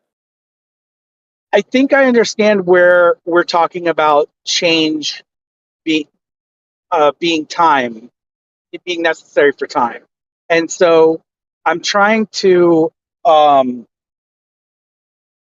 understand. I'm in agreement on everything we've been discussing. I really am. That's not a blow off. I'm in agreement. I'm just conceptually, my brain, I'm still trying to figure out how to organize it.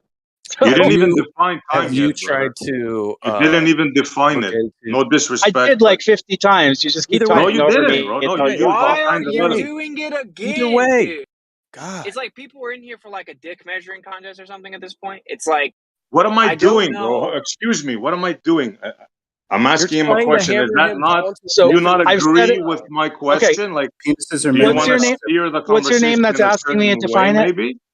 Okay, I will define it one last time, and I'm not asking you to agree with it. I'm just asking you to understand this is how I'm wrapping my head around it right now. Okay, length is how we define our three-dimensional existence. Time is another constant in the universe that we use the sun because that's the other only constant, I guess, that we use that everyone sees. So we use that to measure that part of our existence, which is the amount of change or whatever word you want to use, but our existence that if we change nothing, the sun still moves. So that we need a term to define that. And that thing is what I call time. Now, it may not be what you call time, but that's what I'm defining as time right now.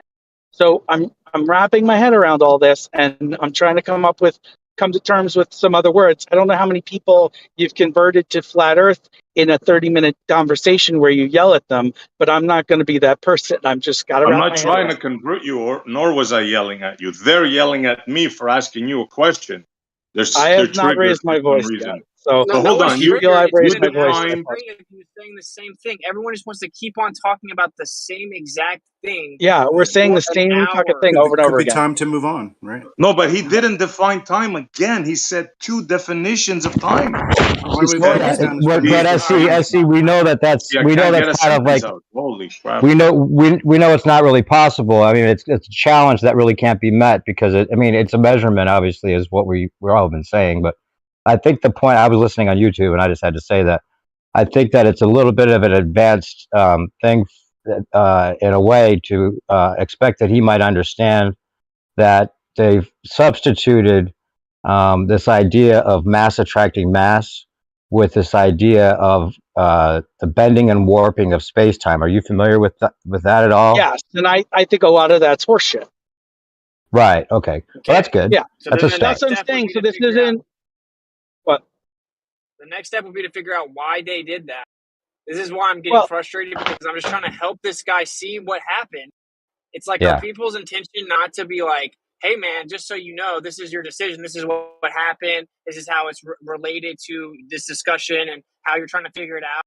Like, or get gotchas on a profundity-filled idea of time and how it's literally impossible to properly define it, and it's conceptual, right? Like, it's about the actual subject, which is where you live, bro.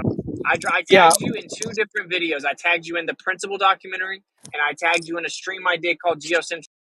In my Geocentrism appreciate stream, that. I break down 3 hours Wheelbarrow? of this information. So Awesome. I And appreciate check your DMs. I sent you some of the comps I made by a guy that's been on course since 2016. He's kind of like a flat Earth scholar, and he studied mechanical engineering and linguistics at the University of Vienna, and he's someone that's on more of an academic level, laying out all of the concepts and why the spinning ball model is completely fallacious. And I would say that the optical observations are not the way to go as far as really figuring out that we're not on a spinning ball. There's so many ways to know it. The optical observations are kind of like, I mean, you can see that there's long distance observations. They're going to always say refraction. So you might want to start looking into the whole subject, especially a lot of what Witset's talking about. The guy you're talking to, you should check his channel out. You know who you're talking to? Witset gets is kind of famous in this realm for on the flat Earth side. So, well, you are. No, I'm just saying. This guy's someone's channel. Your channel is something he should watch. Since he's talking to you, I want him to know who he's talking to, so we can check your channel out, because you have a lot of good information on there. And then check out the Brenner comps section in this Earth Awakenings channel. If you scroll down, there's a section called Brenner comps that I put all those in. Maybe we should have Well, a that's cheerleading my section. ego. I made the Brenner comp section. Maybe a cheerleading section on the left. Great or job on the something. Brenner comp section, Hey, man. I'm I did promoting myself now, or I don't even promoting. I'm promoting another. Dude, it's all about the topic. I'm not promoting anybody. I'm I'll just big up, saying man. for him to understand the topic, it would be good to look at the Brenner comp section where I put a bunch of comps about that I made based on this guy's answers on Quora. Check out Witch's channel. Realize that you're talking to this guy that's got a lot of good information, and all these other people in here that have tons of good information. I'm going to stroke everybody off. Well, let me like what I'm trying to say to this guy, bro, is check this out, right? There's 2 primary components to this. It's how does the surface of the Earth measure? Is it a topographical plane or is it a curving ball? And then motion. In my opinion, the most efficient way is to start with motion, is to wrap your mind around that first. It's to go look into, is the Earth really flying through space? What evidence do we have for that? And then how did we as a society come to the conclusion somehow that that's what's happening? And that's why the Principle is a very good documentary. It breaks down that history for you. And then I gave you my 3-hour long thing. But it's not just me talking for 3 hours. It's like packed full of astrophysicists, astronomers, physicists, all these different quotes, all of these different experiments and tests, right? That showed you what's going on. because what you're going to find out is when people say it's science that the Earth revolves around the sun, it's not. It's philosophy. And so what they've done is they've chosen your philosophy for you, that the Earth is not special, doesn't have a special position. It's this random little dot in this universe of ever-expanding nothingness, right? And they told you it was science. But the reality is they're making your philosophy for you. And I just think that that's a very profound part to start at, because you're going to find out there's some sleight of hand at work where they're pretending to give you scientific evidence when really it's just a philosophy. And to quote Edwin Hubble, he says, the idea that the Earth is in the center, in a central position, can never be disproven. It can never be disproven, but we must avoid it at all costs because of the horror of a special and unique position. Okay, so it's this weird philosophy where people are afraid of the idea that the Earth could be special. Thus, that means it was placed here. Thus, maybe there's a creator. Okay, and so that's a very profound point. If you can familiarize yourself with that, then you can move on to how does the surface measure. That's just my advice. Someone else may disagree, but there. Well, I would say I would say there's a very good question for beginners or people that are new to the topic. First of all, would you want to know if we're not on a spinning ball? Obviously, I think you would, right? You would want to know, right? Okay, because you're past that point. Also, then another basic question would be: would you find it at all really that all that surprising if you found out that the reason that you don't feel like you're spinning is because you aren't? Yeah, no, that I'd be fine with that. Well, it would make a lot of sense, right? Yeah. It would make a lot more sense than you're going in several different directions at millions of miles per hour, hurling around the galaxy without any notice of it, no sense of it whatsoever. And it seems completely stationary and level, 24/7 for the rest of your life and in everyone's life forever, ever. Yeah. There's never been a change in that.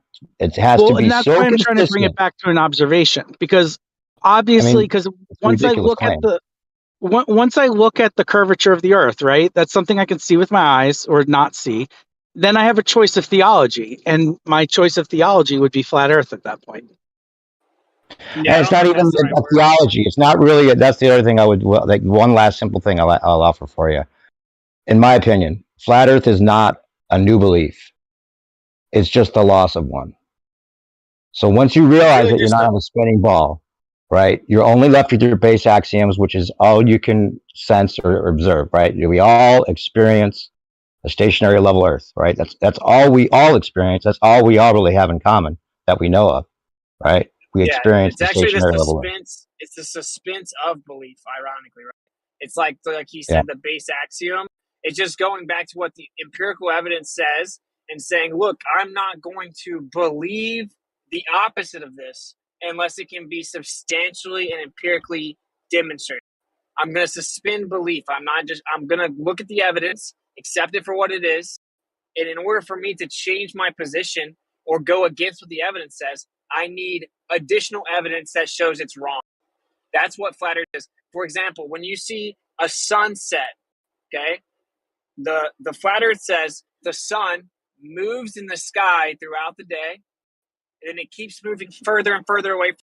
And just like streetlights look like they're going down, the sun looks like it's going down. Eventually it gets to where you can't see it anymore because you can't see forever. And that the sun is just moving away while you're standing still looking at it during the sun.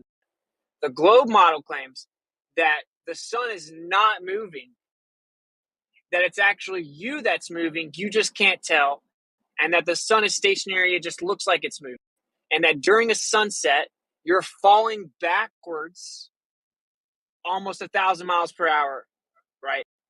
And it makes it look like the sun's moving, right? The base axiom is that I'm standing still. I can stack a bunch of rocks up on top of each other. They'll sit there. I can see the wind blow both directions and then stop. And I see the sun move throughout the sky in the day. I see the sun move. I'm not moving. Base axiom. Claim is it's the exact opposite. Actually, the sun's not moving. You're moving. So in order to make that claim, you have to show empirical evidence that it's the opposite of what we actually observe, right? Like that's kind of the point. It's the suspense of belief.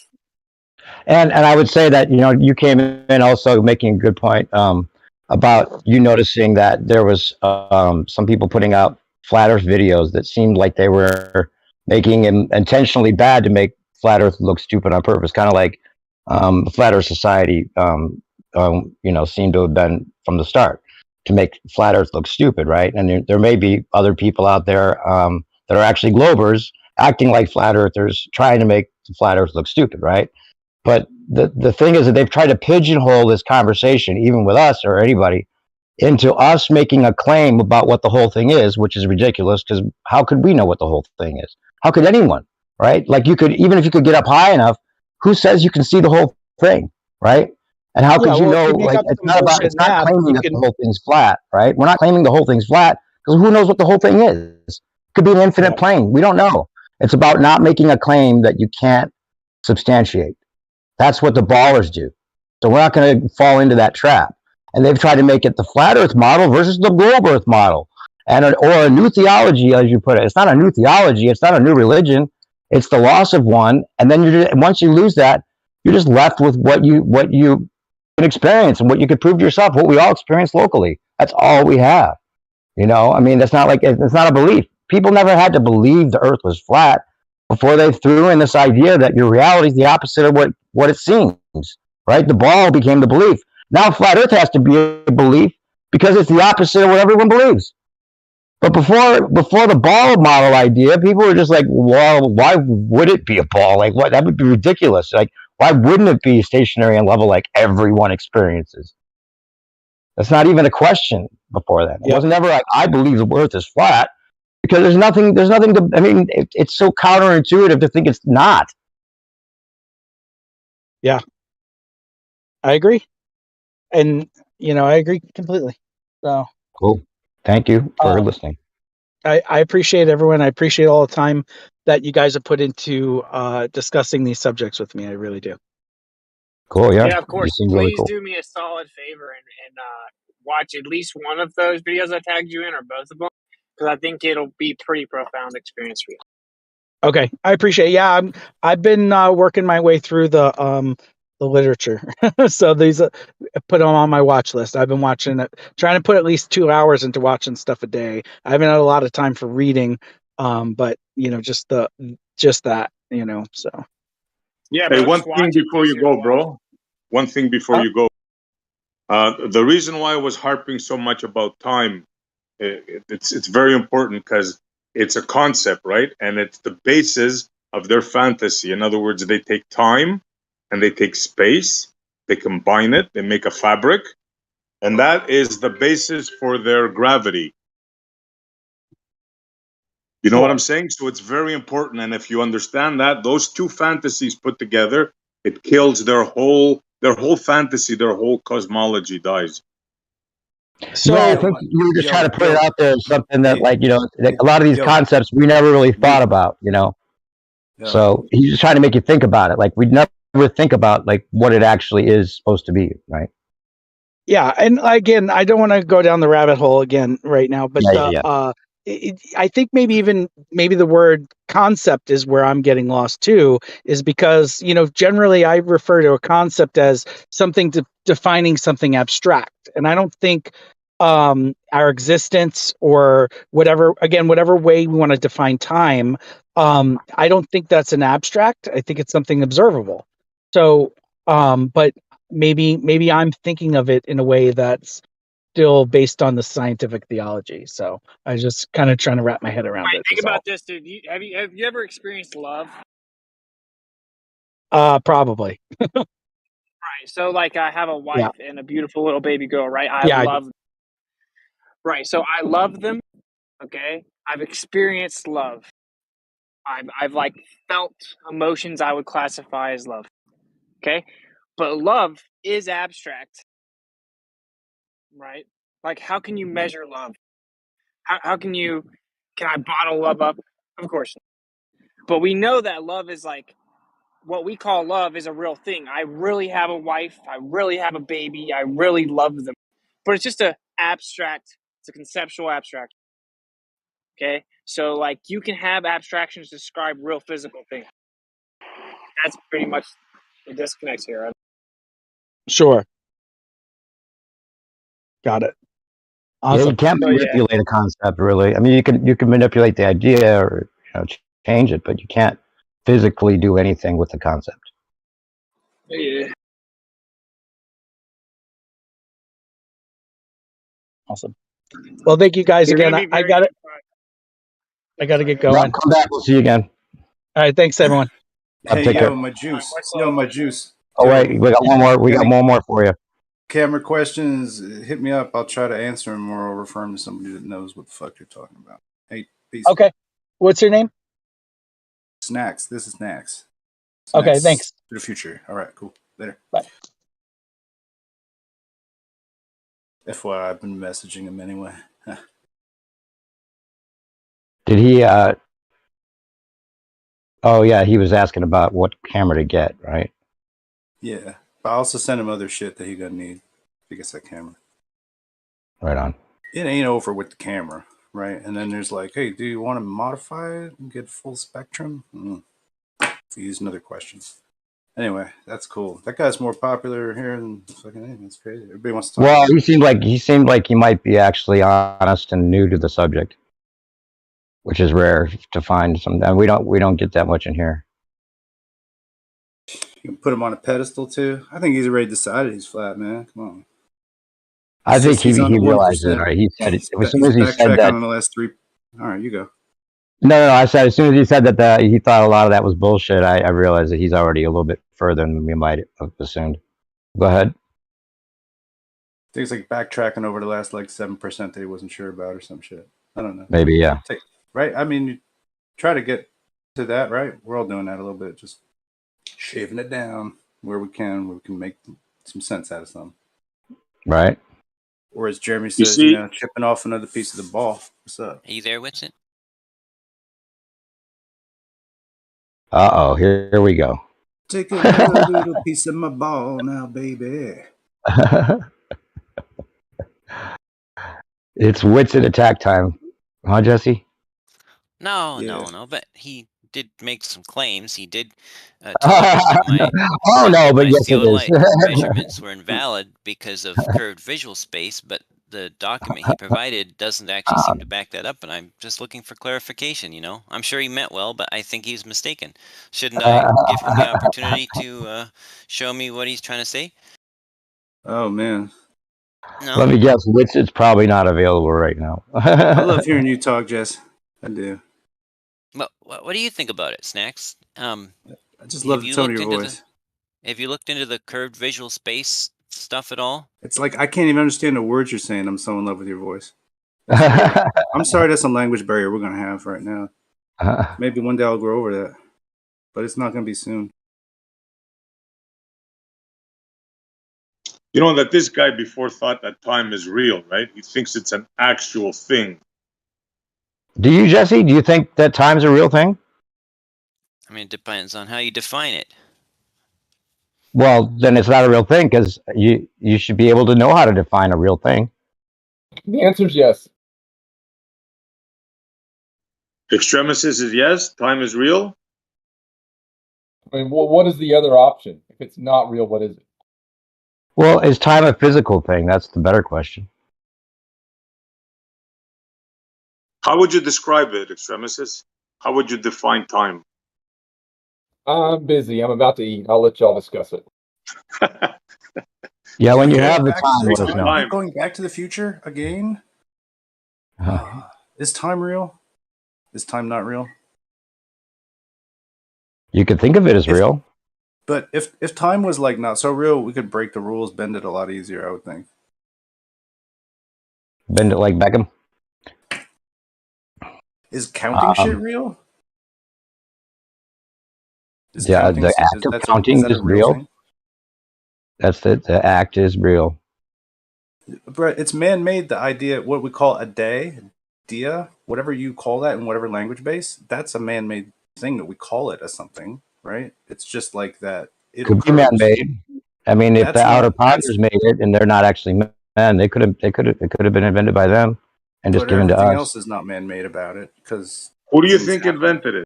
A shepherd? Who do you think needed time? Oh, Shepherd could use time. Sure. Two guys meeting, like Well, I would argue animals use it. I think animals. so. Don't they use Not it the for? concept necessarily, but they probably have their own concept of They of, will periodically. you know, they know when something's going to happen. They know when the seasons are changing and all that. But they'll know too. Like what? There's like Yeah, a they full do moon. know the They'll go seasons. out. Yeah, to They go out and migrate. play in the Yeah. light. If there's light out, they'll go out and fuck around. No, but I'm saying, man, what do you think the first man like used Who time counted like as a moons? concept? Like, If he just but counted moons, right? If he just but counted the full moons, he would have some shit going on, right? He'd be like, I'm on to some fucking shit. Maybe my son will figure this out. But see, when you ask it like that, it's something that I still fall into as well, or we all fall into, is the idea that like the first man was this like Neanderthal that had to figure out everything in on his own, right?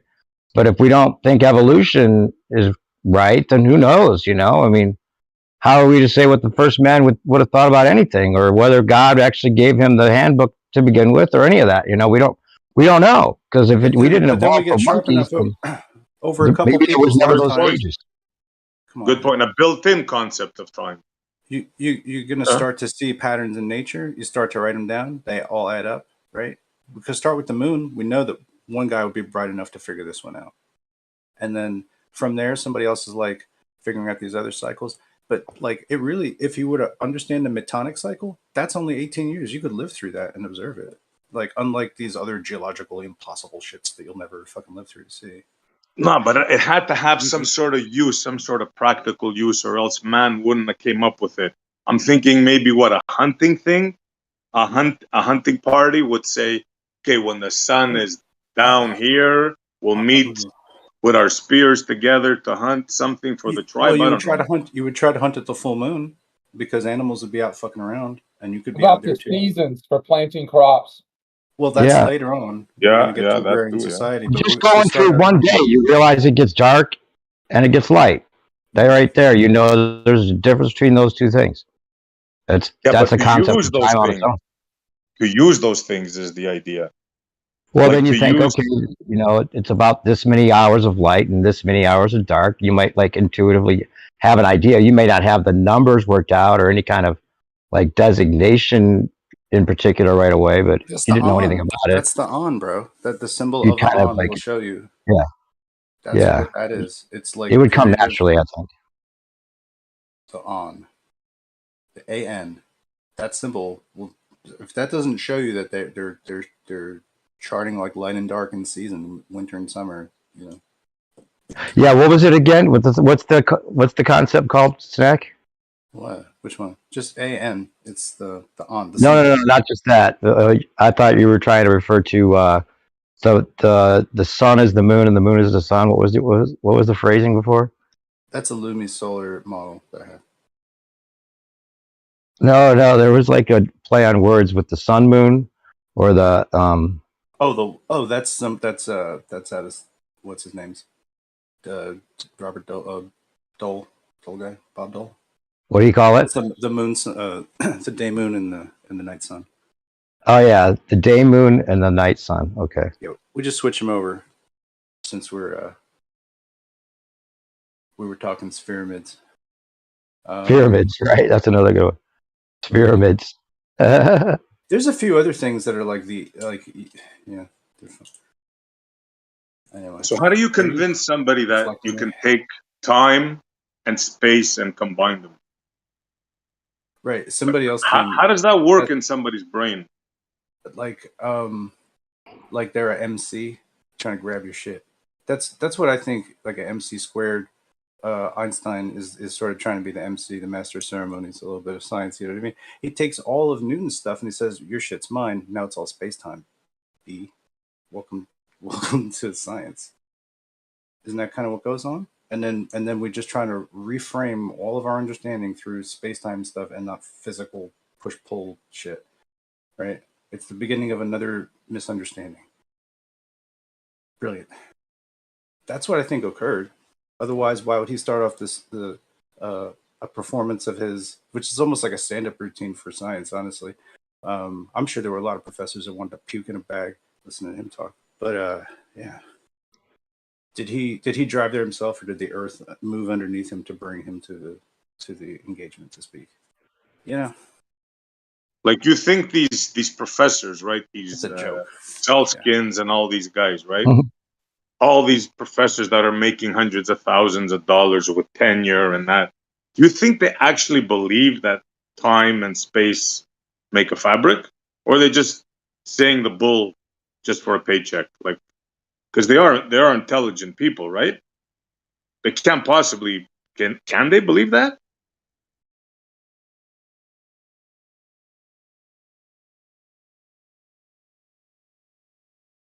I think it's just it gives people like this some kind of X factor to reach for, because classical mechanics is at some kind of dead end.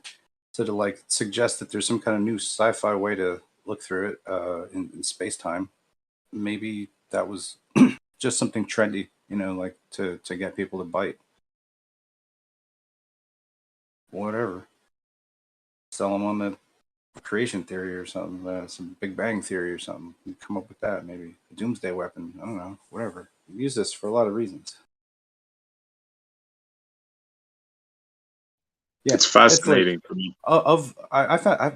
I can no longer find the reference in the Wikipedia stub entry for Einstein, but there's a political philosopher and strategy fella that's one of his influences, but they took that off. It's just all math science. Like, he had no political leanings at all. That's what they want to portray, an Einstein that's a pure scientist. But I don't think that's what we ever had there. So, yeah. No, but I mean, it's pure nonsense. I mean, everybody could see it, right? But I'm sure it's just because the way the system is set up, and nobody wants to be the nail that sticks out, right? Because they're afraid to get banged in, so they just go with the flow. It's got to be, Everybody that right? had something going on, I think at the time, was railroaded in some way by his work. Lorentz was doing pretty good, you know?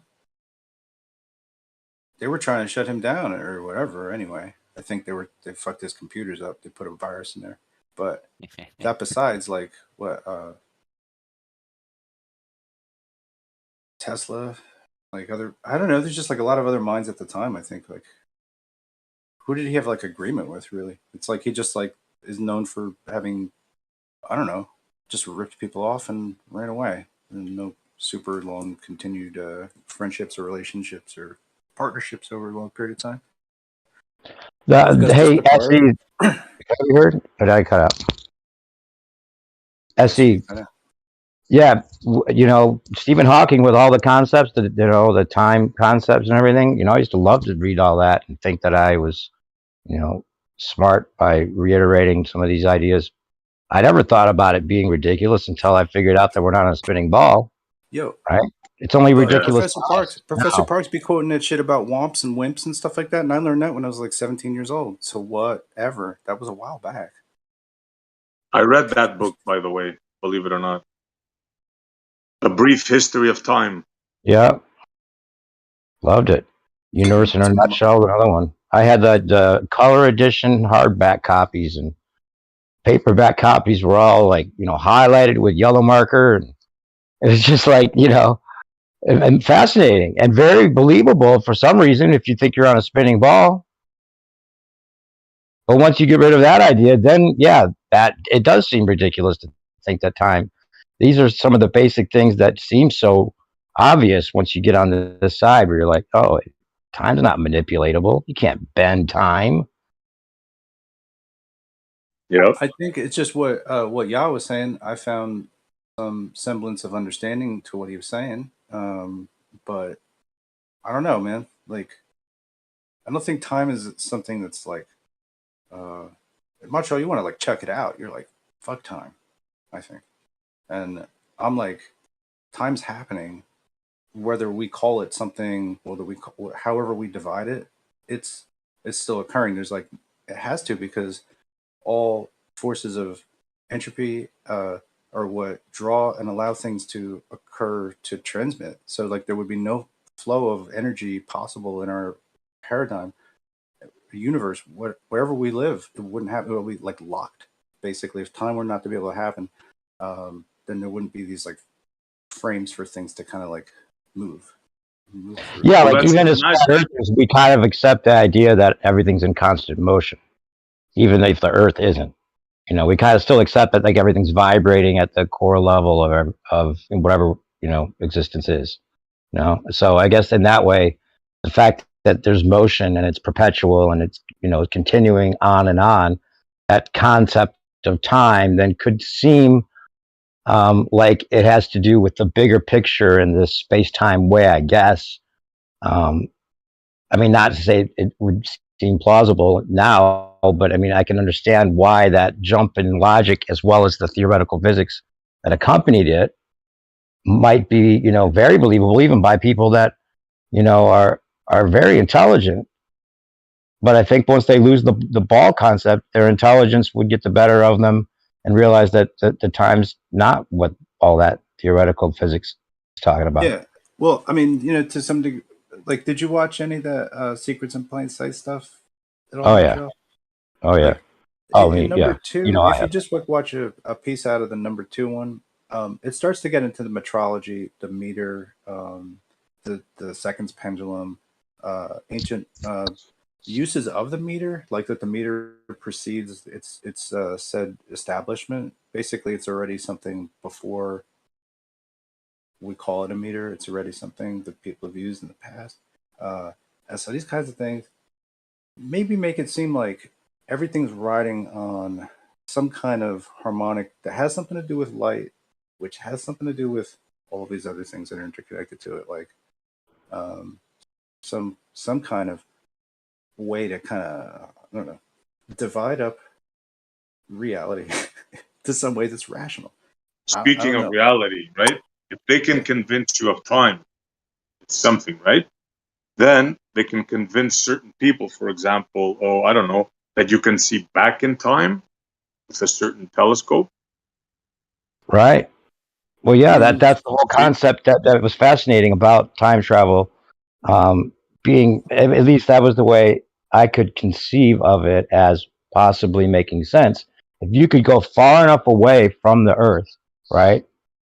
That then when you look back at the Earth, you could look back at a faster rate than you went away from the Earth, right? And so in that way, if the light, it has to do with the light and the light reaching you and all that.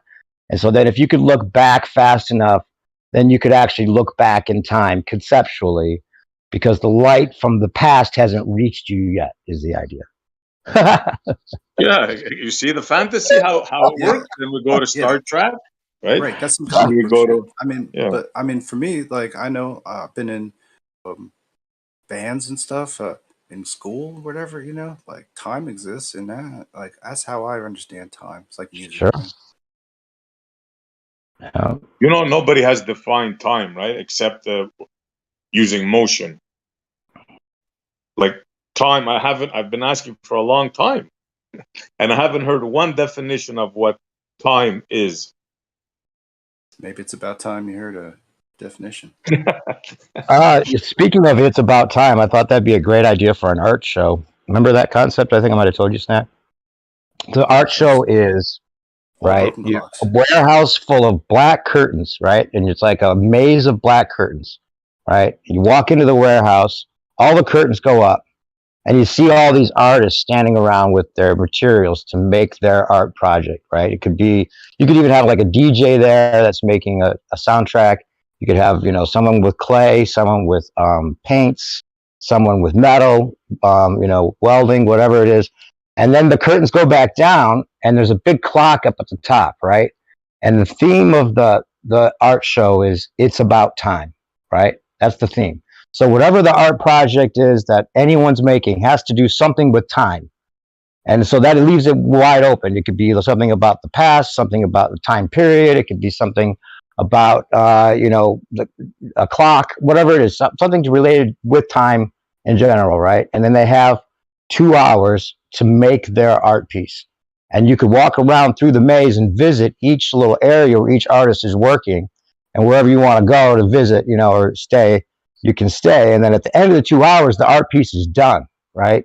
And that's also to do with time. Like if they're not finished, then it's an unfinished art piece, but it's a finished art piece because it's part of this art show that's about time. and then they auction off each of the finished works afterwards. So you can maybe make some money on it that way, and maybe have like a traveling show.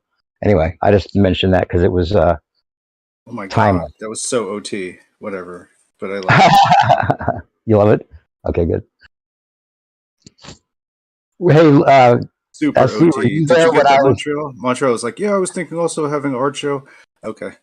So I like that concept, right? So then at the end of that, could you wrap it Yeah. in with something philosophical and say, all right, since all of these works were done by time, time was the cause of these works, all the money that is received goes to time. Time receives all the donations, right? Oh Because man. time is Right? what caused the artworks to come into existence. And then we'll go, give him a big hand. Yeah, that's a big round of applause. Here we go. Everyone say hello to Time. Can we Time, get a come blind out and get trust your and money. a social security number for time, please? Thank you. It's Yeah, ever next thing you changing. know, they're using time as a variable, as a cause. Yeah, all kinds of crazy things.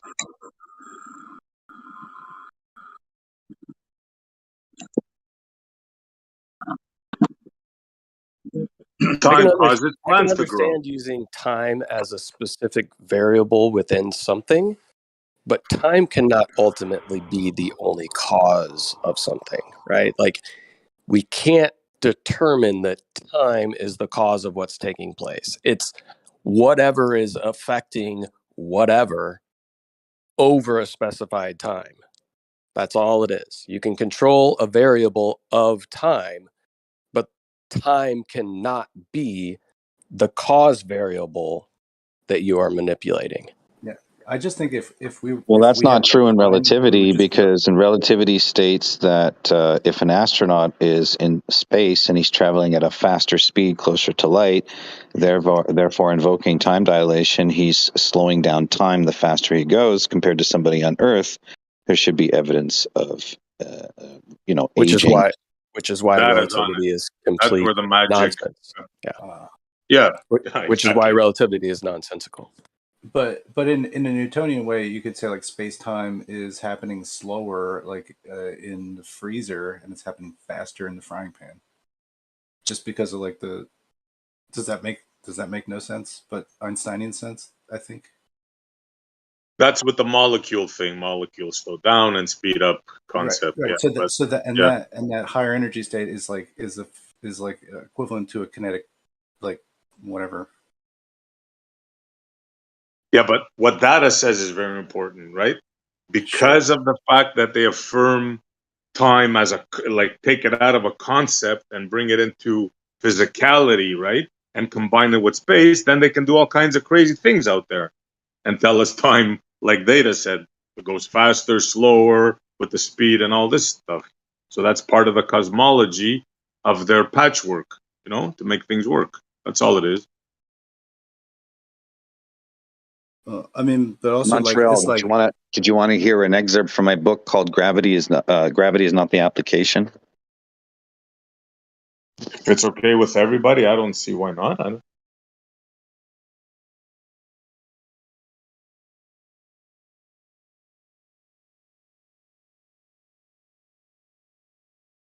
I'm W2Fing over here, but whatever. Yeah, go ahead, Data.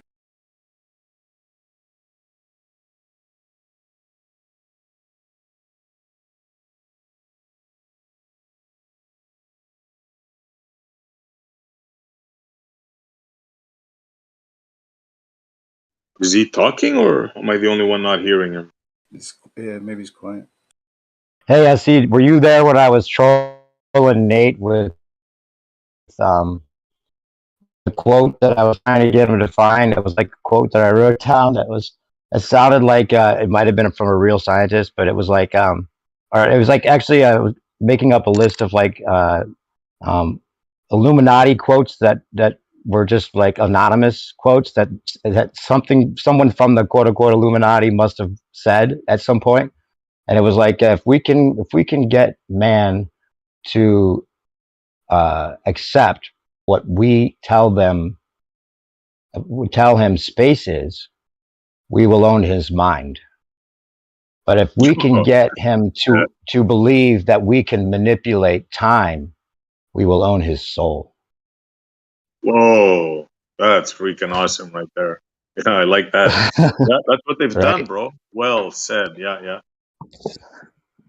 Just seems like that must have been said by somebody along the way. Like, Yeah, if we like, can was there- convince them that space is what we're telling them, that's one thing. But if we can get them to think that we actually can manipulate time, then we own them on another level. Oh yeah, and they've done We own just their that. soul. And not only have they done that, they've made these guys fight for them, like complete Stockholm, complete. It's like unbelievable. Not even in a movie would you believe such a thing. Yeah.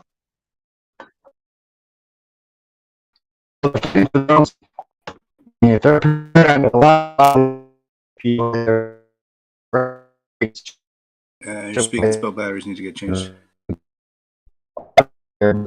Rejoiner there. Yeah, just your batteries are flipped around. It's just rejoin, dude. It'll be better. You're roboting, bro.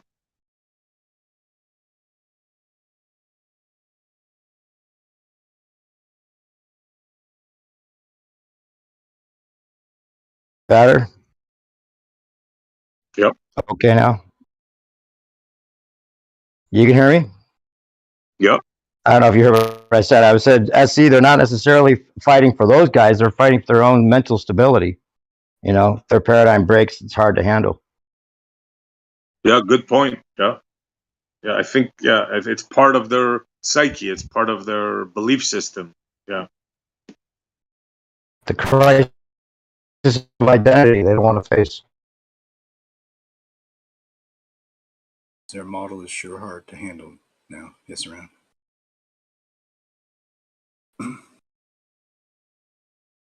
A new perspective. I don't know if I got to mention anything about the new level like AI synthy stuff going on, but like apparently you can just rip like vocalists out of like songs and put them in your stuff now. Any kind of flat earth songs you'd recommend for AI artists?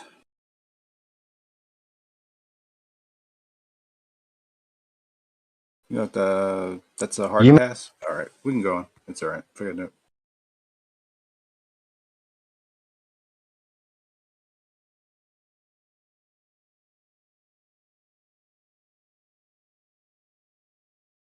Sorry, guys. Hey, you around, Jeremy?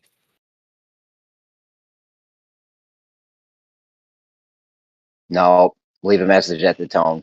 Beep. Oh, hey, Jeremy. This is your good friend Jesse. I'm looking forward to our discussion on Mount Canigou, I think you said it was, and I'm getting ready, and I even have my screen shared with I think what you were talking about. Yeah, dude, if we're just going to use standard trig for observations, if we're going to do that, we don't need to like fuss around and go through every single one. I can just point to the one that debunks you. It's not called cherry picking. It's called I'm showing you a black swan. You know, are you familiar with the black swan? Yes. The logical thing, not the picture of the black swan of an oil rig, the actual black swan thing. Yes, I'm familiar with it. Do you think if you say all swans are white and then I show you a black swan, I'm cherry picking a black swan? Because you acted like I was cherry picking the other night. Well, I mean, I offered you several different evidences, some which supported globe Earth and some which supported concave Earth, and you picked the one that supported concave Earth.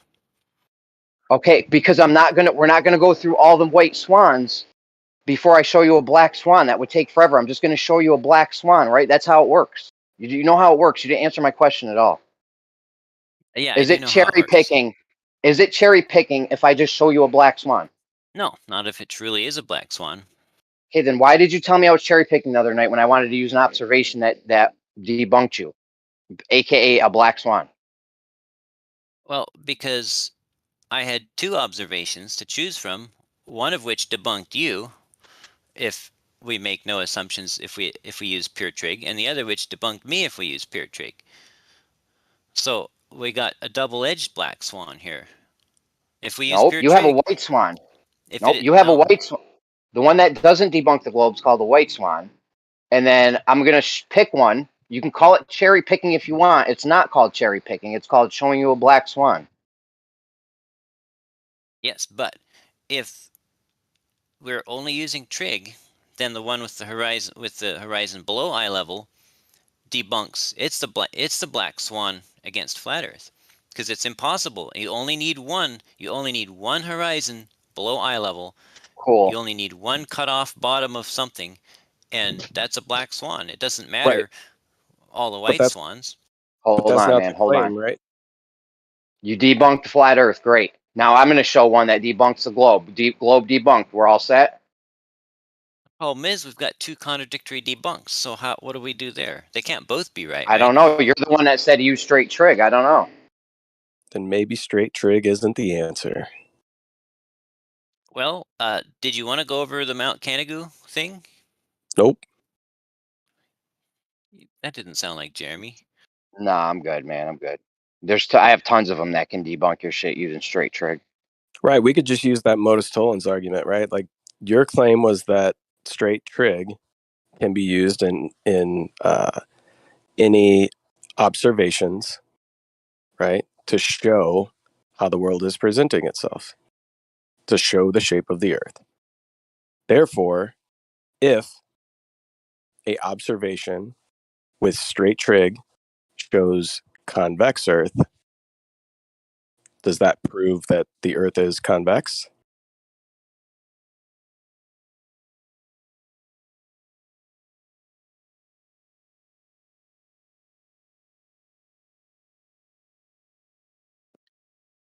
But the point is that if you present me a black swan, and at first I'm like, whoa, so there are black swans.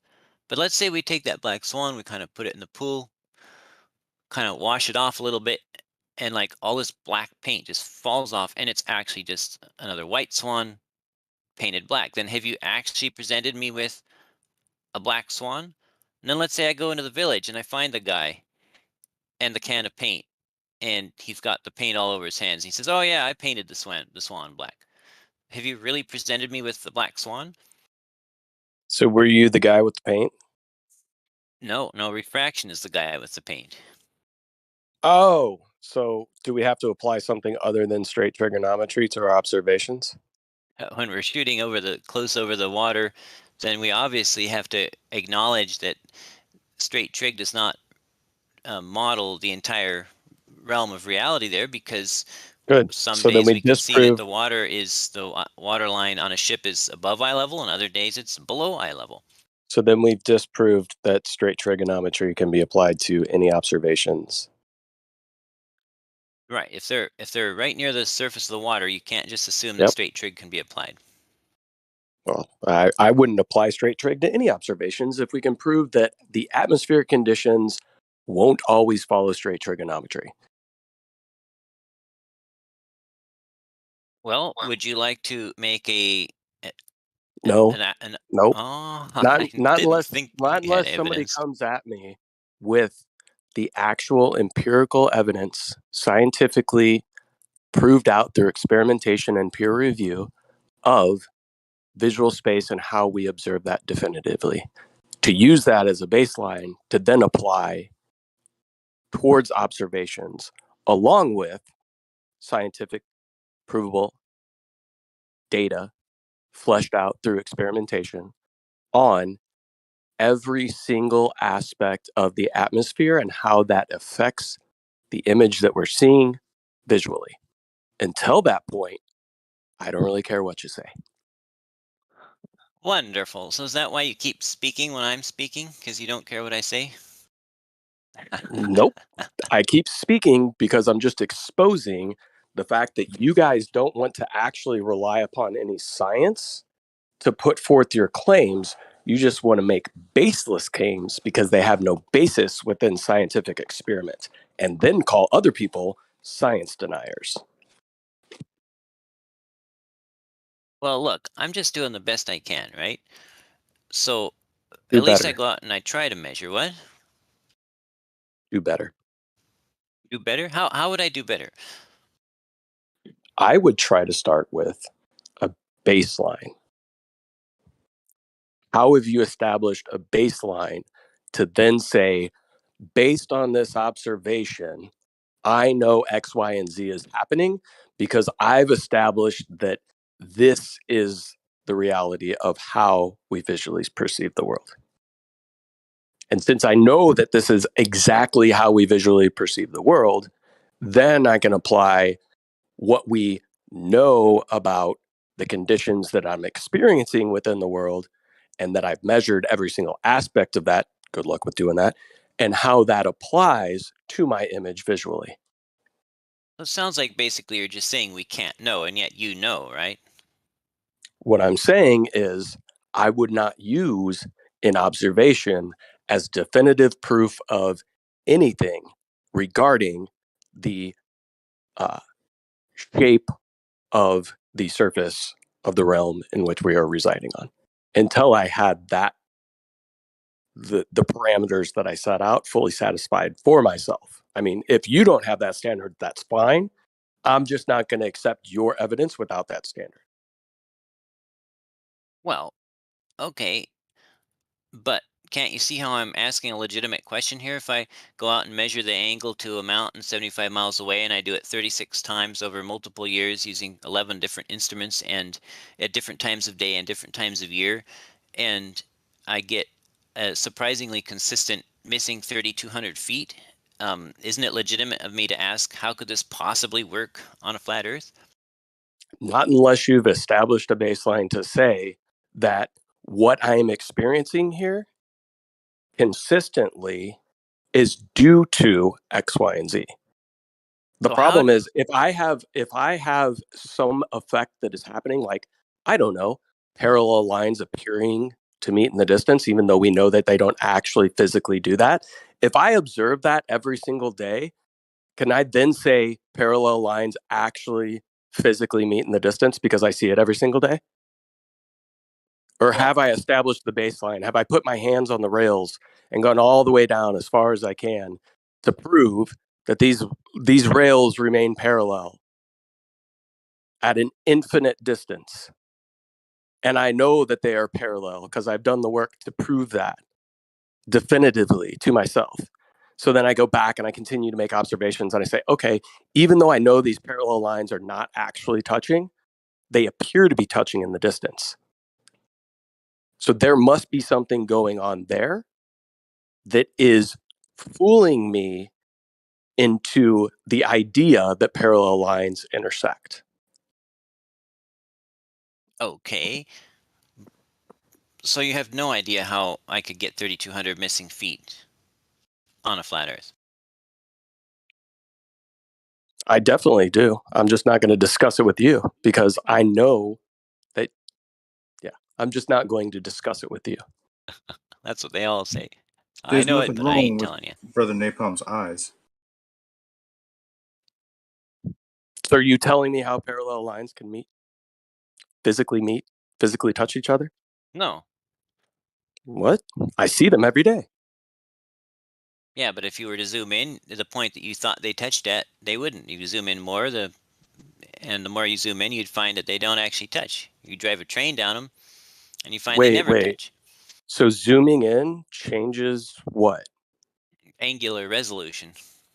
But if this is an infinite railroad track, they're still going to meet in the distance past where I thought they originally met, right? I don't They're know what this has always to do with anything. What does this have to? Does they're this still does this appearing to meet, does this regardless of how far I zoom in. Does this make any counter argument to my 3,200 missing foot measurement, or is this just to distract us? Well, once I reach the max zoom, I still have the appearance of parallel lines meeting past that point, right? Sure, but that still doesn't address why the mountain appears to have 3,200 missing feet, right? Right. We know in reality it doesn't actually have 3,200 feet of missing whatever you claim. I don't even know what your observation is, but you say it appears to. Does it actually? Well, measuring optically, it sure does. So it appears that way. Doesn't actually have anything missing, but it appears that way. Just like the parallel lines don't actually meet, they just appear to. We get it. It's cool. Optics, proving nothing. We get you. We understand it. Except that doesn't even respond to my observation because I'm actually Yeah, measuring I an just gave you a angle response. to the top of the mountain. If you were to take a theodolite and measure the angle to the point where the tracks converged, you would get the same angle if you're standing in the middle of the tracks, and it was due to a limit of angular resolution. In If this I was to case, take a the theodolite, deviation I between the wouldn't. mountain and the ground is not converged. It is not caused. It is not limited by my limit of angular resolution. So your argument is totally a non sequitur. Did I say anything about angular resolution? You Or are brought you up the tracks. strawmanning me? This is why people don't want to talk with you. Do you understand that, Jesse?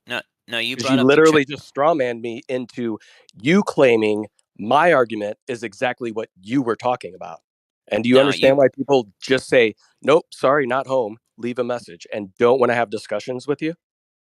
Yeah, it's because I have evidence. But no, you brought up No, tracks because you appearing to use logical converge. fallacies, Okay, you Napalm. strawman people, Look, and you I keep continue to letting you do this talk. on a You daily keep cutting basis. me off, and you're just taking advantage of it here. This is Okay? clock sucking type activity. So you brought up the tracks appearing to converge, which they do because of limit of angular resolution. They don't actually converge, but your eye is unable to resolve them as two tracks, so it appears as one point. So that's how you brought up limit of angular resolution.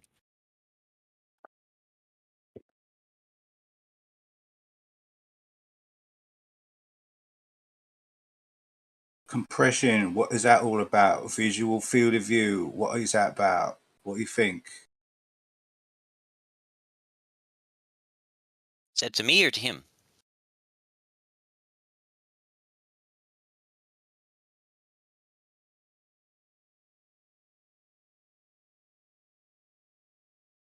It's to you. You just explained it, right? What's your question? You're setting up your squashing parallel lines to a point. That's where you left off. No, he brought up the train tracks. I know, but you're saying they're squashed to a point. No, I said they appear at a point because your eye is unable to resolve them as being two tracks.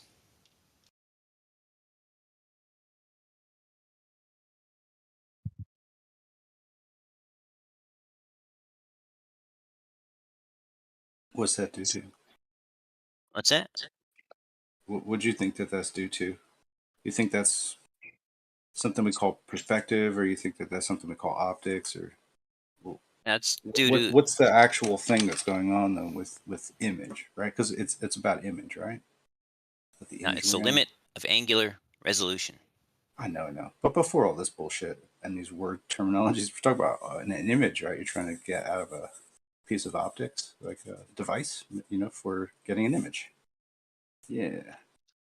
Yeah, and he doesn't understand optics to begin with, so then he's going to make assumptions based off of measured an angle with an instrument that's not even supposed to be used for these distances to measure angles, and then I see something that takes place in the distance that I can't explain, so I just assume that it's physical Earth curvature, even though we can determine that at smaller levels, physical Earth curvature, which we call the horizon, differentiates on different days based on atmospheric conditions. But when it fits my globe model, I call it a globe. Accurate facsimile or straw man? Jess, what has he still straw man your argument? Of course not. But that is kind of like, I don't know, to me, not that dissimilar from what your actual points sound like, and about as much like usefulness as they have sometimes. They take a little bit sometimes to explain. I once heard you explain something about like a fish flapping its fins in a fish bowl around. I mean, I don't see where that's. I mean, I understand it's fun for you or whatever to come up with these like little puzzles in your mind. Maybe you like puzzles or riddles or I don't know. I just know that I have discrepancies. Yeah. I mean, I don't know. There just seems to be discrepancies between the floor of my field of view and the top part, right? Like something at 3 miles in front of me appears really close to the horizon. but something that is 3 miles away from me but really high in the sky doesn't seem anywhere near the horizon. That's weird. They're both 3 miles. Why would they have a differential in how they appear to me in my field of view? How does that work? Well, because something at 3 miles is going to present almost identical pictures to your right and your left eye, and so your depth perception will be very limited, so you don't actually have a physical grasp on how far it really is, and so your brain just kind of tells you how far it thinks it might be. So it's purely subjective. That's why if you were actually to measure it, it'd be the same distance. All right. So now it's a binocular thing that makes perspective. Okay. So if I close one eye, it's totally different. So if I close one eye and I look out, what happens to my horizon? Does it drop? Nothing. Does it rise? Oh, Nothing. So I what? just So said what that is you the can't use binocular vision to judge the depth of or the distance of something at 3 miles. So if I use one eye and I know that my horizon is roughly 3 miles away, and then I know that this thing really high up in the sky is 3 miles away, but it's at like, I don't know, 85 degrees if I measure it, and then the thing from the ground, it's not even close to that. It's negative 2 degrees. Why is there that difference there with one eye closed? If I open the other eye, what changes? I don't know what you're talking about. It's using your eyes to try to judge exact distance at 3 miles is purely subjective. I It already could be said whatever we you knew it. think it is. I already said we knew. 2 objects of known distance, 3 miles. One on the ground, one very high up in the sky. Are these things going to present themselves at the exact same angle to my eye? Depends on whether you believe they are. Are those the same angle or the same angular size? Did I stutter? Or are you just trying to figure out which straw man to use? No, you said earlier that one thing or something at 3 miles near the horizon looks closer than something that's 3 miles away but up high, right? Nope. You can stop the conversation now, rewind, and you can play that back for me if you think that that is the case. And if that is exactly what I said, I will say I misspoke. Well, it doesn't matter. Just say what you meant to say or say what you said and I'll listen again. No, I'm cool. I don't feel I need to just continue to have a conversation and repeat myself so that you can figure out which straw man you want to use against me. Well, good. So nobody It begins to knows. feel like you're playing a game, some kind What's of that? game. Well, It no, just the game begins to is. feel like you're playing a game with him. That's all. Yeah. Yeah. Up, No, up, it's down, not. down, left, right, B, A, B, select, start. I just got full lives. It's no game for me. I made measurements. I've done tests at 300 meters, 1,000 meters, and 100 meters to test the relationship between tangent and angle and height delta, and it seems to work unless you can present It some data that. works. Based on what baseline? Based on what? What do you mean What based on what? concept? Yeah, so when you measured an angle to a ship on the horizon that was above a known close object, even though you know that that ship was below it, what does that tell you? No, I took. Oh, then that's refraction, right? I took an 8-foot target. Because it deviates from what you normally see. But what if you normally see is refraction? Does that mean that the Earth is concave? I took an 8-foot target, 8-foot long strip of styrofoam, and put it at 100 meters and 300 meters, and then I went and shot the angle between two traffic lights that were 1,000 meters away, and that's my baseline for testing the relationship between size and angle and distance using Arctan, and it worked. What does that have to do with the horizon? So why shouldn't it work at 75 miles? What do you mean work? Well, why Did he shouldn't? just ask why something shouldn't work at 75 miles if he did it at what distance again? Thank you, Rocky. What a fool. Do you take us for fools, sir? Well, Are you really here? Are you really here thinking you're going to get away with that bullshit? Are you doing this on purpose? Are you the enemy? Do you have some evidence to the contrary? Are I mean, you the enemy? When you look Enemies. at something 1 mile away or 75 miles away, you can't explain to us the difference in that and why your angle measurements would be different or things would appear one way or another. Are you the enemy, sir? that's an odd ham attack. Why don't you answer the specific question? If you've got evidence that my method was invalid here, then explain your evidence. You're my evidence, sir. If you're going to say, if you take an angle measurements of something that's 500 feet away, something that's 10 miles away, and something that's 75 miles away, and those are going to be accurately linear and depicted to show what you call to be Earth curve, even though sometimes it measures concave, then you are my proof. And you might be the enemy if you're doing it on purpose. That's why I'm asking you. Are you doing this on purpose? I'm just trying to find the truth. I'm trying to find I'm out how asking you. my No. real-life You know observations can things actually change. work on a No, flat Earth. you've been described how things change. You've told us. You showed us pictures from the same distance at different times of the day of it measuring angles that shows concave and measuring angles that it shows curve, a sphere. You've shown that. So That now was- you know. What do you need from me? You've already done it. Are you the enemy, sir? Hey, Jeremy, are you gonna keep some order here, or do I just need to start shouting over him because that's what he's doing to me? I didn't shout over you. That's a lie. I waited till my turn and I asked my piece and I asked you a question. You still haven't answered. Are you the enemy, sir? Oh, no one heard him starting talking while I was talking? Maybe I'm Now cutting you're out. going to just say that you're just going to go to your script like you did earlier. Someone's over talking me, so I don't have to answer a very simple, pointed question. Sir, if you know this to be fact, are you the enemy? If I know what to be fact.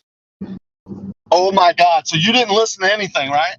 Your exact pictures that you've taken, that you've posted here, that I can post for you now if you're confused, that measure angles that show, that prove concave Earth. Right, when a line of sight is close to the water, the measurements are highly irregular, but it just so You definitely happens have like that military I went grade, up to like, mind 180 programming foot for sure. above the water, and that's where I took my 36 measurements of the mountain, and they were highly consistent. They did not show the high variation that a line of sight near the water has. So what's the problem? Highly consistent to what? Plus or minus 100 feet at 75 miles. Which Average proves what? 3,200. What do you think you're measuring? Well, it looks to me like I'm measuring 3,200 missing feet at least. 3,200 feet of what? Go on, it's okay. You can say it. Missing height. Missing height? How could that be? Well, how could that be as you described optical illusions created by the distance and atmosphere and looking through optics?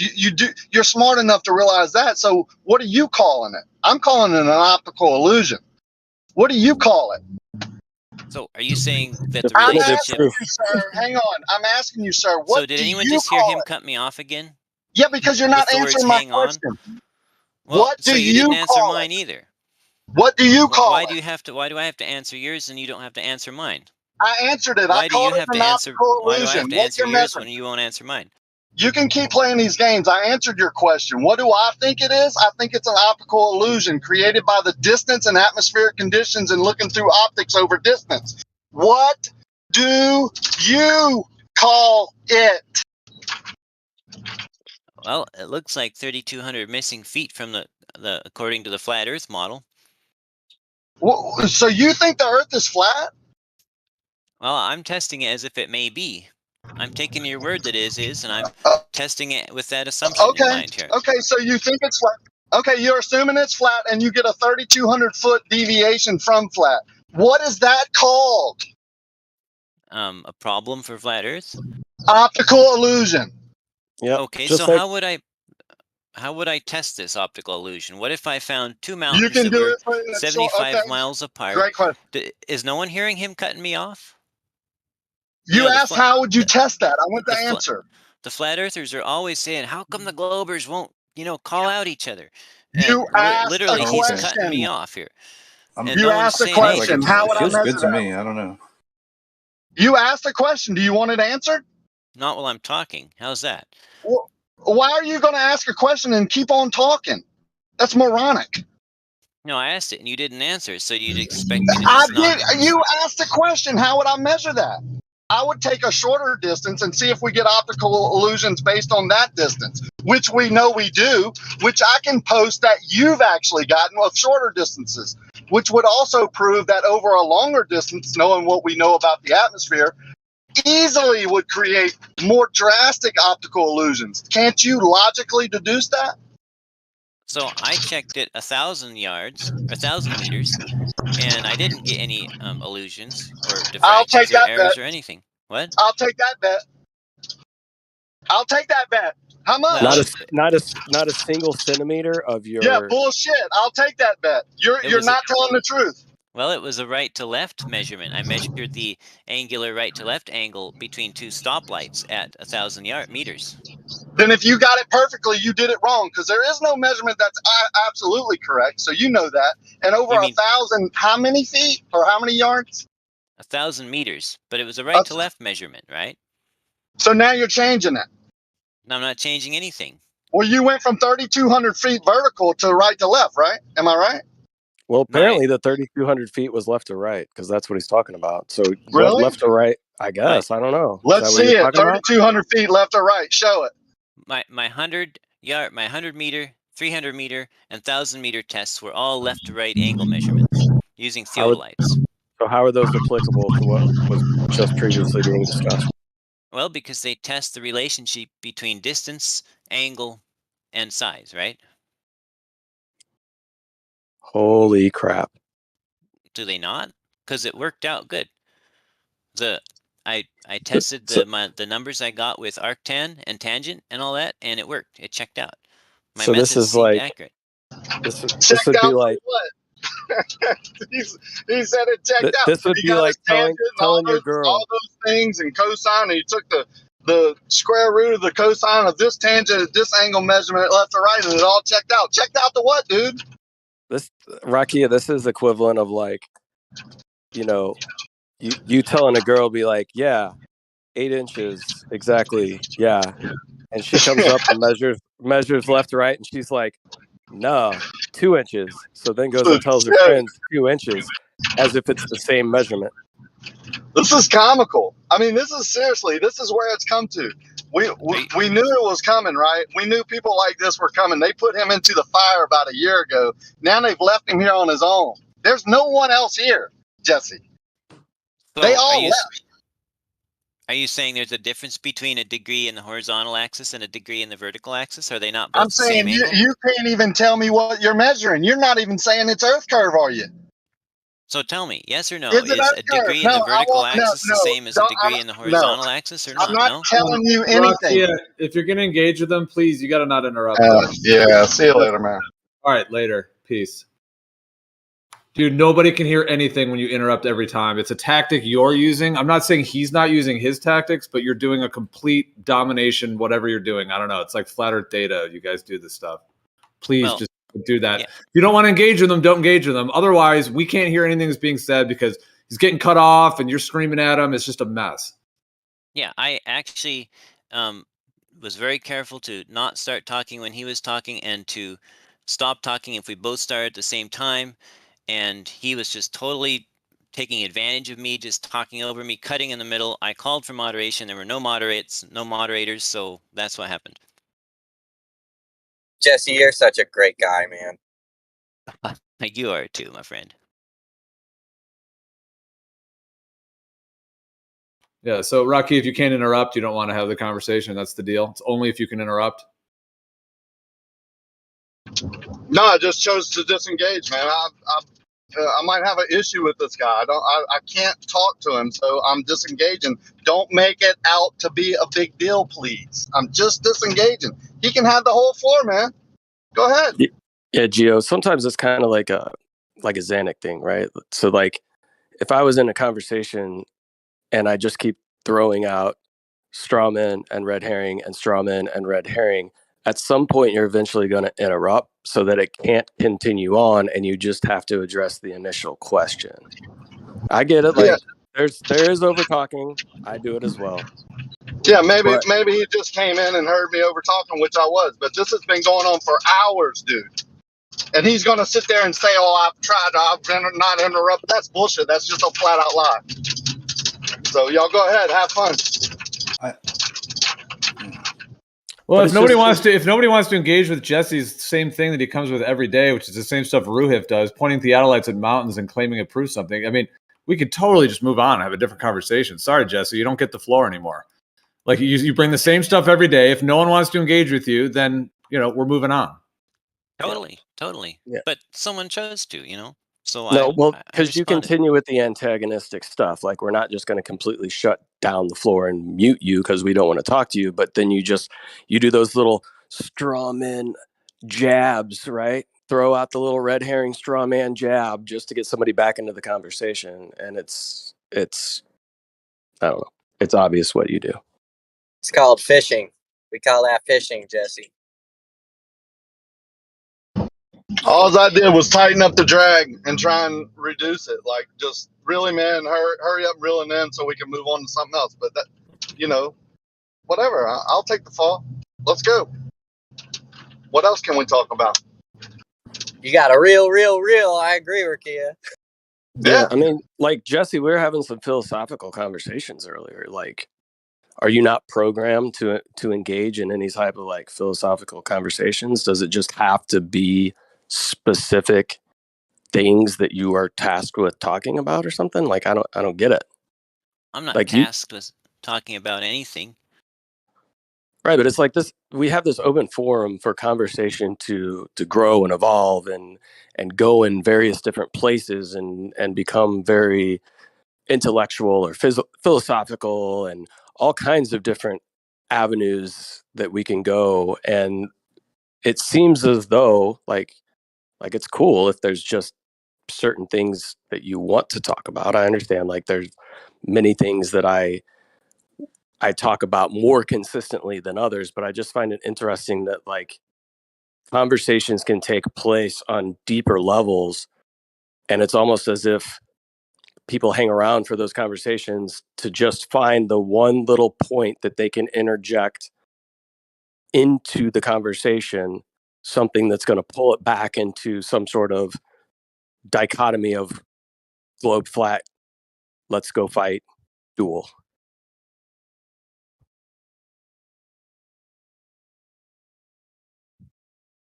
Like, I would really love to have more in-depth intellectual, just open back and forth conversations about how vision works or something like that. But it can never take place because it always has to come back to, I'm on this side. Let me draw the conversation to some sort of what I consider evidence for my side of the argument, instead of just fully trying to have a conversation about the overarching idea and concept behind how we visually perceive the world. We want to skip all the way past that and say, oh, we figured all that out.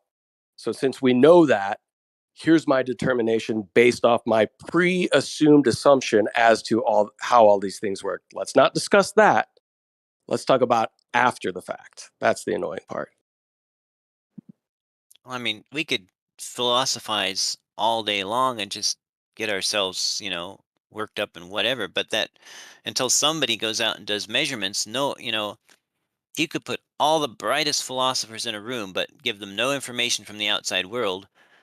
They're not going to know anything about the outside world. They might come up with all kinds of crazy ideas, but without real data from the actual outside world, they've got nothing to work with. And so I'm really more interested in looking at the real observable reality and trying to figure out from that what's going on than just philosophizing endlessly. Right. So if we really wanted to do that, then you would have a definitive measurement of the curvature to then talk about how it is visually being presented to you, right? Meaning, we have measured this empirically. Here's what everybody can go out and do to prove this empirical measurement of curvature. Now let's discuss how that empirically measured curvature applies to how we visually see what we know is taking place on the surface over distance. What do you mean by what we know is taking place? Based on what? Our empirically measured curvature over the distance we are observing, not making an observation to make the measurement, because an observation like that would not render a good measurement. This is why Rakio was talking about smaller. If we wanted to extend a horizontal, make measurements from that. So but we would have to extend the horizontal, determine the surface curvature first, to then come back and make the long distance observation and see how we've already determined the shape of the surface is presenting itself to us at a long distance. So I'm 100% for understanding how optics works and how the reality gets presented to us and all that. I'm doing the best I can. I'm certainly open to suggestions on how I could do it better. How do you think I would do it better? How would I determine better what the have you established an empirical measurement of even an 8-inch drop over 1 mile? Not an observational measurement, but an empirical. We're laying this down. There's definitive proof. There's no ifs, ands, or buts about it. Like when I put a tape measure on a 2x4 and it says 10 feet, we can all agree within a specified margin, this is 10 feet. The measurement, the tape measure, the board, these things can be measured, remeasured over and over again. It's based on a standard. I would consider that empirical. all my observation or all my measurements have been optical. That's the best I've been able to do myself. But how would we better in reality, like literally, really, how could we actually not just making theories and stuff? How would we actually go about determining what is causing, what affects the apparent height of, say, a mountaintop at 75 miles? Ton of different variables. Already to begin with, a ton of different variables. And if we want to definitively know what we're looking at and say that there's some sort of definitive shape of the surface that we're observing, we would need to measure empirically that surface first to then have a baseline for how it's being observed optically. So in other words, even though the tangent of the angle times the distance might describe the height at, say, from 100 to 1,000 meters, it might not at 75 miles. And we need some way to quantify what that influence is that deviates from that initial rule, right? Well, you're dealing with things on the horizon at distance. Is the horizon a physical location? That's really that's a diversion. Could we talk about that a different day? Can you measure foreshortening effects? So, for instance, long distance photography, are images foreshortened and distorted? And if that is true, are you compensating for that effect? I'm just measuring the angle to the top of the mountain. Yeah, so you're seeing 75 miles away, right? So the light will foreshorten, correct? Light doesn't foreshorten. A perspective view of something foreshortens the view. Sure. But the light itself isn't foreshortening, right? Okay, so the light doesn't compress into a 2D image, right? And then as it rises up to the point of convergence, it doesn't compress material? Is that what you think?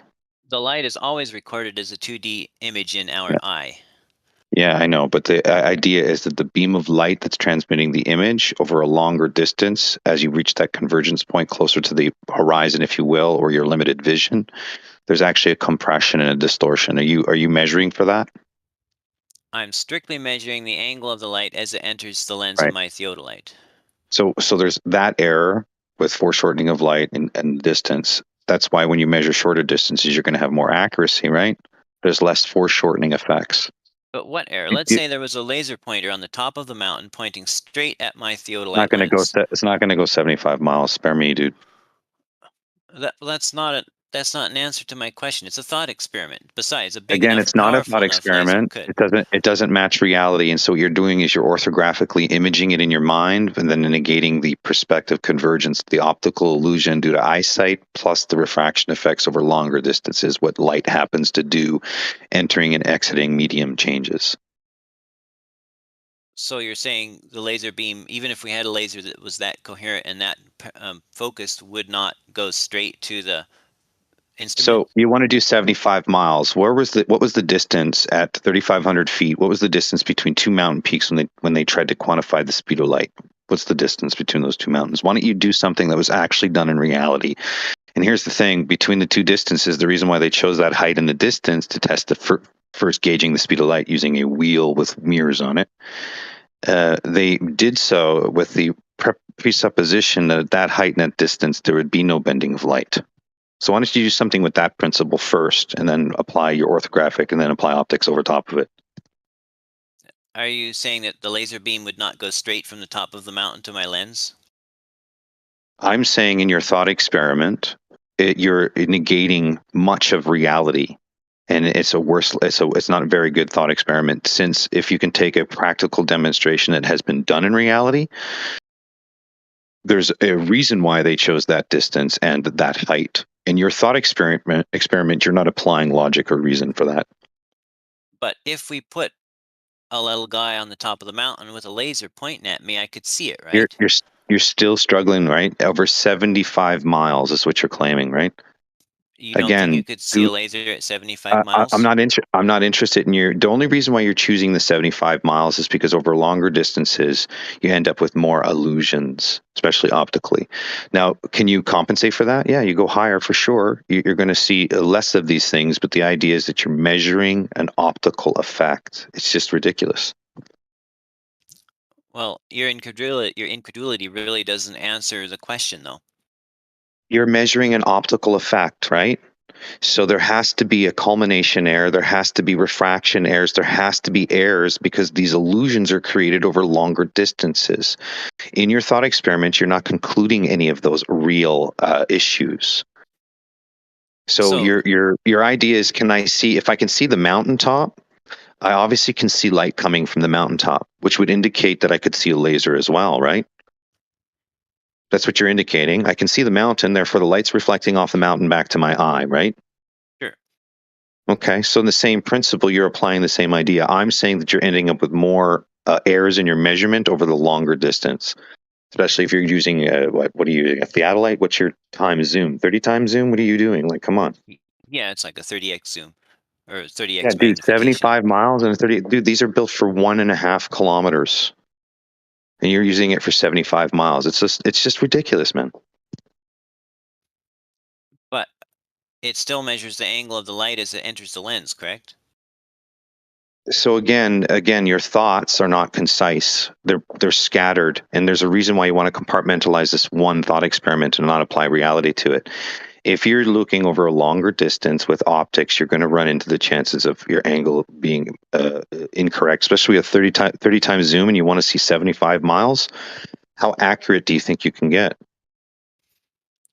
Well, the top edge of the mountaintop, it's a little bit blurry because of the limit of angular resolution of the telescope, but it's pretty clear. As I recall, my crosshair line is about roughly 5 feet thick at 75 miles. And I can entirely obscure the fuzzy zone of the mountaintop behind a crosshair line in the scope. So that means that the limitation, the error range due to the angular resolution of my scope is better than 5 feet at 75 miles. So I can get those crosshairs lined up to within plus or minus 5 feet of the top of the mountain at 75 miles. And that's what you claim, but there's still no verification for it. I've used these methodologies which you're taking. You can take the measurement over and over again from morning to afternoon to evening, and you're going to end up with different results. Number one. Number two, when you go and apply the idea of using a theodolite over 75 miles, who taught you how to do that? They don't teach that in school to do 75 miles. They do it in smaller sections. Now, why would they do it in smaller sections versus 75 miles? Because they're trying to get millimeter accuracies. It's because you'll be more accurate in your rise and run, right? You'll be able to get the slope of the land better. But So data, the idea is what you're doing is you're measuring this long distance. You're using a device. Now, do you have a culmination error calculation in it? I did face right and face left readings, which So would you're doing an azimuth. You're doing an azimuth angle measurement between 2 points over 75 miles, and then both what you're claiming is that there's going to be a drop in the azimuth. no, that would be the drop in the zenith. I don't think azimuth drops. The azimuth, if you're measuring from 2 points, and you notice there's a drop between the 2 points, like if you go from left to right, and there's a drop on the left or the drop on the right, depending. That's what you're claiming. No, I'm claiming that the angle to the top of the mountain was less than it should be on a flat Earth. Yeah. May I Again, ask that's what you assume, right? Etta, You assume. I just want to clarify something. Wait, what is drop of an azimuth? So if you're measuring two left points and you have 2 peaks, and let's say your 2 mountaintops are the same height, but you go to make your second azimuth angle, and the mountain is below the left to the right, because you're obviously raising above the surface of the earth, right? So you're going to have different peak elevations. But if you let's say have 2 hilltops of the same size or 2 structures of the same size, you measure an azimuth between them. If there's a drop between them, it wouldn't be just a diverging tilt. It also would be a reduction in height if they're the same size. So if you're in a city and you take a theodolite, this is a great example for your experiment. Take a city, and if the tops of the buildings are the same between 2 points, then technically over a distance of, you have 2 buildings that are 500 feet tall, and you measure the azimuth between them. Well, if one building is 3 miles apart, you should have an 8-inch drop or a 16-inch drop between the 2 buildings, even though they're 500 feet. This would be measurable in a city, and it's not. Wait a second, but they're both at the same distance? So if you have 2 towers at 500 feet, right? And if you're going to measure an azimuth to 2 points, well, then if there's a space in between them, there's got to be an arc of curve between the 2 buildings, which meaning they wouldn't be at the same height, the 2 distance apart.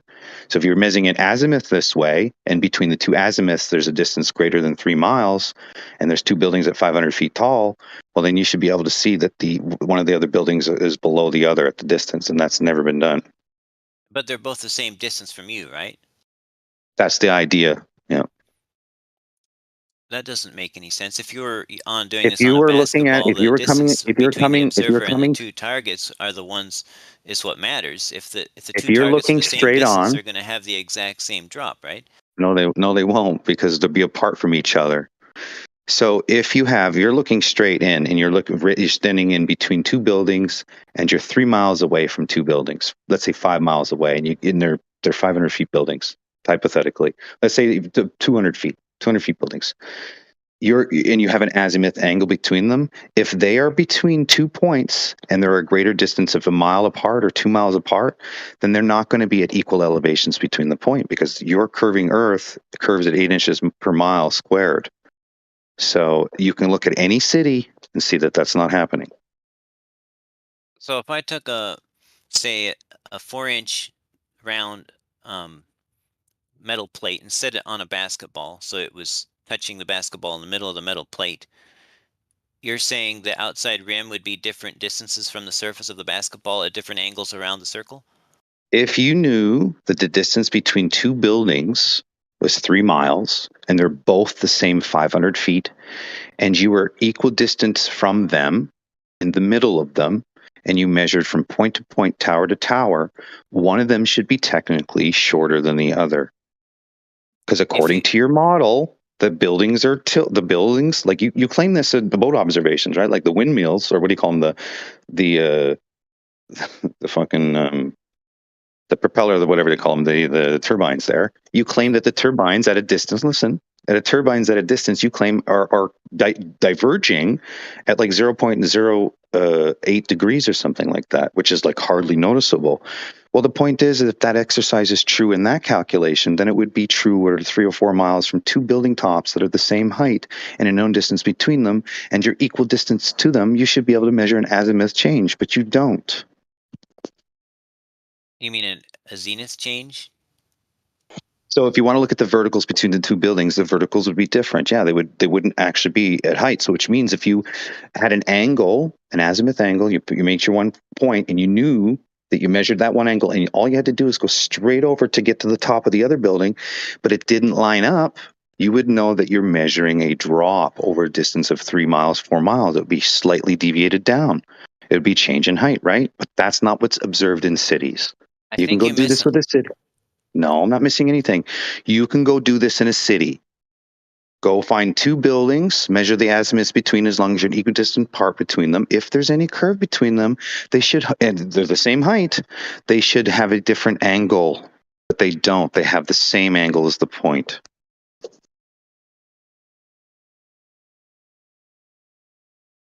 So I think you misunderstand the globe model here claims. Let's just assume 8 inches per mile squared. Hold on. Is it not true? Is it not you? Is it not true? Is it not true that you claim? Hey, Data. Listen, is it not true that you claim you can measure deviation? Isn't it true you can measure deviation in wind turbines looking at a camera, and you claim that these turbines are deviating 0.08 degrees, and then yet you're going to invoke the same thing again? The reality is none of it exists in a city. Data, you gotta let him have a back and forth with you, dude. So thanks, Dysel. If a building would be dropped down 6 feet at 3 miles in the east direction, based on 8 inches per mile squared, how much would a building be dropped down at 8 inches per mile squared, also at 3 miles in the west direction? So again, here's the simple methodology. If you're equidistant to both buildings and you make an angular measurement to the height of that building and make an angular measurement to that height building, and you're exactly equidistant to it, then theoretically between the 2 points of those buildings, there should be a deviation change to height because you're using one reference point first to calculate the height and distance to it. If the building is not subjected to any earth curve, then it should remain the same true in the same angle measurement and distance. But if it isn't measuring the same, that means you have to measure for something else. What would that be? Well, in your model, it would have to be earth curve, just like in all the photographs that you've been debating over the 5 years, that all these wind turbines are deviating from each other 0.08 degrees. You can't notice it with your human eye. Well, in this case, you could notice a difference between two city buildings and measure the peaks of them. And if between them is a distance of 3 or 4 miles, but they're the same height, then the angles to them should be different, and they're not. That is a simple thing you can test for yourself to show that the Earth is planar and Euclidean everywhere you go. And New York City is a great example of that.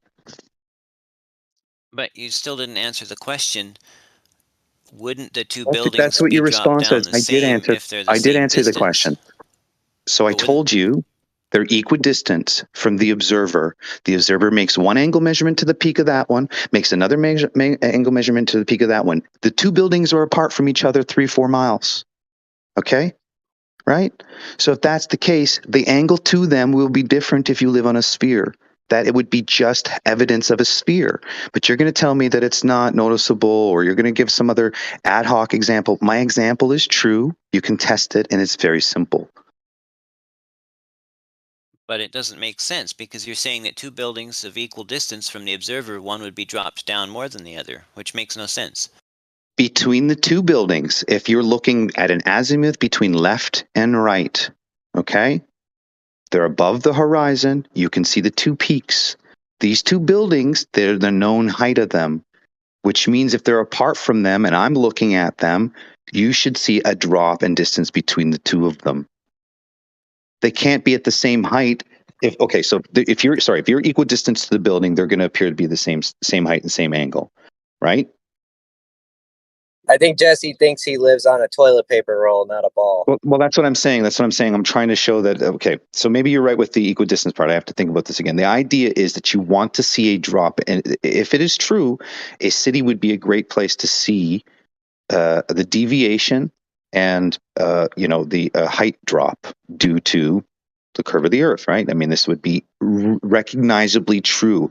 New York City is a great example of it because you can get a 5-6 mile stretch of city, easy peasy, and lots of buildings the same height roughly.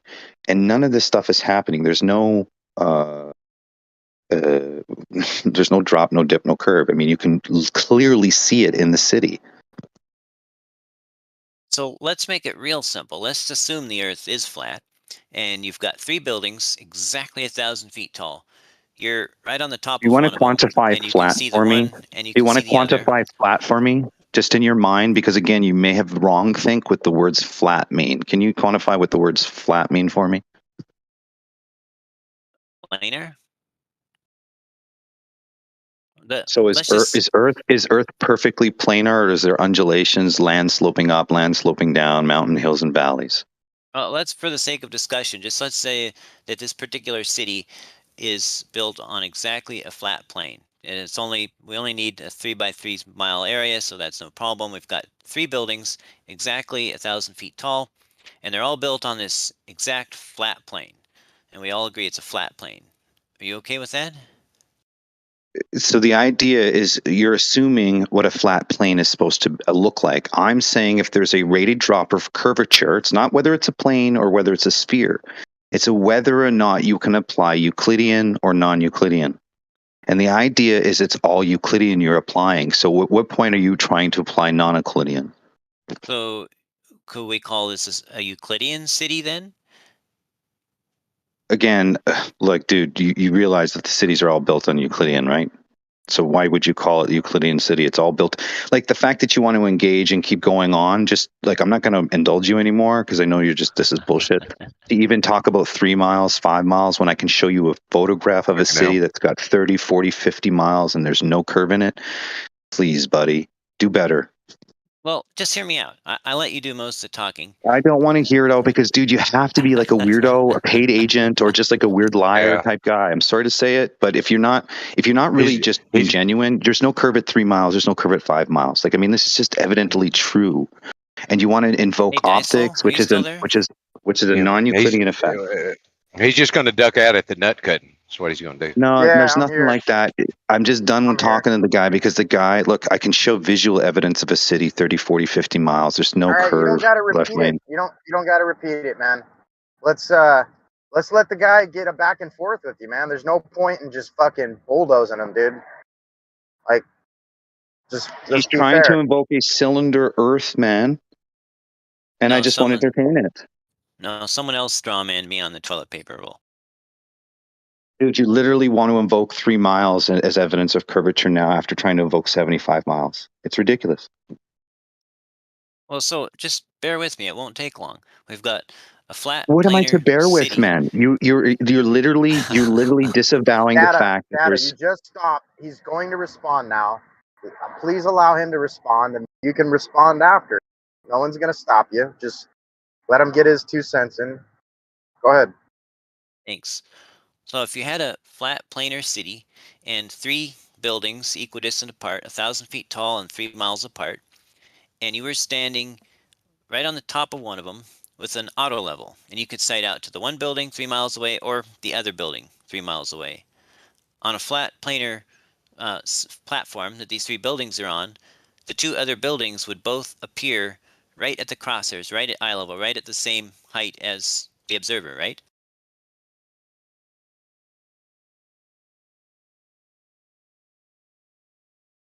The idea is you're going to know a known distance between the 2 buildings, whether you take multiple angles to see where you can recognize the drop from.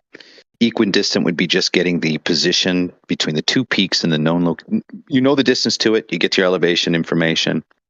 Quick trigonometry, they should equal to be the same theoretically when you look at the geometry of it. But then again, now you're trying to figure out if it's dropping at 8 inches per mile squared, there should be two buildings between 2 points that would indicate a difference. It would show a vertical height change.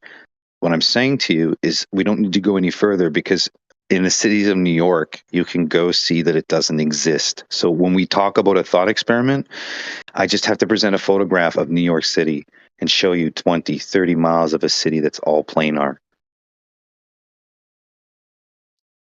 So the tops of the other two buildings on a planar city's foundation would be the same height as the observer in the auto level crosshairs? Don't know unless I tried it, but the idea is when you're standing on the surface of the Earth and you're looking up at the height of a building, you're going to get an angle measurement to it. If you're equidistant between two buildings, the angle should be the same because it's equidistant. The idea is to measure deviation. I was just trying to think how to measure the deviation because we're using the horizontal. So technically, along the horizontal, even though if you're equidistant, it can't be just along the y-axis that things drop. If you have a sphere, it cannot just drop in one direction. It has to be omnidirectional because it's a sphere. In this case, you're invoking a cylinder Earth or a toilet paper roll. And so that's the problem. I'm trying to think, well, see, this is why it doesn't show a sphere, is because if it is equidistant and on planar, then there wouldn't be any deviation along the azimuth.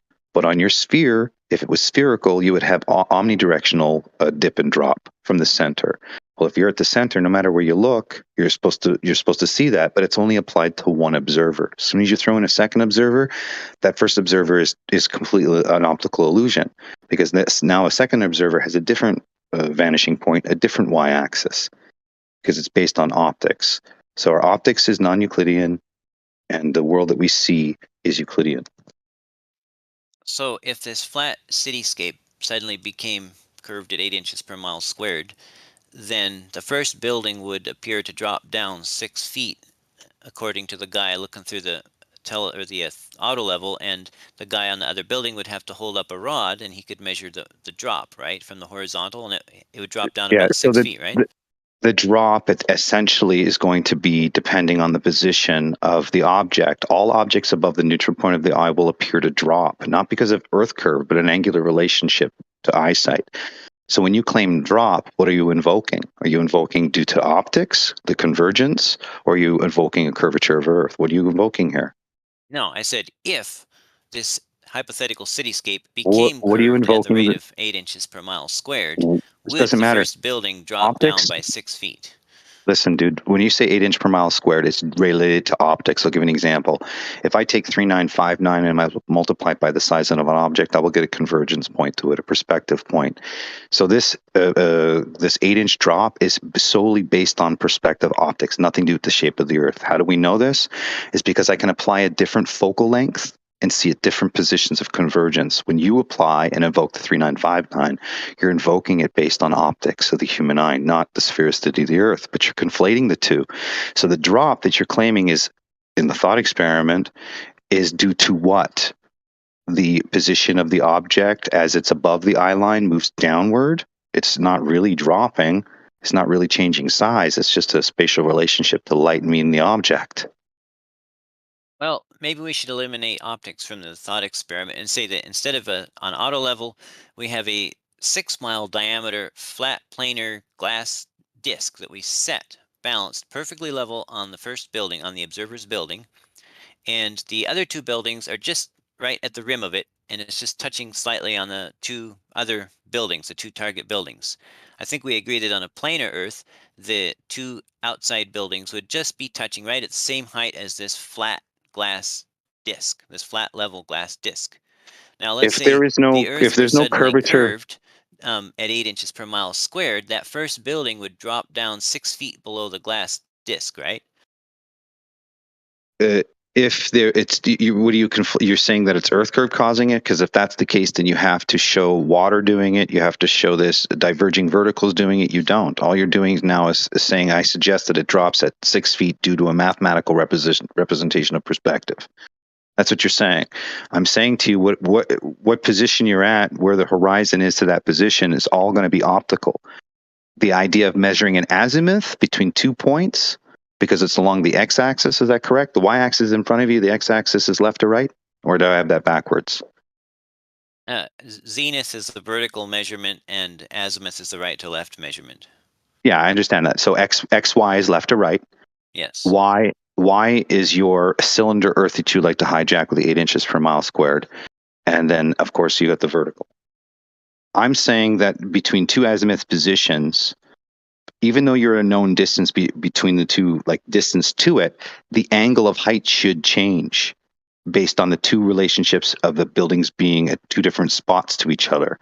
If that's true, you should be able to measure diverging verticals, as you claim to, and as well measure deviation in the azimuth, but you cannot. Wouldn't the deviation in the zenith angle be strictly based on the relationship between the distance between the target and the observer? I would say that you were going to conclude false information looking upon the y-axis for judgment as opposing along the azimuth.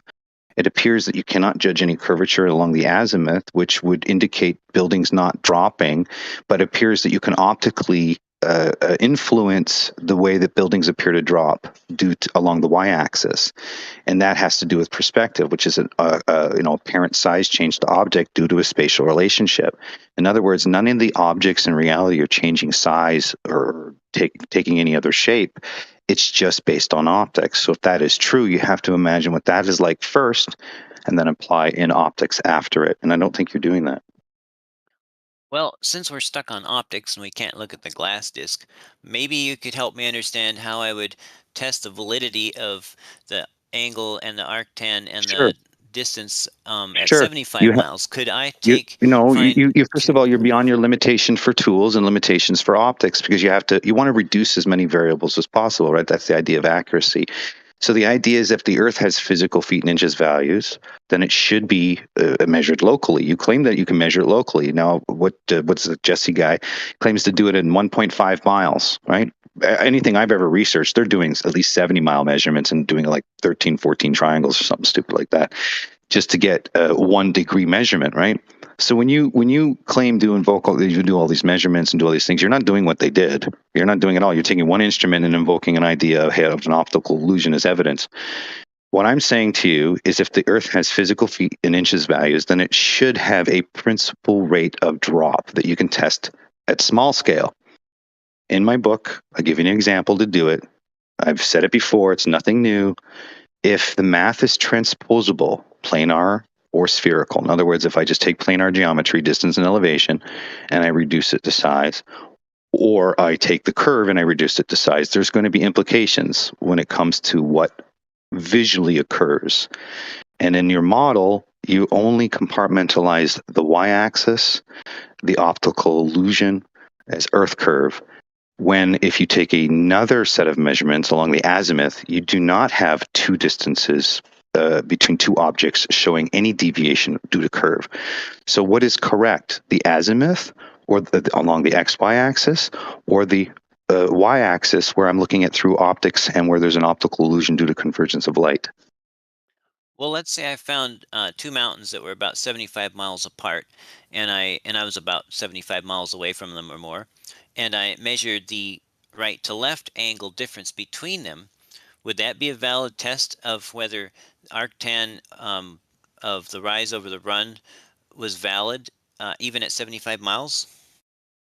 So again, you want to use longer distances by influencing the optical effects greater. And if you have an apparent refraction effect, like let's say a constant, what is it called? The diffraction limit, if you will. In this case, every human eye is around 1.22. You're still going to have an angular relationship to what you see, first of all, and that is an illusion based on this, like I said, spatial relationship to you, light, and the object. But if you're going to add that in, you have to add in the other factors that come with it. What light is doing passing through a medium. And we know if it's a longer distance and it's a higher elevation, sure, we can see farther. And it's technically it's supposed to be a straighter path of light between the 2 points because there's a less medium passing through it. But again, you're invoking 75 miles. Now, are you using camera? No, you're using a 30 times theodolite. Your image will be shit, dude. And the fact that you're trying to invoke the 30 times image in a 75-mile distance like it's a measurable thing, either you've never done it or you don't like. I don't know what you're talking about, dude, because you just haven't done it. You present your image through theodolite of a 75-mile mountain. I can tell you this: you're not going to get much detail in it. But I get enough. No, dude, you don't. Again, look, you're just invoking longer distance because thereby invoking more error in your observation. I'm going to give you this. If the Earth is curving at a rate of 8 inches per mile square, that means at 1 foot high, the horizon is 1.22 miles. Now, if I add in more refraction and I say it's 1.33 miles, or let's say 1.4 miles, or even 1.5, as soon as I invoke more refraction, I thereby invoke 7/6R, which is a flattening effect due to refraction, which means the Earth is flatter due to the way that light bends. This is what you're invoking. So if you're going to falsify this, see how far you can see at 1 foot over land that you know is not sloping upward, or land that's sloping downward, or over a body of water that's calm. If you can see farther than the boundaries suggest, then it would indicate that the radius size is incorrect, because the radius size is based on perspective of the human eye. As soon as you change the focal length, it changes the whole ball game as where that convergence point lands. So are you saying I could or could not accurately test the relationship of distance and rise and run using a horizontal angle at 75 miles? Not with your theodolite with 30 times zoom. Nope, not accurately, not at all. You Oh. can do it locally. You can do it locally over maybe 500 meters perfectly, but nobody's doing 75 miles, dude. You're just full of it. What about 1 kilometer? Actually, The instrument apparently is made up to 1.5 kilometers. It could be wrong depending on the model, but it's 30 times zoom. It's like 1.5 kilometers. Then you start increasing in air after that point. You want to use 75 miles? Come on, man. well, okay, what about Rakia's total station that he showed us pictures of for a while back that's rated at like 6 miles to actually hit light off a single reflector in full Sure, EDM 3D mode? you're sending an infrared beam at a straight line of light, right?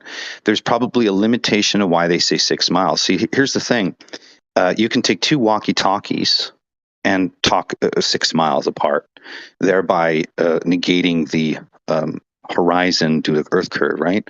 So if you can do it with lines of light with walkie-talkies, you can do it that. You're talking 6 miles. Keep it local, dude. So if the instrument's distance rangefinder is rated at 6 miles, then why couldn't the rest of the instrument also work at 6 miles?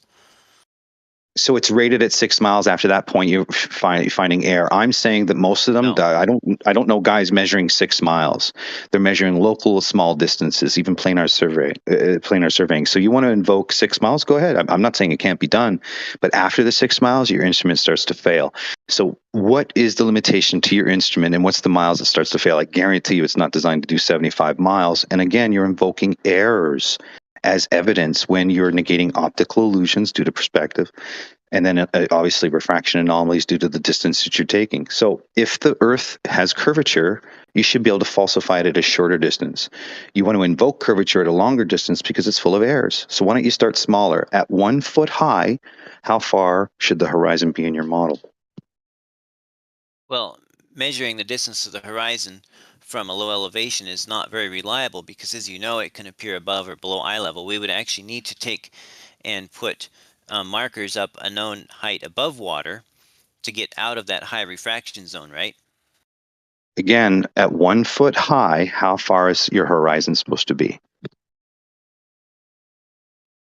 There's a guy on YouTube who does a great video of it. He talks about swimming in the water and your head's just above the ocean, how far the horizon is. So I'm going to ask you again, how far is the horizon for a 1 foot observer?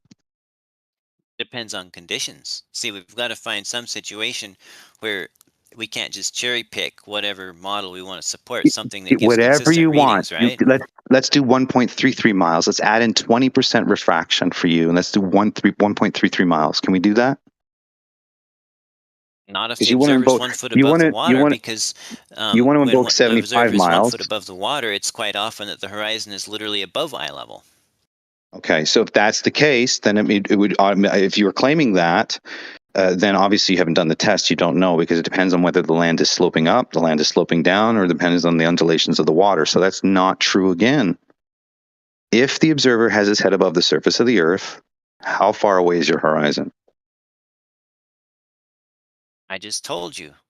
It Well, you depends didn't. You never on the gave me a temperature number. gradient. There is no single answer Hey, because it standard depends on the refraction. temperature gradient. Standard refraction means it's a standard day. Okay, I'll give it to you. I'll give it to you on a cold day. How about that?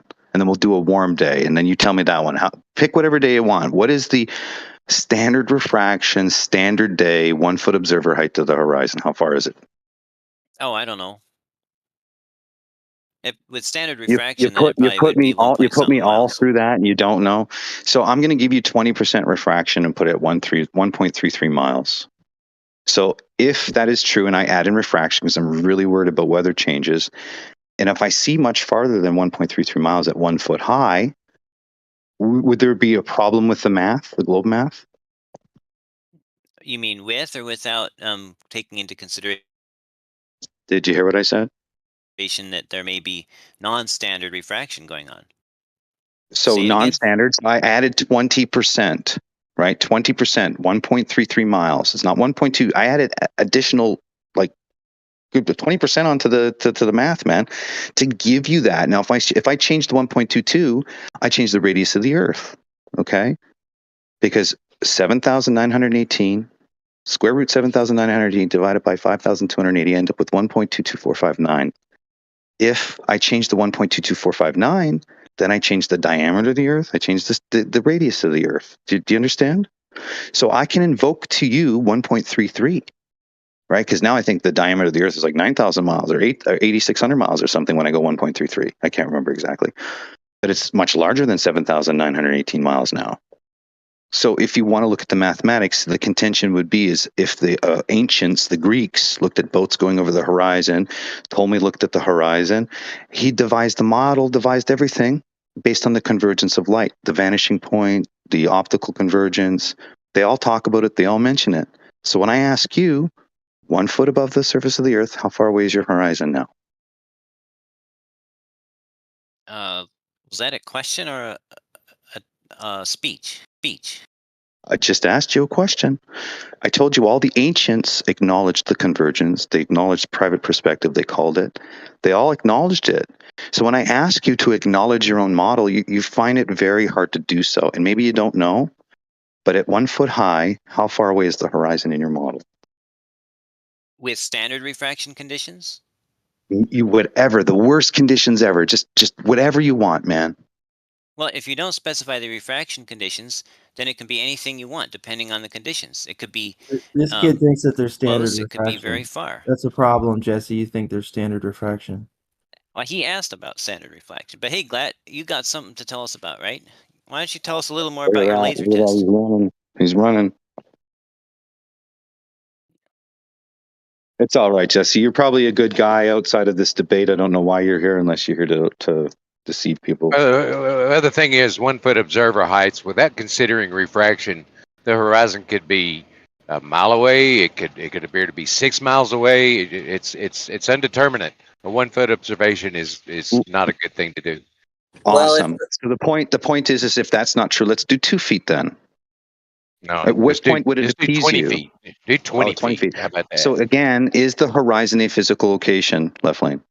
Without taking into consideration the conditions of the day and being able to calculate, predict some sort of refractive effects, it would be irrelevant. You couldn't make an accurate guess without considering refraction. So Witsi just had a debate. I asked the Glober on the debate what causes the apparent junction of the sky and ground. He said it's optical. Do you agree with him, Left Lane? We've been through all that. I think it's a waste of time. Do you agree with him? Yeah. Don't interrupt, Go ahead. fellas. Come on now. Do you agree with him, Go Left ahead. Lane? No, we've been through this 100 times. I'm not interested in So you don't agree with him? I'm not interested in going through that. So you don't agree with them? So who do you agree with? Because Negator says it's math. I didn't say either way. Tim Osmond says it's too much for him to explain. What is Ruhif says it's perspective doesn't cause it. So what causes it, Left Lane?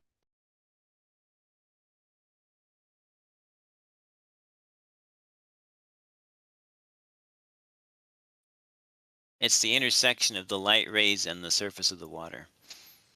Right on. It's an optical illusion. It's not actually happening, right? So the point of the exercise for you is if you're interested in falsifying the radius and diameter of the Earth, you can invoke refraction. You can invoke up to 20%. Hell, go invoke up 30%. Like what's this pickle said? It's been 6 miles. When you do that, that means you have two choices. How did they devise the model to begin with, if that is the issue? Words the size and dimensions, if that is the concern, because obviously it's a concern for you guys, but Aristotle, Pythagoras, they didn't concern themselves with refraction. So you're in a pickle, guys, right? You have to decide what is the horizon. Now, Ptolemy is honest. He says it's a presupposition. He has to assume that it's a sphere because he's so tiny. But in reality, you don't live in a cylinder. It's massive, and most of the calculations come from your perspective. So we heard you heard the conversation between Rocky and Jesse earlier, where Jesse was trying to come up with a reason why 3,200 feet of mountain was missing in his observation. Do you Rocky said it's an illusion? What do you think about that? So again, he told me he's using his theodolite. That's a 30 times zoom. I said, present your image. I guarantee you won't make much of it. He goes, well, there's some information there. So at the end of the day, he's using a machine past its actual limitation for measuring. It's not designed to do 75 miles. And why would you do 75 miles? Because you just want to be deceptive, Ricky, left lane. Yeah. Why do you Yes, want to I be know. deceptive? Because there's culmination errors. I'm going to finish. There's culmination errors. There's refraction errors. There's all kinds of things. That's why locally, 100 meters, 500 meters, maybe a couple, 2.5 kilometers, maybe insurance up to 6 miles. But once you breach the system's maximum arc second, arc minute, whatever, you're going to end up with massive errors and massive calculation problems. I agree with Data there. And it's just very suspect that it's like, I don't know, seems like Ruhif and Jesse, like you guys want to keep fixating on this, trying to use a theodolite over extremely long distances and then claim that you're measuring the shape of the Earth. Meanwhile, the world of surveying, in terms of the mainstream world, they don't measure the shape of the Earth that way. If that was how they measure the shape of the Earth, then surveying would have been it for years. They would have said, oh, look at this. I went up on a mountain, shot it over there, and measured the shape of the Earth. It's a globe. They did do that. Geodetic surveys did do that, didn't they? Isn't that what they did? No. Geodetic surveyors don't go up on mountains and shoot theodolites over 75 miles and claim anything. Ooh.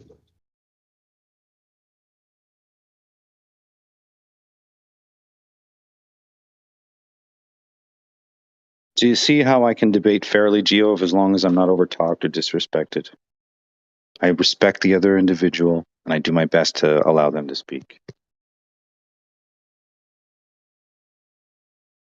Yeah, that was one of the most listenable conversations that you've engaged with in a while. It was good. So, other than being sus, is there any objective? Very sus. Objective Highly sus to my data? Yeah, so again, what's the limitation on your tool that you're using? It's a 30 times zoom optical theodolite. What is the manufacturer's limitation on distance for accuracy? Can you answer that, please? It specifies the accuracy is plus or minus 4 arc seconds. Okay, so you're looking at 4 arc seconds, which is, it will give you a distance. The angle measurement's up to 4 arc seconds in accuracy, but it will give you a distance to that accuracy using the minimum or the maximum 4 arc seconds. So what's the distance in it? What do you mean? What's the distance? So if you have 4 arc seconds of accuracy, that is an angle measurement, right? That has a limitation. Once you break that 4 arc seconds angle, it's based on distance. In other words, you're only going to get that accuracy at a maximum known distance. Do you understand what I'm saying? No, So it's like I don't. It's like a camera's resolution or a focal length. You can only have a certain max distance of resolution in a camera or distance in a lens. They all have distances, maximum distances. So to get a true 4 arc second measurement, you're not going to be able to do that forever. Do you understand? There's a limitation to the accuracy of those 4 arc seconds, just like there is in a camera resolution, just like anything you have a device to use. It's limited. based on its capacity to take in information. So if your device is a 30 times zoom lens and it has a 4 arc seconds accuracy with a 30 times zoom lens, there is going to be a limitation to where that angle meets the point of the crosshair that's not going to match the object in the distance. You're going to get a wrong angle because it's past its maximum. I'm looking past its maximum resolution. That's what I'm going to say. Okay, so you mean, in other words, plus or minus 4 arc seconds is plus or minus 8 feet at 75 miles, right? It will tell you in the owner's manual the actual distance. So if you're not willing to disclose that information, it's detrimental to your claim. It's not going to say 75 miles, buddy. Oh goodness, no! This is a Nikon DTM 420 is one I used. I bet I used a bunch of others too. So it's the theodolite we're talking about with 30 times zoom. The 30 times zoom has a limitation to resolution. Okay. Right. The angular. So if you have a limitation to resolution, is about 3 arc seconds. I'm not talking about your telescope. I'm talking about your theodolite that you used to claim to measure 75 miles. The 30 times zoom, you already admitted. The resolution is not great, but the information's there. Well, the resolution is primarily how you get the most accurate angle. So if you don't see the image properly, you're not going to really get the angle properly. Now, are you? So if the resolution is only 30 times zoom at 4 arc seconds, there's a limit to distance till you can measure that preciseness. You go past it, you don't get the right angle. So if I have a margin of error of plus or minus 4 arc seconds, then what would be my margin of error in height of the mountain at 75 miles? The margin in error would be the limited distance that you're going beyond its capacity. So if it has a capacity to the accuracy of the 4 arc seconds, and it's only 30 times zoom, then it's going to have a limitation to how far that 30 times zoom will work effectively with the maximum angular measurement. That's what it's called 30 times zoom for, right? To get a longer distance of a measurement, but it doesn't mean you can get a forever distance with a measurement. It means that you're going to get a 30 times zoom. Now, I haven't sat back and actually done the math to quantify it enough for you, but obviously when you invoke 30 times zoom, you're increasing the distance, but you still have a max capacity to resolution. Now, the error 4 arc seconds off and on is still based on your limited capacity of resolution, which is distance. You're invoking 75 miles, which not only invokes angle error, but also invokes refraction, a plethora of other things too, right? Medium changes and so forth due to the distance. And the angular size change, all that stuff. So I took the tan of 4 arc seconds, multiplied it times 75 miles, and converted it to feet. And it gave 7.7 feet, basically. So wouldn't that mean that at 75 miles, a 4-second angle would correlate to 7.7 feet? Again, you're claiming 75 miles, you're going to be able to calculate 8 feet. It's absolutely ridiculous, dude. Refraction, angular resolution, the capacity of the instrument, the angle error. You can do the math. And it can you can say that it works accurately. The point is what's your limitation on your device? Because you can suggest anything. What's the limitation on your device for distance? If you won't tell me that, there's a reason why you won't tell me that. And then you invoke your math, your Euclidean arc seconds, whatever tangents, functions to do it. Point is what's your limitation on your tool, and why are you using it past its limitation? I found no limitation in the manual for distance. Let me get you a data sheet. What you're doing, Jesse, kind of reminds me of it's a little bit of an analogy, but if there was like a boat, let's say a 20-foot long boat, and it's 10 miles away, it's like trying to use a theodolite to like measure the length of the boat at that distance. It's just so far off the capacity of what that tool can do, and like Data's saying, with all these other errors and factors and refraction, that you're just not going to be able to decipher the shape of the Earth this way. I mean, I would say it's also not a way to measure it, even if someone wanted to assert another shape of Earth. It's just not a sufficient way to do it.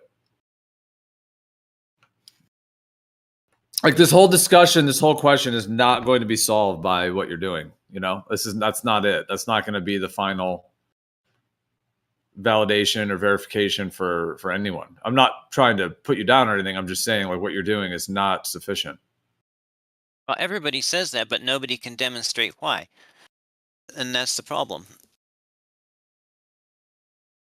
The incredulity is in no short supply, for sure. but that doesn't help me. You've you know? avoided all the things Data just said, all the things I said, and just wrote it off as incredulity. You didn't hear any of the things that were just stated? I mean, he said that the instrument has stated limitations. I have not found those. I responded. I says I haven't found those. I just dropped him a manual. Maybe he'll look it up. Have you ever heard of SEER training before? No. It's like a military thing that they do. You know, they put you like so you can't be like taken over by some other people. You know. I still haven't heard of it. It's like they train the obstinance into you, like to where you cannot possibly like you just like they give you the tools to like not fall for it. It's, or something like that, like where you just never heard of that. That's funny. You should teach that.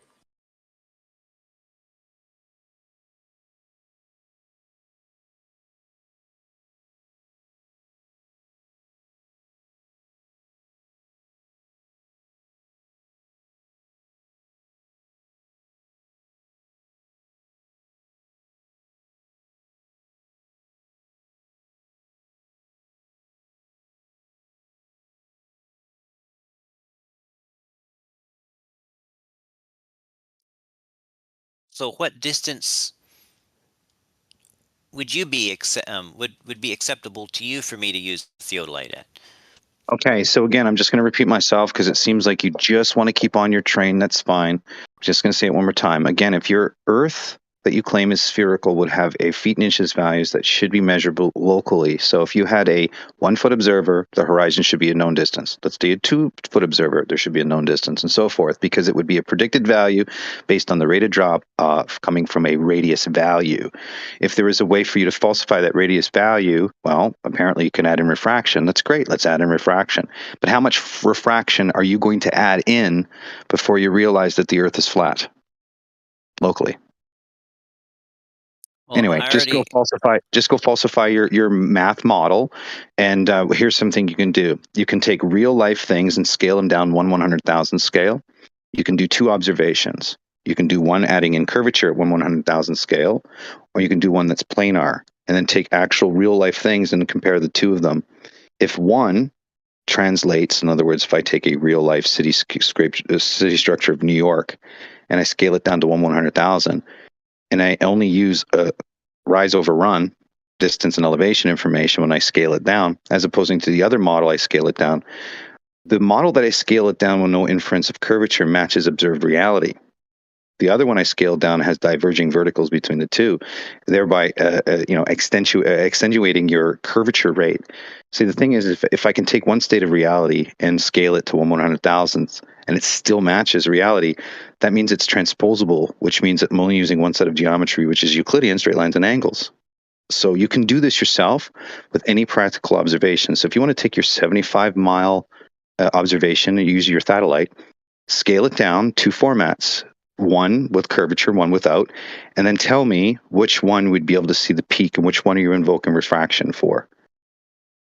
There would be a separation between the 2 if you just transpose the mathematics between sphericity and well, let me say you're putting in the arc as opposing to just the linear distance between the objects, right? I'm not So sure go I ahead, followed try that out. exactly. Could you? Well, take any real life observation, scale it down 1/100,000 scale. Okay. Then take a real life, that same observation, scale it down 1/100,000, but add in the curve. Okay. Which one will still match reality? That's all you have to do. You'll get and you can do it over 100 miles. You can do it over 200 miles. You can do it over 1,000 miles. So you could all the photography in the world to match these observations. Just take the math and transpose it. What do you mean by transpose it? Give me a real life example. For example, this mountain was 75 miles away and I measured a certain angle above me. Okay. Well, how about this? In my book, I give you a practical demonstration. I'm just waiting. I'm still fucking editing the thing, but it's in there. I hate to do it to you, but I just told you how to do it. I give you an explicit real life example, scaling it down, and I show you both models and the difference. It doesn't mean that the Earth's not a sphere still. It just means that the Earth is much larger than we're being told what it is. And then if the Greeks are going to try to convince me my perspective is based on a sphere, okay, it's not illogical. You got spherical bodies, but the Earth, compared to my stature and what I can see and prove, I'm going to lean towards a creator and a planar stationary surface because that's what I see. But help me understand what you're saying about scaling it down. I was 75 miles away and I measured 1.07 degrees of angle above eye level. How should I? So What take am the I? real life data. Go to where you can get the known distance. Go where you get the known height of the mountain. Scale it down 1/100,000 scale, and then take a photograph of it, and then compare it to the image that you're comparing it to. If it's relatable, well, then you're not calculating curve. Now, what you can do is add in the curve next time, because here's the best part about the example. When you invoke a radius value, it's not based on optics. So, So in other words, if I know a known distance of 100 miles, I have to actually put in the curve at 8 inch per mile square. I can't invoke anything because the physicality of the Earth is doing what's suggested to do. So if that's the case, then you should be able to scale it down based on the radius and scale the other one down based on no radius. It's just distance and elevation, 1/100,000 scale, right? You will see there's a problem. Well, no, this is interesting to me.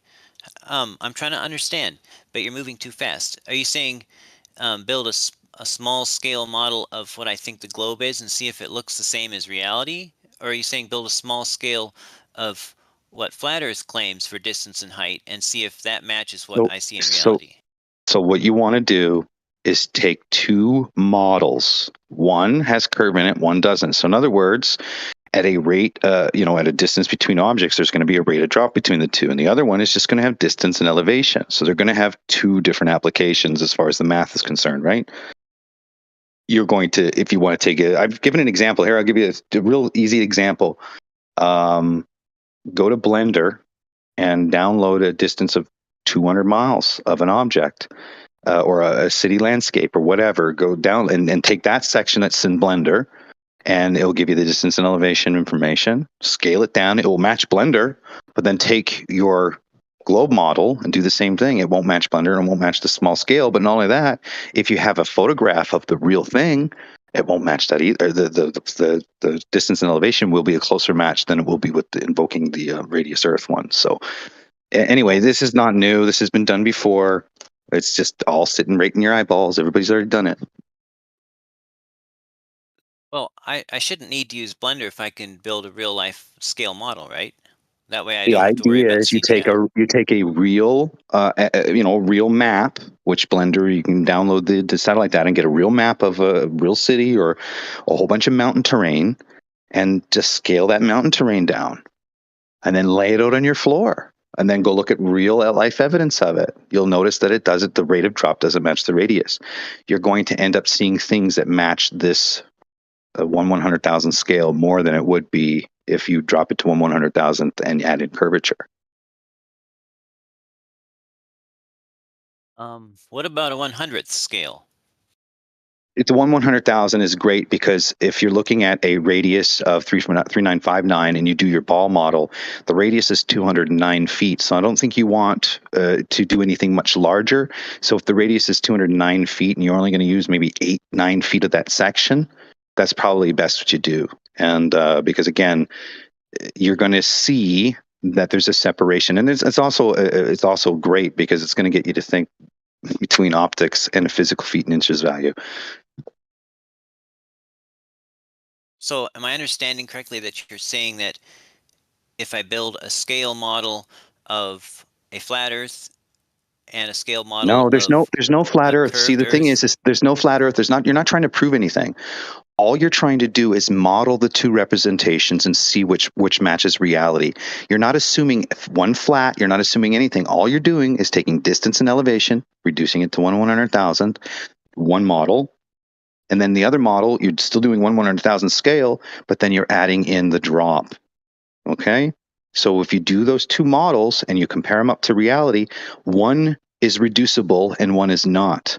If the sphere Earth if your cylinder Earth isn't reducible and you can't match reality with it, but the other one can, what would that indicate? That distance and elevation is the true information and that optics is causing the arc.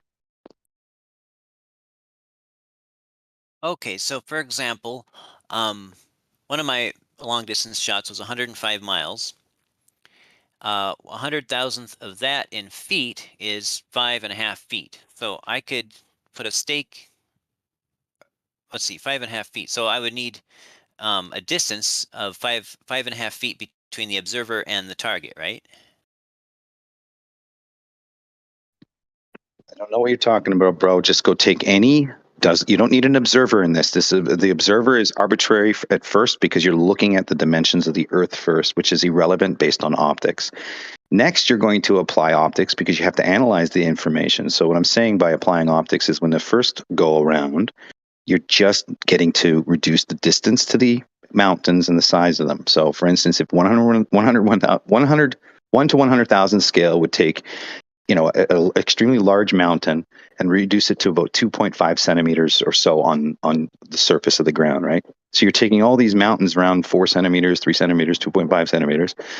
You're scaling it down that. And if you take a panoramic of that particular image and it matches an actual photograph in reality, in a sense that you're not applying any arc curve to it, then you must conclude that either the geometry of the ball is wrong, or it's a much bigger sphere. Okay, so are you basically saying that I should build scale models, one with mountains and the observer's height all based off of a common planar baseline, and then the other one based off of a curved spherical surface? Look, you're taking the 3959, you're reducing it to 1/100,000 scale. That means over 6-7 feet, you'll get a drop between the observer point and the point at the location that you're measuring, or the whatever you want. It's the object.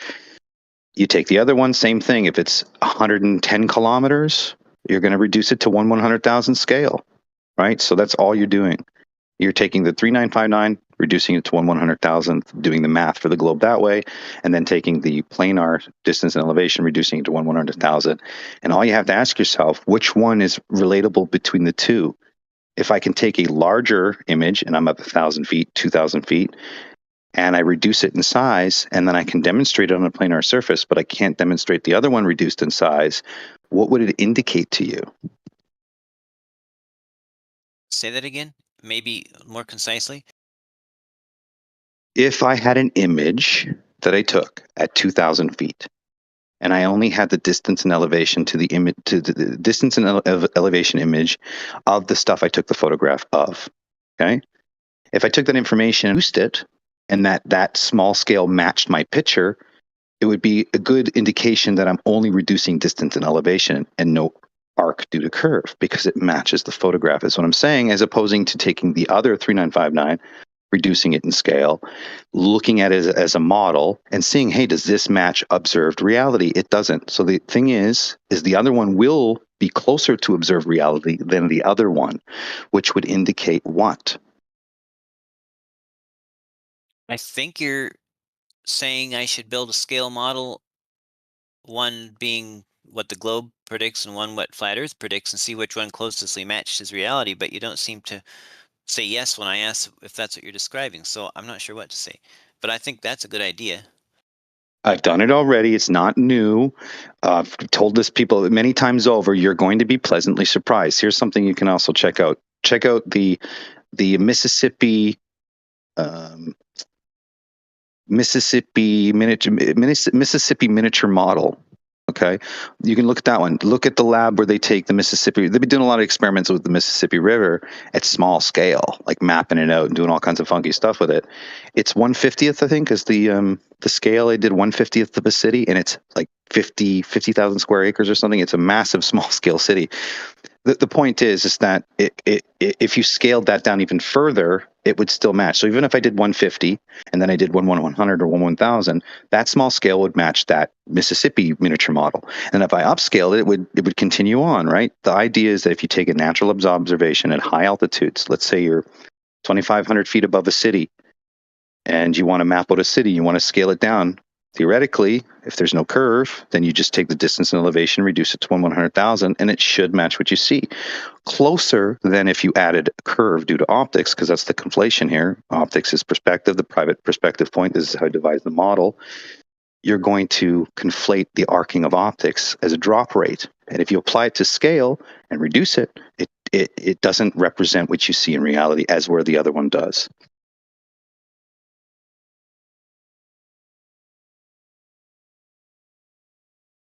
So do you think if I build a scale model build one that is according to flat Earth and one that's according to globe Earth dimensions, that you think the There's no flat Earth. There's no globe Earth. That's what that's again. You just want to start listen, dude. It's just about finding what the truth is.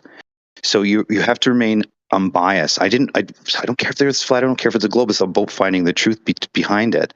And if you're going to exercise the math, well, then you're going to be applying the math to the physicality of the structure, and it's not going to be based on optics, which means you're confined to a radius value. Right? So it doesn't matter how far how you go, the horizon is going to be at the point where it's going to be at the point where the arc of the sagitta meets, because it's a physical location, not an optical one. So you're going to run into a situation where eventually, when you're doing this mathematically, now you have to apply optics into it. And you're going to realize that the one that's planar you apply optics to is a better fit than one that's already curving that you apply optics to.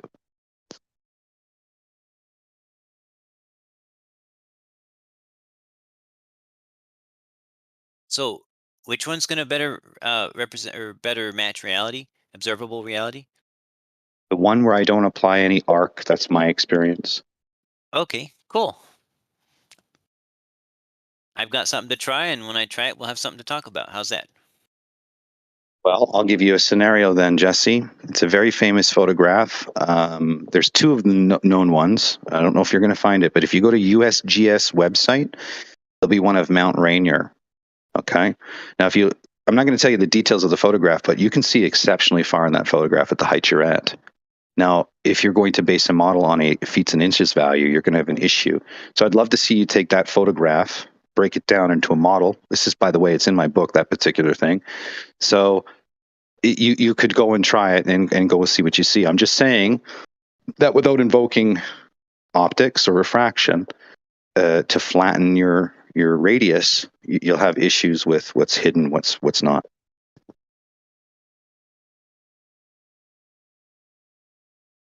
Oh, I'm going to use my own shot of Mount Shasta because I know exactly where I was. I know the mountain I was pointing at and everything.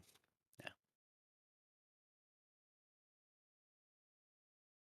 That's my advice to you. Then you can actually see what you're invoking. You don't live on a cylinder Earth, right? So all this optical stuff at the local level, it's just an illusion. And being up at 1,000 feet, it's peanuts. Being up 2,500 feet is peanuts. Being up 30,000 feet is peanuts. The Earth is just massive.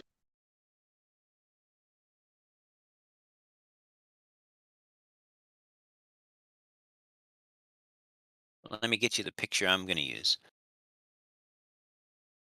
It's okay. I'm done for the moment, Jesse. Good luck on your thing. I'd like to see your picture result later on, and hopefully you understand it's really simple to do. And my question to you before I disengage, you know that all the ancients, they were honest, right? Like they had no motivation. They just wanted to figure out what they were living. I find in this chat the motivation is to protect where you're living, based on false ideas. At least why I say false ideas is because the way you represent yourself is not, I don't think, 100% genuine. I'm not trying to call you a liar or whatever, but I just think there's a little bit of mischievousness within you. Because again, this information is not new. They tell you concisely that it's a presupposition of what the horizon is due to the local stature of the human being. You're a small little turd. There's no way you're going to see curvature. So you have to start with a presupposition. That is the most honest I've ever heard any glober, and that was told to me saying that. Oh, Chad says to you to not look at my picture that I just posted. So you better not look at that. I'm not interested right now. I just gave you an actual practical thing that you can try to do to emulate reality. And you can either emulate reality as a globe with the globe math, or it's not flat. It's just, again, that's a misnomer. And if you reduce it, you're not going to see this. I might, though. I just might.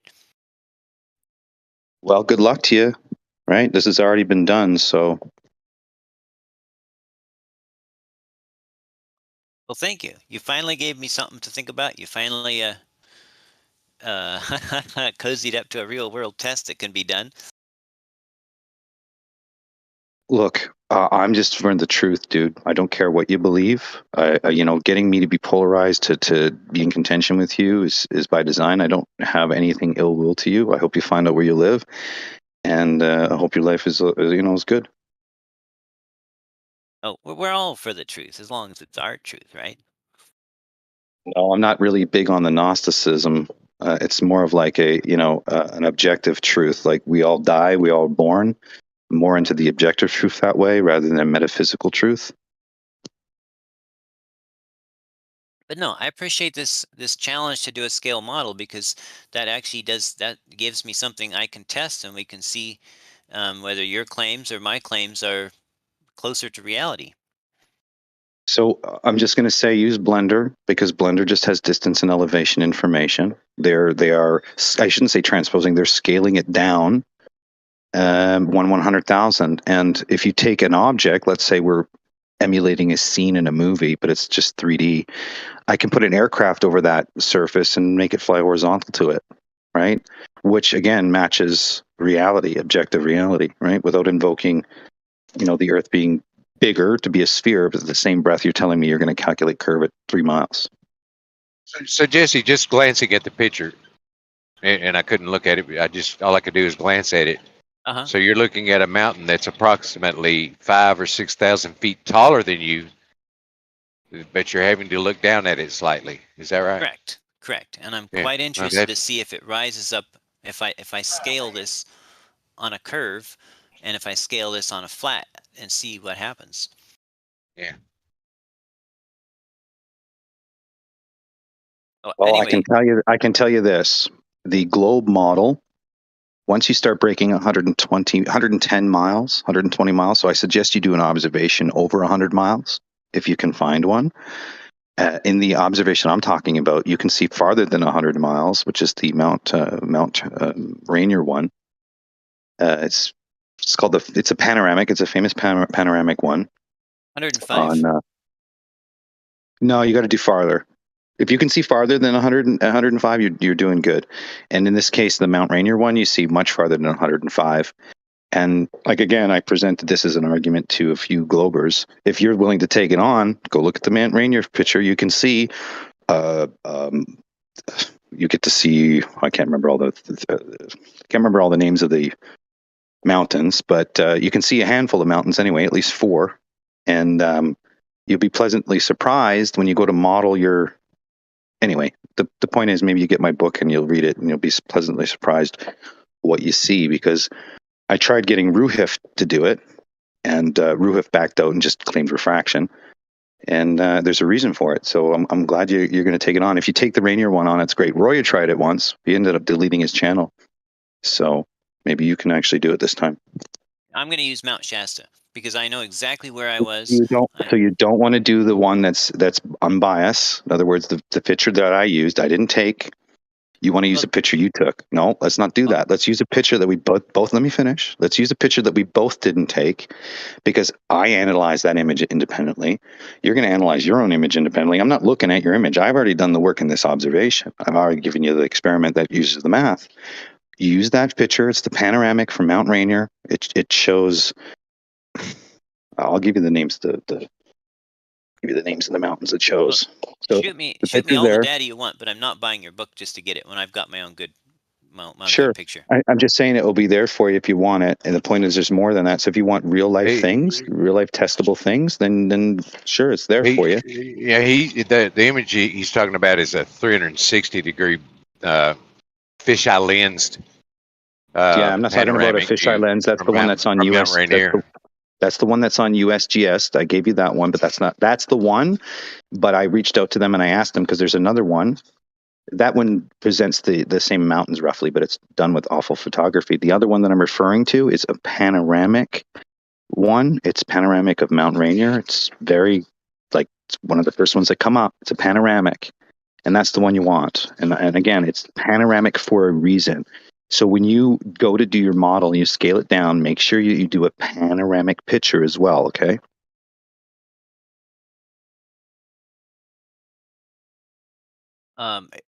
anyway, send me links to whatever. I'll check into it. But It's yeah, not like I links. said, It's a photograph. Left Lane was fast enough to go to the USGS website to see the real bad one version of it, but that is the photograph or a version of the observation. The real image that I use is the panoramic one. So if Left Lane is quick to with his fingers, he can find that one. That would be great. And if you could use that one and actually do a little work, you'd find out that there is. I'll just tell you the mountains here. Give me a second.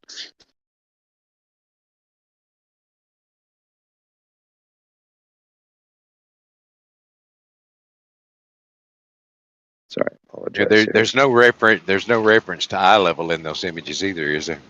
It doesn't matter. It's about distance and Oh, it does elevation. matter. It does doesn't matter. matter. You have to know what So your you want to invoke horizontal is. perspective? Again, see, this is my point. You'll try to You invoke can't perspective determine again. drop. You can't determine drop without knowing So your eye let line. me ask you a question, Left Lane. Is the Earth's radius determined on perspective, or does the Earth radius drop because the Earth's a sphere? I'm just saying, if you're trying to, if you're going to do an evaluation of the shape of the surface, you need to know your eye level. You need to know your angles to which you're looking, and there's So again, the radius of distance the from Earth. one mountain to the next. There's a bunch of information, like Jesse's image. He's got all the information right there you need to make that So you determination. don't need much other than distance and elevation information. You only need the height of the mountain and the distance to it. When you're scaling a model, you don't need to look at optics because it's actual real world data. And if we're going to use real world data, it says that your Earth curves at a certain amount, right? So if I just take distance and elevation and reduce it 1/100,000, it's going to portray an image. If I reduce it to 1/100,000, but it's a radius of 3959, which has dropped, it's going to present information, which means the verticals are going to be different at 2 points, right? You're going to actually see a greater vertical drop due to the sphericity of the Earth, which again, let me clarify, you can't invoke optics when it comes to scaling a model down, because the model's not based on optics now, is it? It's based on a radius value due to sphericity of the Earth. So if that's the case, you don't get to invoke optics, and that's the point of the exercise. Now, if I don't get to invoke optics, which one is closer to reality still, Left Lane? The one that I scaled down with linear distances, height and elevation, or the one that I scaled down with curve? Oddly enough, the one I just scaled down with no curve still matches observed reality. Now, what does that tell you?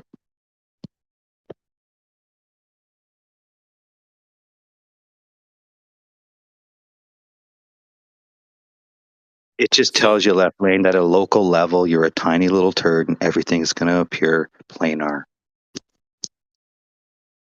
So are you gonna send me some other photographic evidence to look at data, or are you just gonna talk about it? Yeah, so I told you where to look for it. Again, it's in my book. You don't want to buy the book, that's fine. But I'll give you the mountains. I'm just still trying to find the chapter here. Just give me a second. I'll give you the mountains names, and you can at least apply it to that observation, even if you use the USGS. Actually, that's a great version. Use the USGS, scale it down with the globe radius, and see if it matches the USGS, and then scale it down with the linear distance and height and see what matches, and do a panoramic. And then we can talk, because that would be quite funny, actually, if you did that. What's the name of the mountain? Mount Rainier panoramic.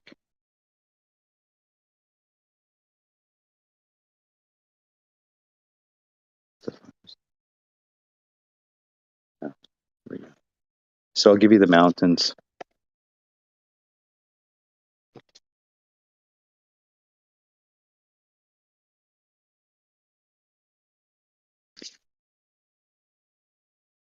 Okay, so it's scaling down Mount St. Helens, pardon me. So Mount Rainier's in the photograph. So it's scaling down Mount St. Helens. I apologize. It's Mount St. Helens is where you're at the peak. You get to see Mount Rainier, Mount Adams, Mount Hood, Mount Jefferson, Three Finger Jack. Those are the mountains you all get to see. Now I have a scaled down blender plus a scaled down model plus the, anyway, it's out there for you, Jesse. Just have at her. So the observer was on St. Helens looking at Rainier? Correct. My apologies, yeah. I remember when St. Helens blew, my mom put damp rag with all the Blew your windowsills. mom, what? What the hell? No, when I was a little kid when Mount St. Helens blew, and we were over in eastern Washington, so the dust hit us, the ash plume. We couldn't, like, us kids weren't allowed to go outside and play for like a week or something. Crazy. Did you hear the boom or feel the boom? I don't remember. I wasn't very old. Did your parents ever tell you the story after when you got older? Were they freaked out by it? Oh, I do remember him talking about that. We'd actually gone for a hike up in a nearby hiking area or something, and my folks noticed a big plume coming up in the distance, so they headed right straight home. Beat the ash home. It's got to be like a bomb hit or something, right? Did they know it was the mountain, or they were just like, did they know what it was at first? I think so. I mean, it was a mountain. Everyone in the area kind of knew about the mountain, but Was it already like rumbling, ready to pre-explode, or did it just explode? no, it had been giving rumblings for years, and people, they had been issuing warnings on the radio, and there were people that were like living right near the mountain, and they were trying to get them to move, and some of them, most of them did, but one old guy just didn't want to leave his house. He had been there for his whole life, and he just wasn't going to leave, and he never did. But I remember my pa wrapping a bandana around his face before going out the door to go to work in the morning.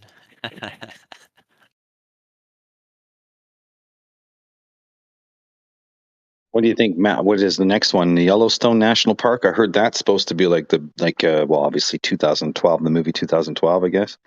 Talking about the explosion of Yellowstone. You know what I'm talking about? Look, man, I'm finding lots of great pictures of mountains, but I can't find the one you're talking about. I don't know what to say.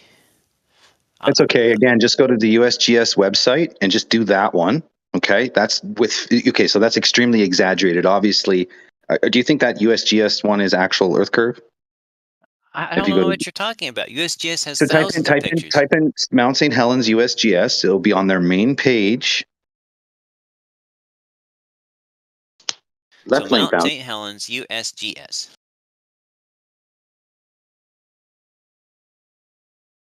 Like the picture, I don't know why the picture would disappear. It's a very popular picture. It was right up there for a long period of time. So what's the title of the page? Geological and History Summary for Mount St. Helens? Sure, click on it, man. There'll be a picture there. Just look at pictures. It should be on their main page, and it's a nice a fisheye lens, like Left Lane said. Just take that image and see if when you scale it down in your globe model, does that make sense? All right, just go ahead. So far, I haven't found the one you're talking about. There's tons of Hey, pictures. Left Lane, can you help him out? Because you found it really lickety split. I'm not near a computer, so.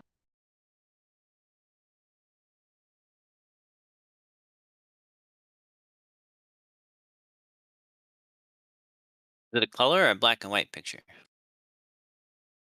I can't remember. I just know it's a stitched together photograph of on top of Mount St. Helens, and it's very spherical. Yeah, I just recall it from one other time that you brought it up, probably 2 years ago.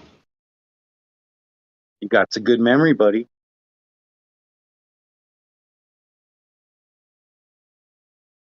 Well, I can't find it. So if you come across it, DM or It's all tag good. me. It's all good. It's all good. Just do yourself a favor and keep looking, but try to find the USGS Mount St. Helens. There's lots there. There's only two ones you're interested in. It's the peak. So maybe you want to type in high elevation Mount St. Helens panoramic. I don't know, man. Well, I've spent a lot of effort trying to find your evidence here. You would never ever do that for me. It's in my book, dude. You don't want to buy my book. So anyway, for now, I've got my own shot of 105 miles. And it's from a public park, so anybody can go there and recreate and take the exact same shot from right where I was standing. I've published the GPS coordinates where I was standing, so I think that should be a pretty good picture for me to use until you can provide me actual evidence.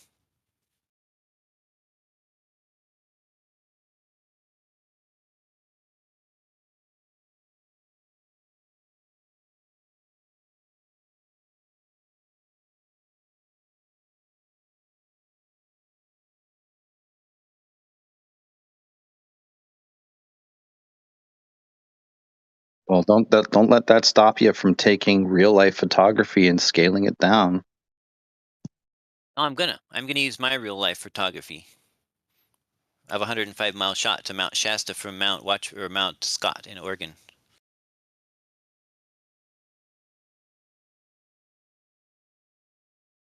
It's a pretty nice shot, if I don't say so myself. What I recommend you do, can you go there again anytime soon? I mean, it's What's really important in the observation, it's a must, is you must get a panoramic of it. Okay? Oh, I've got some just kind Hold of on. crude It's a panoramics must. where I took the cell I know, but phone and put it on video and turned like around in a circle from that same location. Don't need a 360. It's very paramount that you get a panoramic. Okay? It is very crucial, and when you analyze the information. So when you go out in reality and you're at high altitude, take a panoramic. Take the distance and elevation, scale it 1/100,000, hold it up to the image. Then take the other one, scale it 1/100,000, and hold it up to the image. Which one represents reality the closest? Why would that matter? It's because you're not invoking anything to do with optics, but distance and elevation information. It's unbiased to what we perceive, but the only thing is the conclusion of what we perceive matches reality based on the simple scaling down without the inference of curve. And you'll notice that would be the issue. So you can invoke, like Leffling says, I need to know my height, I need to know what day it is, because that has to do with an optical convergence point based on atmosphere, the angle, and so forth.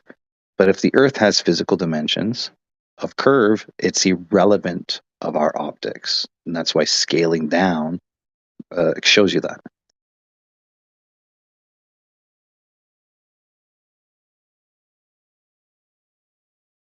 You follow that line of thinking, do you, Jesse? I'm not sure I could repeat all that back to you, but tell me if I'm wrong. I think you're basically saying that scaling it down, assuming a curve, or scaling it down, assuming a plane, would give two different results, and one of them is going to be a lot closer to what we actually see, right? Essentially, you got it, yeah. Perfect. I'm with you 100% on that.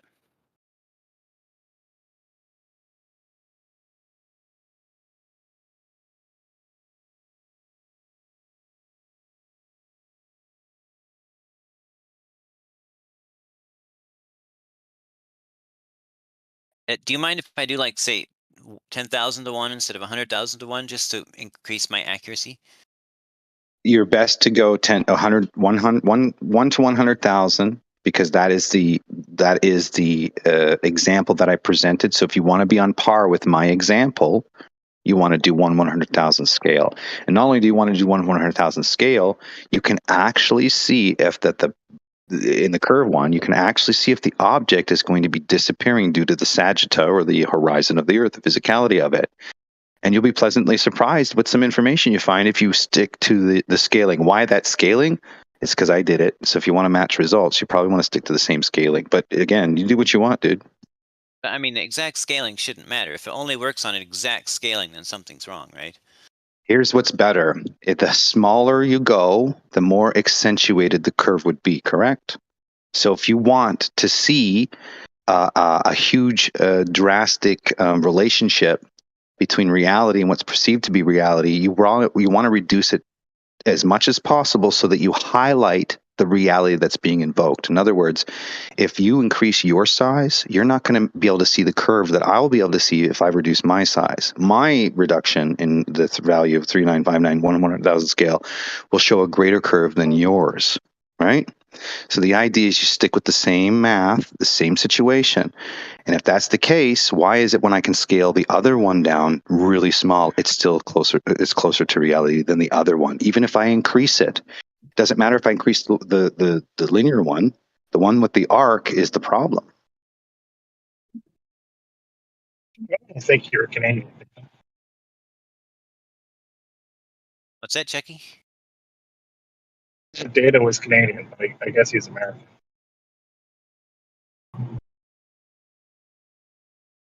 He's dealing in miles. So. Are you in Canada, Data? Yeah.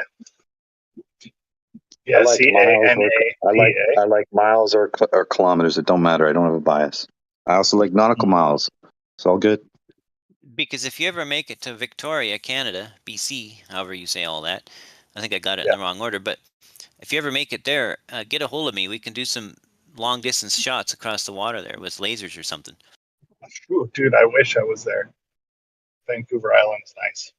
It's all good, dude. I just went to pilot school and flown 500 miles, dude. There's no spin, there's no curve, and at the end of the day, anything beyond my ability to test the claim of mainstream is just that. I flew 500 miles. There's no spin, no curve. Now, do I fly 10,000 miles and there's curve and spin? Do I fly 5,000 miles, 1,000 miles? Point is, it doesn't matter if we do a laser test, buddy. You're always going to invoke optics at the lower level of your stature, and you're just a tiny little turd. I'm not trying to insult you. I'm not saying about your turd. I'm just saying we as a people are tiny little turds. I'm not trying to be derogatory or whatever. I'm just the scale of measurement. For instance, if the Earth is 7 million times bigger than we are, you're invoking a 0.038% measurement. And you're telling me that your eye is going to pick up 0.038% of the Earth curve? It's absolutely ridiculous, man. What you, Right, so you what you're flew saying 500 miles in pilot school?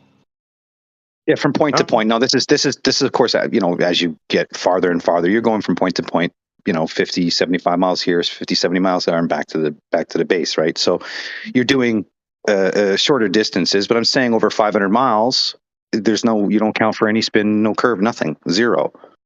Why would you? Exactly. So thank you for that. Right. So what you're saying is you did something that would neither confirm nor deny.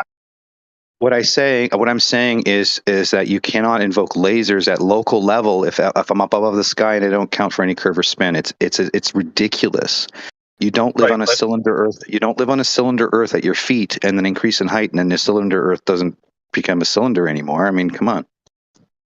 What you're saying is, though, I'm asking you, why would you account for spin or curvature if you're flying? So if again, if you were living on a sphere, you would account for one, but you don't. You navigate it as a plane because it's a plane. Why would we account for it? No, it's not that you account for it. You fly over a plane. The idea is you don't account for it. You treat the Earth as it's stationary as a plane, except for geodesic except. great circle routes. Again, Except no, for that's great not circle true. routes, we're just wasting money. Yeah, sure. Again, money is not wasted on a circle route. Money is wasted on calculations due to weather patterns. That is the main focus in the calculation, not the circle that you invoke. It's solely based on weather, jet trails, and so forth, not based on this circle that you invoke. Okay? Say that again. Why do they do the circle then? Again, the calculations are not based on the circle route. They're based on weather patterns and conditions. How you save money in the airline industry is the straightest path between 2 points. And if you want to invoke a straight path on a sphere, is it geodesic? You can. I'm saying that the calculation that they're most emphasized on is weather. Okay, but there isn't always weather. Oh my God, dude! Okay, so listen, they have up to 1 million calculations per flight log. Okay, so they have a whole bunch of mathematical calculations to best determine the route path, not based on the sphere, not based on rotation, but based on weather conditions. Okay. So is the best path typically a great circle route or no?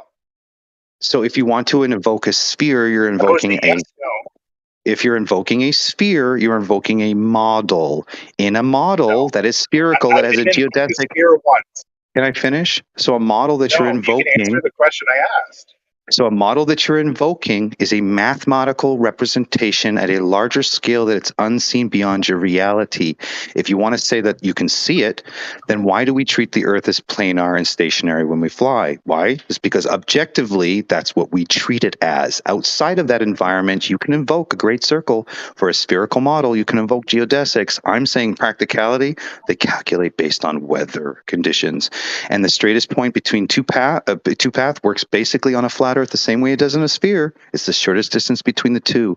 Now, if you're going to tell me you can verify all of these distances because you have a map, you're looking at a map with no curvature. No. But you didn't answer my question. Do they generally plot courses that are great circle routes? No, they're all based on the weather. Okay, is there always weather? Yes. Always, every day. Do you mean wind? I mean weather, high and low pressure changes, wind direction changes every day.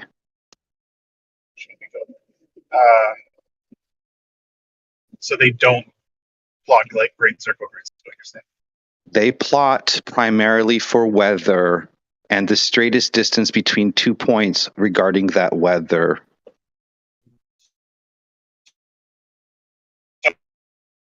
So they typically plot great circle routes. Is your answer no? No pilot plots a great circle route. The computer is programmed with coordinate systems. You want to invoke a great circle based on a model representation. The Earth is treated as planar and stationary when you fly. You can invoke your model, but the objective truth is you operate over a stationary planar Earth. Hey, Chucky, did Jesse clock out and then you clocked in? It's just like you guys are both doing the Yes. same thing. You keep asking Data questions like over and over, and he just keeps giving you the same exact answer. That's weird, bro. Like it's like Jesse's back, but in different form. I didn't clock out. He's like, I'm still on the clock. I was just taking a lunch break, but Chucky jumped in. Jesse, you were doing this to Data earlier. You kept asking him, like, almost like, repeat what you just said or say it again. And then Data just keeps saying it over and over. But that's a good thing. Maybe it needs to be pounded into our heads. Maybe. Well, he lost. Either I don't know he what got you were saying. it wrong or he lost. Yeah. They certainly do plot great circle routes. You're kind of cutting out, Chucky. Yeah, I'm in the boonies. He said he needs some boobies, I think.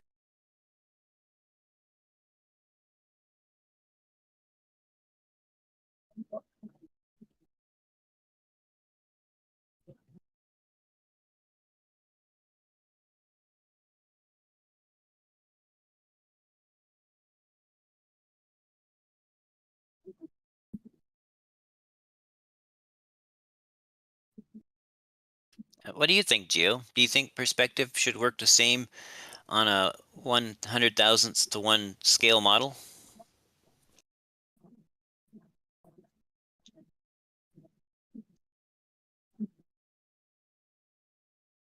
We're all thinking about boobies.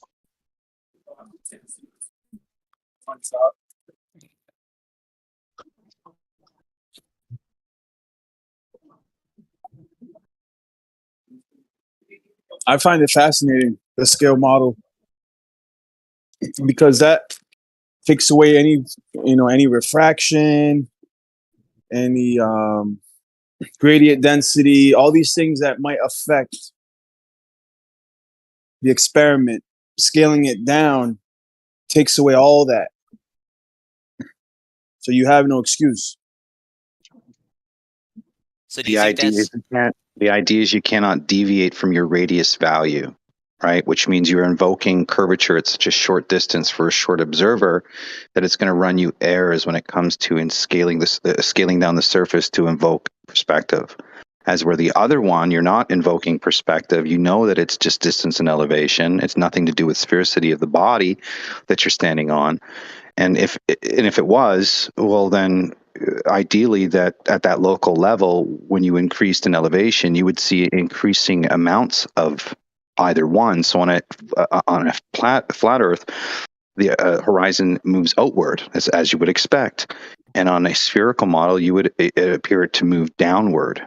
And this, if you're invoking this locally at 6 feet or even 1,000 feet, then you live on a very, very tiny sphere, and this is the problem. And so when you scale it down, you have to come to terms with it that either the geometry is based on perspective, which means it's based on an optical illusion. Doesn't mean that you can't quantify that optical illusion and make a model out of it. Obviously, we can.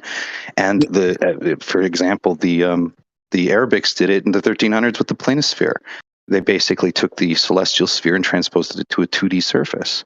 And if you have let me finish. If you have 3 observers with 3 astrolabes, and they're at 100 miles apart, but they're all using the astrolabes.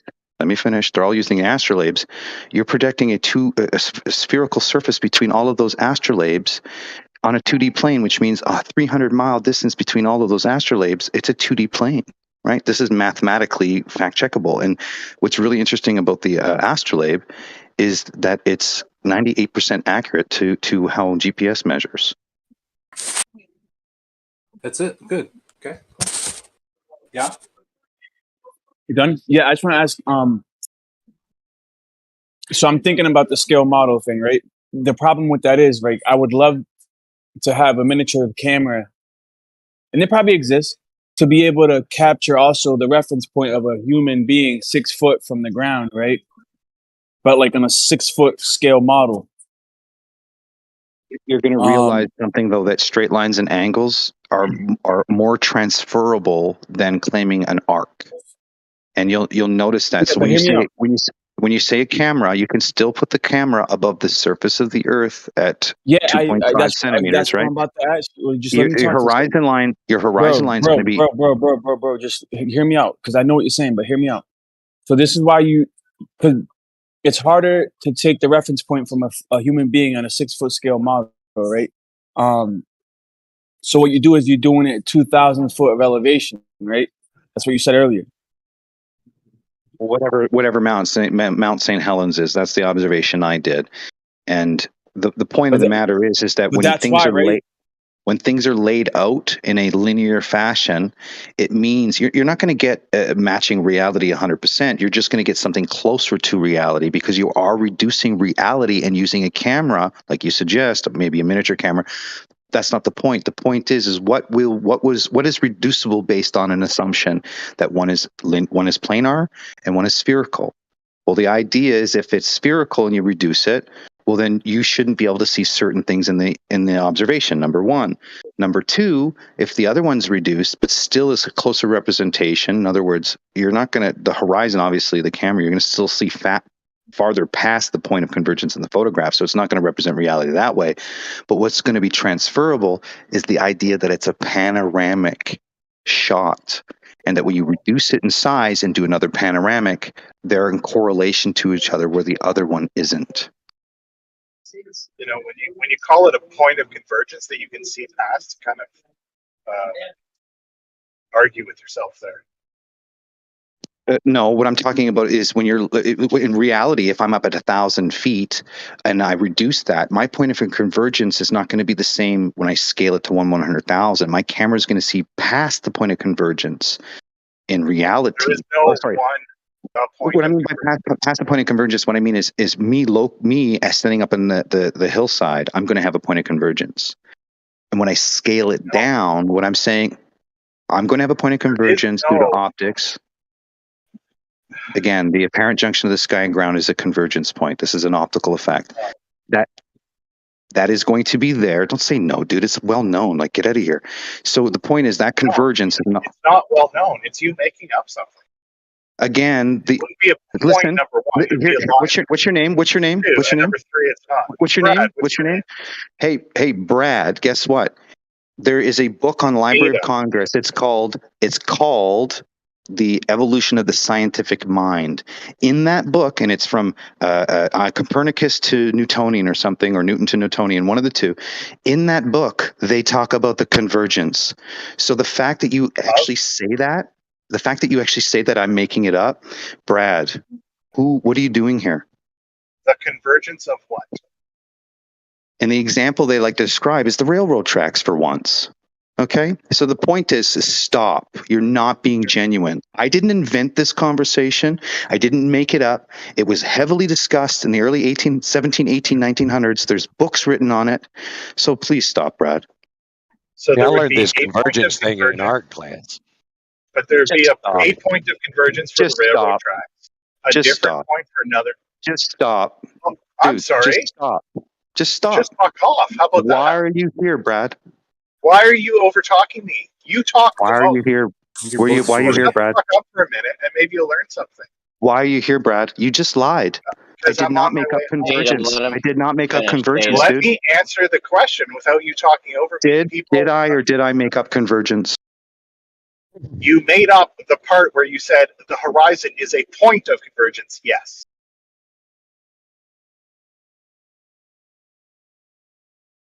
Same Or manner. maybe So you just misunderstood it. again, Because it's there a are- Data, well-known. nobody heard you. You were muted. Data, nobody heard you because you were muted. And if you keep doing this, I'm gonna have to leave you on mute because I'm at work and I can't just mute and unmute you. So the all night. guy's telling, he's lying. He's saying that I invented convergence, or the point of convergence. The vanishing point is a point of convergence. There's actual calculation for it. It's called a perspective point. You can calculate it. It's an optical illusion. Did I make any of that up? No, listen to me. All There right. is no. So what did I make up? What did I make up? There is no one. What did I make the up? point of convergence. What Would did I you make listen up? to me instead of keep No, interrupting? I don't have to listen to you. You made up You the fact literally lied about me. You literally lied about me. You told me I make up stuff. You made up the fact that there is one, the point of convergence. There are many points of convergence depending on what you're looking at. If there are 3 railroad tracks, there are 3 points of convergence for each railroad. There's one point. Made up stuff, dude. I didn't make up the convergence point. I didn't make up the vanishing point. What I've done is translated But the if you truth can behind see, the psychology of it. That's what I've done. if you can see beyond the point of convergence, then it's not the point of convergence. It's simply Yeah, so a listen, point. in the photograph, again, you listen didn't to hear. anything I said. You didn't hear. The photograph doesn't have a limitation of convergence like the real image does of the observer 1,000, 2,000 feet. You're scaling it down, but you're not able to scale down the convergence point when you scale down using a camera of that size. That's the issue. Do you understand now where I was talking about the point of convergence? In other words, I'll give you an example. So in the image, the real image, where there is a point of convergence due to optics, the mountain that I can see, let me finish, dude. So the mountain I can see is there, and then past that is the horizon, right? But when I scale it down, the camera can see way past that one mountain that I've scaled that's 112 miles away in reality. The point of convergence is past it. So what I'm saying is it doesn't represent reality entirely because of the optical convergence due to the angular limit the position of the observer. So when you scale it down, what you're scaling down is the physicality of the Earth's surface. And if the idea is that there's a rate of drop or curvature, well, then it would be transferable in how we scale it down. In other words, if reality is curved and I scale down reality, I should be able to see that mountain nonetheless because I see it in the curve model. But if I don't see that mountain in the curve model, but I see it in reality, then what is wrong, the model or reality? So the point in the exercise is just starting. I didn't give everybody the detail. I didn't give you the full just so details it's on possible to know when you're possibly done, can you just say "feel me" after you're finished with your thought? Thanks. Say what? Or just repeat it 2 more times. I know Jeremy thought that was funny. Well, the thing is, I have to repeat it. Appears like because I say it concisely the same time, and it makes sense. If you take an object and you scale it down, you're not going to have a point of convergence based on reality because the camera is not, the size of the observer scaled down. So what I was implying is truth about the observation, but nonetheless, the reality still remains true because when you do it as a panoramic and you reduce it and scale it, you will see which one is more transferable between scaling it up and scaling it down. You could definitely scale it down and get the same thing. But you would have to scale the camera's height as well, though. You have to make sure you scale you do. You do a 2.5 centimeters above the surface. That's the point. The point is I said past the point of convergence in reality. In other words, scaled down, you're going to see past that point of convergence. You wouldn't. The actual picture, okay, will have a limitation due to the camera's optics. When you scale that down, you're going to see farther. If you're using the same camera, you're going to see farther. There's not going to actually be an optical convergence there. It's going to be way past the point of convergence based on the real image, is what I was saying. No, and that's whatever. You still have it. Listen, no, unless hold on, unless you're making the argument that the convergence is caused also because of the atmosphere, then I'll give you that. But no, I'm not talking about convergence now. This guy just said that I was making shit up about convergence. Again, this is a well-discussed thing. It's well-known in geometry, non-Euclidean, Euclidean. The fact that he brings it up is just bullshit. The horizon is an optical illusion You based. didn't listen to me the entire time. Yeah, I said there is you said I was making stuff up about convergence. That's what you're saying, and that's not true. Only one, the point of convergence. But there are many the example is if you're going to scale down an image, you're going to have to scale down optics to get a true representation, right? But the point is even when you do it, you're still going to have to compensate for the fact that there isn't going to be a one-to-one relationship with reality because you can't you can't create that convergence unless you have the distance to it. So you can do it at different scales based on the camera optics or the focal length. You know, you can do it that way. But let me ask you a question, bro, because I think what the other guy was trying to ask you too is that technically, right? We see the vanishing point right now in real life, right? We see the convergence point at the horizon in real life, right? What if you scaled the model down, right? And you replicated everything to scale, including the observer, 6-foot observer, to scale on a 6-foot model, except you made it perfectly flat. If you still see the convergence point in the same spot or close to the same spot, wouldn't that prove that the convergence point alone does not prove curvature? Again, you can't. There's no way to scale 1/100,000 scale to do it. The idea is again, if the Earth has sphericity to it and you scale it down, well then there's going to be a big discrepancy between what you see in reality, what you see in the scale. But if you scale it down and you when you scale it down, it relatively matches reality still. Well, then there's one thing you're not adding to the equation, which is either the arc or just distance and elevation information. So, you know, you have two different models. One is, like I said, a curving body, and the other one is a straight path. And if the straight path is scalable, where you can increase and decrease size, and it still matches reality, what would that tell you? Did you cut out, or did I hear you say you can't scale something down 1 to 1,000? No, buddy. My example is scaling down a model from 1 to 100,000 scales. So take 3959, scale it down 100,000 scale. And then do a board over 6-7 feet. Okay, so the radius is 209 feet with a 100,000 scale model. You can add that. You can now take objects with known sizes, reduce the sizes. All I asked you was, did you say you can't scale something down 1 to 100,000? No, I said you can, and my model is based on that premise, scaling both the radius of 3959 down 1/100,000 or just linear and distance information 1/100,000.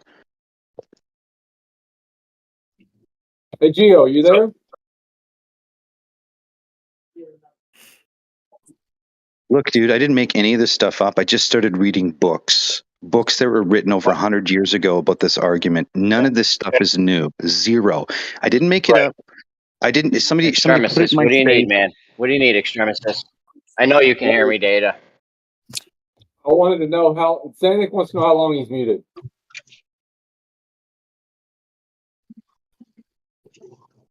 I don't know. Hold on. Not important. Not worth interrupting the live stream for. Okay, carry on, Data.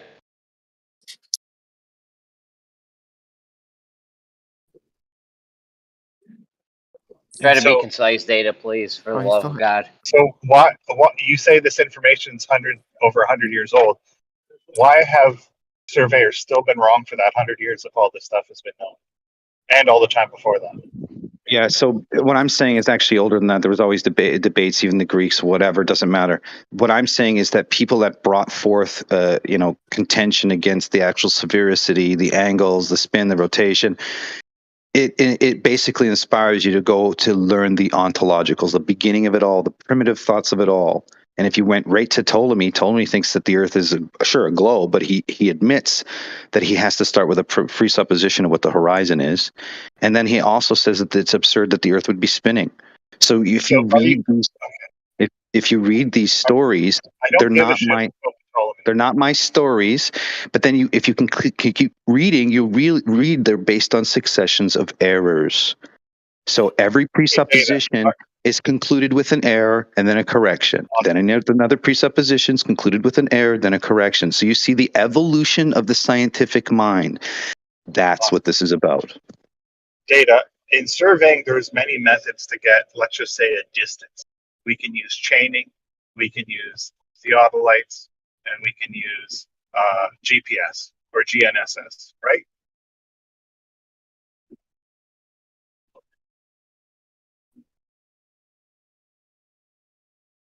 Did you hear me? When I take a photograph of something, is it reliant on GPS? Obviously, you're not having a conversation with me, so you're invoking things with outside of main possibility. One of the main No. problems is people aren't even listening; they're just waiting to talk. On I heard both what sides. he said. He's invoking other things outside of the observation. I'm giving him a practical demonstration. He can get information, the distance and elevation, and take his radius of the Earth and apply it to reality. He's invoking GPS, all this other stuff, right? I'm not flying 3,000 kilometers to go to Mount St. Helens. You don't have to. There's a lot of photographs like that. You don't have to do that. All you have to do is any high elevation image that you want, take it and Well, reduce it enjoy in having your size, and then. conversation with people who want to have this conversation, because I do. Have a good day. Well, he's just invoking.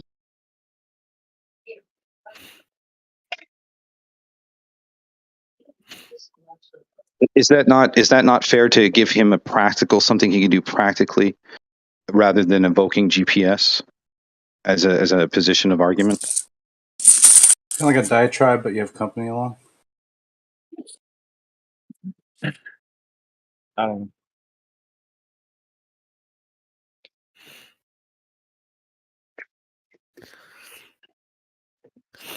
I'm interested in the book, Data. It should be fun. It's just, again, like I said, it's in the vein of Gerard Hickson, those guys, because I had to read those books a few times over to even understand their argument and their position. And as you I guess start your journey in whoever you are, I mean, I really didn't dig the Eric Dubay or the Mark Sargent stuff very much. I got into the Oakley stuff for a bit, but then I went my own way, as I usually do anyway. But yeah, it's been a fun journey writing about all this stuff, because again, I didn't create it, right? I'm just a byproduct of being fed the information.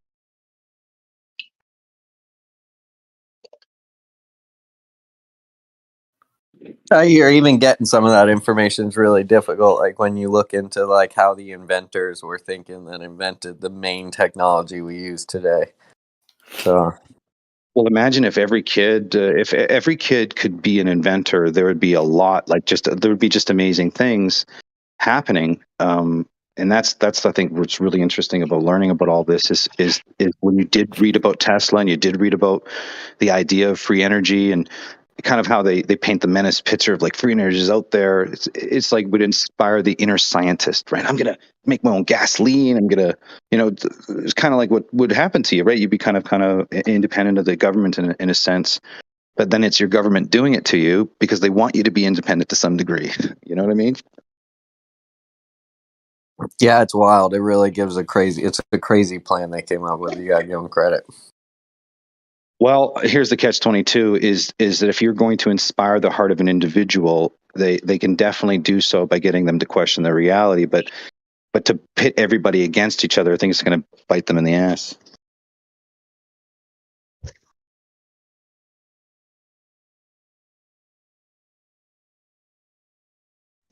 I think truly the only way that people believed in the moon landing is they were unified under it.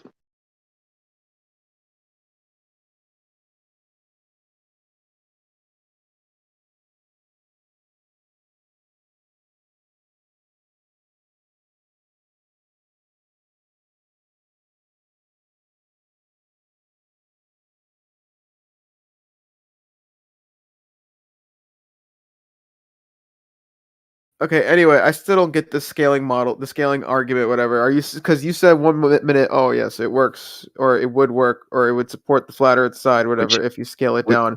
But then another minute. Would you like the quick scenario so you're clarified? Yeah, make it quick, real quick. The scenario is I told it many times, right?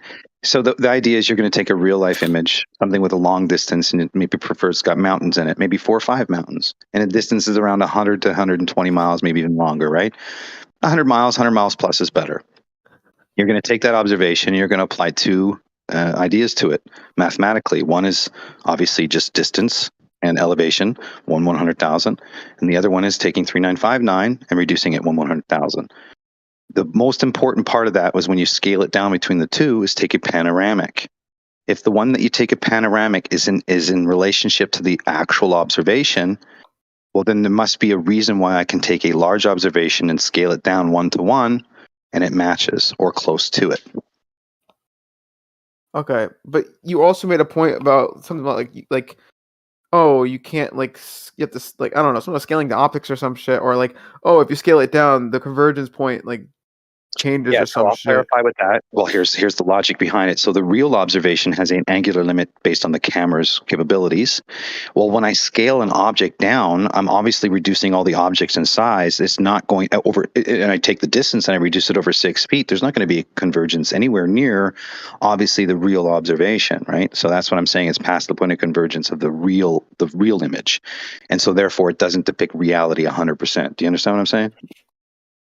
I So mean, the camera that's observing the small scale stuff is obviously only a distance of 6 feet. So the convergence or the horizon is not going to be, you're going to see way past the scaled down version, right? Do you understand?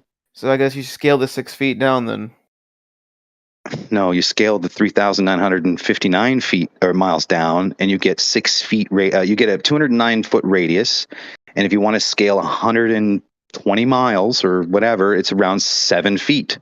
That's 7 feet is a Okay. distance of Yeah, but you 120 miles scaled down. Hold on, man. Hold on. So you're saying, hold on, Armbar, because I'm going. That's why. So Data, this is something that can be scaled down. Have you done it? Just Yeah, yes it's or in my no, book, please. buddy. I have a follow up. Yeah, it's in my book, and I also did it with Rory when I did this. Hold on, This man. like 5 years ago, dude. I know you heard me say I had a follow up, bro. Why you guys don't listen? Do you not care that I had a follow up? Do you not ever want to hear it? Like, what's good? Well, I didn't hear So you say you said follow up. yes, you scaled it down, and it's in your book. Yeah, so I've given the scenario many times over. It's Mount Rainier observation. You can see all these mountains in the image. There's actually like a setup for the shot. There's Data, have you scaled this down? Data, yes, have you again, scaled it's this in down? my. Are you hard of hearing? I scaled it down. I don't I know. have You said videos yes, on my. and then you said Mount Rainier. I had videos on my channel with this stuff, dude. This is like old stuff. Okay, why don't you just show these guys then the scaled down version, and It's in my book. So Yeah, because I'm having You trouble can't- understanding myself, bro. So you can't Because show us here. So I've given you Yeah. all of the examples. You I've can't given show you us the right here. math. Hold on, Lion. So like I find you it can get in the book. fascinating. So Hold on, let me you've just done say it, and this. you're unwilling to share it with us. Hold on, Let me Lion. just say So you've in the done book. it, and you're unwilling to share it with us. I've shared it. I've shared it ad nauseum already. Many times I've shared it for free ad nauseum. I've repeated myself like we're a having dozen this huge times. debate on this thing. Well, we're having this huge debate. Don't you think it'd be useful to show people? I did already show people, Jeremy, and plus I've given them the observations many times over. Now I'm just put it in a book, and that's it. I freely discussed exactly what it is. There's nothing new here. Yeah, but you're sitting here debating and here's the people. best part. Here's the best part. Anybody can do it with any observation. The key factor is making sure that the observation that you take in reality is panoramic, and then when you scale down your version, also make it panoramic, and then tell me which is the closer one to reality. Data, don't you think it would be useful to actually show it? Hold on, one second, guys. One second, please. Don't you think it would be useful, since we're having this big, huge debate on it, to actually show it? That way everyone can see what we're talking about? So I don't know if you heard me again. I've already shown it ad nauseum. I've had videos up of it ad nauseum. I've had over thousands of comments on it on my channel. It's all since deleted, but it's not new. And so if you would like me to Has repeat anyone the here seen scenario, it? Hold on, Data. I know, hold on. Has anyone here seen it? No. Anyone in this chat room? Say yes if you've seen this thing that we're talking about. Wait, what the fuck? Okay, no one's seen it, Data. it's okay, bud. It's in the book. It's not big news. It's not new, except for I just put my own spin on it for you. Can you just post the picture? There's a little cookie in it for people. Can you just post a picture of it? Yeah, so it's Mount St. Helens, high elevation panoramic. The scaled down version. Well, the scaled down version you can do yourself. It's very easy to do. Just take any image in reality and scale it down. So you've asked me now four times. You've asked me now 4 times. So I'm going to repeat myself. I've done it ad nauseum. I've had a video up. So can we see the picture? Can we see the picture though? You can. It's in the book. Can you just post it in the live stream chat? Because no one here has seen it, bro. That's okay, dude. Or just do it yourself. Take any real observation and scale it down 1/100,000. The idea is 1/100,000 is because you're going to want to accentuate curvature more on the other scaled down version, but you're going to notice the one that you apply reality to matches the one that you don't apply any curve to. So that's what the evidence indicates. So if you can show me where I'm going wrong, I've given you all the examples. I've given you the scenario. I can't show you where you're going wrong because you're not showing us the thing we're talking about. So how can I show you where you're going wrong if you don't show us the thing? Well, if you have never done a video in your life, Jeremy, and you've never presented anything in your life, this is a good chance for you to finally do something. Bro, fuck off, dude. All right, go ahead, Lion. Yeah. All right. So what do you call? What's your name? Delta? Data? What do they call you? Data? Doesn't matter, man. Oh, Flat Earth Data. That's right. I'll be out of here soon. Listen, bro. I'm coming off a little abrasive, and I'm just trying to understand you. And I'm giving you hypothetical situations because if I could replicate this, I want to replicate it, right? But I want to go I want to go about it a different way, without having to look up an image on the internet, because random images on the internet, they use different cameras, different lenses, different zooms, magnification. I want one with zero magnification, right? And I can't get that just on the internet. You know what I'm saying? So if I could scale down these models, right, I can get a hold of terrain. Why don't you ask him what he did, how he replicated this? Well, I already heard him say it 10 times. I heard him say it 10 times. I don't need to hear it again because it's not really making sense to me at this point. Well, so I just want to ask him. Hold on. Wait a second. You don't know how to scale something down 1/100,000. So if you have a distance of 110 that's not what I'm miles, saying, bro. My bad, Lion. If you have hold on, let him finish. 100, Data, hold on one second. Just let him finish. I don't want to take no Lion. panoramic video or panoramic image or just listen. Just hear me out. If I could scale down the model, right, to 6 foot, right, scale to scale, 1-to-1 scale, except scale it down to 6 foot, including the observer, right? If it's theoretically possible to get a miniature camera and get it a couple millimeters up from the ground to replicate 6 feet, I don't think it's even possible. But or if I could do it at 2,000 foot elevation, like if I'm Mount Everest, and I can just get the terrain from the internet, because I can get terrain information, terrain data, and contour, and have it to scale, and then just replicate it in my living room, right? I should be able to, at 2,000 foot, scale it down, right? So maybe, I don't know, 1/100,000 scale. If you're not understanding, if you do that, you're going to have mountains that are like 2.5 centimeters, and they're like 2,500 meters or 2,500 meters or something, and then it would be 2.5 centimeters, something like that. I'd have to go look. 2.5 centimeters. I would set the observer point at 2.5. It's a very various size. So if Mount St. Helens was, let's say, at that 2,500 meters, then you put it 2.5 centimeters above the surface. Right. The point is, great. Hold on. Well, hear me out. Hear me out, though. No, I'm not even done yet. Just hear me out. So 2.5 centimeters is my reference point, right? I set a camera at 2.5 centimeters, right? Which is, it's replicating to scale Mount Everest, right?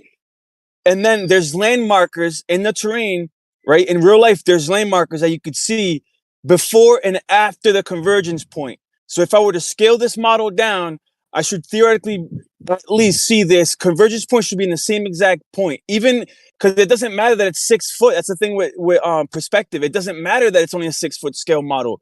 The convergence point should still be in the same place.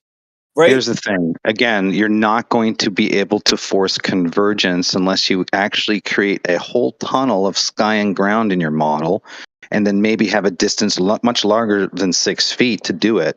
But if you had if that's what you wanted to do, you would be taking two parallel lines and making them appear to converge. Well, no. Well, hold on. No. I wouldn't have to make a tunnel. Let me finish, please. All right, go. So again, the whole exercise is fundamentally based around the panoramic. So when you get any high elevation, I want you to take a panoramic. You're going to scale down the panoramic.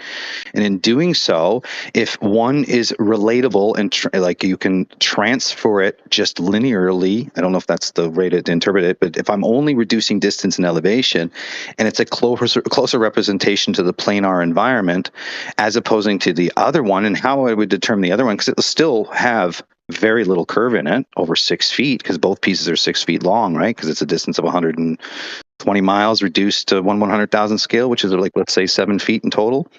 Well, approximately, maybe, I think it's closer to 6 feet actually. Anyway, the point is that you have these two pieces. One is invoking a radius value, an arc value, which means if I have already a real image and I have a location of a mountain in the distance 110, 120 miles away, then when I look at that particular observation, can I see it based on reality? And I reduce that reality, can I see it? Yeah. If I reduce that reality and I cannot see it, so the one that I didn't apply arc matches closer to the one in the image, then it's indicating to me that I don't have to calculate any arc. What I'm actually only seeing is an angular resolution distance and maybe the refraction of light at best, but most likely just a spatial relationship to light and the angle of the observer to the eye. The camera is not going to represent that convergence. You can't force that convergence unless you literally architecturally design and you force two parallel lines to converge over a distance. So the thing is, I've seen people actually observe convergence in the vanishing point scaled down in warehouses, right? Yeah, so it's it's possible. It's architecturally done. So you're forcing perspective at this point. So, like I said, it's not even. No, it's not, because in a it has hallway to do you're with. forcing. It's forcing perspective. You're forcing the angular point. Like if I make a hallway a certain distance, it's going to converge at a certain distance based on the position that I see it in. It's forced, and how it works fundamentally is the smaller the angle, the faster the convergence. The larger the angle, the farther out the convergence. That's how it works. But you could shrink that hallway down and get the same effect, right? That's what I'm saying. I'm not talking about a hallway either. So there's lane markers. You can force perspective. Yeah, you can force the convergence. Yeah. But there's lane markers, right, at the vanishing point in real life. There's lane markers there that you wouldn't have to recreate the whole hallway, or the whole scene or terrain from the mountain to the convergence point. All you have to do is measure the distance of the convergence point from the mountain. Convergence point. It's not about the convergence point. I understand your scientific experiment, but I'm trying to present you. Convergence point. It's not about the convergence point. You do not know what you're talking about in this observation. I understand. Oh my goodness, though. You don't stop talking, bro. Like, you just don't stop. Well, it's not about the convergence. Just hear me out for 2 seconds, bro. But it's not about the convergence. But I'm trying to present. I'm trying to present, right, a hypothetical experiment to see if I can work it out, and you don't even let me talk about it. Why are you talking about convergence? We're not talking about that. All right, Data, you got to let him say his piece, though, man, before you respond. It's like, bro, I can't even present to you a theoretical experiment without you freaking out. Because you're talking about taking an architectural structure and forcing perspective, forcing the convergence. That's not what I'm talking about. I'm not talking about architecture. Did I once bring up? No, I didn't. Just hear me out. Dude. Hear me out, dude. Is taking reality and reducing Take a chill pill, bro. Are you on coke? Still matches reality. Are you coked out, dude? I don't know, dude. It sounds like you are. Dude, relax, dude. You've been talking for an hour, dude. Let somebody else talk, bro. I'm just trying to get this out, and I'll give you the mic over, dude. Relax. All right, hear me out.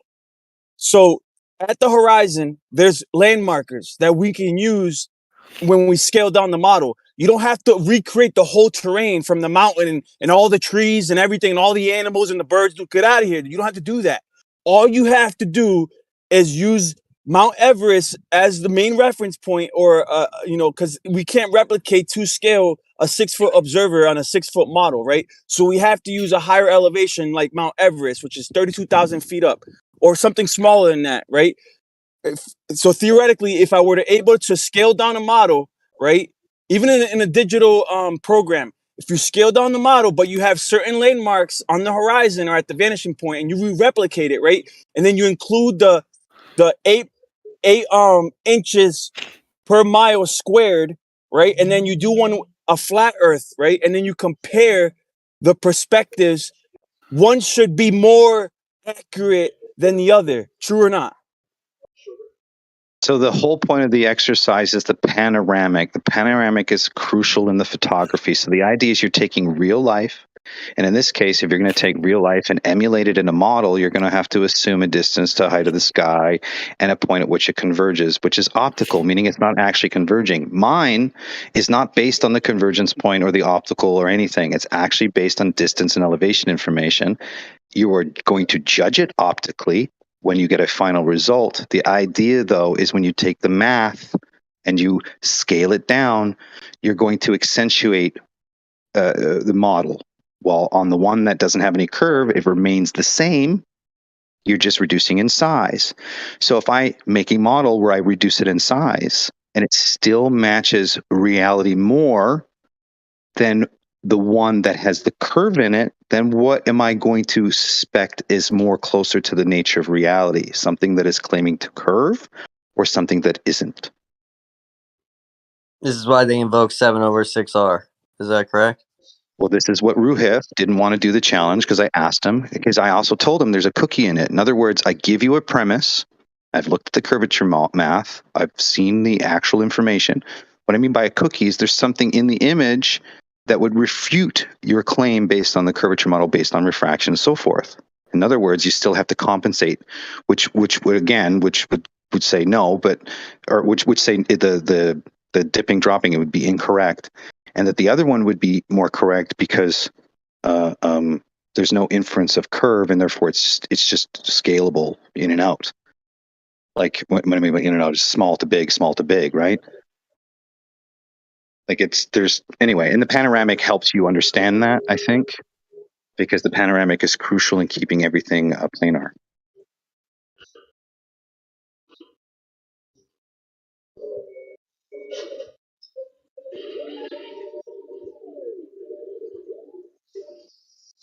Anyway, Roy did a big thing about it, man. He did a whole video because he wanted to, make me famous or something.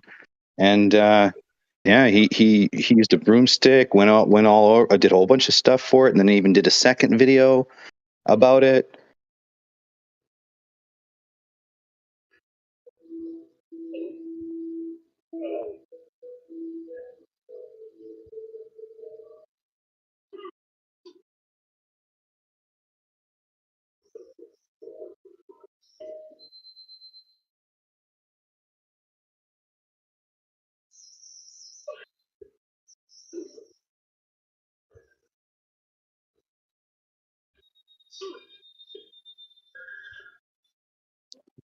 How many pages is this book? 300 pages, something like that. There was more, but I keep gutting it as I go. I've removed at least 100 pages, if not more than 100 now. Anyway, it's like I said, none of this stuff is new. It's been around for a long time. They've been thinking and talking about this stuff. The world cosmology, we landed at like the Western world landed at this Judaic Christian value, Roman law, form of like Neoplatonism, and now it's kind of heading towards this Gnosticism, right? Or as it seems.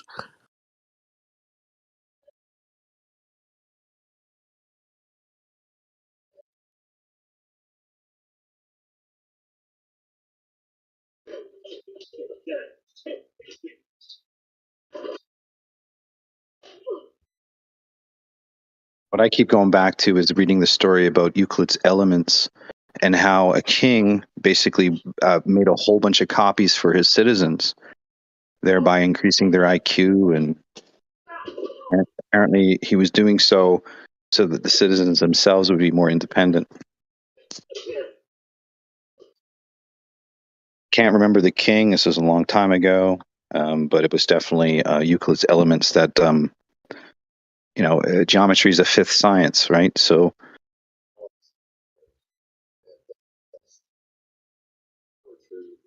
what's really interesting is the older books, especially in H.G. Wells. He writes about how the Greek mind was the only mind to come out of all of history to present reality spherical. Prior to the Greek mind, nobody thought in that manner.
So did we find out the name of the book?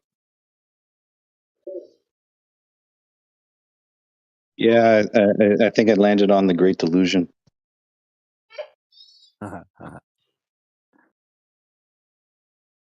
Nice.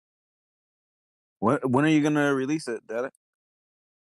I'm just still in the process of editing. I was hoping by the end of this month. I'm just gonna get. I know I sent Witsit a copy, just to kind of glance over it. It's got lots of bull air in it, but I got to put it out at some point. Like I said, it's self-edited, so it's not going to be perfect. But tried to tell the best story possible, man.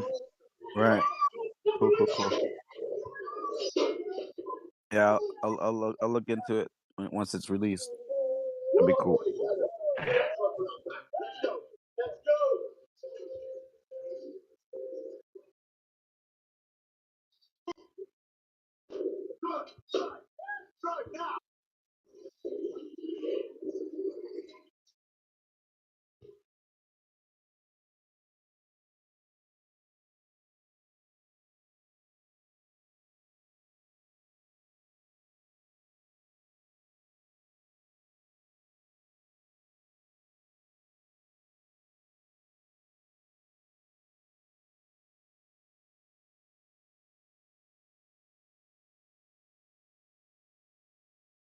What's gonna be the next argument? Do y'all think? What will be the next debate in the world of, you know, it not being a ball Earth and it being a flat Earth? What do y'all think? Or anybody? What's the next step for it? How many T-shirts can you sell? That's gonna be Artemis, dude, for sure. Right. Oh, because the moon landing, right? That's I guess that will be the next huge debate.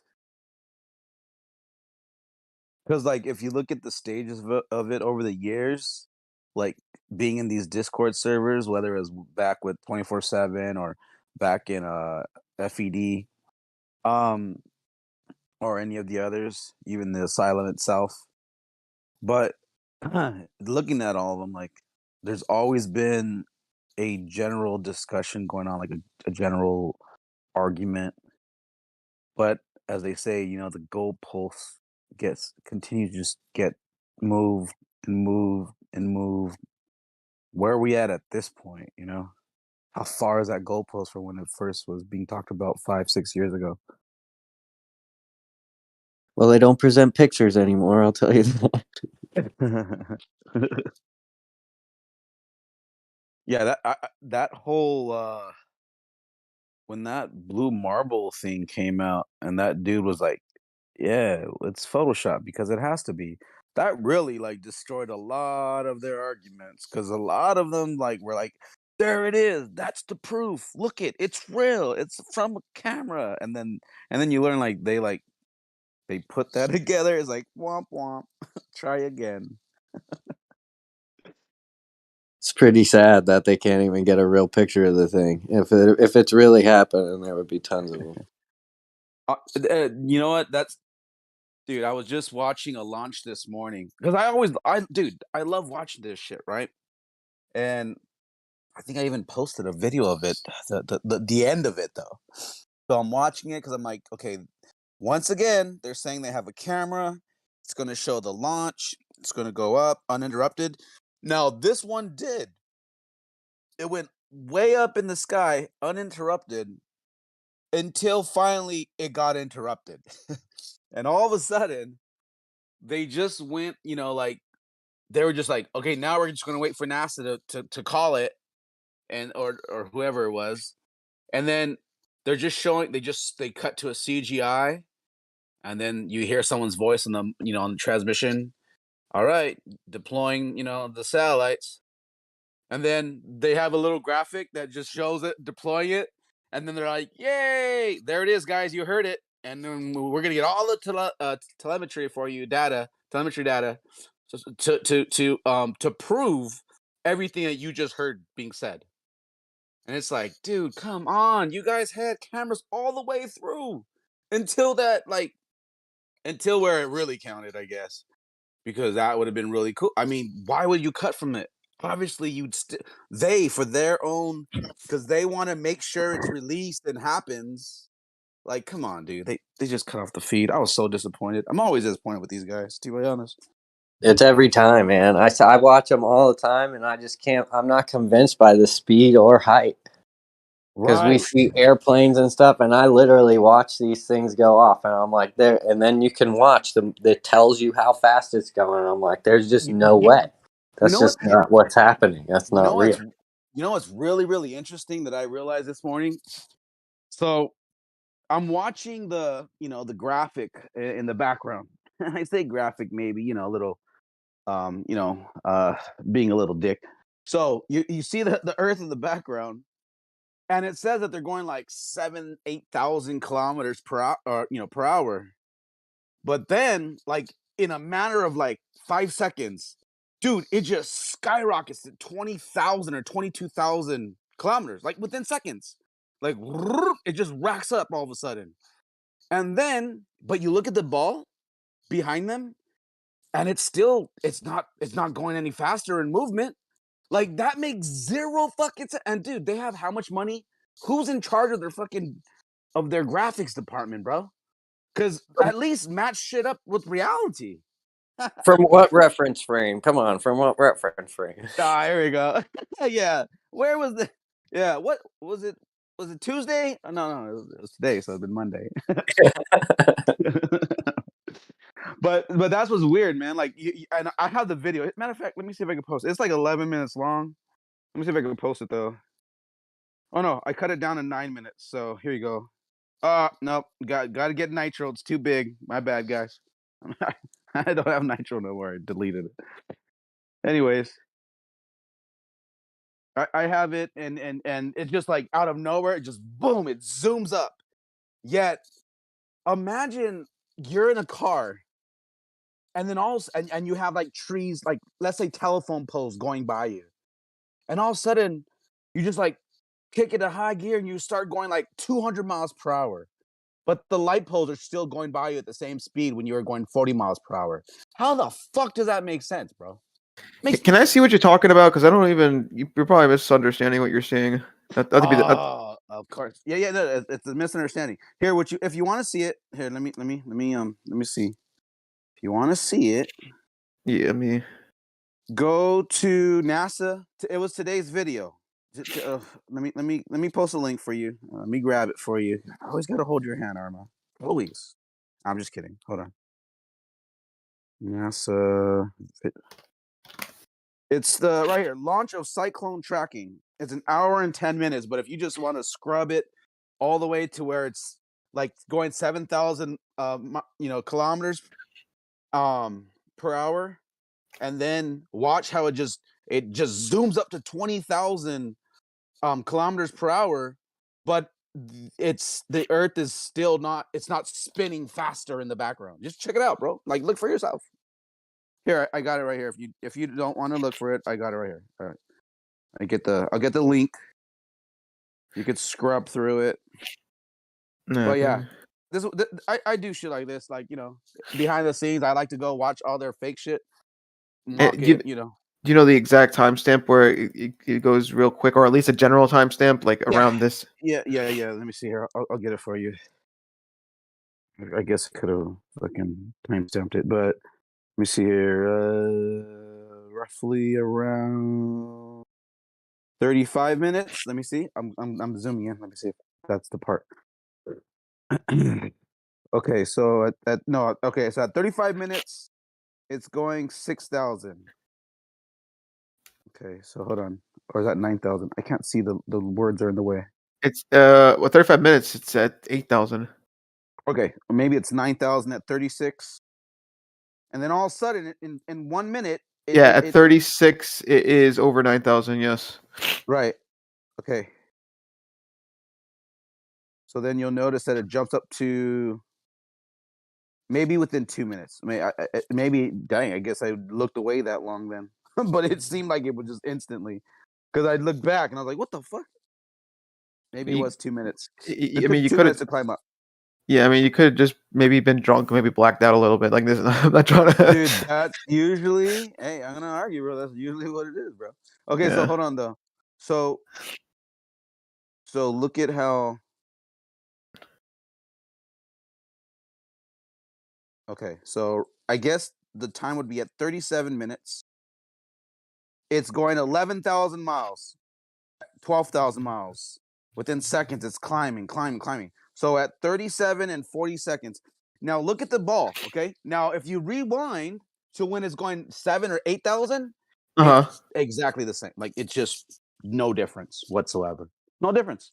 Doesn't show any increase of speed. Now, Arma, you're probably going, well, it's so big and so far and blah blah. That don't fly with me, Arma. Okay, so the thing is, you're saying what throughout the entire video, it seems like a consistent like zoom out kind of like the way that the ship's just flying out is just like it's consistent, and then once you get to like that 12,000 miles an hour, it's like barely moving. Is that what your argument is? No, I'm saying the speed of the ball spinning doesn't change. So Wait, imagine, like I said, if there's something behind you to record a movement, and then you pick up your speed, that should then look like it's moving faster because you're going faster, so it should be going faster. But it doesn't. It just kind of just stays the same.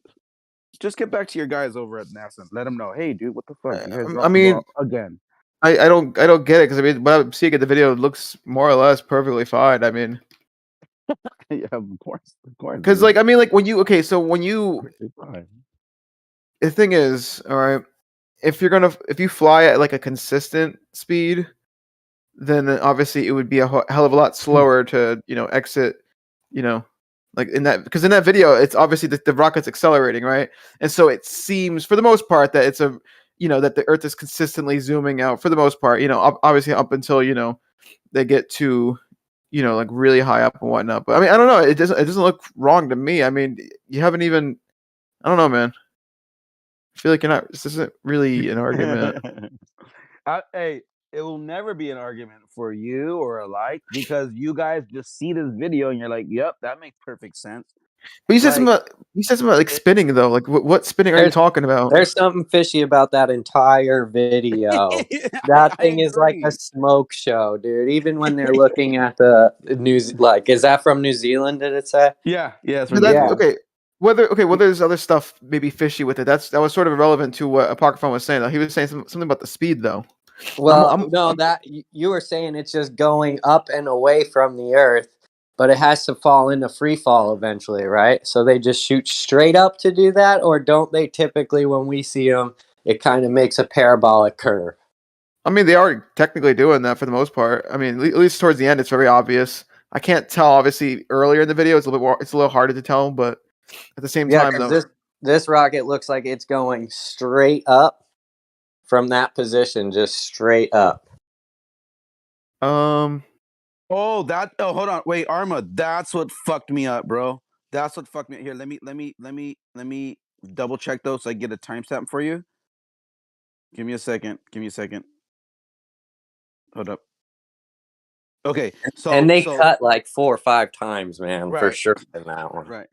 Okay, so when you look at it, Arma, at I guess it's 36 minutes, you see that it's going like a certain speed, and you see the ball moving at a certain speed. It's I guess curving or whatever you want to say. It's falling, right? It's falling somehow in the vortex of space and time. And then when it's flying way faster, it's still moving at that same speed, Arma. It's still rotating at the same speed. Even though it's going now 7,000, kilometers faster, it's still moving like at its same speed that Yeah, it had earlier. that makes I sense. mean, Okay. if, Well, okay, go ahead. yeah. So I mean, it's kind of hard to explain. I mean, I do have An like explanation for it. well, I have like a I don't know if you've seen it before, but I have like an Earth curve calculator kind of thing that I have where you can like zoom in and whatnot. The thing is, when you zoom in on that calculator, it's not a consistent speed. I actually increase the speed the more you zoom in, because if it was to stay a consistent zoom speed, right, you would actually start to like plateau almost with how much you're zooming in and whatnot, right? So No, but hold on though. Wait, Arma, what, wait. I what, think what you're the point? trying to say things that aren't happening. No one's zooming in. The camera's a Yeah, I know. stationary camera. I know. The point I'm trying to get at though is that if you want Okay. the Earth to appear to consistently move, like scale at the same rate constantly, you would have to actually accelerate. All right, you would have to accelerate faster and faster for it to scale at this consistent rate. So, for example, let's say just hear me out, right? Let's say you're moving away from an object, right, and you want the object to constantly half in size every minute, right? You would have to essentially be moving faster and faster for that to happen, because otherwise, if you keep a consistent speed, right, from moving away from Right. that object would actually start to not half in size every minute. It would actually it would do less and less. All right, it would actually kind of slow down as it's doing that. Isn't that rocket accelerating, going faster and faster? That's what I'm saying. Well, yeah, it is. That's exactly that's what I'm saying. Yeah. So for the beginning part, yeah. No, that's our point, Arma. Well, You're saying it would have to do this, and we're saying, but it is doing that because okay. Go ahead. Okay, but it also depends on how much accelerating too. Obviously, if you accelerate like I don't know, like a mile, every let's say hour, right? That's really slow acceleration, right? I go from 100 miles to 101 miles to 102 miles the next hour to 103 miles the next hour. That's not going to be enough to get this What's effect. happening here. That's what's happening here, though. What I'm saying is, obviously, it has to be enough. Okay, enough acceleration for this effect for the Earth to be consistently, like getting, shrinking in the view that we have here, whatever, right? Obviously, the point I'm trying to get at is it's not, if you want to run some numbers, this to show that this is the case, sure. But I mean, from what I'm seeing, everything looks fine to me, really. I mean, Arma, of course it looks funny, Arma, because you have glasses on that see falsehoods, and that's all you see. So look at Arma. So at 33 minutes, 33 minutes. Yeah, it's only going 7,000 kilometers, right? Per hour, 33. right? Yeah. Okay. Okay, or maybe that's per minute. No, I don't know. It's 4,000. It's 4,000 kilometers. Yeah, kilometers. Yeah, okay. So now, then they cut. Once they knock off the whatchamacallit, they cut. Then it's now at 7,000, right? 7,500. Once they drop their little, what's that separation happens? Okay. Then you look at the ball and you're like, oh wow, okay, look at now it's like flying at a certain rate with the clouds. Now that rate right there is the same rate as when it's flying 12,000 kilometers per hour. Okay, All I'm saying, Arma, is when you're saying the same rate, you haven't actually technically measured it. It probably is close to the same rate. I will give you that. It's probably close to the same rate. But once again, though, yes, they are moving faster, but they're also now seeing more of the Earth, all right? So now, when you're moving away from a larger thing visually, or whatever, yeah, you do have to move faster for it to keep that's scaling or whatever. Like, I don't think look. How about this? How about I just show you with my Earth curve calculator what I'm kind of talking about, because I can't really put it into words, but it makes sense though. Like what we're seeing there makes sense for the most part. All right, so right here at 37:45, I'm just gonna pause it. Okay, the fact, I get what you're saying. You're seeing more of it, right? Because it's higher up, and you're seeing more of it. Yeah, and so to you're keep saying, yeah. saying that the rotation of the ball in general won't look like it's going faster because now you're seeing a bigger wide angle of it. That's what you're trying to wait, right? why do you keep saying rotation? What is this rotation you're talking about? Well, doesn't your Earth rotate? Yes or no? Okay, yeah, but that's nothing to do with this though. Why not? Whoa. What do you mean it has nothing to do with it? Wouldn't the better answer be the clouds are moving in the same direction? Yeah, there we go. Okay, yeah. I'll help you out on that. Let's go that route. Yeah, maybe you're I'm not even sure what the argument, because I thought this was about seeing the Earth sort of move away. Like, isn't that the argument that the Earth is because obviously as the the rocket's moving, away from the Earth. The Earth is obviously, you're saying it moves at like a faster rate earlier or faster rate later or some shit. Like, what does this have to do with the rotation? Like, I feel like you're maybe Okay, so what I'm saying is the rocket picks up speed, right? And then all of a sudden it just shoots up in speed, and then all of a sudden you're the camera, the Earth in the background, as he pointed out, just the clouds moving, they're not going any faster than in that camera's view than when it was going slower in speed. And now Yeah. you're saying, well, that's because it's higher and you see more. Okay, I get what you're saying. Yeah. Okay. So yeah, and that makes sense though, because once again, okay, if you were to Doesn't, but I get what you're saying. No, okay. So if you drive, it does. I'll show you why. So if you drive away from like a building, for example, right? That building at a consistent speed, let's say for example, 60 miles an hour, right? Right. I think you'll notice that building starts to slow down as it moves, as it starts to move away from you. Like it starts to like almost like plateau and like how much it's like scaling down visually to you. Look, maybe I could find a video real fast of this kind of effect. Dude, But, did you see the trajectory is in the Bermuda Triangle? Right. It's going straight over it. I took then a picture from it, a screenshot. Yeah, of and it. then once it's over that, and they have the final separation to where they're going to actually release the satellites in the sky, then they cut to the CGI. If you keep watching, and then they just go, and then they just say it, and then they show a graphic releasing it, and then they celebrate. And like, here, you know what? "Hey." Yeah, let me real fast do it. Let me just real fast do something in Blender just real fast to kind of show this effect first, because I feel like I'm not really getting the point across. But that makes sense though. So I'll show you. But you will have to give me like a minute though, just to kind of set it up. But actually no, I think I don't have this. I don't need a minute. Actually, I can actually just do it. I think I have something set up already. Let me real fast open that. Where's my flat Earth folder? Bermuda. Flat Earth. Okay. And then it just stops in the Bermuda Triangle. Probably got took.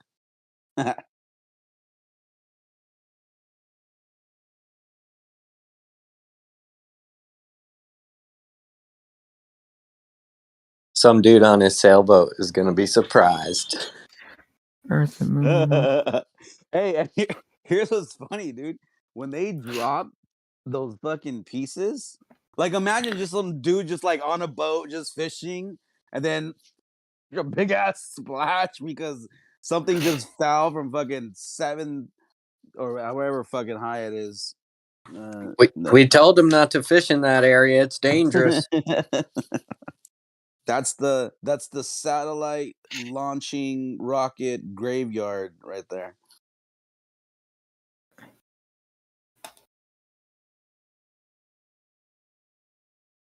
Okay, I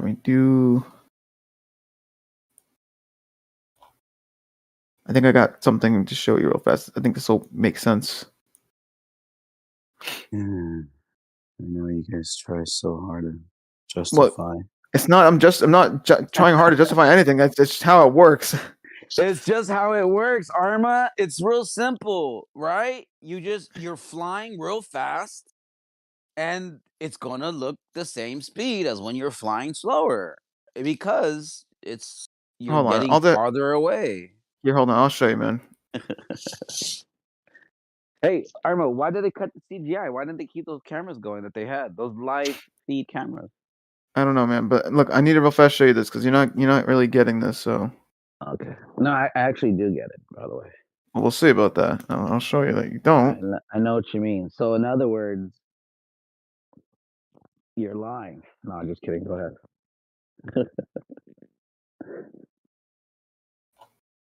Doofus, go ahead. Reply in chat if you're listening. Go ahead. Tell me how you know Discord relies on optics. Go ahead. I'll read it. If you're listening, you might not be listening, or maybe yes.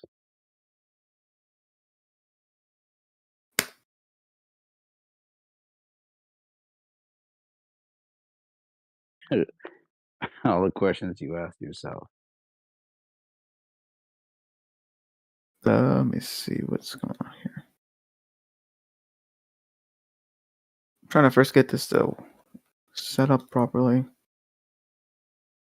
You do linear.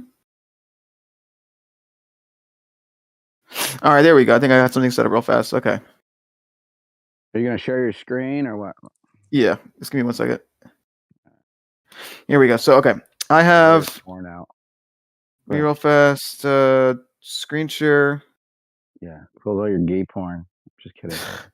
All right, let's see. So check this out. So just to show you real fast what I have here. Oop, hold on. This was originally used for the magnification thing because there was that one video. It was like, oh look, as you drive close, towards this building, it looks like it's shrinking or some shit, right? But I'm just gonna use the same. I'm not gonna show that here. I'm just gonna use the same model that I used for this. But basically, what I have here is a camera, all right, pointing towards a building, and I basically have it moving at a consistent rate, right? And if you want, I could prove that to you too, all right? So let's see. So we have its X value, which is right here. We have, what is that? That's negative 91. Let me zoom in. Let's say we're at frame 480. So let's go to frame 460. That's 20 frames away. So its X position is now negative 85. And before it was negative 91. All right. So 85, so 91 minus 85, that's 6, right? So if I was to, okay, so let's see, that's 6 from these 20 frames. So let me move another 20 frames back now. Let's go to 440. Did you just say negative 81 to 95 is 6? No, negative 95. Negative 95. Oh, okay. To 81. Yeah, and so now we're doing from 81 to 79. Wait, was it 81? Wait. No, it's 85. 85. It's 85. You said 90. Okay. Yeah. 91 to not 91. 91 to 85. Gotcha. Okay. And now we're going from that was on frames. Yeah. So frame 460 because I'm playing it backwards, right? But frame 460 though is negative 85, right?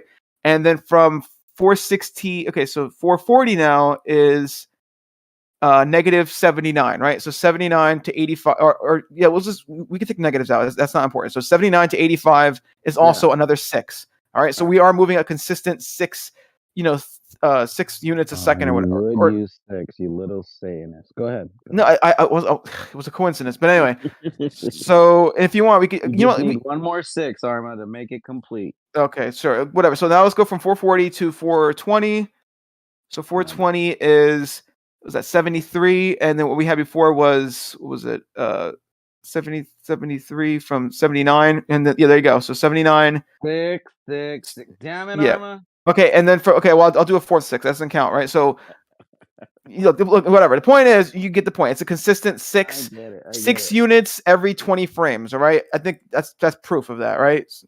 We could also look. We could also look at it too. It looks like it's a consistent speed as well. So if I play it backwards, look at this.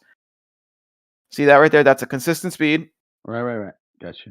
Very consistent. I'll play it all the way though, just so you can see.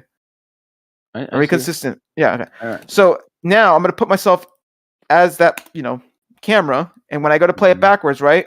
This building is scaling pretty fast right now, right?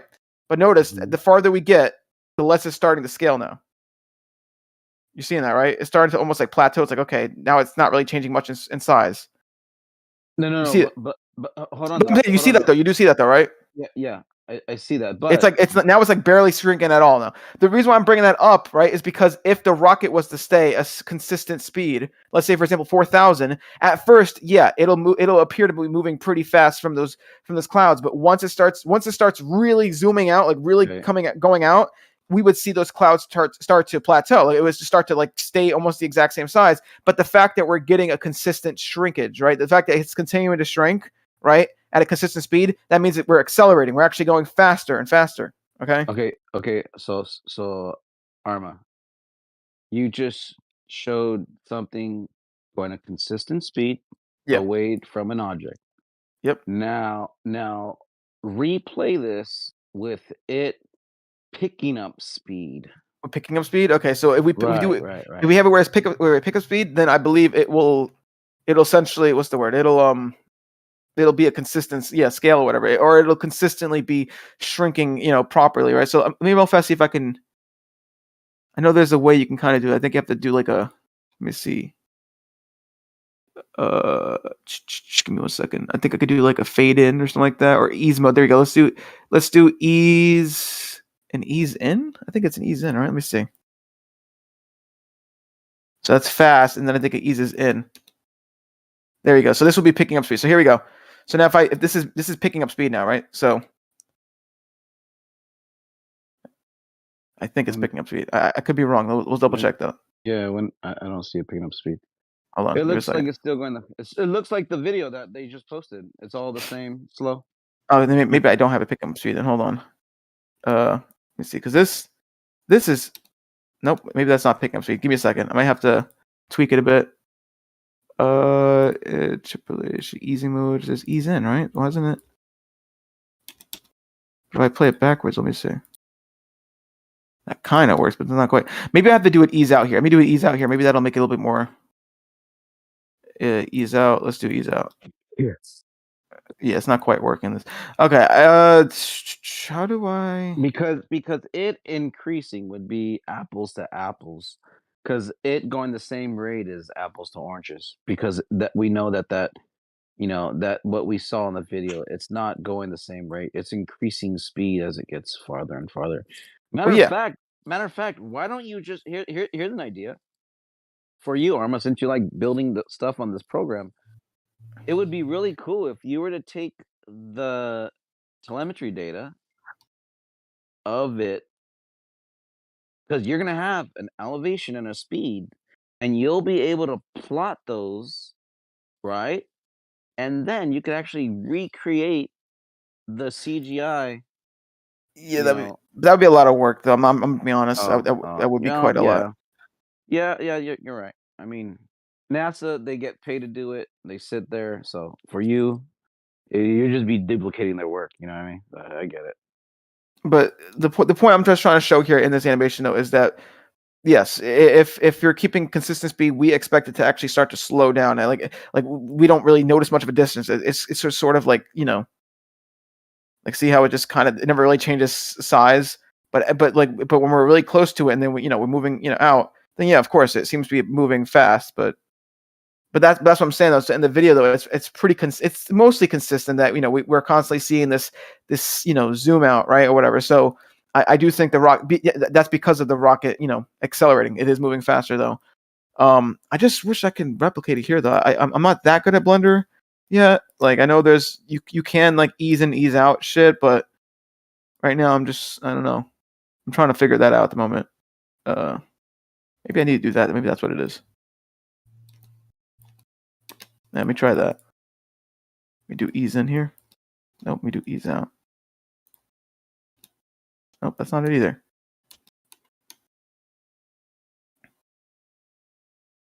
I think it's a little bit more like it, I think. Yeah, this has some acceleration, so you can kind of see it here. But it does like, yeah, but then it starts to plateau again, so I need to fucking... I don't know, did you kind of get my argument, though? Do you kind of get it? Hello? Oh, sorry, I was muted. I get what you're saying. It's just that that's not what we saw, but it's okay though. Well, no, I know it's not. I know it's not what we saw. That's what I'm trying to get at. I'm saying with a consistent with the consistent speed, we expect to see it like start to slow down. Like we start to see the thing in the distance that we're moving away from not appear to move away as much. You know what I'm saying? No, but I'm saying I get that. Yeah, and so what I'm saying is okay. Go ahead. Yeah. So what I'm saying is in the video though, right? Yes, the reason why we see the clouds more or less consistently move at it at a steady pace is because we're actually increasing in speed. Whatever, we're increasing in speed, and obviously there's also a limit to like you have to accelerate at a certain speed for that to be the case though. Because if you accelerate like I said, like a mile an hour, right? So I go from 100 miles to 101 miles an hour. 101 miles an hour in 1 hour, and then the next hour I go to 101 to 102. That's not enough to get this effect. Obviously, that's way too slow. So I do think the reason why the video appears the way it does, when the rocket's shooting out and the clouds are consistently moving away, that's because we're accelerating. And then once we get to like really high up to the point where it started to really tilt,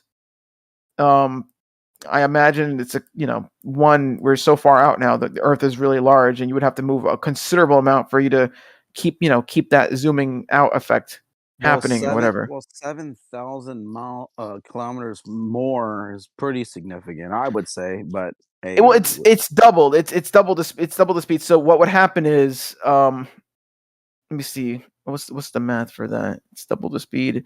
So yeah, double the speed means if you're double the distance, then you would get the same effect.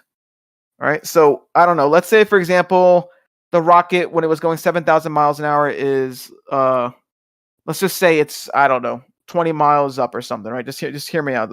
Or you know what? Let's go like 50 miles up, right? I guess. I don't know. Actually, let's go with 20. So let's say when it's going 7,000 miles an hour, right? It's 20 miles up. For us to get that same visual effect, right? Where once again the Earth is like shrinking at that consistent rate, whatever, right? Then if it's traveling 14,000 miles an hour, it would have to be double the distance. So it would have to be 40 miles up then. You have to pretty much scale it, appropriately or whatever. I don't know. And look, I just don't think this is, any evidence.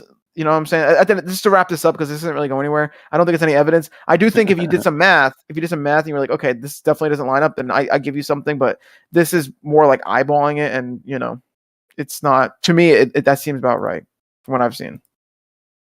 But you're free to have your opinion or what you believe is the case. But yeah, I do disagree though. No problem.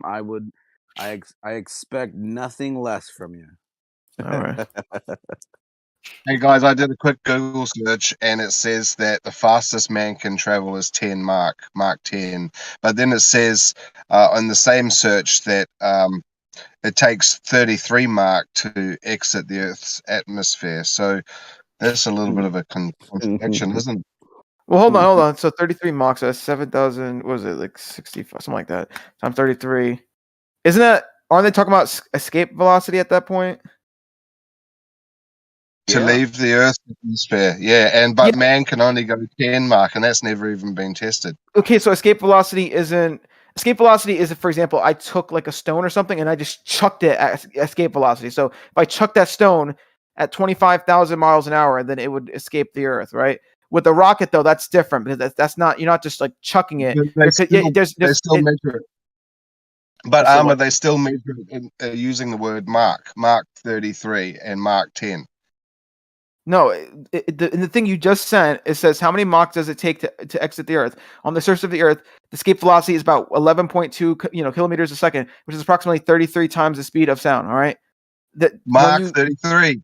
Yeah, but when you use a rocket, you don't need to go escape velocity, though. You understand that, right? Why do they call it Mach then? That's got to have some G-forces in there, right? Well, Mach is just, isn't that just the speed of sound? So 1 Mach is the speed of sound, 2 Mach is 2 times the speed of sound. Yes. Yeah, if you're going to throw a rock to escape Earth's gravity, you're lagging a bit. And that's not power that you shoot up in the air at that velocity. How would you robot him? Out of Earth's gravity. Yeah, you're roboting. Okay. Yeah, I heard some of that though. He was saying a similar thing. Basically, yeah, if you're chucking like a rock, whatever, yeah. Which, yeah, that is the case. But with rockets, though, you don't chuck a rocket. Yeah, you're consistently, shooting out the fucking, the fuel, whatever, the fucking shit at the bottom, So yeah, you don't need to, chuck a. But hold on though. Here's maybe the part that is being just kind of overlooked. Is let's say the challenge, no, not the Challenger. What was the other one? The black and white one that always used to go back and forth to space. Which one? Which one was that? Atlanta? What was it called? The black and white spaceship that we grew up watching as a child go up and down, and it had an arm that came out of it, and they worked on shit. They built the ISS with it. What was that? The glider. Glider? Yeah, the one that used to go on top of a plane, and they would take it, and then they would, The shuttle. Yeah, the shuttle. But there was a name to it though. No. Which one was it? The space shuttle that people used to get on and go up to the the space all the time. Do you not The remember that? Challenger. The Challenger. Challenger. It was Challenger, right? Okay, yeah, okay. So, how fast did the Challenger go? The Challenger. Yeah. How fast would it have to go to travel? How fast would it have to travel to escape the pulling of gravity and all your coolness that you believe in? How fast would it have to go? The Challenger. Yeah, look it up. How fast did the Challenger travel? I have no idea. But real fast though. But real fast to go back to Carlos's picture though, saying like Mach 10 and whatnot and all that shit. I mean, I'm pretty sure that it's referring to, you know, like ships, like planes and shit like whatever they're called. Like that are like not like spaceships. I'm pretty sure that's the No, there's a manned craft. One's obviously an airplane that can Alright. take a man up to Mark 10, and the other one is still in Earth's atmosphere, leaving Earth's atmosphere, reaching that speed, Okay, which well, is impossible.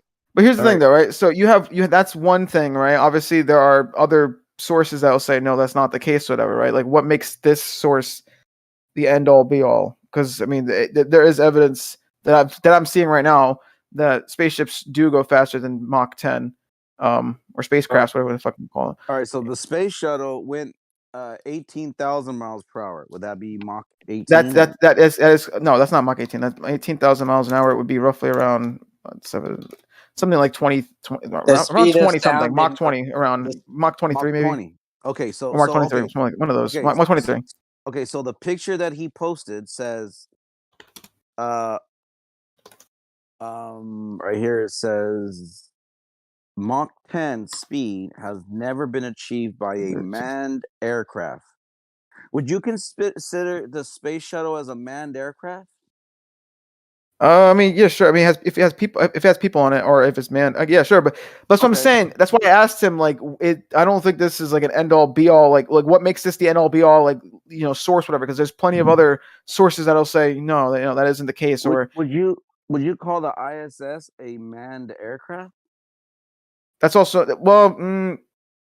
is it manned? I mean, I know it just. I mean, what's the definition of like manned per se? Like, I mean, like technically speaking, because I mean, like, because yeah, there are people on the ISS, but it kind of just isn't one called a spacecraft and one called an aircraft? Okay. Okay, so then the space yeah, shuttle. that's a good point too. Actually, yeah, it is an aircraft. Yeah. Okay, so so it's in the air, I guess. Yeah. So then a That's a good point. spacecraft could handle that, but not an aircraft. Okay, so maybe he has to ask it. Can humans travel at Mach 10 in a spacecraft? I mean, the answer would be, yes. I don't know. I mean, I don't know. I don't know what he's asking, but well, I mean, the Mach 33. Hang on, Mach 33 is the speed you need to reach before you leave Earth's atmosphere. Before you start using your falling model, it's actually traveling in a velocity to escape the atmosphere. So it's still an aircraft before it leaves the Earth's atmosphere. Well, no, but once again, okay, that's if you're trying to actually, if you're just throwing a rock or something, right? When it comes to like a rocket or whatever, you don't need to chuck it at Mach 33 to escape the atmosphere. All right. In fact, you don't even need to chuck it. Right? You're using once again like a fuel source, and it's powering the fucking rocket to go up there, right? Like, I mean, it's not really. I don't really get What this you're argument. saying doesn't make much sense. It's still in the Earth's atmosphere. Therefore, it's an aircraft until it leaves the atmosphere. When it leaves the atmosphere, then you can call it a spacecraft. Yeah, but these rockets, I don't think these rockets ever really reach. They don't even reach Mach 10. I don't think. Well, let me see real fast. What's Mach 10 real fast? Because 10 times. I don't think they really touch Mach 10 when they're in like the the atmosphere, like the dense, like the real thick part of it, or like like the 20 miles up, like because past that point, I wouldn't even really consider any ship or whatever an aircraft if it's going up that high at that point. If it's past 20 miles up, me personally, I mean, I don't think it's considered an aircraft. I could be wrong though, but I'm just saying. So yeah, I mean, I could we could literally look this up right now. I'm pretty sure spaceships don't hit that speed that early on. Is a rocket a spaceship when it's in the Earth's atmosphere, or is it still an aircraft? I guess you can maybe consider it an aircraft because it's in the air. I guess if you want to be like that, but I still don't think it still doesn't hit like any crazy speed when it's in the air though. Let me see. At least according to this video. Okay, let's see how fast they're Wouldn't it traveling. be like all aircrafts aren't spaceships, but all spaceships are aircraft? Right. That's true. So the launch of Falcon 9, the first stage engines burned for approximately 2.5 minutes, accelerating the rocket to a speed of around 3,700 miles per hour. After the first stage separates, the second stage engines ignite and continue to accelerate the rocket to orbital velocity, which is approximately 17,500 miles per hour, and then an altitude around 200 to 300 or 120 to 80 miles. All right. So, with that being said, it says that it's hitting up to 17,500 in the second stage, which is still in our atmosphere, right? What was that now? The second stage that of the rocket of Falcon 9, it's still in our atmosphere, right? I mean, like I said, technically speaking, yeah. I mean, the atmosphere extends up quite high, but I mean, like the thickest part is like really like 10, 20 miles. Like past that, I mean, you're gonna be dealing with like Okay. barely any air. Okay, so Arma, so when they say you have to go at Mach 11 to build a velocity to get out of to get out of that pull of the gravity pulling you back down to escape that velocity, then how fast does the rocket have to be going then to escape it? Wait, say that again. They would get the bends at that point. Well, hold on. Say that again though. Pocket phone. Say that again. How fast does the spaceship, whether it be Bezos, Virgin, I'm sorry, Penis One, or the other guy's Virgin space rocket, how fast did they have to go to break from the that pulling down of gravity, so that way they could escape? What's the velocity there? Well, there's not really a speed that you have to hit to break away. Just amount of you just need to kind of counteract, the downwardsness. That's Whatever. not So, the evidence I found when I searched. It says you have to reach Mach 33. do helicopters reach Mach 33 to fly, to hover in the air? Come on, man. But it says though To go to space, dude. But Because I'm talking an no, but the airplane point can't go to space. no, but the point I'm trying to bring up is that you don't have to hit Mach 33 or the escape velocity to go up or whatever, right? Like, you could literally just have like a fuel source like the rocket does to shoot it up, all right? Or you can have, for example, a helicopter doesn't have to go Mach 33 to defy gravity. It just goes up, all right? It goes up because it's pushing down. Or hold on. How hard is that to understand? If you were to chuck a rock, you have to hit escape velocity, all right? That's the only way for it to escape the Earth, all right? But with a rocket or anything else that has a fuel source, they don't need to hit those speeds. I don't know why you're mixing a rock and an aircraft. We're talking about men flying into space, man. Is there a man on that rock? Yeah, okay, sure. I guess on the rocket. No, on the rock. No, not on the rock. No, but on the rocket. Yeah, sure. But I don't get this argument. You're still assuming that your link or your source is even valid. But even assuming your source is valid, right? Once again, hold on, though. the rocket never really hits Mach 10 while it's in like the the Okay. real the area in which you would call So like Arma, where where are you getting that answer from? What What? tells you that you don't have to travel at that speed to escape the velocity? Who gave you that answer? Where did you get that from? What do you mean? I mean, it's obvious. Like if once again, No. It's very simple. The question's very simple. Who taught you that? What book did you read that in? my eyes. You look at a helicopter. Does it hit escape velocity to at least defy gravity? Does a helicopter need to use? Okay. Does it need to hit escape velocity to defy gravity? All right, so let me. It does not, right? Let me read you this. So if a rocket could be doing that, Let the me majority read of it could be doing that in the beginning of its trip. All right, it's just defying gravity, if you want to call it that, whatever, by shooting shit down. All right, the fuel is like, all right. Can I just say something? What is escape velocity? Can you explain it for me? Yeah, so escape velocity, once again, right, is basically the velocity an object needs to hit, or be at in order to literally escape the gravitational pull of whatever planet or thing it's on or whatever. So, for example, the escape velocity of Earth is roughly 25,000 miles an hour. And so, if I was to chuck a rock at that speed up in the air, that rock would never come back down. Can I just say something? Yeah. So, yeah, the problem is you're not understanding what escape velocity is. The escape velocity is you have a point within a gravitational field, and it is the velocity required at that point to move from that point to infinity. It will never come back to complete an orbit. It is to completely leave the gravitational field. Didn't I more or less say that, though? Pardon? Didn't I more or less say that, though? Pretty much. Yeah, but how come every time they put a manned space rocket up into space, they talk about escaping the Earth's atmosphere and they've reached escape velocity every They time don't. there's men in spacecraft? So I don't know what you're talking about not coming back down, because they go up and then they land with the ISS. They don't reach escape velocity. Okay, a manned air- Why do they every time they fly up? So once again, where did you learn that from? Who told you that they don't reach those speeds to escape velocity? Who taught you that? You can't escape velocity. Escape velocity isn't a real thing. Okay, so let me read this. With that being said, let me just read this, because I'm very interested in where you learned that answer, but let me say University. this.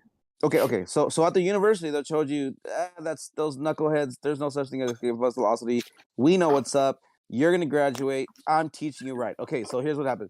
The escape velocity for a rocket ship depends on the mass of the celestial body it is trying to escape from, as Mhm. well as its distance from the center of that body. The escape velocity is the minimum speed needed for an object to overcome the gravitational pull of a celestial body and escape its gravitational field completely. Mathematically, it can be calculated using the following formula.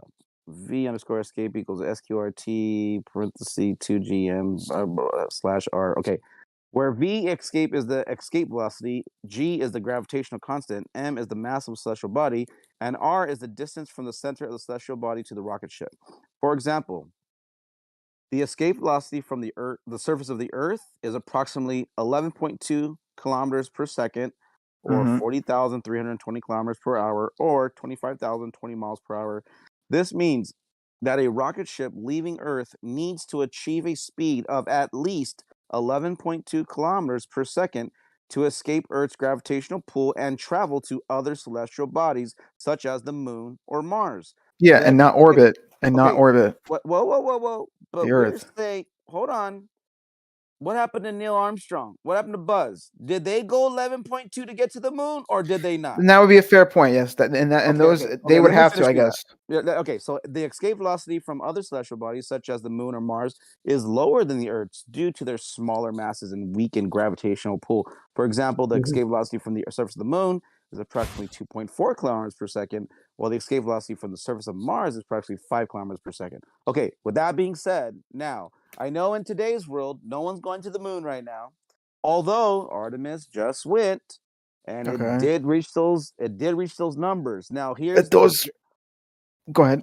here's the joke about it, though. Here's why we scoff and mock and laugh at that whole situation, Arma, is because this was something done 50, 60 years ago, Okay. apparently. And they did that, apparently. But now Carlos is like, wait, man has only gone Mach 10. Yeah, with the same with aircraft though. That link literally said, or at least that picture said aircraft. At that, if you're going to the moon, is that an aircraft? Okay. Well, with that being said, then let's maybe ask it or look what's the fastest man's ever traveled at all. What's the fastest speed? Carlos should have done that from the start. It's a type of aircraft, Armada. A spacecraft's a type of aircraft. This is semantics, though. You literally look at what the link is trying, or the what Carlos sent is trying to say. Like, actually read the entire thing. Man has traveled.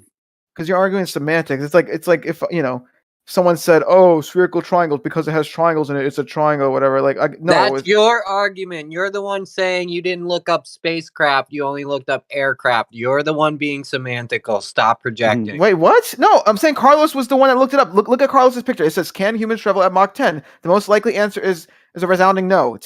Mach 10 speed has never been achieved by a manned aircraft. All right. Now you're trying to argue, oh well, it's technically an aircraft because it travels in the air, whatever. But that's not. I guess everything is a fucking aircraft, right? You can't have a fucking spacecraft because that's so fucking stupid. You know what I'm saying? Like, seriously, man, get the hell out of here. All right. Okay, so Arma. Let's say this, okay?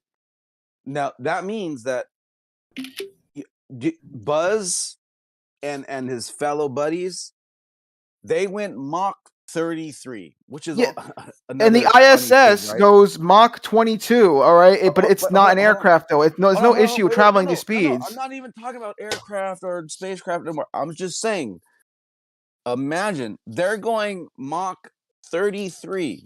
All right, what's that? 33 times the speed of sound. Yes. So per second, they're covering a pretty great distance, right? Okay. All right. Now, is it because in space you guys have no friction, and this is why it can go through at such rapid speeds? Because the higher you go, there's friction, right? Now, that would make sense if it was back in the 60s, because that's what they used to tell us back in the 60s, that the moon was outer space, right? So then you were just having the vacuum to deal with, right? The void, the nothingness, which is why you could just shoot straight through it so fast, and you're okay. You're not gonna feel it like if you're on a car on Earth, or a plane on Earth. Okay. But if you remember, not too many years ago, they said, "Oh wait, we got it wrong." How much air? How much air is up there though? How much? They said the moon is. It doesn't matter. No, it does matter. How much? How much though? No. Wait. It does matter because if the friction is like 0.00001, that doesn't matter, man. Hold on, Arma.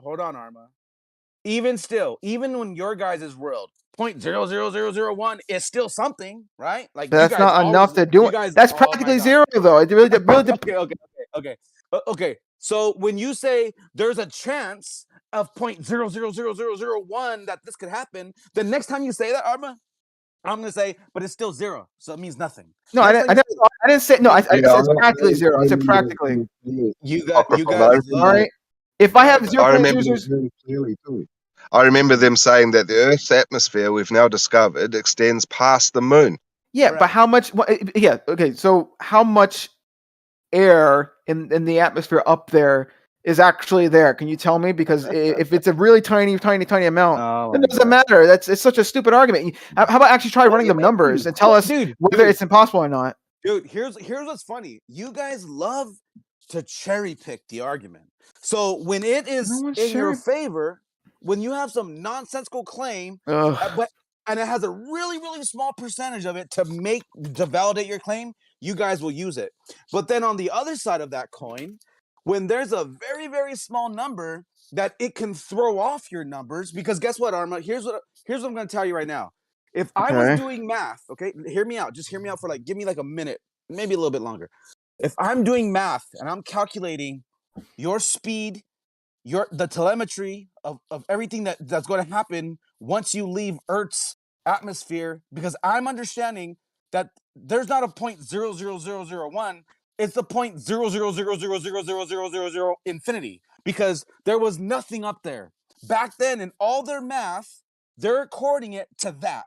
The second that you add a 0.013497 on it, that throws off everything I fucking calculated. So therefore, I could argue, well, then how the fuck did they get there? Because their math wouldn't have worked. Because once you introduce a 0.0000, a number anywhere, that means all my math would be off.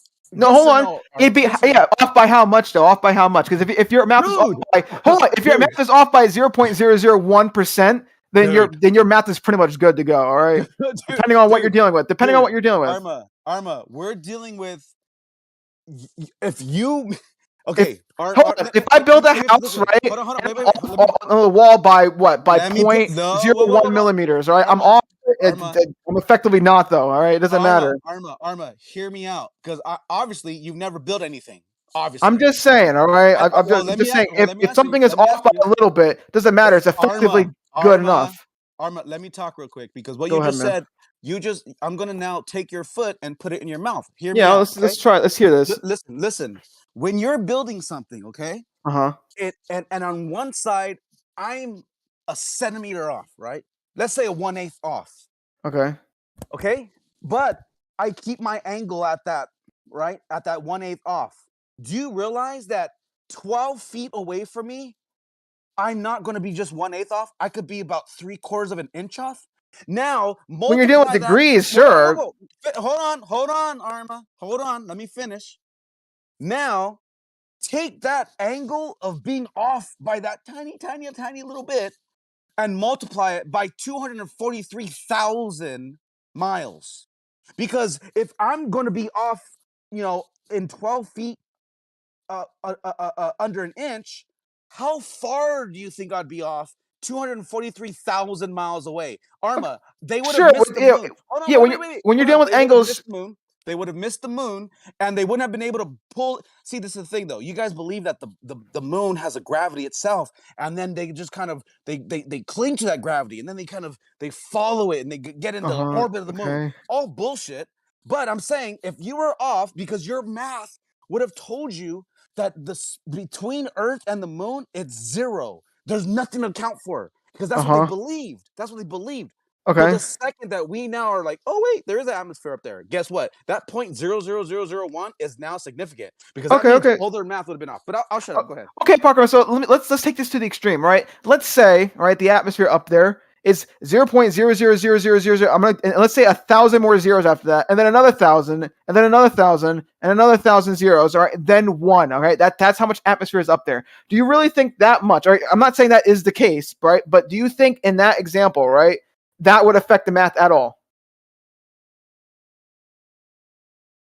Was that rhetorical or you? I don't know. No, I'm asking you a question. If let's say that the atmosphere was just so thin that there was like literally just maybe one atom flying up there, would that mess up the math? Yes. Yeah. So how much would it mess up the math by? All right. Are you saying they would not make it to the moon? In that example, would they make it to the moon or not? Arma, in that example, would they make it to the moon or not? Why in your world does math matter, but not when it goes against your? You're not, because I'm not, because I'm trying to look, just answer my argument, right? Answer my question, right? If there's, hold on, how much would it mess up the math by? And would it be enough to actually not send them to the moon? It would be enough to where they wouldn't have landed on the moon. Really, one atom up there. If it was one atom of air, okay. If it was, Arma, everyone knows. Come on, man. Are you serious? There's one atom in air up there. Oh man, one atom of fucking air. Oh, that's gonna redirect the fucking rocket to another. Wait. Get out of here, right? The reason why I brought this up. Hold on. The reason why I brought this up. You tell me, what is it up there, Arma? You tell me. You know it. Look, you tell me. What is the Let me percentage up there? Okay, I don't know. But hear my argument though, right? But the reason you want to argue on it. Wow. Okay. Well, that's why I'm saying you do the math real fast and tell us whether or not they should be able to make it or not. Because right now you're just saying, oh, it should mess up the math by a lot, right? But hear me out though, right? The reason why I said one atom, right? Because I was trying to take this to the extreme, right? If for example, right, you were a reasonable person, right, and you said, oh no, one atom wouldn't do that, right? Then I would ask you, right? Yeah. So then at what point would it start to mess it up, right? But it's not just one atom though. Okay, but the reason why I brought one atom is because once again, if you said, oh yeah, one atom wouldn't mess it up, then yeah, let's just figure out how much atmosphere would start to mess up the fucking moon, mission or whatever, right? But the fact that you think one atom messes up the thing is, I don't even know if I should be talking to you right now. Like that's the most silliest thing ever, man. Yeah. Here's the silly thing, Arma. You can't grasp that if we looked at outer space at a certain so many miles away, once upon a time, not today, Arma, because today we got it down. We're smart. We know what the hell's up there now. Today we're geniuses. But yesterday they were fucking idiots because they thought that the moon was in outer space, right? That it wasn't in our atmosphere. So way back then, there was a certain elevation. Once you got so many miles away, let's say when you got, I don't know, how many miles away was it that they once believed? Do you know that answer? For what? When outer space Back start? in the 60s, where did outer space start? How far away? I have no idea, man. But like Okay, the point, okay. but Okay, it's such a no, This no, is such a weird point, though. no, 'Cause it's a perfect point, Arma, because you're not understanding it's not a that. perfect No, point. I'll tell you why it's a perfect Okay, point. go ahead. Go ahead. Because if you were building a craft and expecting no friction, Okay. but then all of a sudden for 150,000 miles, you have, I give it to you, it might have been a gradient and it would have been less and less and less, but still there would have been friction in that environment. So that would have took your math Okay. and made it wrong. By how much though? What would be the how much would it be wrong? Oh my Like, God. would it be enough to really? Do you really think it'd be enough to fuck up the moon mission? Did you do the math yourself? Check it out, Arma. Check it You're out. speculating right now. You don't actually have any evidence. You are backing up something that doesn't even make logical sense, because No, logically, it does make logical sense. If it's next to nothing, then the chances are the amount it's going to affect the math by is next to nothing. I mean, Arma, then if you logically think that it would be next to nothing, especially over great distances, to where there can be an effect on the spacecraft that's flying for 150,000 miles, and you think that that's next to nothing, only because you think that if I'm off an eighth of an inch here, I'm only off a half an inch here, then all of a sudden if you put that over a great distance, you would be way off. Because guess what? Because guess what, Arma? In your vacuum space, it doesn't take much to throw something off into a different direction in your vacuum space. Now, Hey, if Arma. Hey, go Arma, ahead. can you turn off your if no one's watching your live stream, can you turn it off? Oh, It's yeah. sucking up the bandwidth. Yeah, I'm more sorry. people Yeah. want to get in. Yeah. My bad. Yeah, Arma. Here's the fact of the matter. You're a baller, and you're never gonna change. Just hold on. It doesn't suck any bandwidth though. It shouldn't. As long as you're not watching it, Carlos, it shouldn't affect you. Hey, man, that was just my excuse to tell him to turn it off. No, I mean, good. No, it's good though, because I mean, like, I didn't realize I had it up though. So I mean, like, that's good for me, at least in terms of streaming it. But yeah, it's just, I'll tell you what, Arma. I better never ever hear you ever once again talking about math and how the importance of it and the accuracy of it. You better never, not, because you don't even know what you're talking about. Never, you better not ever talk about No, math you again. better not. All right, you better not, man. You really think fucking? You really thought one atom? You thought one atom was gonna fucking throw off the mission? Get the fuck out of here, man. All right. No, that's not the point, Arma. We're not stupid, bro. We know there's not just one atom up there, bro. No, but that's why. No, but you literally, when I gave you the hypothetical, you literally said, "Oh yeah, one atom's gonna throw it off to the point where they can't make it to the moon." I did that. Get the very fuck out of here, man. I did that very sarcastically, just to fuck My with fucking you. ass, you did. But here's what? Fuck your ass. No, Hold on. you was Buy me serious dinner about the first. part. Buy me. Whoa. Buy me dinner first, bro. Come on. Please move on. Yeah, no, Can no, we please no move on? homo. Okay, yeah. No homo. Yeah. Let's please move on, because this guy is literally not understanding his own. No, you don't falsehood. understand, dude. You guys once believed that there was no atmosphere. Now there is. Guess what? In another 50 years, Arma, there will be a new discovery that's going to make everything you're saying today null and void. Do you understand that? This always happens every 50 to 100 years. Maybe. Yeah, that's why when you guys say for a fact we know what's going on today, I laugh at that, because I'm like, dude, in 50 years, we're going to look like fucking idiots as humans, because they're going to be like, oh, those guys fucking, they didn't know what the fuck they're talking about. Just like the way Hey, we look back at people from the 1900s. Go ahead. I've been dying to ask. Left Lane if what he thinks the fastest man can travel. I mean, Mark 10 is pretty bad on the body, isn't it? I wonder if he thinks it's really possible that man can fly at Mark 33. It's not. The speed is not what I mean. The speed limit in an airplane is the design of the fuselage and the friction in the atmosphere. I mean, as far as the man goes, they don't care if they're going Mach 3 or Mach 10. Speed does not affect them. Acceleration, does, but just going fast doesn't affect them. Do you have to accelerate to get from Mach 32 to Mach 33? Well, of course you do, but as long as you do So that, in a that's an gradual rate, observation. if you do it in a gradual rate, that it doesn't bother them. Isn't everything in a gradual rate when you're reaching a higher speed? How gradual are we talking though? Yeah, you got to talk about the acceleration over time to figure out the g-forces and things that were involved. But speed does not have g-forces. It's just speed. Well, do you know what the g-forces are on a human to get to Mach 33? Depends on the acceleration rate. Yeah. Yeah, it Unless depends how fast it took him to get there. Yeah, unless it's like an average acceleration rate, then tell us then how much g-forces that is for like like on average we accelerate this fast when we're riding this ship or whatever. Like, do you have You that? can't tell me there's 0 g-forces to get to Mach 33. You can't tell me it stops at a limit of the g-forces you'd be facing at Mach 10 and then just say, oh no, there's no more g-forces after that. It's just minute gradual acceleration, right? But that's There not how has it to be. works. No, How the does thing it work? constant speed is not. You don't have g-forces in constant speed. How can you have constant speed and have acceleration to a higher speed? What? The acceleration comes from You're going talking about from constant 0 speed. to Mach How do you get 33. faster? No, hang on. How do you get faster if you're going at constant speed? You Well, can't. you You just can't go get in the fast. You speed you're can't go going. faster. Yeah, there's Yeah. no going faster if you're going. If you're going 500 miles an hour and that's your speed and that's it, then you're not going faster. Yeah. So what is the question then? What is? So there has to be acceleration, isn't it? There can't be a constant speed left lane. Okay. No, So there when is. There's when you're flying, there's a constant speed. If there wasn't, you'd know it. All right, so yeah, so once we get to 33, Mach 33, whatever the fuck, which is ridiculous because I mean, that's only like for stuff that's not in the air. Because if it was in the air at that point, it's just gonna fucking just I don't know explode. I mean, that's ridiculous.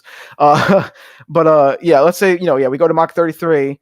If we're not accelerating anymore, then we should be fine. We're just gonna be moving at a speed. That's I'm it. talking about going from Mach 10 to Mach 33. That in between stage there's got to be some acceleration, isn't it? And it's All not a right. constant speed. Okay, so someone could work out So the math, whatever. therefore, But there's g-forces. G-forces. yeah, but you get that. Don't you get that from acceleration though? So it depends on how fast you're accelerating. It's still accelerating, right? And how what's the time frame in between Mach 10 and Mach 33? How long does it take to get to Mach 33 from Mach 10? Depends on how fast I accelerating. remember those rockets going up into space. It only takes a couple of minutes. All right, yeah. So we would have to figure out then, how fast, how fast it is. If it's a couple of minutes, then we can find out from there the g-forces. If I'm correct, I could be wrong about that, but that sounds about right. I think they say that the astronauts experience like a Mach 3 or 5, something like that, when they're going up. But I What do you mean, mean, I can experience greater than Mach 2 just flying around in a circle in an airplane. Yeah, and also there are like videos of like I don't know if Not you've seen on Mach. YouTube. There's like videos of like a Not guy Mach like 2. Mach 2. Okay. Yeah, But I said that wrong. I needed to correct. I didn't mean Mach 2. I meant 2 G-forces. Yeah, 2G. But there's videos online though of like a G-force like test or whatever, where it's like they put a person like in a thingy or whatever, and they experience like a bunch of G's whatever. And I think they've gone up as high as 9. I think I could be wrong about that. Maybe. But their faces You are like, mentioned Mach 2. it's kind of funny looking. You guys aren't taking into account like when you go from deep in the ocean and you go up, you have to stop, otherwise you get the bends. Okay. Yeah. Do they stop the rocket halfway up so they could adjust for the bends? That's a whole lot different. There's much greater pound per square inch at depth in the ocean than there are between the surface of Earth and the top of the atmosphere. I'm guessing the pressures. I mean, I don't know. It's a pressurized cabin they're in, right? So no need to worry. Yeah, exactly. With the spaceship though, they're not really. If anything, you wouldn't. Yeah. And It's not the same. I guess you would say it's only 15 psi difference at the most, right? Yeah.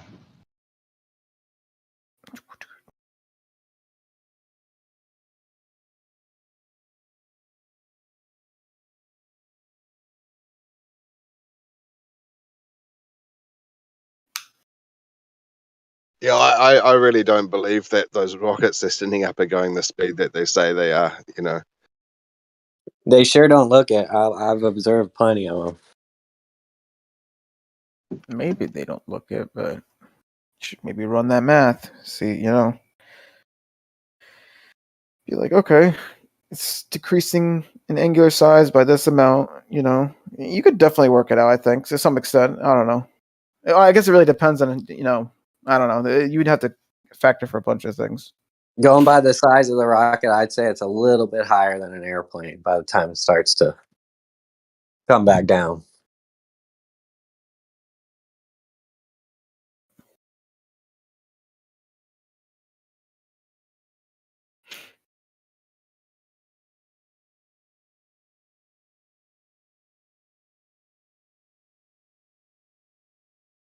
Right, because we could compare the size of an airplane on the ground and then the size of the airplane in the sky, and then look at the rocket on the ground and then watch how it goes in the sky. And we could kind of come up with an idea of how, small it would be. But at the point that it's coming down, the height that they say that it's at, I highly doubt you'd be able to see it anymore. I'd like to see a lunar transit with the ISS and like a 7, maybe an Airbus or something, without adjusting the camera at all. You know what I mean? Don't change any of the settings. Don't do anything. Let's really count some fucking pixels here, guys. 5 times. Dude, if they did that, that would mean that camera could zoom in on the face of someone in the window of that airplane.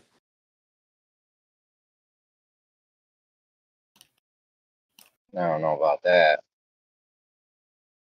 I mean, the P1000s are good. I don't know if they're that good.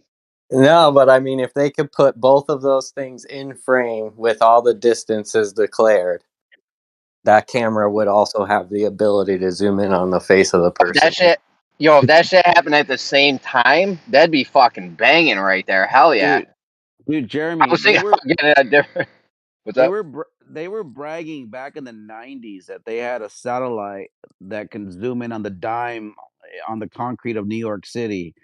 Like, they were bragging about that back in the 90s. We are now, 2023. I'm pretty sure they have the technology and the cameras that can give us a picture of a plane flying upside down to the position of them in space that far away, or a boat upside down, in their position looking at the ball. They should be able to look to the left, to the right, to the top and the bottom, and be able to show planes flying sideways upside down, boats going sideways upside down to their position, because they want to say they're looking at it like from a position like God would see it all around, and we're just here. No, on the ISS, they're only seeing like 3% of the Earth, I think. No, I'm saying with the satellites that are much farther than the ISS. Yeah, but wouldn't you just think no we just doubt. took a picture and just rotated it? I mean, like if we're showing you the side or upside down, you might just think, oh, they just took a picture and flipped it, upside down or some shit. Oh, that's why you could take it at the same time. You should even eat. Okay, so Jeremy, you said you could only see so much, right? But imagine just seeing way at the edges of even how high you are. You should see things tilting away from you because you're looking at from if you're that far away, right? Hold on. What? Hold on. I could be wrong, but I'm pretty sure the ISS is only seeing 3% of Earth. Is that correct or no? No, yeah, I think They say that you could see more, but the thing is, they could pitch it the other way. They could look left and right and show us stuff sticking out. Jeremy, what do you think of my idea of the drone? Bro, you don't know if the drone's going in a straight line or not. I thought we went over this last night. I wasn't there. How do you not know? How do you know the drone's going in a straight line? It has no reason to deviate. Well, how does it know where to transverse? Or sorry, where to traverse? We could either use a target and or the base station, run the base station to the other side and have it come home, or we can. If you have, what's hold his on, okay, name? hold on. If you have it come home, it just flies a straight line Doesn't worry about anything else. Just goes straight to the thing. Is that how it works? Or they, oh, well, that's what we would assume, right? There's no reason for it to deviate. No reason for it. Like the water's deviating supposedly because of the shape of the Earth. This doesn't have that obstruction. Or it I'm doesn't just have saying, how that. does the drone travel? Some drones have GPS. I went over this drone thing years ago. Like, this is not a new thing. We couldn't figure out how to know if the drone went in a straight line or not, though. You'd have to monitor it and watch it or think about it. You know, in other words, what would make it deviate? What reason? There's no reason. If it's set to fly at if it's set to fly at an altitude or an elevation, and the Earth's Well, let's curving, say then you wouldn't be able to tell because it would always be the same distance from the water. I don't think that's true. I'm sure we'll find that we can figure it out that it's in a straight line. Whether it's its pitch, its attitude, its programming, its destination. There's like 16 ways we can monitor this, I'm sure. I love the idea. I had the idea a long time ago. I just didn't know how to make a drone fly in a straight line. I asked around. I was pitching this for a couple weeks back, and back in the day, no one could So figure Dan, out how to know if a drone flew in a straight line. Dan, just the fundamental practices of flying a drone is that you can create a curved path and you can create a straight path. And if you can distinguish between, if you can distinguish between the two of them, what is Jeremy invoking then? That it will make up its mind to fly over the arc of the Earth for some random reason. So the idea is that why the gyro is significant and important is because it doesn't give a shit about the shape. It's designed to keep its own rigidity in space. That's why you can fly a straight path and a curved path and distinguish the difference between the two. Is Jeremy indicating that when the drone flies a curved path intentionally, it's curving more than it normally curves in the path? Because when you fly straight, it can't be flying straight? I don't understand the logic. Help me out, Jeremy. How does the drone maneuver through 3D space? Does it use its elevation? Does it use GPS? So no, it doesn't. You don't need any of that. Fundamentally, you can have it operate on two things. Irrelevant to GPS, you can actually take your drone off of GPS and operate it manually. How it operates manually in locating a targeted position is through sonar at the bottom of the drone, and the gyro itself keeps it in rigidity in space. That's why you can maneuver it in any direction you want. So if I wanted to display a straight path, I could. And if I wanted to show a curved path compared to that straight path, I also could. So what are you trying to invoke if I can distinguish between the two? If you can make it go in a straight line, if you can make sure this thing's going in a straight line, and it's not doing any other shit, then this is a great idea. I love it. I love this. So Jeremy, when I thought of it 2 years ago, absolutely. Can I take a drone and take it to a baseball diamond, and I can follow the path of the diamond, and in doing so, can I also then take the drone and make a 360 degree pivot point so it actually rotates around that pivot point? Can I do both of the options? I don't know. I don't know what you can do with a drone, Data. I have no idea about drones. So the application of a gyro is in a drone. The application of a gyro is also in an airplane. Could I, at a larger diamond field, follow the path of a parallel line along a diamond field in an aircraft? Could I do that? Sure. Okay, so if I could do that, and I'm doing that by the application of a gyro, then I must be able to do it because I'm using a gyro to do it the same way in a drone, right? Logic would follow? Well, if we're just using so the drone just uses the gyro and make sure it's level. If you don't want to invoke, just to make sure the drone's level, right? Yeah, so the readings are all there on your instrument. You can fly it manually, or you can have it GP positioned locked in place. But there's other drones that use sonar to lock in their position on the surface. They don't necessarily have to rely on GPS. Hold on. In other words, when they use sonar, they can get the height above the surface, and they can also lock coordinates based on the imaging of that sonar. so they can actually line up to the grid of that sonar imaging, regardless of GPS. The idea, again, is the argument. The idea is, can you take the gyro and follow it along a straight path? And can you do it in a curved path? And if you can do so and distinguish the difference between the two, what are you invoking, Jeremy, that a drone can't fly in a straight path? Does the gyro have pendulous veins in the drone? Not that I'm aware of, no. Yeah, I don't know. I don't know how drones work. I think this is clean. I think it's not optical, and I think it's fucking definitive. Does the drone know its distance above the surface? Yeah, so DJI gives you those apps. China's got a lot of these apps. You can go down and you can pay $15 or whatever and do some photogrammetry with it. So if you're going to do it, the only way it works is if you follow in the straight path, and you can do it manually. In other words, you don't have to invoke GPS to do it either. Like you could just hit forward on the joystick, and it just goes forward. You can map it out. It's not going to be 100% if of course if you're going to lock it into a signal that's going to have pinpoint locations to you. You know, at the end of the day, you can still push the trigger forward if you line it up with a pathway, provided there's no wind, and fly it to that point, and you can map that out. It can map the the distance you traveled at that height and distance, whatever. It shows you that. So if you can show a straight path and show a curved path between the two of them, then it must indicate that you have. We understand the basics of this. Thanks. We understand the basics of what's going on here. But gyros and drones.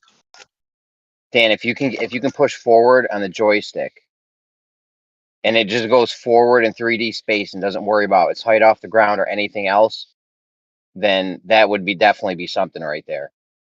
It's all about making sure the drone's moving forward and it's not going off its elevation or air pressure or any GPS or anything like that.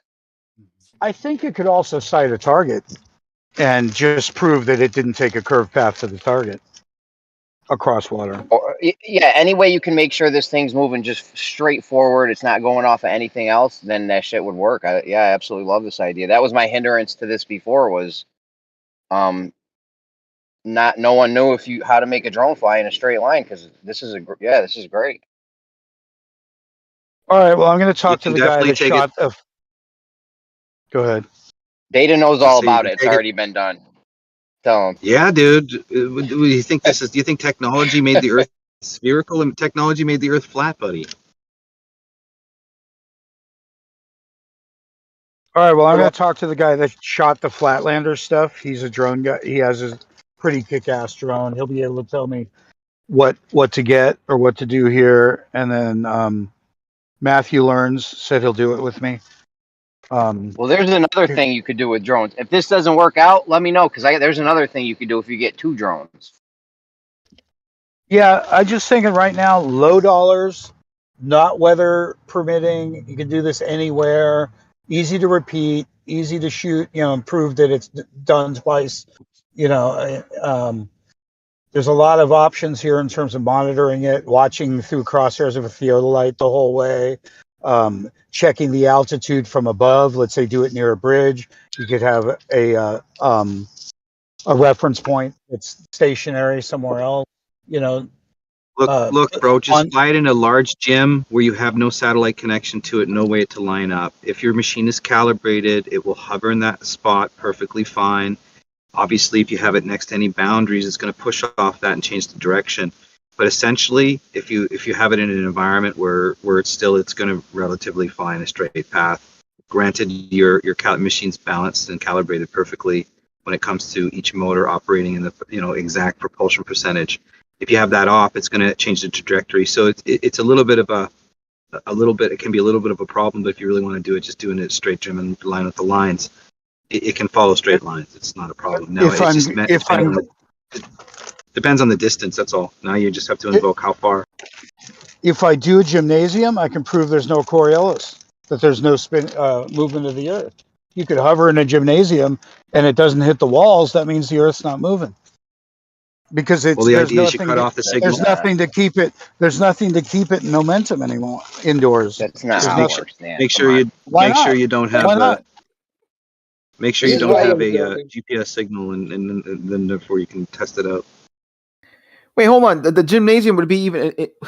That would be even worse. I mean, Don't fall for it, Arma. Just let Jeremy explain it. He can do it better. okay. Yeah.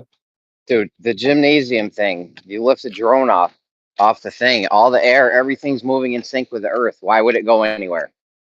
Because there's nothing to keep it in sync. No, Jeremy, it's all when in you're sync. here, It's all in sync. There's no river. No, There's no 1,000-mile-an-hour wind. nothing. when you hear Extremis is clearing the floor for you, bro, that's a problem. That should be a sign for you right there. No, because he knows that if these guys are going to be argumentative, and which I am too, but I'm better, more well received than Armbar or one of these other guys. You said well received. So what I keeps don't know the the word, whatever the word is. No, I think that is the word. I was just making sure you didn't say something else, like, oh, like I'm better He than wants to Armbar, say that he's more liked. Yeah, He wants to say that he's works. more That's liked. fine. Yeah, yeah, that's good. They're I going to take just don't think you're better. what than I'm just- saying. They're going to take what I'm saying better. I don't know how to Yeah. phrase it. No, that's work. I think that works. Yeah, well received, better received, whatever you just said. I think works. Yeah. Can I Yeah, do so some clarity? Because Arma butchered, and I mean butchered, escape velocity, and I don't think anybody set him straight. No, I did it. I didn't butcher it. Tell me how I butchered it. I never heard a worst explanation in my life. Yeah. It gets the point What were you across. But let's saying? hear it. Just a rock? It only works for a rock? No, I didn't say just works for a rock. I was saying, for example, all right, if you want to throw a rock off the Earth, right, and never have it return, you throw the rock at escape velocity. I didn't say just for a rock. Let me explain your model to you, because obviously you don't know it, right? In your model, to reach escape velocity, you have to be traveling at 25,000 miles an hour. Now, whether a rock, a bird, a plane, a rocket, anything in your model has to be traveling that speed, even a molecule. I never disagreed with that. Yes, you did. You said, "Oh, No, I didn't. I used the rocket as an example. Yeah. No, you said if you're powered, it doesn't matter. I was saying in terms of like doing the whole orbit thing. Like if you want a rocket to go in orbit, whatever, like the main thing to like go up, like you could just have it like just shoot up, like with with the fuel source, whatever. I wasn't like, sure, I get that. If if a rocket wants to escape, the Earth, whatever, then it would have to travel at escape velocity, right? But here's the thing, though, right? The farther you are from the Earth, right, I do believe the escape velocity, decreases more and more. So if I'm really far away from the Earth, then the escape velocity is like it's a little bit. You don't need much to escape the Earth. All right. How did you get there that far away? How did you get that far away from Earth to begin with? So you don't have to. You don't have to. You could literally just get there with, with a fuel or something. Like so, for example, if I had a rocket ship just shooting constant fuel out its fucking ass, right? In theory, you could get out far enough to where you were already traveling at escape velocity. At that point, you escaped the Earth. So yeah, I mean, my point still like stands. Like I wasn't saying you couldn't. I was just using a rock specifically. But yeah, if a rocket was, let's say for example, a rocket was traveling 4,000 miles an hour consistently, right? There is a point where it would travel out far enough to where the escape velocity is only 4,000 miles an hour. No, that's where you're wrong. What do you mean? Are you sure the escape Negative. is always 25,000 miles an hour? Always and ever, forever. Yes. Get the hell out That's of here. your Look this model. up. No, That's your hold model. on. It's 25,000 miles an hour from the surface. I'm pretty sure, but not anywhere. All right. If I'm in fucking what's the Andromeda, I don't need to travel 25,000 miles an hour to escape the Earth. At that point, I could be traveling probably like 1 mile an hour. I think I'm done.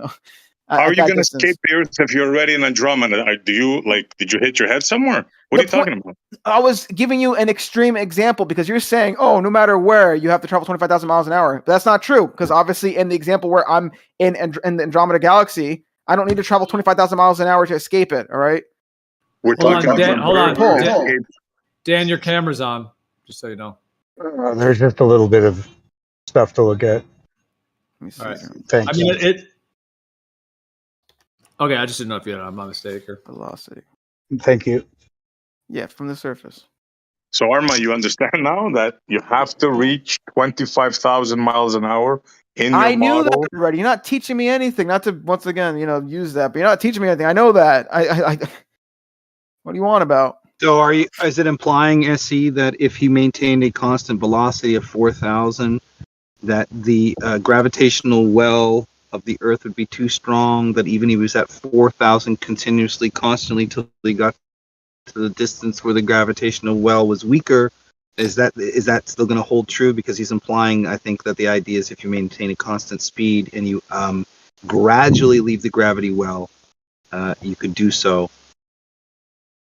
Yes, that's what he's trying to apply. That's what he tried to imply before.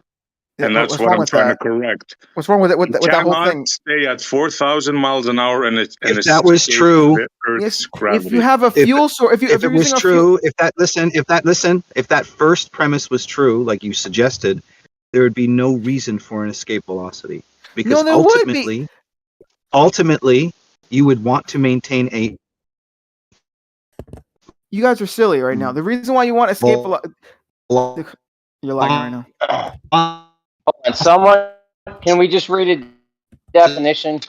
Yeah, go ahead, read definition because it's pretty obvious what it is. These guys are overcomplicating it, and this guy's roboting over here. Oh, thank God! I thought it was me. Data, you're roboting. Not harm. So just pull up a definition somewhere and just read it off. Okay, so here's one. Hold on, just Data. If you can hear us, you were roboting really bad. I muted you for a second. It was so bad. So if you just give it a second or something. Drift. Let me see. Thanks, Theo. So. Okay, so it says in celestial mechanics, escape velocity or escape speed is the minimum speed needed for a free, non-propelled object to escape from the gravitational influence of a primary body. Right? That right there, a free, non-propelled object. Right? A rocket is using some kind of like it has fuel. That's like I guess like propelling it, whatever. But a free, non-propelled object would be like if I just chucked a rock. All right, it's just that one initial throw that I did. And that's why I else stepped in to correct you. You're going back to your fantasy again. It's Negative. not a fantasy. In What do you your mean negative? model, let me see if I can get a sentence out. In your model, in order for you to leave the Earth's surface, you have to be traveling at 25,000 miles per hour. You don't That have is your to. model. Do you understand that? It depends on the situation. That's no the case. Depending. Yes, There's no depending. To leave Earth's atmosphere, he means. Yeah, but even then, atmosphere. But you even have to be traveling at that speed. Your model. But even then, though, all right, you could have a rocket ship just traveling a consistent. Assuming you weren't just somehow you're not accelerating or anything, you could have it travel a consistent like 4,000 miles an hour, so long as it's doing that. Negative. What do you mean negative? That cannot happen. No, you cannot be traveling at 4,000 miles an hour and leave the Earth's gravity, escape the Earth's gravity. Negative, Arma. If you're providing fuel, if you have a fuel source, whatever, and you're constantly applying like this force or whatever, then you're good to go. It's just escape velocity. I literally just read the definition, all right, or at least one of the definitions, all right. It literally says for a free, non-propelled object, all right. If I had to assume what they mean by a non-propelled object, it means it's just no, fuel source, nothing propelling it. It's just the one thing, if I threw a rock, for example. In order to escape the Earth's gravity in your model, and there's nothing that you can do to change that, bro. Bro, look it up yourself. Look up the definition because you're spouting shit right now. There is nothing that you can say or do that can change that. Yes, in order for the rocket understand the model, all right? Please understand the model, man, because you're not. Please. I know you're very triggered, and it's very hard for you to hear. It's because you don't know what you're talking about. Yeah, it's real simple. All a rocket needs is enough thrust to make it go up, and as long as it has the thrust, it'll continue to go up as high as it wants to go. Yeah. Here's another definition. Hold on. Here's another definition. Escape velocity is the speed that an object needs to be traveling to break free of a planet or moon's gravity gravity well, and leave it without further propulsion. All right, propulsion. I can't say that word. All right. Why? So why is the Apollo mission? Why do they have to reach that speed when they leave? Right? When they send, not the Apollo. For the Apollo is, we'll put that aside. Let's say they send a satellite out, right? Out and leave the Earth's gravity. It has to be traveling at 25,000 miles an hour.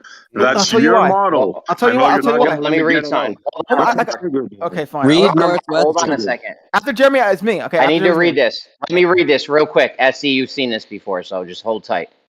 A spacecraft leaving the surface of Earth, for example, needs to be going about 11 kilometers per second, over 40,000 kilometers per hour, 25,000 miles per hour to enter orbit. Achieving escape velocity is one of the biggest challenges facing space travel. Guess where this is from?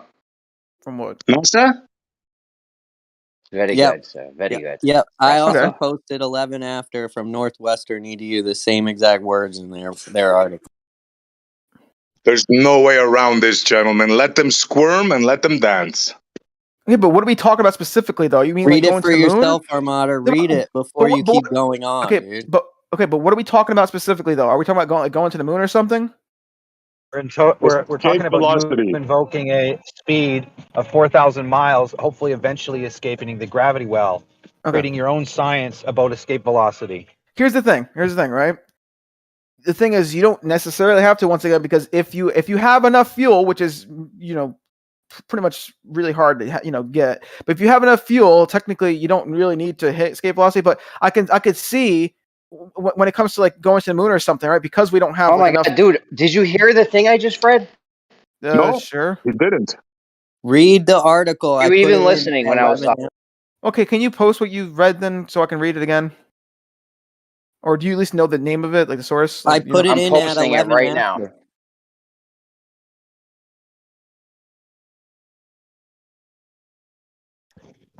And what I read about, and this is from NASA, it said that the rockets are going about 3,000 miles an hour when they reach the Kármán line, and then they accelerate to 17,500 over a period of time after they reach the atmosphere to get into orbital velocity. And why do they reach 17.5? To reach orbital velocity, right? Not 10, not 11, not 13, not even 12. 17.5, right? Left lane? Yeah, 17.5 is orbital velocity at the ISS orbit. That is correct in your model. And escape velocity is 25,000 miles an hour, sir. At the So surface. you're story. saying Yeah, but so they you're have to saying reach that the escape. rockets have to be going 25,000 miles an hour, and then they have to slow down after they get up there. No, get in orbit. When did I to say that, Left escape. Lane? Are Oh my you God. you're into Let me for an read this argument one more again or time. what? Hold on, SE. SE, hold on a second. I'm just going to read this just one more time. Everyone listen. This is from NASA.gov. I posted it in the chat. Leaving the surface of Earth, for example, needs to be going about 11 kilometers a second or 25,000 miles per hour to enter orbit. Achieving escape velocity is one of the biggest challenges facing space travel. Yeah, the speed of the ice is about 7 kilometers a second, I think. About like that. It doesn't matter. The ISS doesn't escape. The ISS is in orbital velocity. They already went over that. They're talking about to escape to go to the moon if you wanted to. No, dude, no. Did you not listen? Oh my God, man. I just repeated In what I'm order to saying. get You have to go 25,000 mile an hour to escape the gravity of Earth to say He go might to the he moon. might be right because they call it inserting into orbit, not escaping. Dude, you got it. Let's You clarify gotta this, go. right? Listen. In their Go ahead, SE.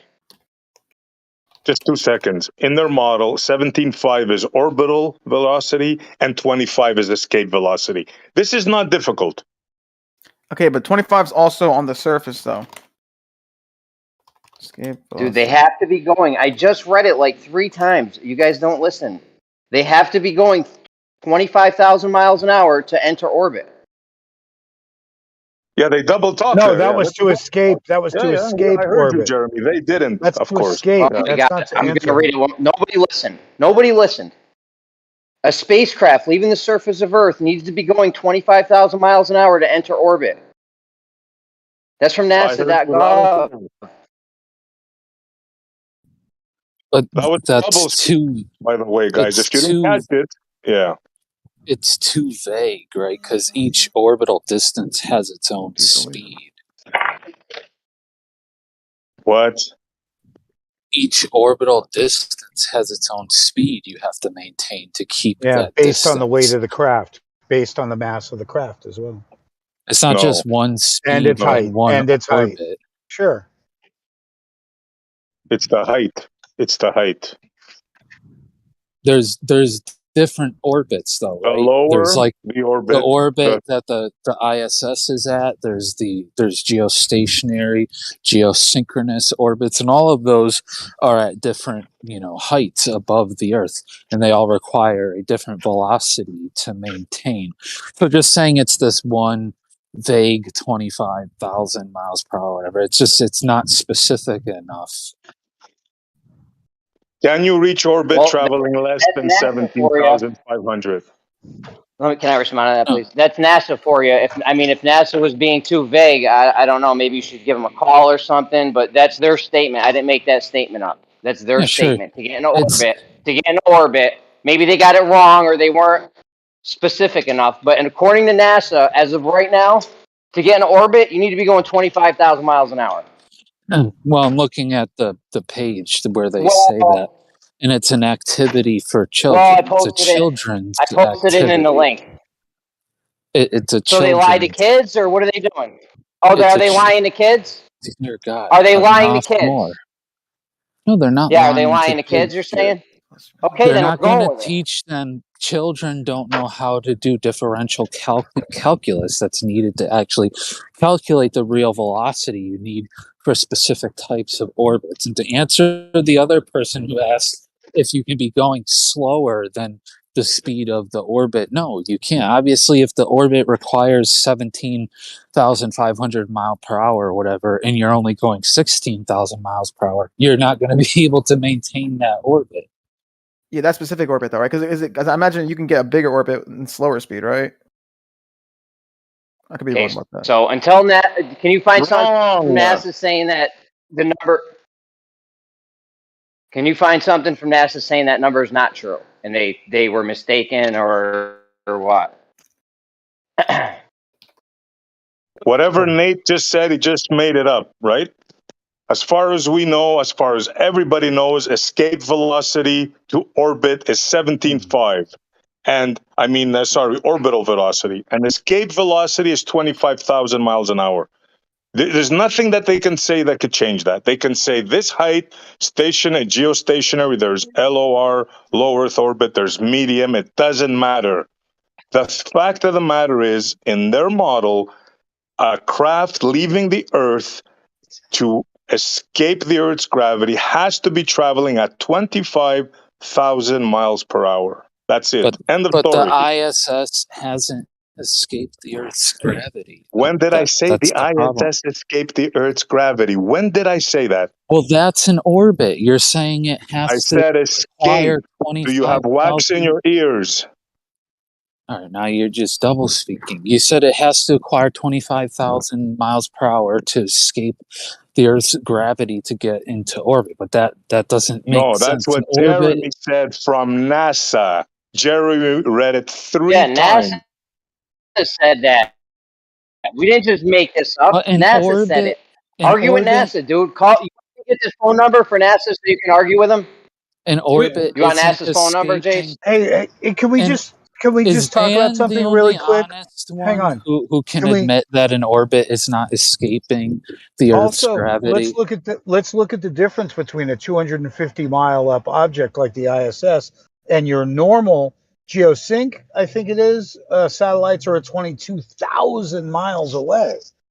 So they can't be describing the same thing. Low Earth orbit and real matching the Earth's orbit at distances are completely different things. We're obviously arguing over the difference between the two. We are. No, we're arguing about something totally different here, bro. They're trying to say that you can take a spaceship, right, from Earth, go 4,000 miles an hour, and escape the Earth's gravity. That's what they're trying to say, and they're trying to weasel around it. And I repeat, that is impossible in their model. They have That's to be not going what Arma was saying. 25,000. You see, they're going to interrupt me every Yeah, time. but that's not what Every Arma was single saying. time. That's not what he was saying. So why continue with your mischaracterization?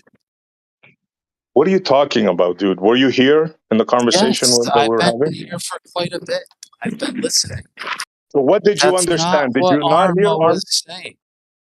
Arma was not saying that you can travel 4,000 miles an hour and escape the Earth's gravity. Arma wasn't saying that? I was saying if you have a consistent, like you have enough fuel, whatever, and you're just constantly traveling 4,000 miles an hour in a direction, I imagine you could get out far enough, right, where the escape velocity is only maybe 4,000 miles, and at that point, you got out far enough, or even better, if you had an infinite fuel source, whatever, right, and you're just constantly going in one direction, you don't even need to like do anything. You're just endlessly going in that one direction with your fuel source.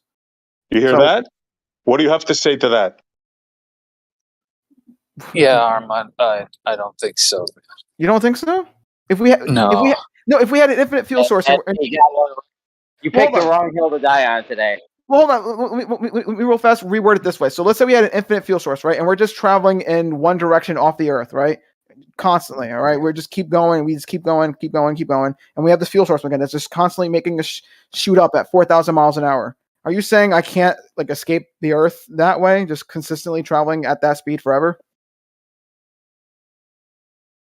Not according to that's what NASA. he's saying. Well, at least what they're telling the kids. Maybe they're lying to the kids. Well, remember they do their arc and they don't even try and go up. They Let Jace correct him. Jace, answer him, bro. He asked you a question. Yeah, like I said, I don't think that's quite right, Arma. Right, I'd have to do out the actual potential, the gravitational potential for the Earth. But as you climb higher up to an extent, as you raise in altitude, the potential becomes larger. So your velocity, that's why if you want an ISS orbit, you have to go 17.5.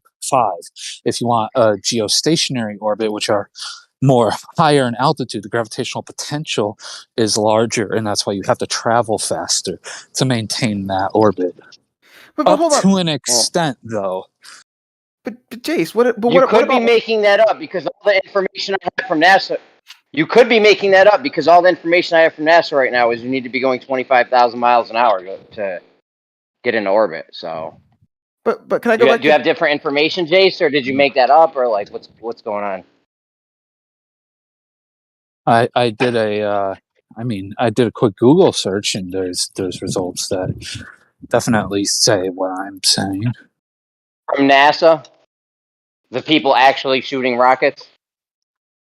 Well, again, right, they're being very vague for like children, Jeremy. It's a children's activity. If I was to look up the name of a scientist at NASA who handles these rockets and jet propulsion and read their research papers about it, I'm sure they wouldn't be just vaguely stating that it's 25,000 miles per hour to get to any orbit. That's just nonsense. Do you have anything from NASA, though? I don't care about what other people are saying or who might have done what. I got NASA telling me this thing. They're the people in charge of space, right? They're the ones shooting rockets up. Yeah, I could give you some other references that are, scientific publications and journals and stuff that have the actual equations where you can calculate the specific velocities you need to maintain specific orbits. Bro, I'm not. Yeah, I know you said that before, but the thing is, I'm not worried about what other people say. I'm worried about what the people are actually doing who do it. So I could care less what some dude says, sitting behind his recliner. I want to hear it from the people that are actually doing it. Well, yeah, these are. And as of right now, they're saying we need to publishing- go 25 Gs. Well, these are people publishing in like the journals, like the rocket journals and astrophysical journals and stuff, right? This is where NASA either hires those people, consults with them, or takes information from them. Dude, I don't care about your peer-reviewed stuff or whatever. I want to hear it from the people doing it. Yeah, you don't care about the people who work in the field and who actually know about this stuff. You found some children's thing that confirmed your bias, and that's good enough. Well, NASA is the people that work in the field and are actually doing it. The source I cited are the people doing exactly what you just said. They're the ones working in the field doing it. So that's whose Okay. word we're going to take from here on out. Yeah, but it's a children's. I mean, you're free to take the children's thing, but the rest of us adults, we're not going to do that. Show me something else from NASA. Show me where they Yeah, say I something told you different. I could give you some of the actual journal articles where they show you in depth how to calculate if you want to achieve a specific orbit at an altitude of X, the velocity Y that you have to achieve to get to that orbit. Yeah, I know. I don't care about your bullshit math, though. I care about the people in the field actually doing it. Remember what you said 5 minutes ago? The people in the field doing it? This is The from the NASA people people. in the field. This is where they publish Okay, the then it'll actual be from NASA. information. They don't Yeah, then it'll publish. be from NASA. It'll actually be from NASA if it's actually from the people in the field doing it. No, it would be from the scientists at NASA or at an institution that NASA was working with. It wouldn't be, and they publish those in peer-reviewed journals. They don't publish it to little kids in Google search. What a cop-out, dude. What a cop-out. So disingenuous.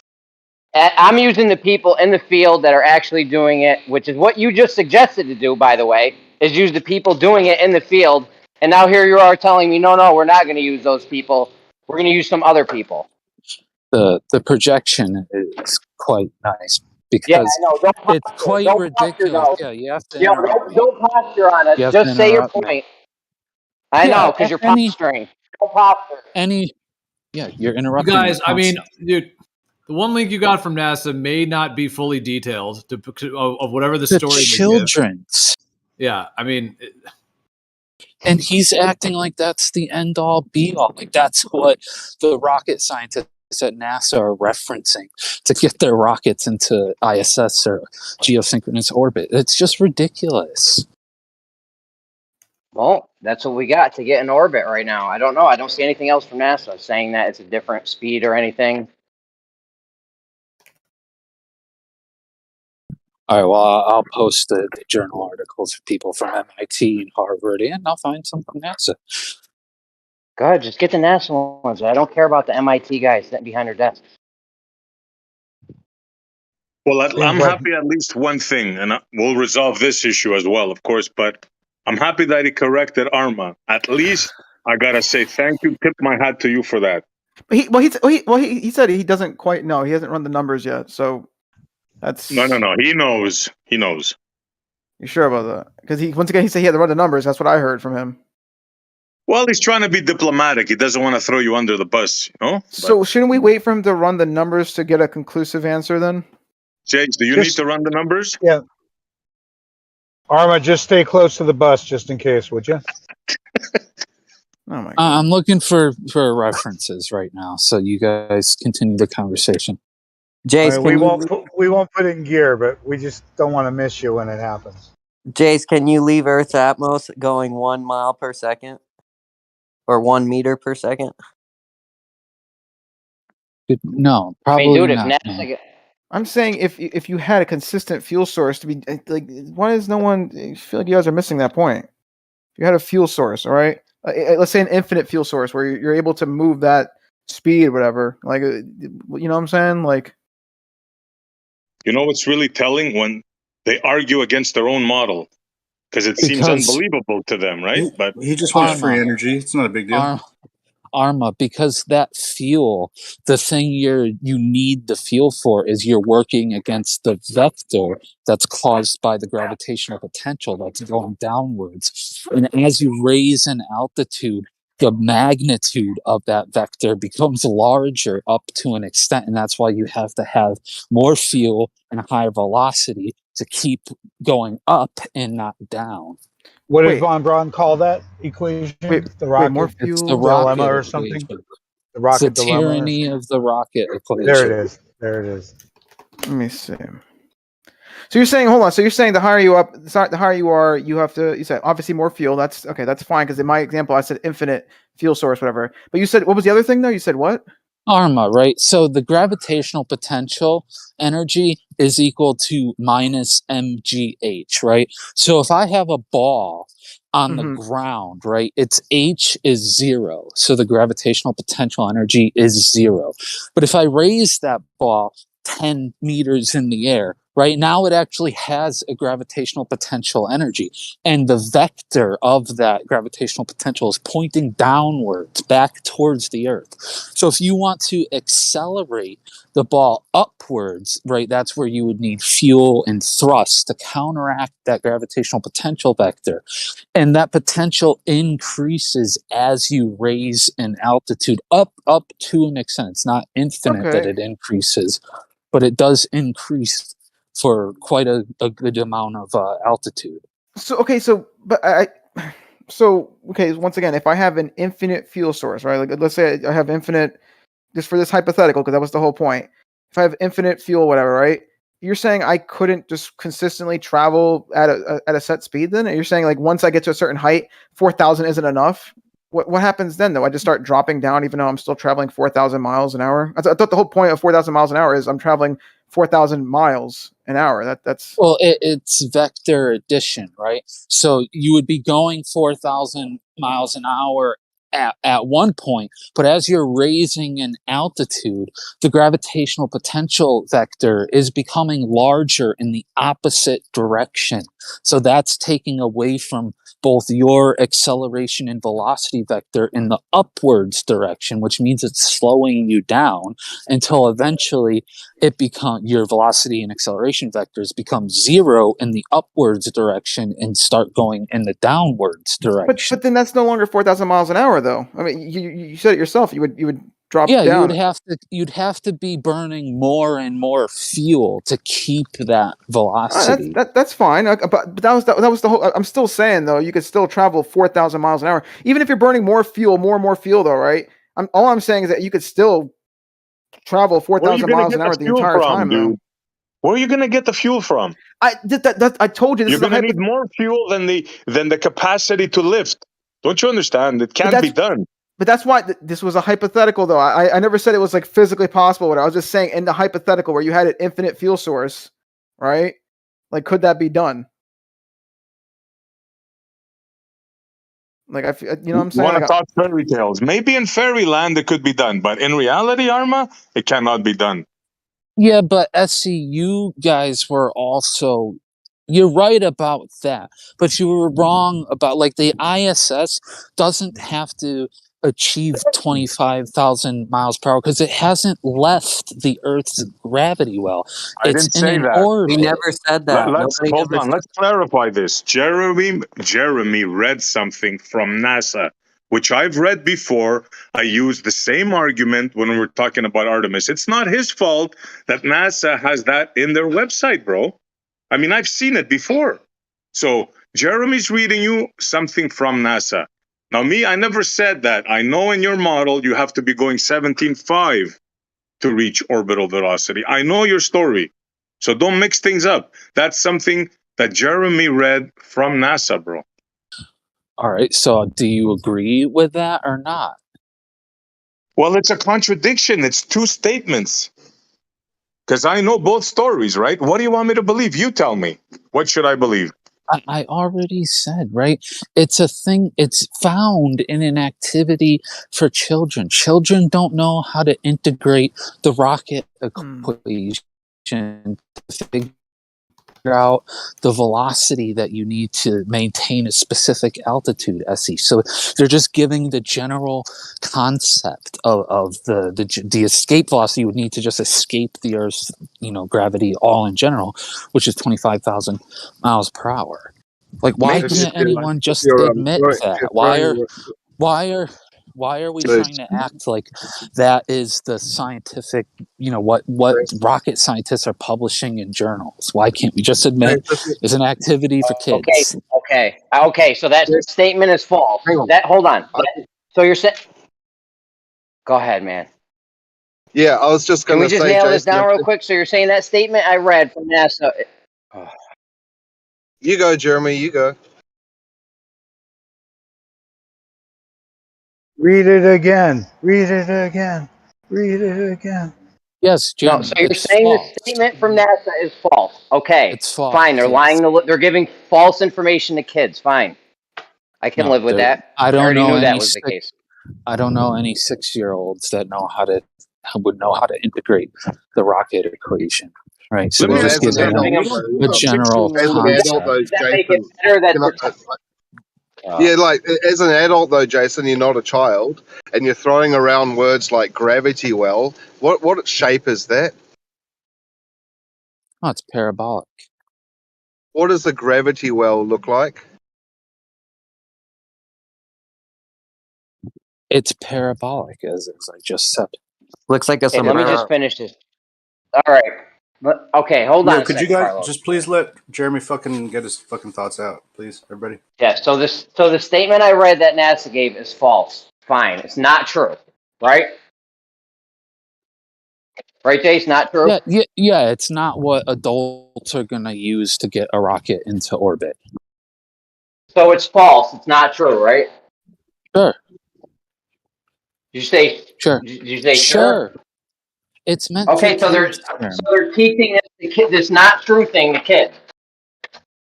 No, they're just giving them a general idea of the concept. They're not trying to give them graduate level knowledge of how to practically do these things.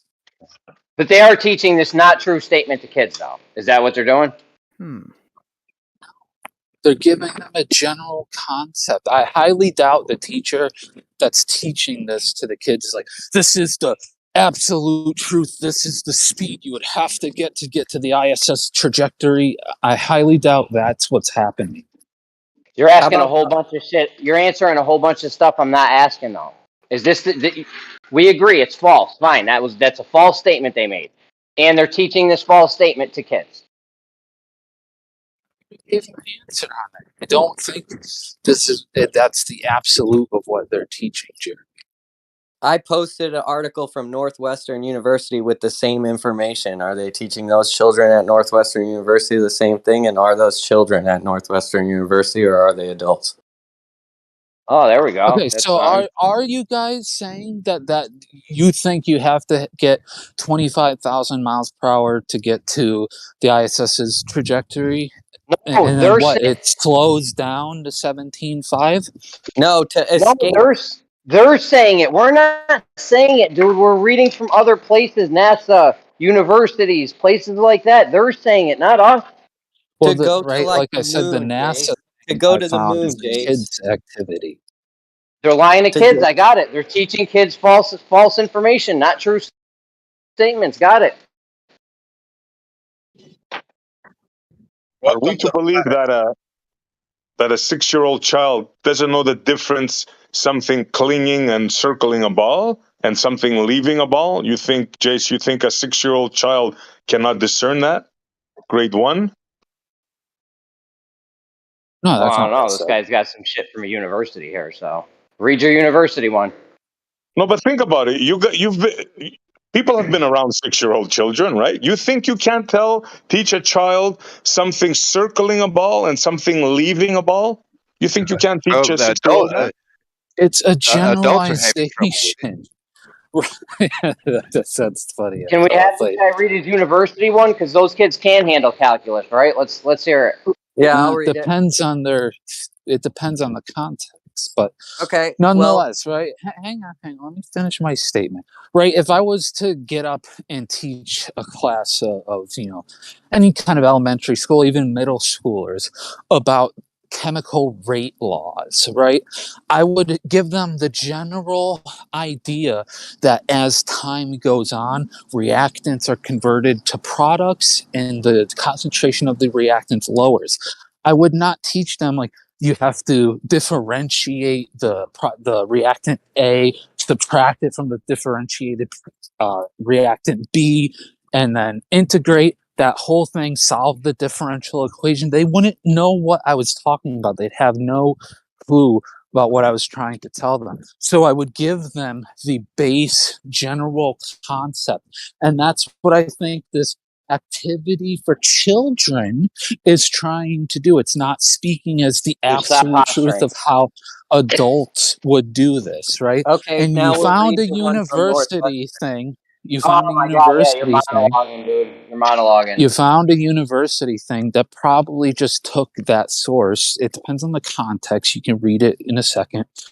But they probably just took that source that you're talking about, the original Dude, source. you can't monologue, bro, please. That was a long time. I don't know how long that was, but that was long. It wasn't a monologue. It was explaining how the real world works, Jeremy. This is 3 paragraphs. Do you want me to read it? The real world where they lie to kids. Got it.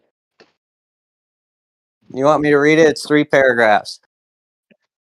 No. Go ahead, man. I Go don't ahead. care.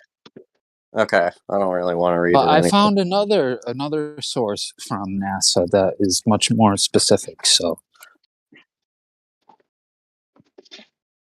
You know, I'm teaching my kids now, and we kind of homeschool / send them to school at the same time. And when I try to teach her a concept, I make sure I try to be as truthful as I can in the concept. Even I know as a 5-year-old or 6-year-old, she may not fully grasp everything, but I still try not to give her false information. Even in the midst of that, I do try to match it, but to say they just want to give you a concept, but even like we're teaching her how to identify shapes in nature, and I can tell whether she's got the concept or not, and I can take it to another level. So to argue that point, I think is a little bit. I think Jeremy's making a good point. If it's true, you cannot make. I'm not going to explain to her calculus, but I can teach her add and subtraction. I can do that. And if it's supposed to take 16,000 miles an hour to reach escape velocity, I can tell her that number. I don't have to go into detail why I got that number and how I got that number, but I can still be truthful in the number.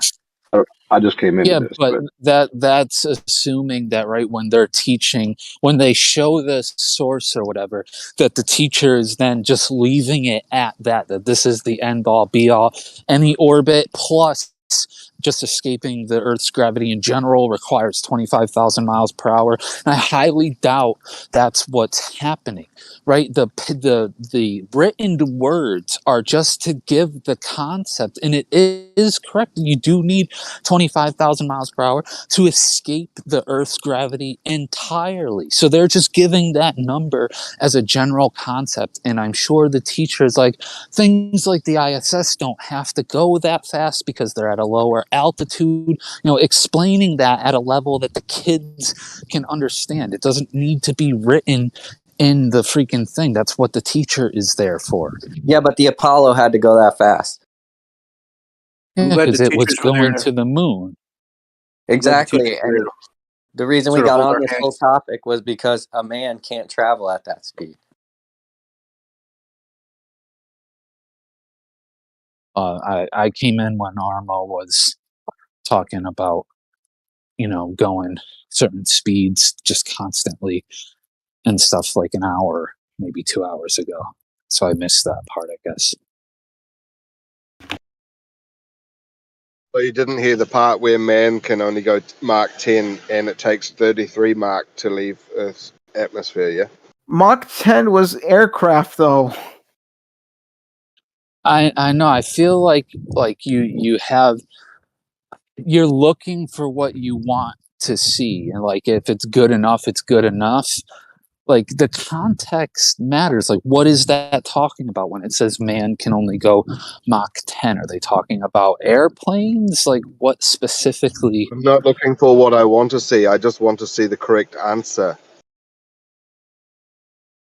Well, if it was me, right, I wanted to know the fastest man could go, or how fast. If I just did an overall Google search for what's the fastest man can go in any kind of craft, and that's what I found, and I wanted to know, well, how fast can they go in a spacecraft? Then I would Google that. I would Google either just general spacecraft or specific ones like the Saturn rocket, the Challenger, things like that. Like I wouldn't just leave it at, I found what's good enough for me, and that's that. Like Mach 10 is 7,000 miles an hour. So I feel you. The thing is, I just thought they wouldn't lie to. They would be telling kids truth statements and not false statements. Like apparently that is a false statement, so that's my bad. My bad. Well, Which is kind of a big we part of already our went argument. through this. It's kind of a big part of our argument from the very beginning. Like, if they're lying about this one, now we just caught them in another one.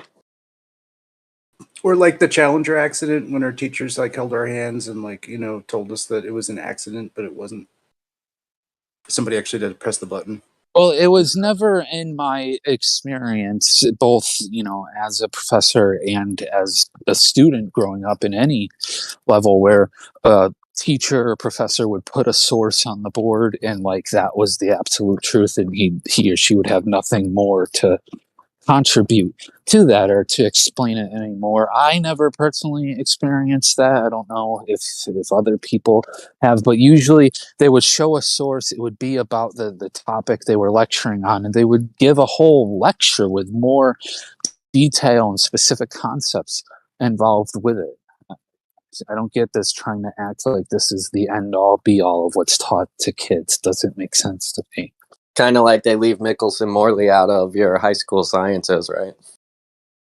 I mean, I don't know. I think Jeremy that if you read the if that's not a full true article, you statement, they wouldn't be shouldn't as confused. Like if you just read a paragraph from the Google search, I agree it can be confusing because they use a definition of orbit that's not very common. What about the article I posted from Northwestern University? What's your point about it? It states the same thing. It comes to the same conclusion. Well, what it says is what Armadur said earlier.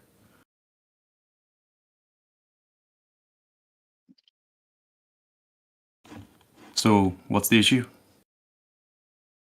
So the statement is the statement true that I read or no? I think if you read the full article, you'll understand what they mean by orbit in this case. It's not a common way to use it, but I think you will get the gist of it. We're not talking about orbit. We're talking about escape velocity. Well, you're So talking is the about it statement as I if wrote, it is is that the true or speed that's false? needed to reach orbit, right? And by most Is people's this- No, we're definition of not. orbit, No, we're talking about, is it the speed to reach the moon?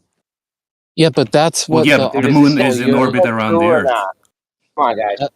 That's what The moon is, of Guys, course, in the is the orbit statement around I the read Earth. true or false? Oh my god. That's Yeah, what the if you article read their Is this definition of statement- orbit, yes, Jeremy, if you the take into article- account what they mean by orbit, yes. Yeah, the article you are referencing says that 25,000 miles per hour is the velocity needed to reach orbit. Now, this other guy just told us that we're not talking about orbit, we're talking about escape velocity, right? So obviously there's a hang up there, and now we have another person here saying that their meaning of orbit is different in this context. Can you elaborate on that? Right. Yeah, Yeah. do you want me They to read the generalize an orbit to include an open orbit, which I put is when something in orbit has a speed that makes it escape. Let's say. I put the article in the chat multiple times now. Yeah, but you personally contradicted what the point Jeremy was trying to make, because you're saying it's not about orbits and it's about escape velocity. And that article Jeremy referenced is saying the speed to reach an orbit. Okay, So this you is what the can't article. use This is that what to the article support says. It your says escape position. velocity is the speed that an object needs to be traveling to break free of a planet or moon's gravity well and leave it without further propulsion. For example, a spacecraft leaving the surface of Earth needs to be going 7 miles per second or nearly 25,000 miles per hour to leave without falling back to the surface or falling into orbit. If Delta II rockets, what's that? That